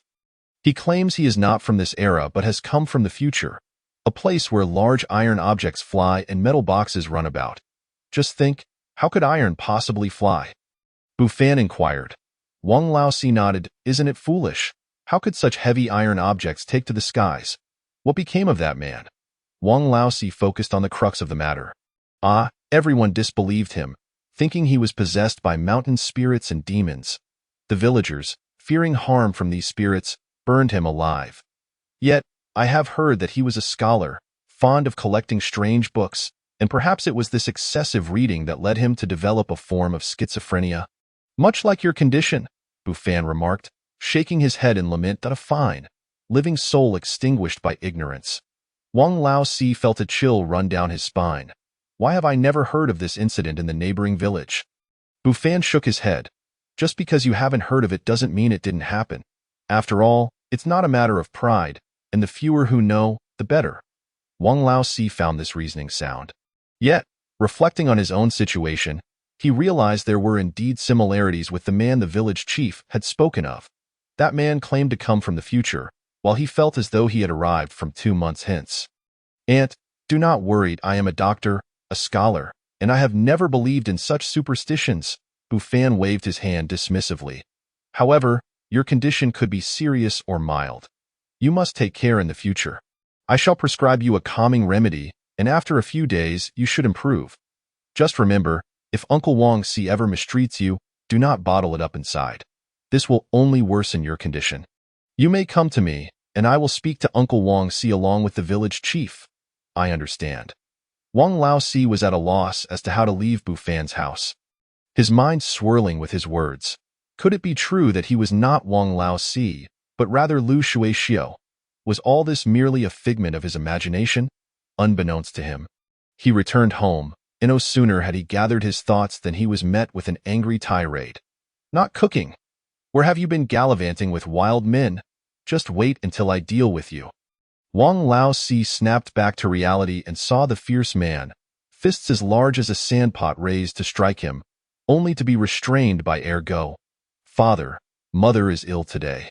She went to see the doctor. If not for Ergo's intervention, the man would have surely beaten him and ordered him to go cook. Wang Laoxi trembled under the man's glare. In the days that followed, Wang Laoxi became docile, refraining from asserting his identity as Wang Laosi, for he did not wish to meet the same fate as the man the village chief had mentioned. Burned alive. Rising early and toiling late, he often faced inhumane treatment and beatings from his husband. He dared not resist. Knowing he could not overpower him, he was too afraid to speak with the village chief about the abuse. Acutely aware that doing so would only lead to more brutal beatings, as time passed, Wang Laosi began to accept his identity as Lu Shuexiu. Damn it, you foolish woman. Can't you even call out a few times? You make me think I'm with a corpse. Wang Laosi's face was devoid of expression as he turned to see the man, pulling up his pants while cursing no matter how many times it happened. Every night felt like torment to him. I need to go to the town. I won't be back tonight. The man shot Wang Laosi a glance. You can't go. If you go to the town to gamble, you'll lose all our money. Suddenly, a thought struck Wang Laosi, and he hurriedly grasped the man's arm. You dare curse me to lose? Just wait until I beat you to death. The man wasted no time. Swinging his fist and pummeling Wang Laosi, if I truly lose all our money, you'll see how I deal with you. The man kicked the prostrate Wang Laosi before striding away. Wang Laosi felt a bone-deep pain coursing through him, his eyes filled with despair. If only he were truly Wang Laosi, for then he would never strike his wife, but would cherish and care for her. As this thought crossed his mind, Wang Laosi found himself momentarily stunned. Why did he harbor such thoughts? Perhaps the village chief was right. All of this was merely a fantasy he had conjured. He was not Wang Laosi, but rather Lu Shuexiu, perpetually battered by her husband. 2 Transparent tears slid down Wang Laosi's cheeks. Chapter 68. The Illusory Dragon Transformation Technique. The next day, word spread that debt collectors from the gambling house had come calling. Yet Wang Laosi remained unfazed, not a hint of panic in his demeanor. For in his dreams, the village chief and the villagers would come to his rescue. Looking at his husband, who was always fierce and menacing, he now saw the debt collectors as little more than dogs wagging their tails. Wang Laosi chuckled bitterly at the absurdity of it all. This worthless man only knows how to be fierce towards his wife and children. All right, take her back. The burly man from the gambling house waved his hand, and instantly 4 men seized Wang Laosi firmly. What do you want? Panic surged within Wang Laosi as he glanced at the indifferent villagers, who were merely spectators to the unfolding drama. What else? Your husband has wagered you to our gambling house. From now on, you belong to us. The burly man laughed heartily. Wife, don't worry. Once I've saved enough silver, I will redeem you. The formerly fearsome husband now wore a beaming smile. In a way, I will wait for the village chief to arrive. Wang Laosi was in a state of utter disarray. How was this different from his dreams? And why had the village chief not yet come to save him? Help! Wang Laosi cried out desperately, his hands thrashing about, but as a woman, he lacked the strength to contend with 4 burly men. Thus, he was unceremoniously thrown into a cart. At that moment, Wang Laosi was overwhelmed with dread. Where were the debt collectors taking him? Surely not to some sordid place. Suddenly, the cart halted beside a grove of trees. What do you intend to do? As the curtain was drawn back, Wang Laosi shrank back at the sight of 8 muscular men. Before we take you back, we must conduct a thorough inspection. One burly man leered at Wang Laosi, while the others wore similar expressions. Don't come near me. Wang Laosi's voice trembled. He could not withstand even 1 man, let alone 8. The 8 burly men exchanged knowing glances, their faces breaking into grins that only men understood, and they lunged toward Wang Laosi. No. Wang Laosi broke into a cold sweat. Jolting upright, gasping for breath. Where am I? Wang Laosi suddenly noticed his surroundings, shrouded in darkness, and froze. Isn't this my room? Could it be? Suddenly, a realization struck him.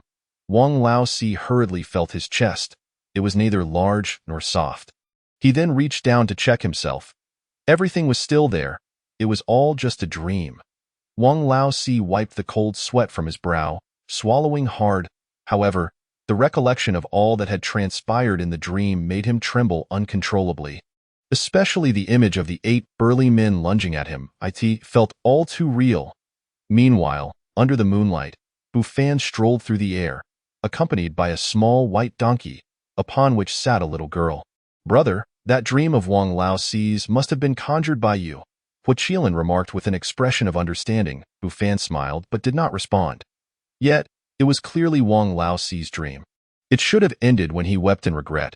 Why did you allow him to experience those bizarre events afterward? Hua Qilin asked, perplexed. It is only natural to experience minor mishaps during the first use of this technique.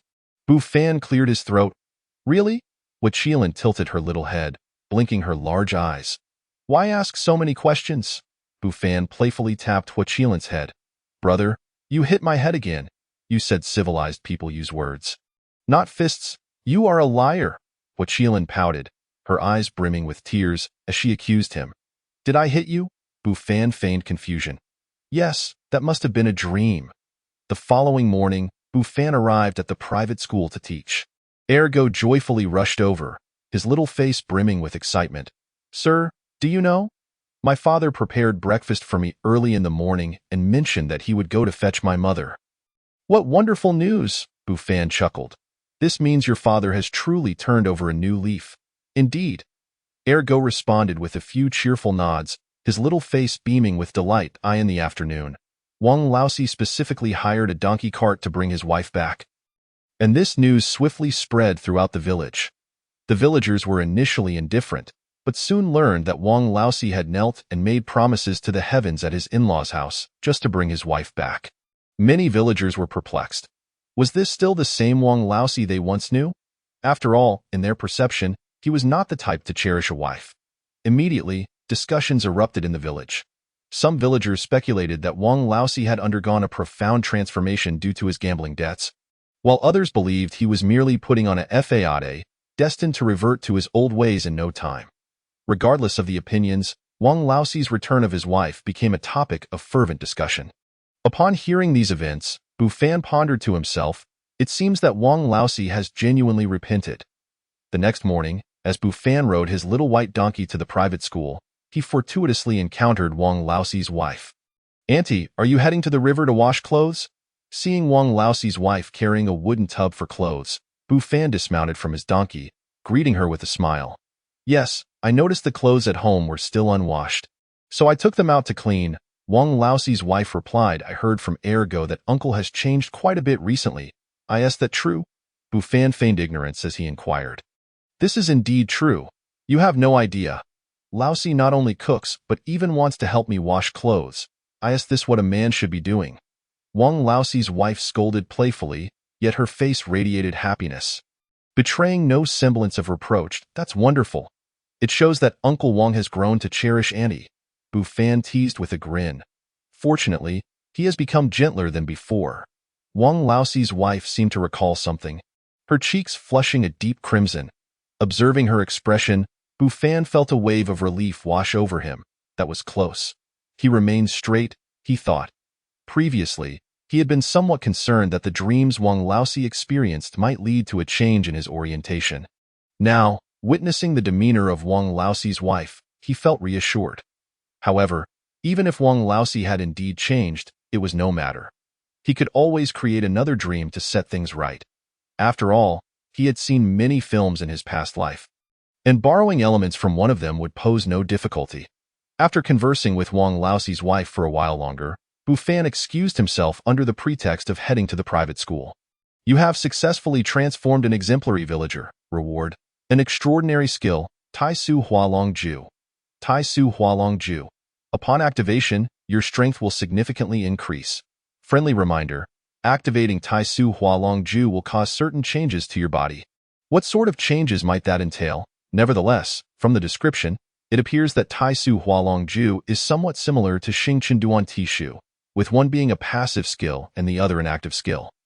Chapter 69. The Injustice of Song Lizi. Without hesitation, Bu Fan chose to learn Tai Su Hualong Ju, and a multitude of images and texts flooded his mind. Let me test this Tai Su Hualong Ju. Entering a simulated confrontation, he engaged in combat against Han Gang while employing Tai Su Hualong Ju. Once activated, his skin was covered in a layer resembling fish scales, and 2 horns sprouted from his head. Bu Fan could distinctly feel a significant boost in both his physique and strength. Han Gang. Instant kill. Zhou Shanyu. Instant kill. Ju Chu Ji. Instant kill. Qi Yin Yao Sheng, engaged in hand-to-hand combat for nearly half a day before facing defeat. This Qi Yin Yao Sheng is indeed formidable. I wonder how the strengths of other Yao Sheng compare. Bu Fan shook his head vigorously. How terrifying. How could I entertain such a dreadful thought? Have I been getting a bit too cocky lately? It was possible it seemed his resolve was still not firm enough. Confucius said, I reflect on myself 3 times a day. Even the sages engage in self-reflection daily. He too must recognize how inadequate his strength truly is. Thus, moving forward, he resolved to challenge Qi Yin Yaosheng 5 times daily. No, 10 times. Time flew by, and half a month passed. Wang Changgue and the village's chieftains arrived at the private school to evaluate the 5 children preparing for the imperial examination. Moments later, satisfaction was evident on each of their faces. In less than a month, you've managed to teach the children to write so well. Xiao Fan, we owe it to you. Wang Changgue exclaimed, his face brimming with admiration. This is not solely my doing. It is the result of the children's dedication and hard work. Bu Fan shrugged. Wang Changgue and the chieftains exchanged glances, shaking their heads in disbelief. They did not share the same opinion. Previously, their children had attended a private school in the neighboring village, and their performance was dismal. Whenever asked a question, they would claim ignorance. While they had resigned themselves to the belief that their offspring were not cut out for studies. Who would have thought that after only a few days at Bu Fan's private school, their children suddenly developed a passion for learning? They even mentioned that while attending the private school in the neighboring village, they would often doze off during lectures, but listening to Bu Fan teach was invigorating, allowing them to grasp everything with ease. Moreover, whenever they had questions, Bu Fan would patiently answer, even expressing joy at their inquiries. Where could one find such a remarkable teacher? Afterward, Wang Changgue and the chieftains chose not to disrupt Bu Fan's lesson and took their leave. Teacher, are Taidan and the others going to participate in the imperial examination? Xiao Chao stood up and asked. Yes, in a few days, they will go to the town to take the Tongxing exam. If they pass, they will qualify for the imperial examination, Bu Fan replied with a nod. How unfair. Why can't our girls participate? My grades are no worse than Tiedan's, Xiao Chao pouted. Many of the little girls in the private school nodded in agreement. Taidan and the other 5 felt awkward. To be honest, their grades were among the best among the boys in the private school, but when compared to the girls, they fell short. In terms of the 8-legged essay, classics, and strategy, they were outperformed by the girls. Even in Go and the Guzheng, they lagged behind. Do not despair. Although the imperial examination is for men, there are female officials in the court as well. As long as you work hard, you only need to participate in the women's examination to become female officials. Bu Fan reassured them with a smile. Really? Xiao Cao's eyes lit up. When have I ever lied to you? Bu Fan replied with a gentle smile. He was not deceiving them, perhaps due to the realm of cultivation. Where powerful female cultivators served as a support system, this dynasty differed from his past life, allowing women the opportunity to participate in the examination for titles. However, the number of spots available would naturally be far fewer than that for men. That's fantastic. Xiao Chao and several little girls were elated. They had long since shed their identities as illiterate village girls. Under Bu Fan's influence, their horizons had broadened considerably. Taidan, you all must work hard. Do not tarnish the reputation of our Bu Fan's private school. Xiao Chao declared in a tone reminiscent of a big sister that even necessary to say. Just wait and see. We will return as top scholars, Taidan declared proudly. Hemph. Teacher said you are merely going to take the Tongxing exam. Only by passing that can you qualify for the imperial examination, and you haven't even passed the Tongxing exam yet you're dreaming of being a top scholar? Xiao Chao teased. Just wait and see. Taidan retorted defiantly. Watching the playful banter among the children, Bu Fan smiled faintly, feeling an inexplicable nostalgia for his youth. As dusk approached, after a busy day, Bu Fan languidly leaned against a bamboo chair. While the fired Qilin returned to observe the Qilin painting he had created, it seemed that the little Qilin had become utterly enamored with the majestic Qilin he had depicted. With nothing else to do, he opened his friend messages. Your friend Zhou Shanyu has experienced a significant surge in cultivation under the guidance of a powerful being, successfully breaking through to the late stage of the Yuan Ying. Bu Fan found this intriguing. He recalled that last time Zhou Shanyu had been abducted by a powerful being. Now, she was receiving guidance. Could the one who guided her be the same person who had kidnapped her? However, he wondered how strong Zhou Shanyu had become after her breakthrough. Without hesitation, he entered the simulated confrontation. Instant kill. It's not that I'm too strong. The opponent is simply too weak. He continued to check messages. Your friend Han Gang is being hunted by righteous cultivators. He ignored this. After all, every time he checked friend messages, this fellow was either being hunted or still being hunted. Your friend Qi Yin Yaoshang has been attacked by a beast and is severely injured. Your enemy Song Xiaochun has been attacked by evil cultivators. TSK, Qi Yin Yaoshang was actually wounded by a beast. How powerful must that beast be? Bu Fan shuddered. If dealing with Qi Yin Yaoshang was so challenging, how could he possibly inflict serious injury upon her? It seemed that there were many formidable existences in this realm of cultivation. He would need to exercise more caution in the future. Moreover, Song Xiaochun, merely at the Qi refinement stage, had also encountered attacks from evil cultivators, and not just once. Silently, he prayed for this childhood rival. Village chief, you must help me. At that moment, a voice interrupted Bu Fan's thoughts. He looked up to see Song Lizi running towards him, a mess of tears and snot. Who bullied you? Bu Fan found the situation amusing. In this village, it was only Song Lizi who bullied others. However, ever since Song Lizi was frightened into submission by the Fire Qilin, he had become quite docile, not only refraining from thievery, but also eagerly participating in work. Everyone in the village bullies me. Village chief, you must help me, Song Lizi cried out.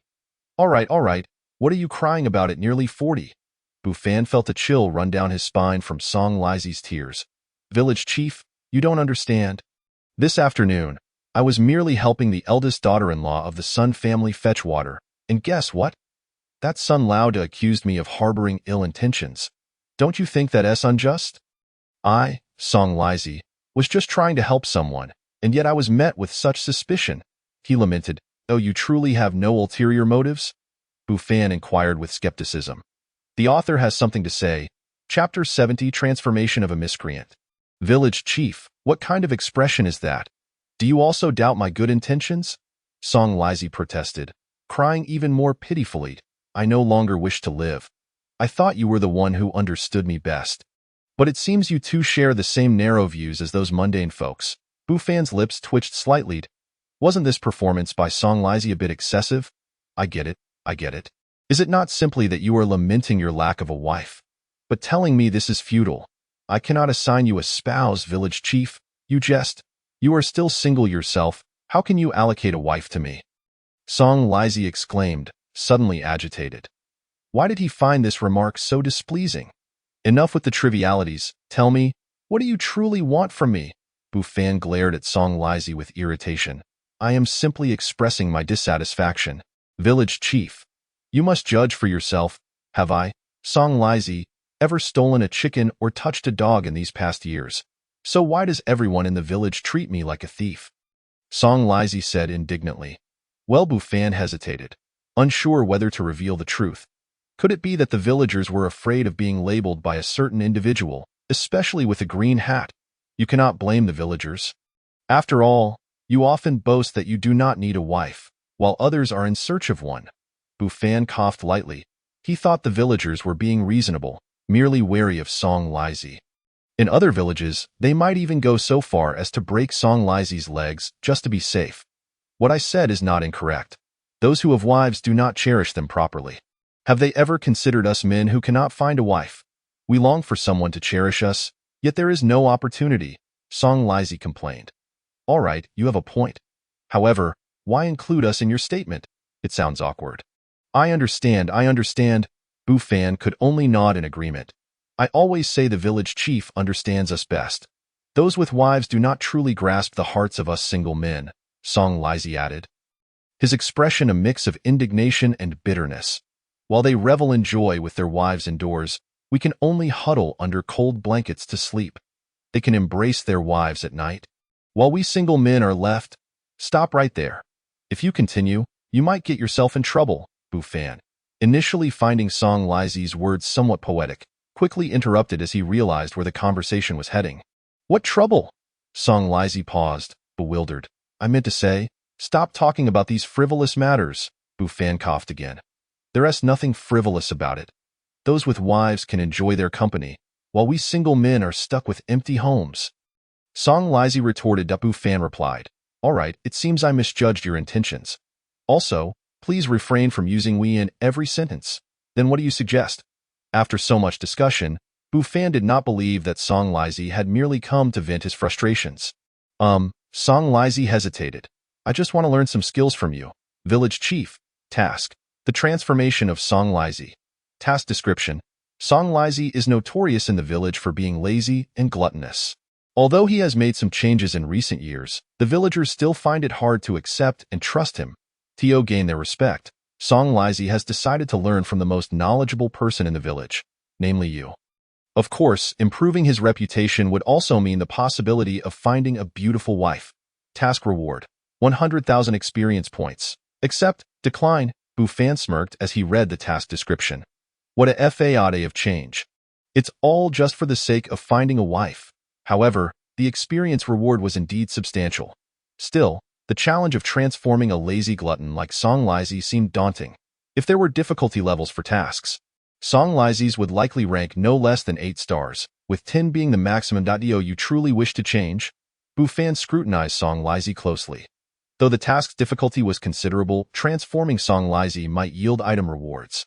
After all, every time a troublesome villager was transformed, an item reward was granted, and Song Lizi certainly fit the bill. Village Chief.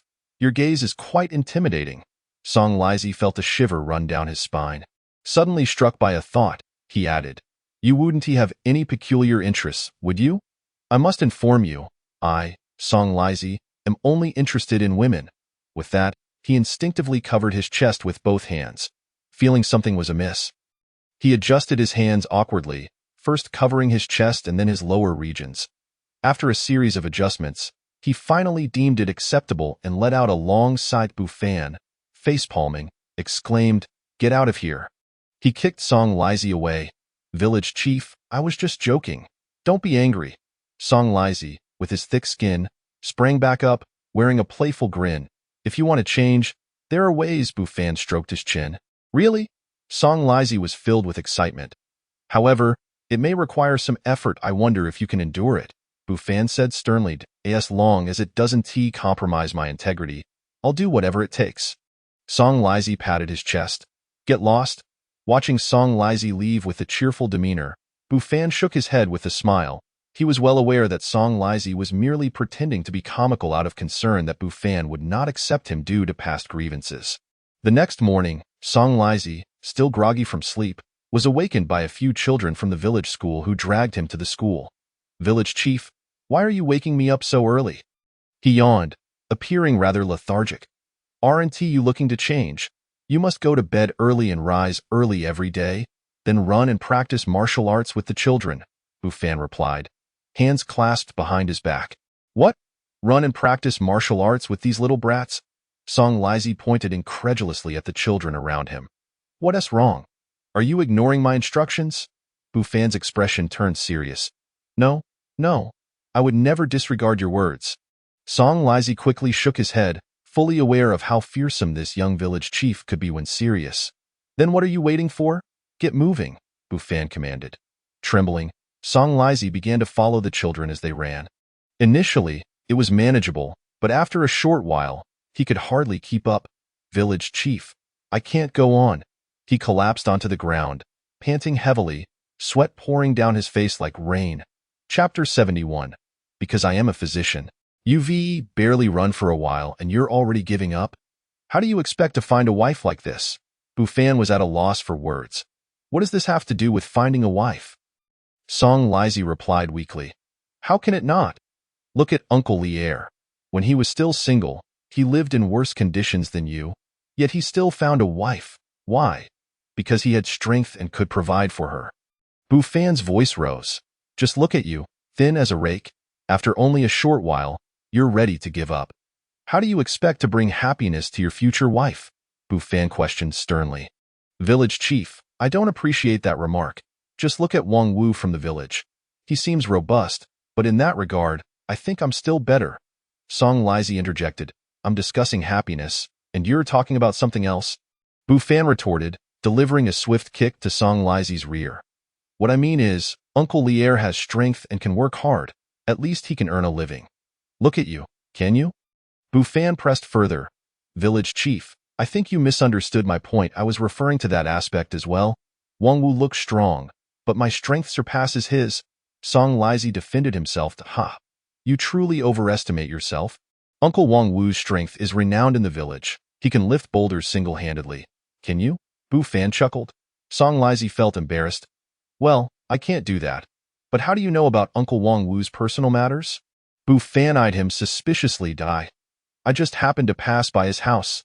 Song Lizi averted his gaze. What a coincidence. Passing by his window at midnight, you must have been quite free, Bufan, with a profound sense of purpose. Remarked, isn't it merely a matter of taking a stroll when I can't sleep? Song Lizi wiped his nose and retorted. I trust you as far as I can throw a rock. Come here. I have something to ask you. Bufan beckoned Song Lizi with a finger. Village chief, I acknowledge my mistake. Please, no more kicks. Can't I just run away? Song Lizi, on the verge of tears, responded, let's set aside the running for now.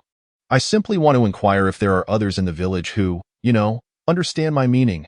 Bufan exchanged glances with Song Lizi. Village chief, what is your interest in this matter? Song Lizi was taken aback. Just speak. You were told to say it, Bufan replied sternly. Well, I do have some knowledge on the subject. Song Lizi glanced around furtively, resembling a thief. Speak quickly, without acting like a criminal, Bufan, slightly irritated, said, my apologies, I'm just accustomed to it. Song Lizi chuckled awkwardly and whispered something in Bufan's ear. With so many families, you just happened to pass by them? Bufan questioned. Song Lizi, tell me the truth. Do you have some peculiar interests? Bufan's expression was one of bewilderment. It is worth noting that just moments ago, Song Lizi had mentioned over 10 names, all of whom had issues, while the number of those without problems was incalculable. That's absurd, village chief. You cannot falsely accuse the innocent. I merely happened to overhear while engaging in some mischief in the past. I assure you, I have not indulged in such antics in recent years. I, Song Lizi, can swear to it. He raised his hand, looking sincere. Let bygones be bygones. I shan't pursue the past. Bufan gestured dismissively. Why are you asking about these individuals? Song Lizi smiled sheepishly. Because I am a physician. Bufan, with his hands clasped behind him, strolled past Song Lizi in that moment. Bufan radiated an almost divine aura, and Song Lizi finally comprehended why the villagers held such unwavering faith in their young village chief. It was evident that he was indeed a remarkable figure, unhesitating in his resolve to heal the ailments of the villagers. Song Lizi's conviction grew stronger. Village chief, if you can treat this illness, could you possibly? Song Lizi rubbed his hands together, wearing a rather lewd expression. What good would it do you to pursue something when you lack a wife? Bufan replied nonchalantly, fully aware of Song Lizi's insinuations. Song Lizi's smile faltered, realizing the truth in Bufan's words, but found it painfully blunt. In the days that followed, Song Lizi transformed. He began rising early each day, running alongside the children from the private school and even taking up martial arts. Initially, he had dismissed martial arts as child's play until he was bested by a 6-year-old named Xiao He in mere moments, which ignited his determination to practice. Within a month, Song Lizi noticed a remarkable improvement in his physical condition. His back no longer ached. His legs felt light, and he had a hearty appetite. To his astonishment, he also perceived himself as more youthful and handsome. Bufan listened to Song Lizi's enthusiastic recounting and felt compelled to say it was merely a figment of his imagination. Yet the excitement shining in Song Lizi's eyes quelled his urge to speak. Let it be. Consider it a beautiful lie. One afternoon, Song Lizi said, Village chief, I have 3 brothers who wish to join you. He uttered this with a hint of embarrassment. Let us not use such a harsh term as join the ruffians, Bufan replied knowingly. He was aware of Song Lizi's 3 close companions, notorious in the village for their misdeeds. I misspoke. I meant to say my brothers wish to become as handsome as I have. Song Lizi chuckled. Ha ha. Bufan's lips twitched slightly. Song Lizi's newfound confidence was palpable. Why is that? Because they can't best me. And they know my skills come from your teachings. They wish to train under you. Song Lizi beamed. Task? Assist Song Lizi in transforming his 3 good friends. Task description: Song Lizi, who has never forgotten his brothers during good times, wishes to bring them along to learn martial arts from you. Task reward: 30,000 experience points. Accept, decline. Is that even a question? Of course, it's a decline. If your brothers truly wish to change, let them seek me out. Despite their poor reputation as the village chief, I shall not overlook any villager. Bufan placed a reassuring hand on Song Lizi's shoulder, speaking earnestly. Thank you, village chief. Song Lizi wiped away his tears. He had previously worried that the village chief might hold a grudge against his brothers for their past actions. But now he realized he had overthought it. The village chief was truly a good person. From now on, he would strive to align himself with Bufan. Unbeknownst to Bufan, Song Lizi had grand thoughts. At this moment, he was elated. Song Lizi was indeed a timely rein, bringing him 3 tasks. This was certainly commendable, and transforming 3 exceptional individuals might yield 3 separate rewards. Chapter 72. I seek a wife. Song Lizi's 3 companions were named Zhou Dali, a sturdy man, Sun Changgue, a tall figure, and Li Guangcai, a lean fellow. Together, they formed the notorious Gala village F4. They spent their days idling about the village, engaging in mischief, causing villagers to turn away in fear. It was not that the villagers were afraid of being outmatched by the 4. Any farmer could easily defeat them. Rather, it was the shamelessness of the quartet. If one provoked them, they would stealthily raid the person's chicken coop in the dead of night or occasionally throw stones at their windows. Despite the villagers knowing well who the culprits were, they were powerless to act due to lack of evidence. Even the old village chief could do little more than issue verbal warnings. The 4 would agree, yet they continued their antics whenever provoked. Thus, the villagers regarded them with the same trepidation as a plague. Of course, the 4 were acutely aware of whom they could provoke and whom they could not. They feared particularly irritable villagers and those of high standing in the community, such as Bufan, who they deemed untouchable. In recent years, however, the 4 had significantly reduced their mischief, not out of desire, but out of fear. After all, Song Lizi had once stolen a chicken and ended up paying several hundred coins, and now he was helping the Song family farm to repay his debts. Fear not. I've heard from Song Lizi that you wish to change. Bufan observed the apprehensive expressions on Zhou Dali and the others and smiled warmly. Yes, village chief, we too wish to follow you. They had witnessed Song Lizi's recent transformation, particularly his martial prowess, which had left them envious. After all, what man does not harbor a dream of becoming a hero? Task: Zhou Dali wishes to learn martial arts. Task: Sun Changgue wishes to learn martial arts. Task: Li Guangcai wishes to learn martial arts. As Bufan read the emerging tasks, a slight smile crept onto his face. Although Zhou Dali and the others had different motives than Song Lizi, their intentions were similar. They all sought to gain respect from the villagers. Be prepared to endure hardship. No problem, village chief. In the days that followed, many villagers were astonished to see the once notorious quartet faithfully following Bufan. Look, why are Song Lizi and his companions with the village chief? Who knows? I heard from my child that they often help out at the private school. Is that true? Could it be they've truly turned over a new leaf? If so, that's wonderful. Our village could finally be rid of 4 nuisances.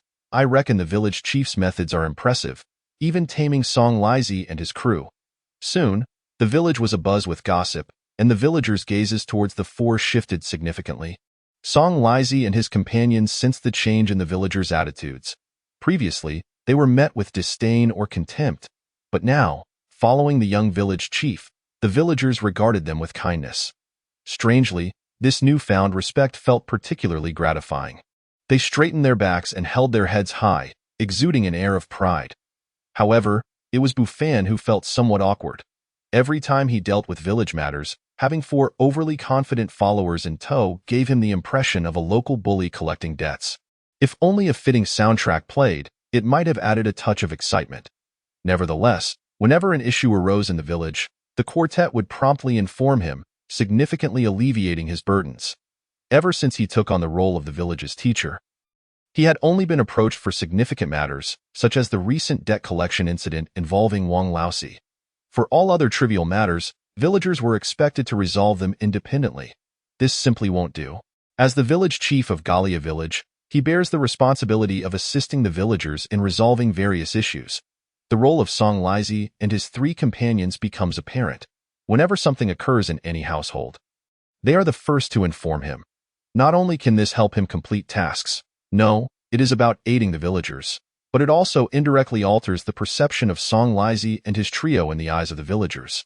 Why not embrace such an opportunity? Time flies by, and in the blink of an eye, a month has passed. During this period, Buffon has been tirelessly enhancing the reputation of Song Lizi and his companions in the eyes of the villagers. The villagers no longer regard Song Lizi and his three companions with disdain, but rather with newfound politeness, which invigorates their spirits even more. Throughout this time, notifications of completed tasks have been incessantly ringing in his ears. Task: Zhou Dali, who wishes to learn martial arts, completed task reward, 100,000 experience points x2 task.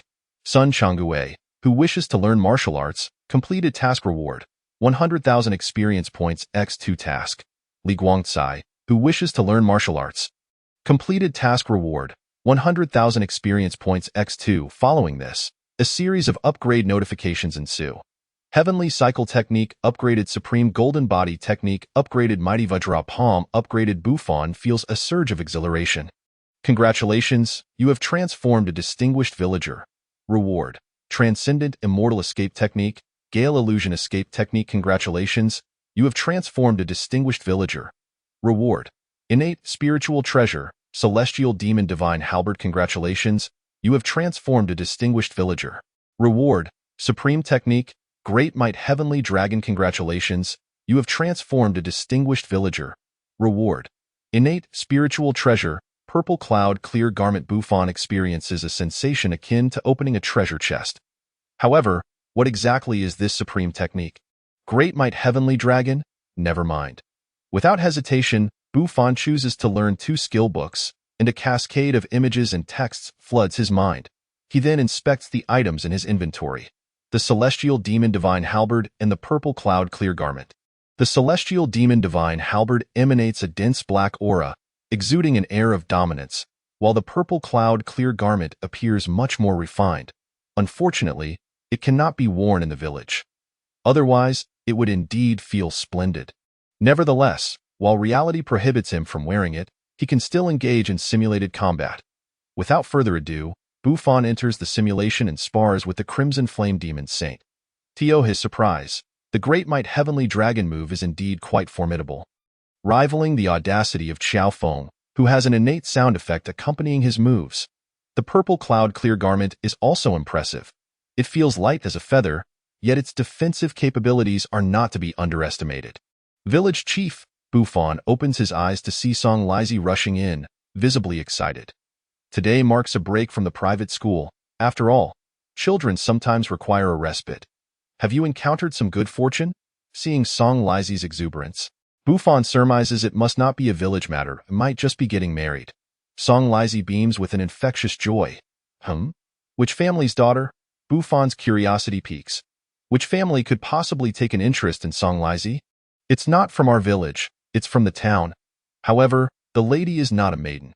She is a widow, quite attractive, and has a pair of children. Song Lizi scratches the back of his head, grinning sheepishly. That's a buy one, get one free deal. Although Song Lizi is pleased, he refrains from saying more. Furthermore, considering Song Lizi's circumstances, someone being willing to marry him is already commendable. That's splendid. Tell me how you came to be on such good terms. Buffon is genuinely intrigued by this aspect. It's nothing much. Remember the last time you asked me to go to town to buy some stationery for the village children? Actually, Song Lizi's story is quite kitsch. Hero saving a damsel in distress. One day, while Song Lizi was in town purchasing writing supplies, he stumbled upon a group of ruffians bullying a woman. In the past, he would have joked, "Is there anything for me if I help?" But now, having undergone a transformation and acquired martial skills, he saw the moment as an opportunity to test himself. Without a second thought, he charged forward. "Release that lady, let me, no, come at me if you dare." With a series of maneuvers, Song Lizi showcased his martial prowess, successfully taking down the ruffians. The lady, grateful for Song Lizi's aid, gifted him some homemade tofu, revealing herself to be the renowned tofu fairy of the town. However, the key point is that this tofu fairy is a widow. Subsequently, Song Lizi found himself frequently visiting the town to buy tofu, and due to the incident, the tofu fairy, having been widowed for years, developed a fondness for him. Thus, their relationship gradually progressed. Goodness, so that was the reason you were delivering tofu to my home daily. Bufon chuckles. But with your charm, you've won the heart of the tofu fairy. Nonsense. Song Lizi grins foolishly. Honestly, it's not her beauty or figure that captivates me. I simply like her as a person. Bufon remarks, this is blatant boasting.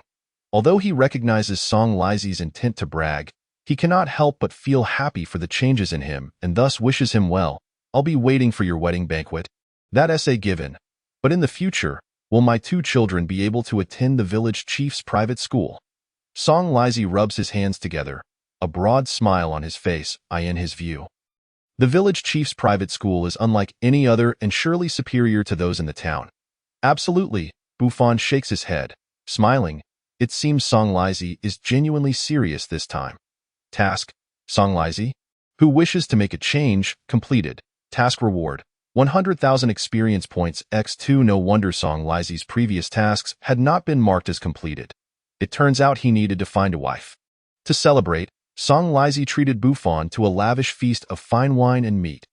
When Zhou Dali and the others learned of Song Lizi's impending marriage, they were envious beyond measure.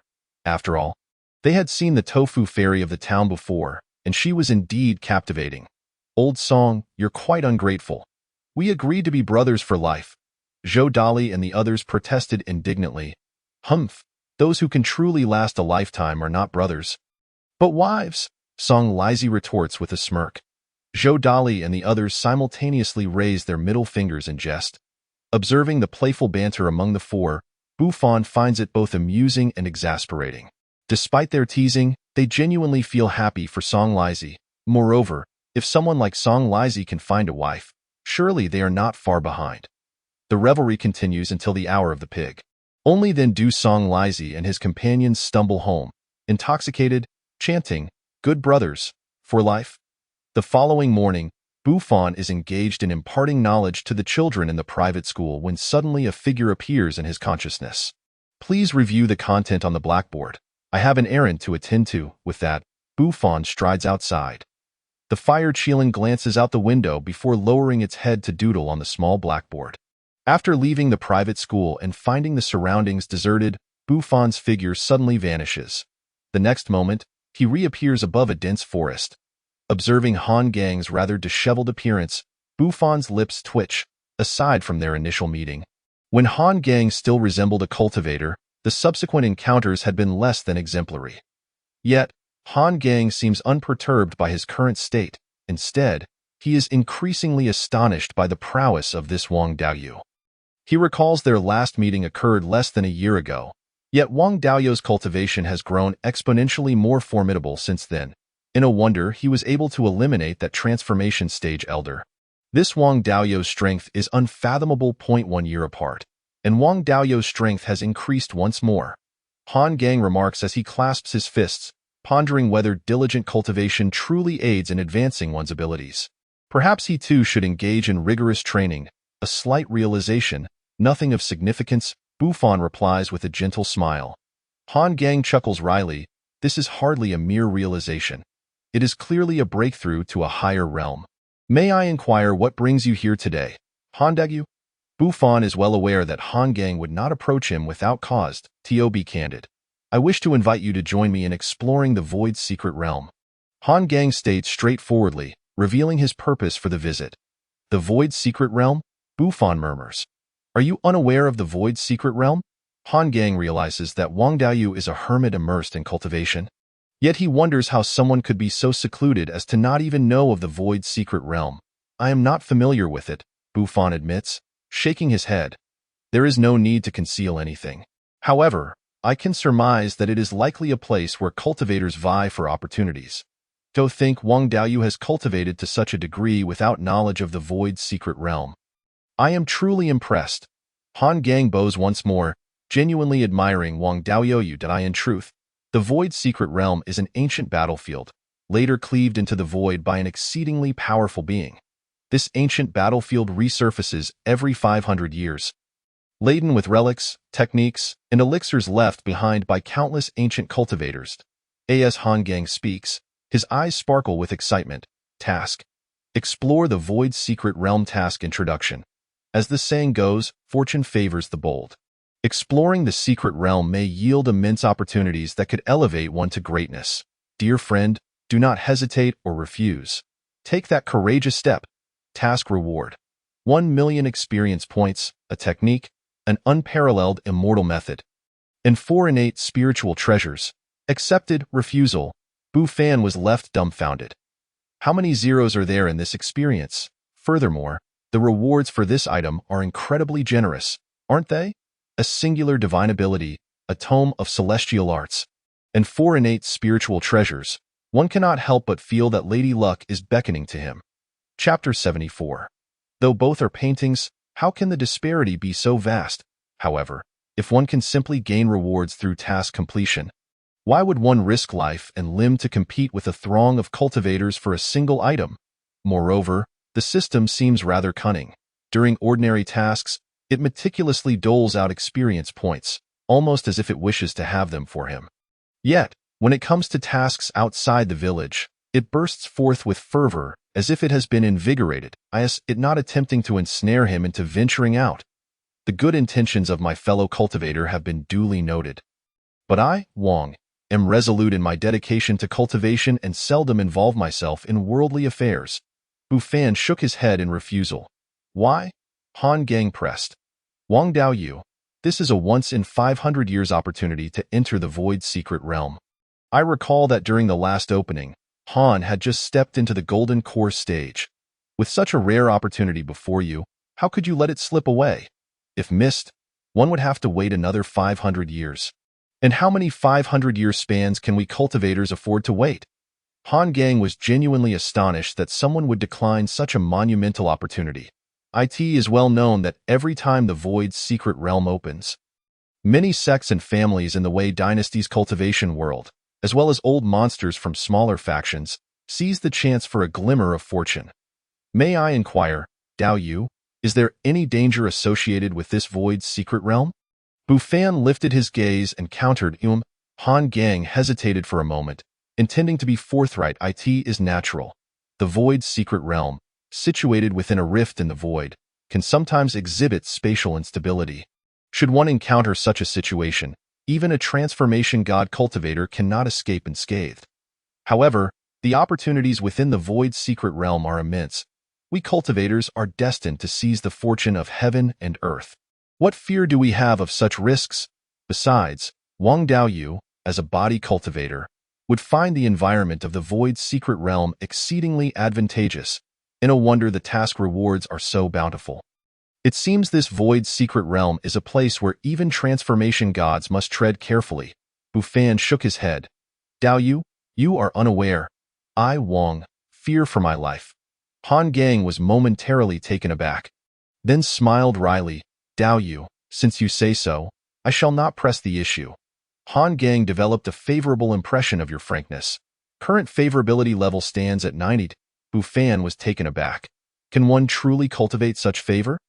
Yet, upon reflection, it became clear that I am the ruthless realm of cultivation, where deceit and treachery are rampant, especially among Golden Core and nascent soul cultivators, who have often traversed centuries and millennia. Encountering someone who is utterly transparent about themselves is indeed rare. By the way, Han Daoyu, how fares the conflict between the righteous and the demonic factions? Bu Fan gleaned most of his knowledge of worldly affairs through his friends, yet it was never comprehensive. Due to the impending opening of the Void's secret realm, the righteous and demonic factions have decided to suspend hostilities for a while. Han Gang disclosed candidly. I see, Bu Fan said, intrigued. What, pray tell, is the cause of this strife between the righteous and the demonic factions? Though the righteous and demonic factions have perpetually held disdain for one another, it is quite rare for the entire Wei cultivation world to become embroiled. Actually, it is not a particularly secretive matter. Han Gang mused before continuing. The conflict between the righteous and demonic factions arose over a treasured artifact. A treasured artifact? Bu Fan inquired, curiosity piqued. Indeed, this artifact is a painting, rumored to encapsulate the laws of heaven. It is exceedingly beneficial for cultivators striving to comprehend the Tao, especially those at the levels above Transformation God, Han Gang lamented. How intriguing! What does this painting look like? Bufan asked, suddenly enlightened. Although he had ascended through experience grinding without encountering inner demons or thunder tribulations, he understood that transcending the Transformation God level necessitated grasping the laws of heaven and earth for any advancement to occur. Wang Daoyu, you do put me in a difficult position. Such a treasured artifact is surely beyond the reach of a mere nascent soul cultivator like myself, he sighed. Han Gang exhaled deeply. He too longed to witness such a treasure, even if only from a distance. It would suffice to satisfy him. What a pity, Bufan lamented, as he found himself genuinely curious about the painting that contained the laws of heaven and earth. Yet, how can there be such a vast difference between paintings? Others' paintings can spark conflicts between the righteous and demonic factions, while he, upon reflection, feels somewhat unworthy of the title of painting god. Since Wang Daoyu has chosen not to participate in the Void Secret Realm, then I shall take my leave. Han Gang felt a twinge of regret, believing that securing a powerful body cultivator would bolster their chances in the Void Secret Realm. However, every cultivator walks their own path, and he did not wish to impose, lest he disrupt Wang Daoyu's cultivation. Han Daoyu, please hold on a moment, Bufan called out to Han Gang. What else does Wang Daoyu need? Han Gang inquired. Regarding the previous matter, I have yet to express my gratitude to you. This artifact shall serve as my token of thanks. Bufan retrieved a small golden bell from his inventory and tossed it to Han Gang. This item is far too precious. I must insist you take it back. Han Gang caught it and, upon inspection, his expression shifted slightly as he hastily attempted to return the golden bell to Bufan. There is no need for such formality. This artifact is known as the Chaos Qianyuan Bell. Currently, it holds little value to me, so it is only fitting that I bestow it upon you. Bufan waved his hand dismissively. This Chaos Qianyuan Bell is a top-tier artifact, yet among the many exquisite spiritual treasures and innate treasures, its rank is relatively low'd, as a Transformation God Cultivator. It offers little utility to me now. Rather than let it languish in my inventory, it is better to regard it as a gesture of gratitude for your earlier counsel. Then I shall gratefully accept this treasure. Daoyu, Han Gang clasped his hands in respect, vowing, should I return safely from the Void Secret Realm, I will not forget your generosity. Han Gang's favorability towards you increased. Current favorability level stands at 95. Such a high score. It is noteworthy that even the villagers' goodwill rarely exceeds the 80s and 90s threshold, with few reaching 95 afterward. Han Gang did not linger, transforming into a streak of light and departing swiftly. The following morning, Old Village Chief Wang Changgue sought him out at the private school to discuss the renaming of Taidan, Ergo, and others. After all, the children's examination was approaching in 2 months, and using their nicknames would be rather inappropriate. However, naming was always a headache for Bufan. When he suggested that the Old Village Chief handle it, the chief refused, insisting that since the students were his responsibility, he should name them. With no other choice, Bufan resorted to using some familiar names from his previous life for the children. For instance, Taidan, who bore the surname Li, was named Li Shorin, while Ergo, who was surnamed Wang, became Wang Yuanming, among others. Naturally, the 5 children were overjoyed with their new names and rushed to boast to their peers at the private school. Great! Looking at the expectant little eyes below, Bufan felt a headache coming on. He knew that most families in the village lacked proper names, so he resolved to take a day to bestow names upon the children at the private school. Some of the children who already had names felt a twinge of regret, believing that the names given by their teacher were far more melodious. After school, the children eagerly returned home to share their new names with their parents. Brother, I want a new name too. The Fire Qilin, perched upon the back of a small white donkey, pouted. But you already have a new name, don't you? Bufan replied with a smile. Yet I find it unappealing. The Fire Qilin complained. How could it be unappealing? You share my surname, Bu, and you are a Fire Qilin. Thus, you are called Bulin. What is wrong with that? Bufan queried, puzzled. But it just feels odd. Protested the Fire Qilin.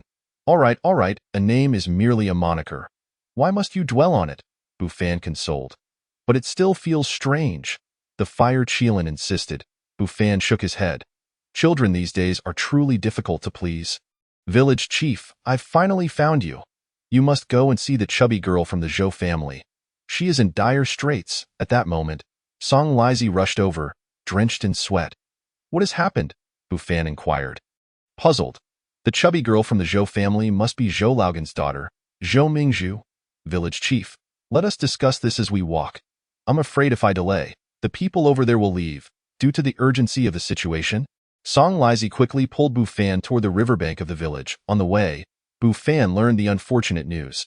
Zhou Mingzhu had attempted to take her own life by jumping into the river but was fortunately rescued by passing villagers. The reason for her suicide was unclear to Song Lizi.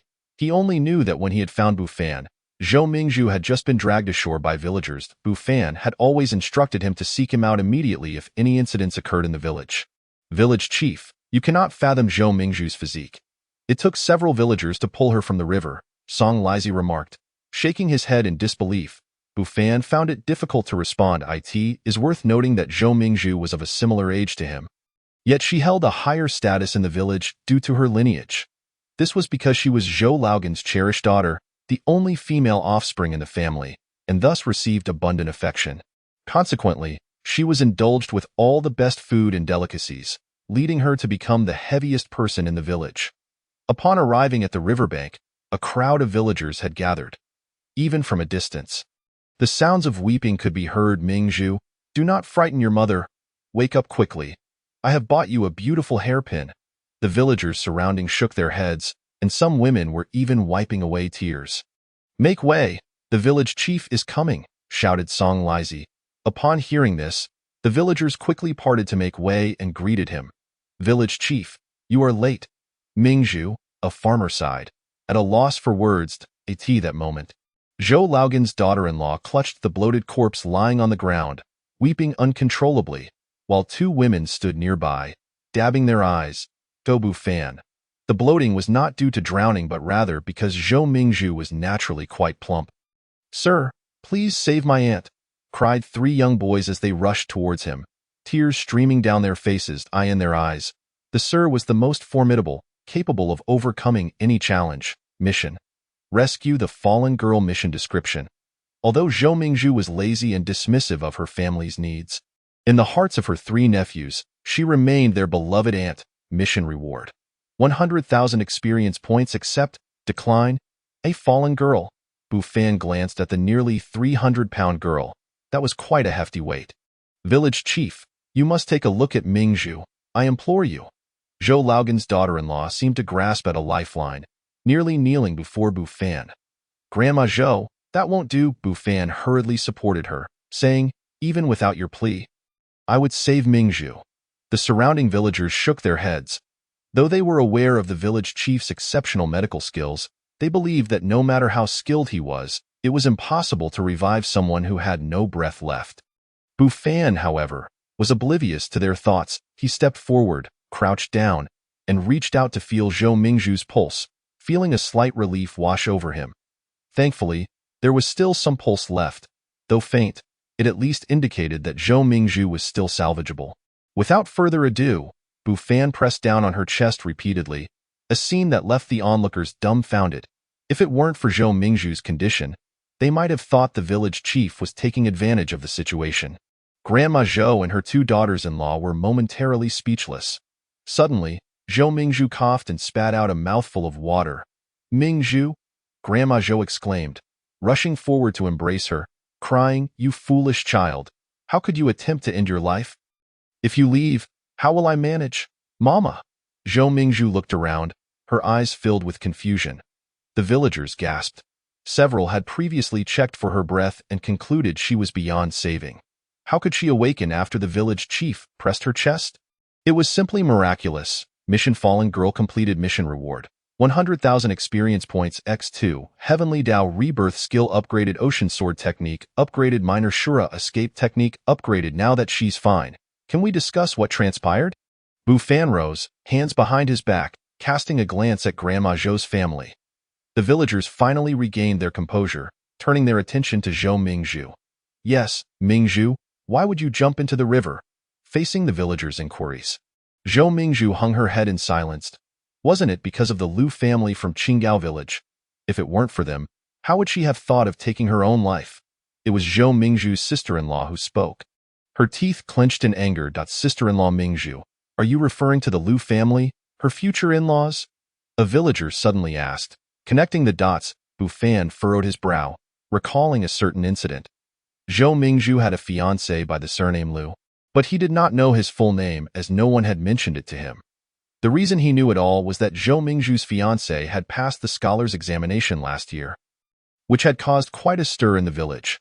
Many villagers had come to congratulate the Zhou family. After listening to Zhou Mingzhu's sister-in-law's account, Bu Fan finally understood what had transpired. It turned out that Zhou Mingzhu's fiancé, Luan, intended to break off their engagement, citing Zhou Mingzhu's lack of propriety as the reason. Unable to bear it, Zhou Mingzhu contemplated suicide to express her despair, leading to this chaotic situation. This plot resembled the tale of Chen Shimi abandoning his wife and child. It was worth noting that before the engagement with the Zhou family, the Lu family had been impoverished. However, after the engagement, with the Zhou family's occasional assistance, the Lu family's situation improved somewhat. One could even say that Luan's success in the examination owed much to the Zhou family. Damn it, do they think we're easy to bully in our humble village? Who says she lacks virtue? I, Song Lizi, won't believe it. But to say Mingzhu consorts with wild men, I wouldn't buy that even if you beat me to death. Song Lizi rolled up his sleeves, ready for a fight. Bu Fan twitched his mouth.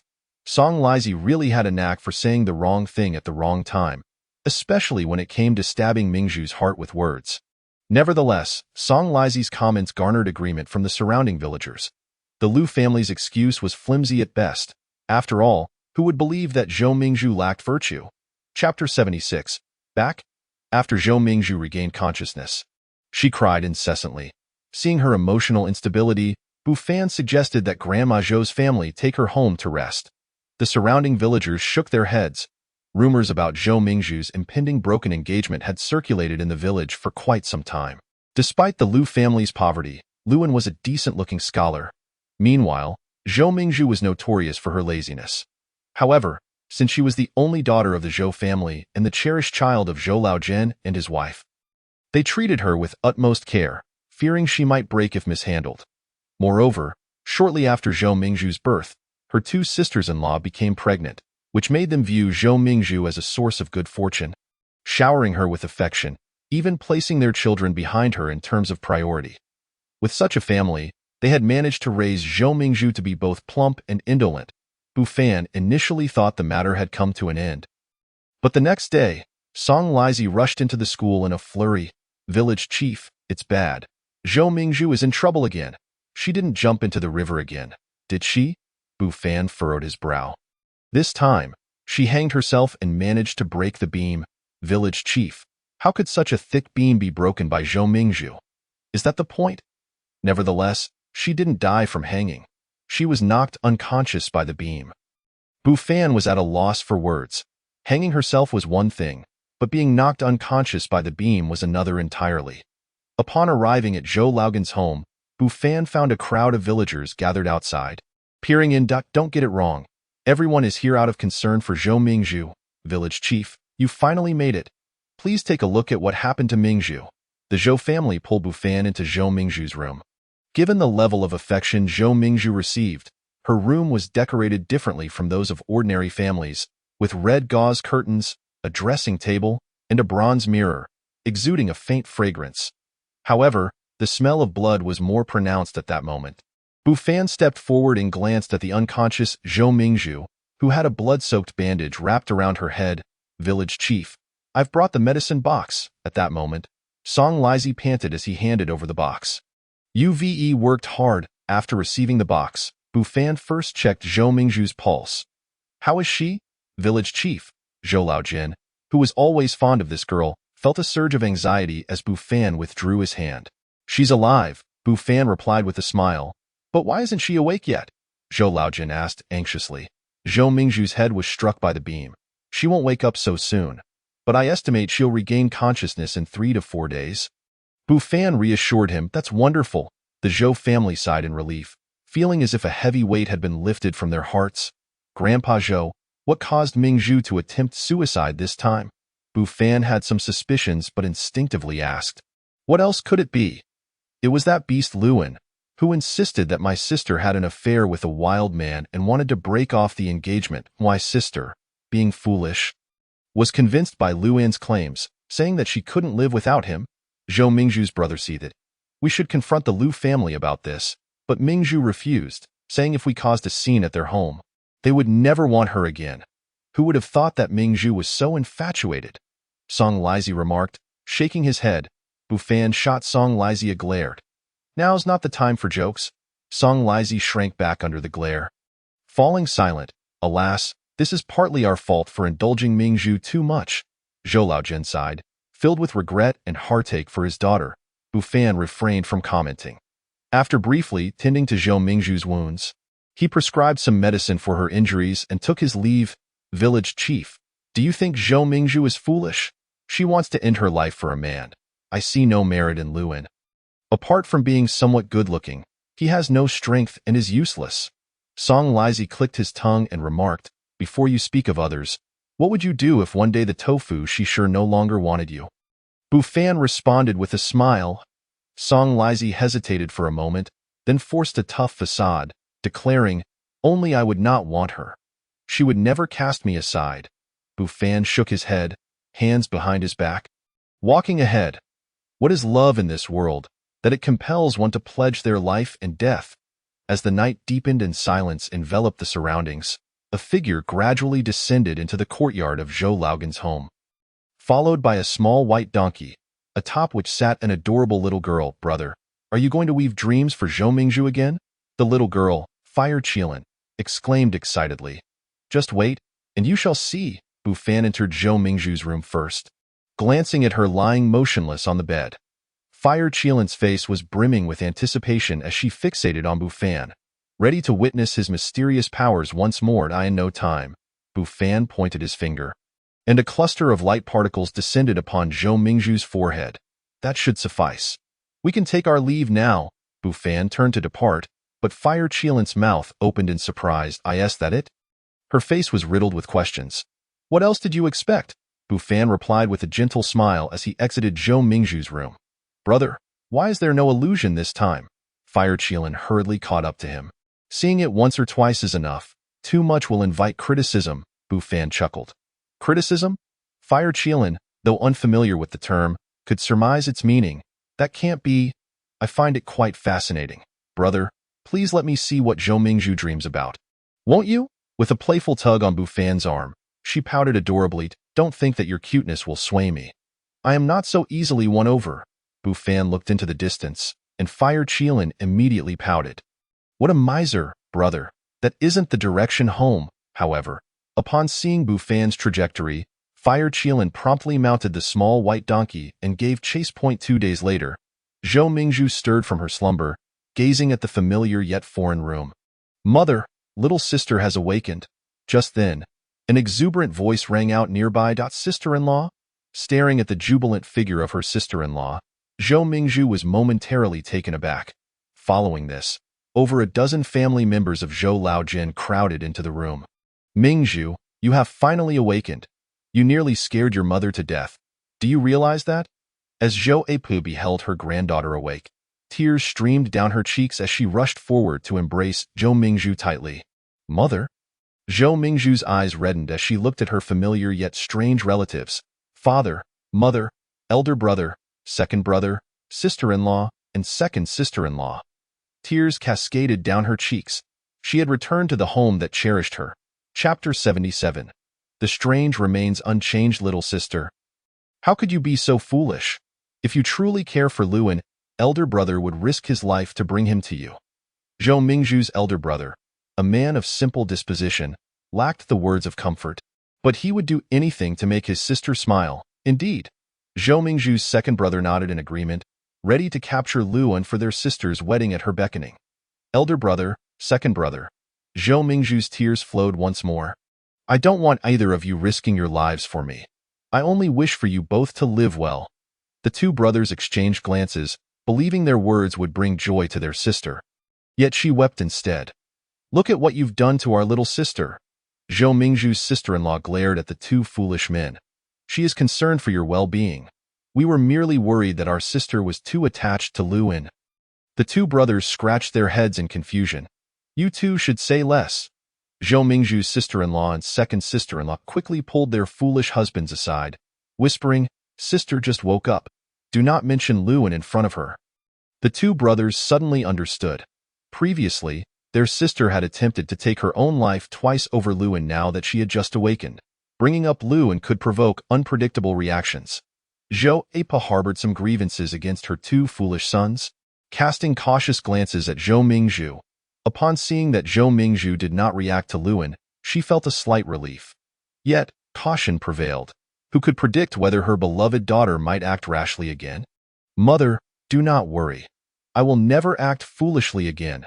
Zhou Mingzhu wiped her tears, smiling genuinely from the depths of her heart. In the past, I was foolish, believing that men were everything.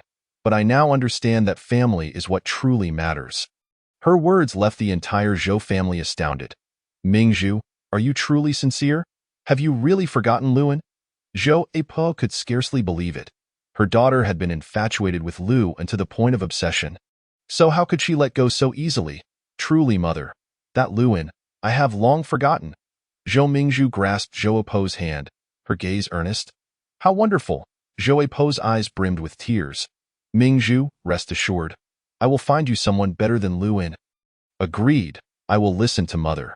Zhou Mingzhu beamed, and in that moment, a radiant smile graced her face, bringing forth an unexpected beauty.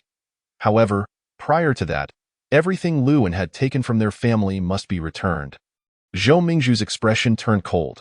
The Zhou family exchanged glances, yet they thought little of it, believing Zhou Mingzhu had genuinely turned over a new leaf. In the afternoon, Song Lizi and his companions recounted the events that transpired at Zhou Laogan's home, each taking turns to share. Can you believe Zhou Mingzhu? She hardly lifted a finger at home but worked tirelessly for the Lu family, fetching water and chopping wood. Song Lizi spoke with great enthusiasm. Having heard that she often pilfered from her own family's resources to support the Lu family, accumulating quite a fortune in the process. How do you foreknow so much? Bu Fan asked with a smile. When there are matters in the village, as fellow villagers, how could we not lend a hand? Indeed, village chief, you have always taught us to contribute to the community, and we have taken that to heart. The four patted their chests, feigning selflessness. Bu Fan chose not to expose their charade. Given the population of Zhou Laogan's family, even without Song Lizi and his friends, they could reclaim their justice. However, every additional hand lent strength. And what happened afterward? Eventually, all the money was returned. Zhou Mingzhu had worked for the Lu family for several years, only to find her efforts wasted. However, village chief, you should have seen the look on the Lu family's faces. I believe after today, they will struggle to hold their heads high in Qinggao village. Song Lizi chuckled. Such ungrateful people are the ones I disdain the most. They call themselves educated. I scoff. They have truly wasted their education. Perhaps it is for the best. Now that Zhou Mingzhu sees the Lu family for who they are, it is not too late. Otherwise, she would have endured much suffering in the future. Bu Fan smiled gently. Indeed, before Zhou Mingzhu even entered their home, the Lu family had her doing this and that. How much suffering would she have endured had she truly married into that family? Song Lizi concurred. After discussing various matters, the four of them took their leave. Brother, what kind of dream did Zhou Mingzhu have? Could it be similar to Granny Zhou's dream? Seeing the future? Fire Qilin tilted her head, her clear eyes gazing at Bu Fan. Well, I am not entirely sure, Bu Fan shrugged, feigning ignorance. I don't believe you. You must be lying to me, Fire Qilin pouted, her small face full of disbelief. At such a young age. Do not be so nosy, Bu Fan ruffled Fire Qilin's hair affectionately. 3 days later, Zhou Apa hurriedly sought Bu Fan, speaking of Zhou Mingzhu's recent changes. Village chief, Mingzhu's temperament has changed. Today, I cooked her favorite pig's trotters. But she refused to eat, saying she wants to lose weight and that she will begin exercising from now on. Zhou Apa was quite alarmed, although she felt that this girl was still her own daughter. Something felt amiss. Do not worry, Granny Zhou. It is not unusual for someone who has experienced death to undergo changes in temperament. Moreover, with Mingzhu's weight issues, losing weight will only benefit her, Bu Fan reassured her.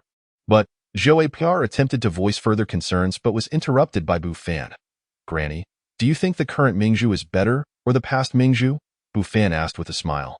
Naturally, the current one. Zhou Apr affirmed. In the past, Mingzhu showed little concern for her family, yet now she was particularly caring towards her 2 brothers, sisters-in-law, and several nephews. She even offered her beloved pig trotters to her nephews. Exactly. No matter how much she changes, Mingzhu is still your daughter. That cannot change, eventually. After Bu Fan's comforting words, Zhou Apr left feeling reassured. The following morning, Bu Fan leisurely rode the small white donkey towards the school. While Fire Qilin had already rushed off to play with her friends at the school, village chief, a massive figure suddenly loomed before them.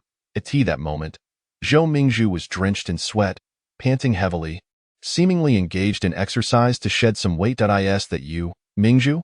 How is your health now? Bu Fan dismounted from the back of the little white donkey and smiled at Zhou Mingzhu. Is the extraordinary ever ordinary? Zhou Mingzhu bent over, propping her hands on her knees, and looked up at him. The author has something to say. I am not particularly skilled at writing novels. Thank you for your support, comments, positive reviews, and rewards. Thank you. Today is the Dragon Boat Festival. Wishing everyone a joyous festival, success in studies, prosperous careers, and happiness in families. I am not very articulate, so thank you for your understanding. Chapter 78. A humbling encounter for Zhou Mingzhu. Bu Fan furrowed his brow, as if pondering Zhou Mingzhu's words. The king covers the earth and the tiger. Zhou Mingzhu's gaze remained fixed on Bu Fan's face, noticing the deepening look of confusion that seemed genuine. Zhou Mingzhu felt perplexed. 1 + 1 = 1, 2 + 2 = 2. Semida? Hello? Zhou Mingzhu posed several questions in succession. Mingzhu, is your illness still not healed? Why are you speaking such nonsensical things? Do you need me to take another look at you? Bu Fan asked with concern. Village chief, I am perfectly fine, Zhou Mingzhu exclaimed, suddenly realizing something and shaking her head vigorously. Are you truly all right? Bu Fan questioned, his eyes filled with confusion. I am genuinely fine. Look at how strong I am. Zhou Mingzhu patted her chest, exuding a masculine demeanor. That is not strength. It is mere superficial plumpness, which is unhealthy. Bu Fan remarked kindly. Rest assured, I am currently exercising to lose weight. Zhou Mingzhu asserted confidently. That's good. If you are fine, then I shall head to the private school. Bu Fan nodded. Village chief, wait, I have another question. Zhou Mingzhu hurriedly called out to Bu Fan. Oh? What else is there? Bu Fan inquired with curiosity.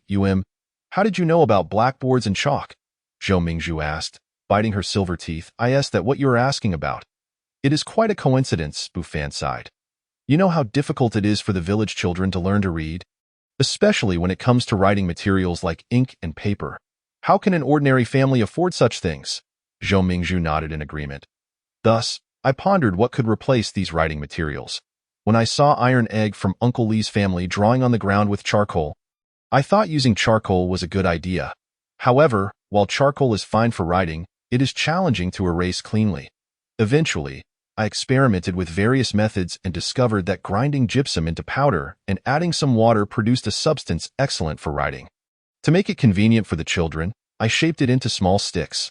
The blackboard came about because the chalk is white, and writing on a black and wooden board makes the words clearer and easier to erase. Bu Fan explained simply, yet Zhou Mingzhu felt a pang in her heart, conjuring an image of someone tirelessly striving for the children's future. Village chief, you are truly remarkable. Did you know that your ideas are at least 5,000 years ahead of the ancients? Zhou Mingzhu praised, giving a thumbs up. Remarkable? Mingzhu, what are you saying now that I cannot comprehend? Bu Fan frowned. Zhou Mingzhu quickly covered her mouth. Village chief, I misspoke. What I meant to say is that you are very impressive. All right, it is about time for me to return to the private school. Bu Fan shook his head. Village chief, let me ask you one more thing. Do you suspect that something has possessed me? Zhou Mingzhu asked, her voice tinged with unease. Why?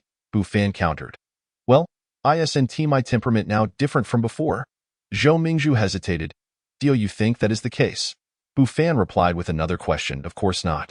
Before, I was confused, but now I have come to understand that men are just big oafs, only affecting my speed to draw my sword. Zhou Mingzhu declared boldly, hands on her hips. Bu Fan, village chief. That is not what I meant. No, I did not say you are a big oaf. What I mean is, I have realized that men may betray you for various reasons, but your family who loves you will not. Zhou Mingzhu hurriedly clarified. Enough, enough, you need not explain. I understand your meaning. Luan is not a virtuous man, and it is good that you can see through that, Bufan replied with a cultured smile. You can rest assured that I am a scholar and have never believed in ghosts or supernatural matters. Zhou Mingzhu sighed with relief, but Bufan's next words made her tense up again. However, regarding your situation, Bufan paused, scrutinizing Zhou Mingzhu carefully. Zhou Mingzhu stiffened, swallowing hard. Oh no, this is bad. Yet Bufan continued, your situation likely stems from the previous oppression by the Lu family. Dio, you need me to prescribe something to calm your nerves? Zhou Mingzhu secretly wiped away a cold sweat. Village chief, can you not complete your thoughts in one go? I was almost scared to death, but thinking of those bitter, dark medicines, Zhou Mingzhu shook her head. Village chief, there is no need for a prescription. I have other matters to attend to, so I shall take my leave. With that, Zhou Mingzhu rolled away like a plump ball. Bufan couldn't help but chuckle. Extraordinary and ordinary, the king covers the earth and the tiger, Semida. What are all these phrases? I prefer elegant butterflies. Shaking his head, he mounted the little white donkey and headed toward the private school. You have transformed an exceptional villager. Reward, the Hunyuan mirror. Hunyuan mirror. An innate defensive spiritual treasure, nurtured by the essence of heaven and earth, with formidable defense. Not long after, due to Song Lizi's romantic involvement with the town's tofu seller, he often received tofu from her in the afternoons. Although tofu is delicious and tender, consuming too much can become monotonous, yet Song Lizi remained undeterred. Village chief, did you know? Recently, Zhou Mingzhu's family has started a small business, and her two brothers have not gone to the town's dock to unload goods. Song Lizi lounged beneath a peach tree, propping up his leg. Oh? What kind of business? Bufan inquired, lifting his gaze from the book he held. I heard they're making some kind of skewers from pig offal. I don't quite understand. But they string the pig's insides together and boil them to sell in the town, Song Lizi explained. Clicking his tongue, village chief, tell me, who would eat that? It has a peculiar smell. Bufan chuckled. Pig offal refers to the internal organs, such as intestines. When prepared properly, it can indeed be a delicacy. The Zhou family cares for Zhou Mingzhu, and whatever she wants them to do, they will do, Song Lizi lamented. Perhaps the Zhou family is worried that Mingzhu might spiral into despair again, which is why they indulge her, Bufan smiled. Continuing to read. One cannot spoil them this much. I know without thinking that no one would eat that. Song Lizi scoffed. Bufan glanced at Song Lizi's disdainful expression but said nothing, returning to his book. In truth, it was not only Song Lizi who had such thoughts. Many villagers also believed that the Zhou family's business would not succeed. Is there even a need to ask? What is pig offal? It has such a strange smell, especially the intestines, and no matter how you wash them, there is always a lingering odor. Don't ask how they know. Some villagers even sighed for the Zhou family, wondering how they could have such a wasteful daughter as Zhou Mingzhu. It was not enough that she once attempted suicide. Now she is trying to sell skewers. On the first day, Zhou Laogan's business, as the villagers had predicted, sold not a single skewer. Some villagers began to advise Zhou Laojin against selling pig offal. Old Uncle Laojin, who in the town would eat pig offal? Indeed, even we wouldn't touch that unless we were truly starving. Why not learn from Uncle Li's family and sell braised pig's feet instead? Listening to the villagers' discussions, had it not been for Zhou Mingzhu's intervention, Zhou Laogan's family would have argued with them. That moment, they were all holding back their frustration. Chapter 79. What is this all about? The next day, Zhou Laogan's family managed to sell only a little over 10 skewers. The villagers shook their heads in disbelief. Why is Zhou Laojin so stubborn? On the third day, upon seeing Zhou Laogan's family sell out all the pig offal, many villagers were shocked and puzzled. Old Uncle Laojin, you wouldn't have thrown the pig offal away because it didn't sell, would you? A woman asked skeptically. We would never waste it. Once our pig offal reaches the town, it sells out immediately. The townsfolk want more, but unfortunately, we made too little today, Zhou Mingzhu's sister-in-law replied. That moment, Zhou Mingzhu's sister-in-law felt an immense sense of pride, especially seeing the villagers around her dumbfounded. The frustrations of the past 2 days were swept away, replaced by exhilaration. In that instant, the Zhou family held their heads high. Now, do you still say our Mingzhu is a wasteful girl? Are you shocked now? The news of the Zhou family's successful sale of pig offal quickly spread throughout the village. Many found it hard to believe, even speculating that the Zhou family was merely saving face by claiming they sold out when they had actually thrown the offal away. However, when Zhou Laojin sold out again the following day, all the villagers were left utterly astonished.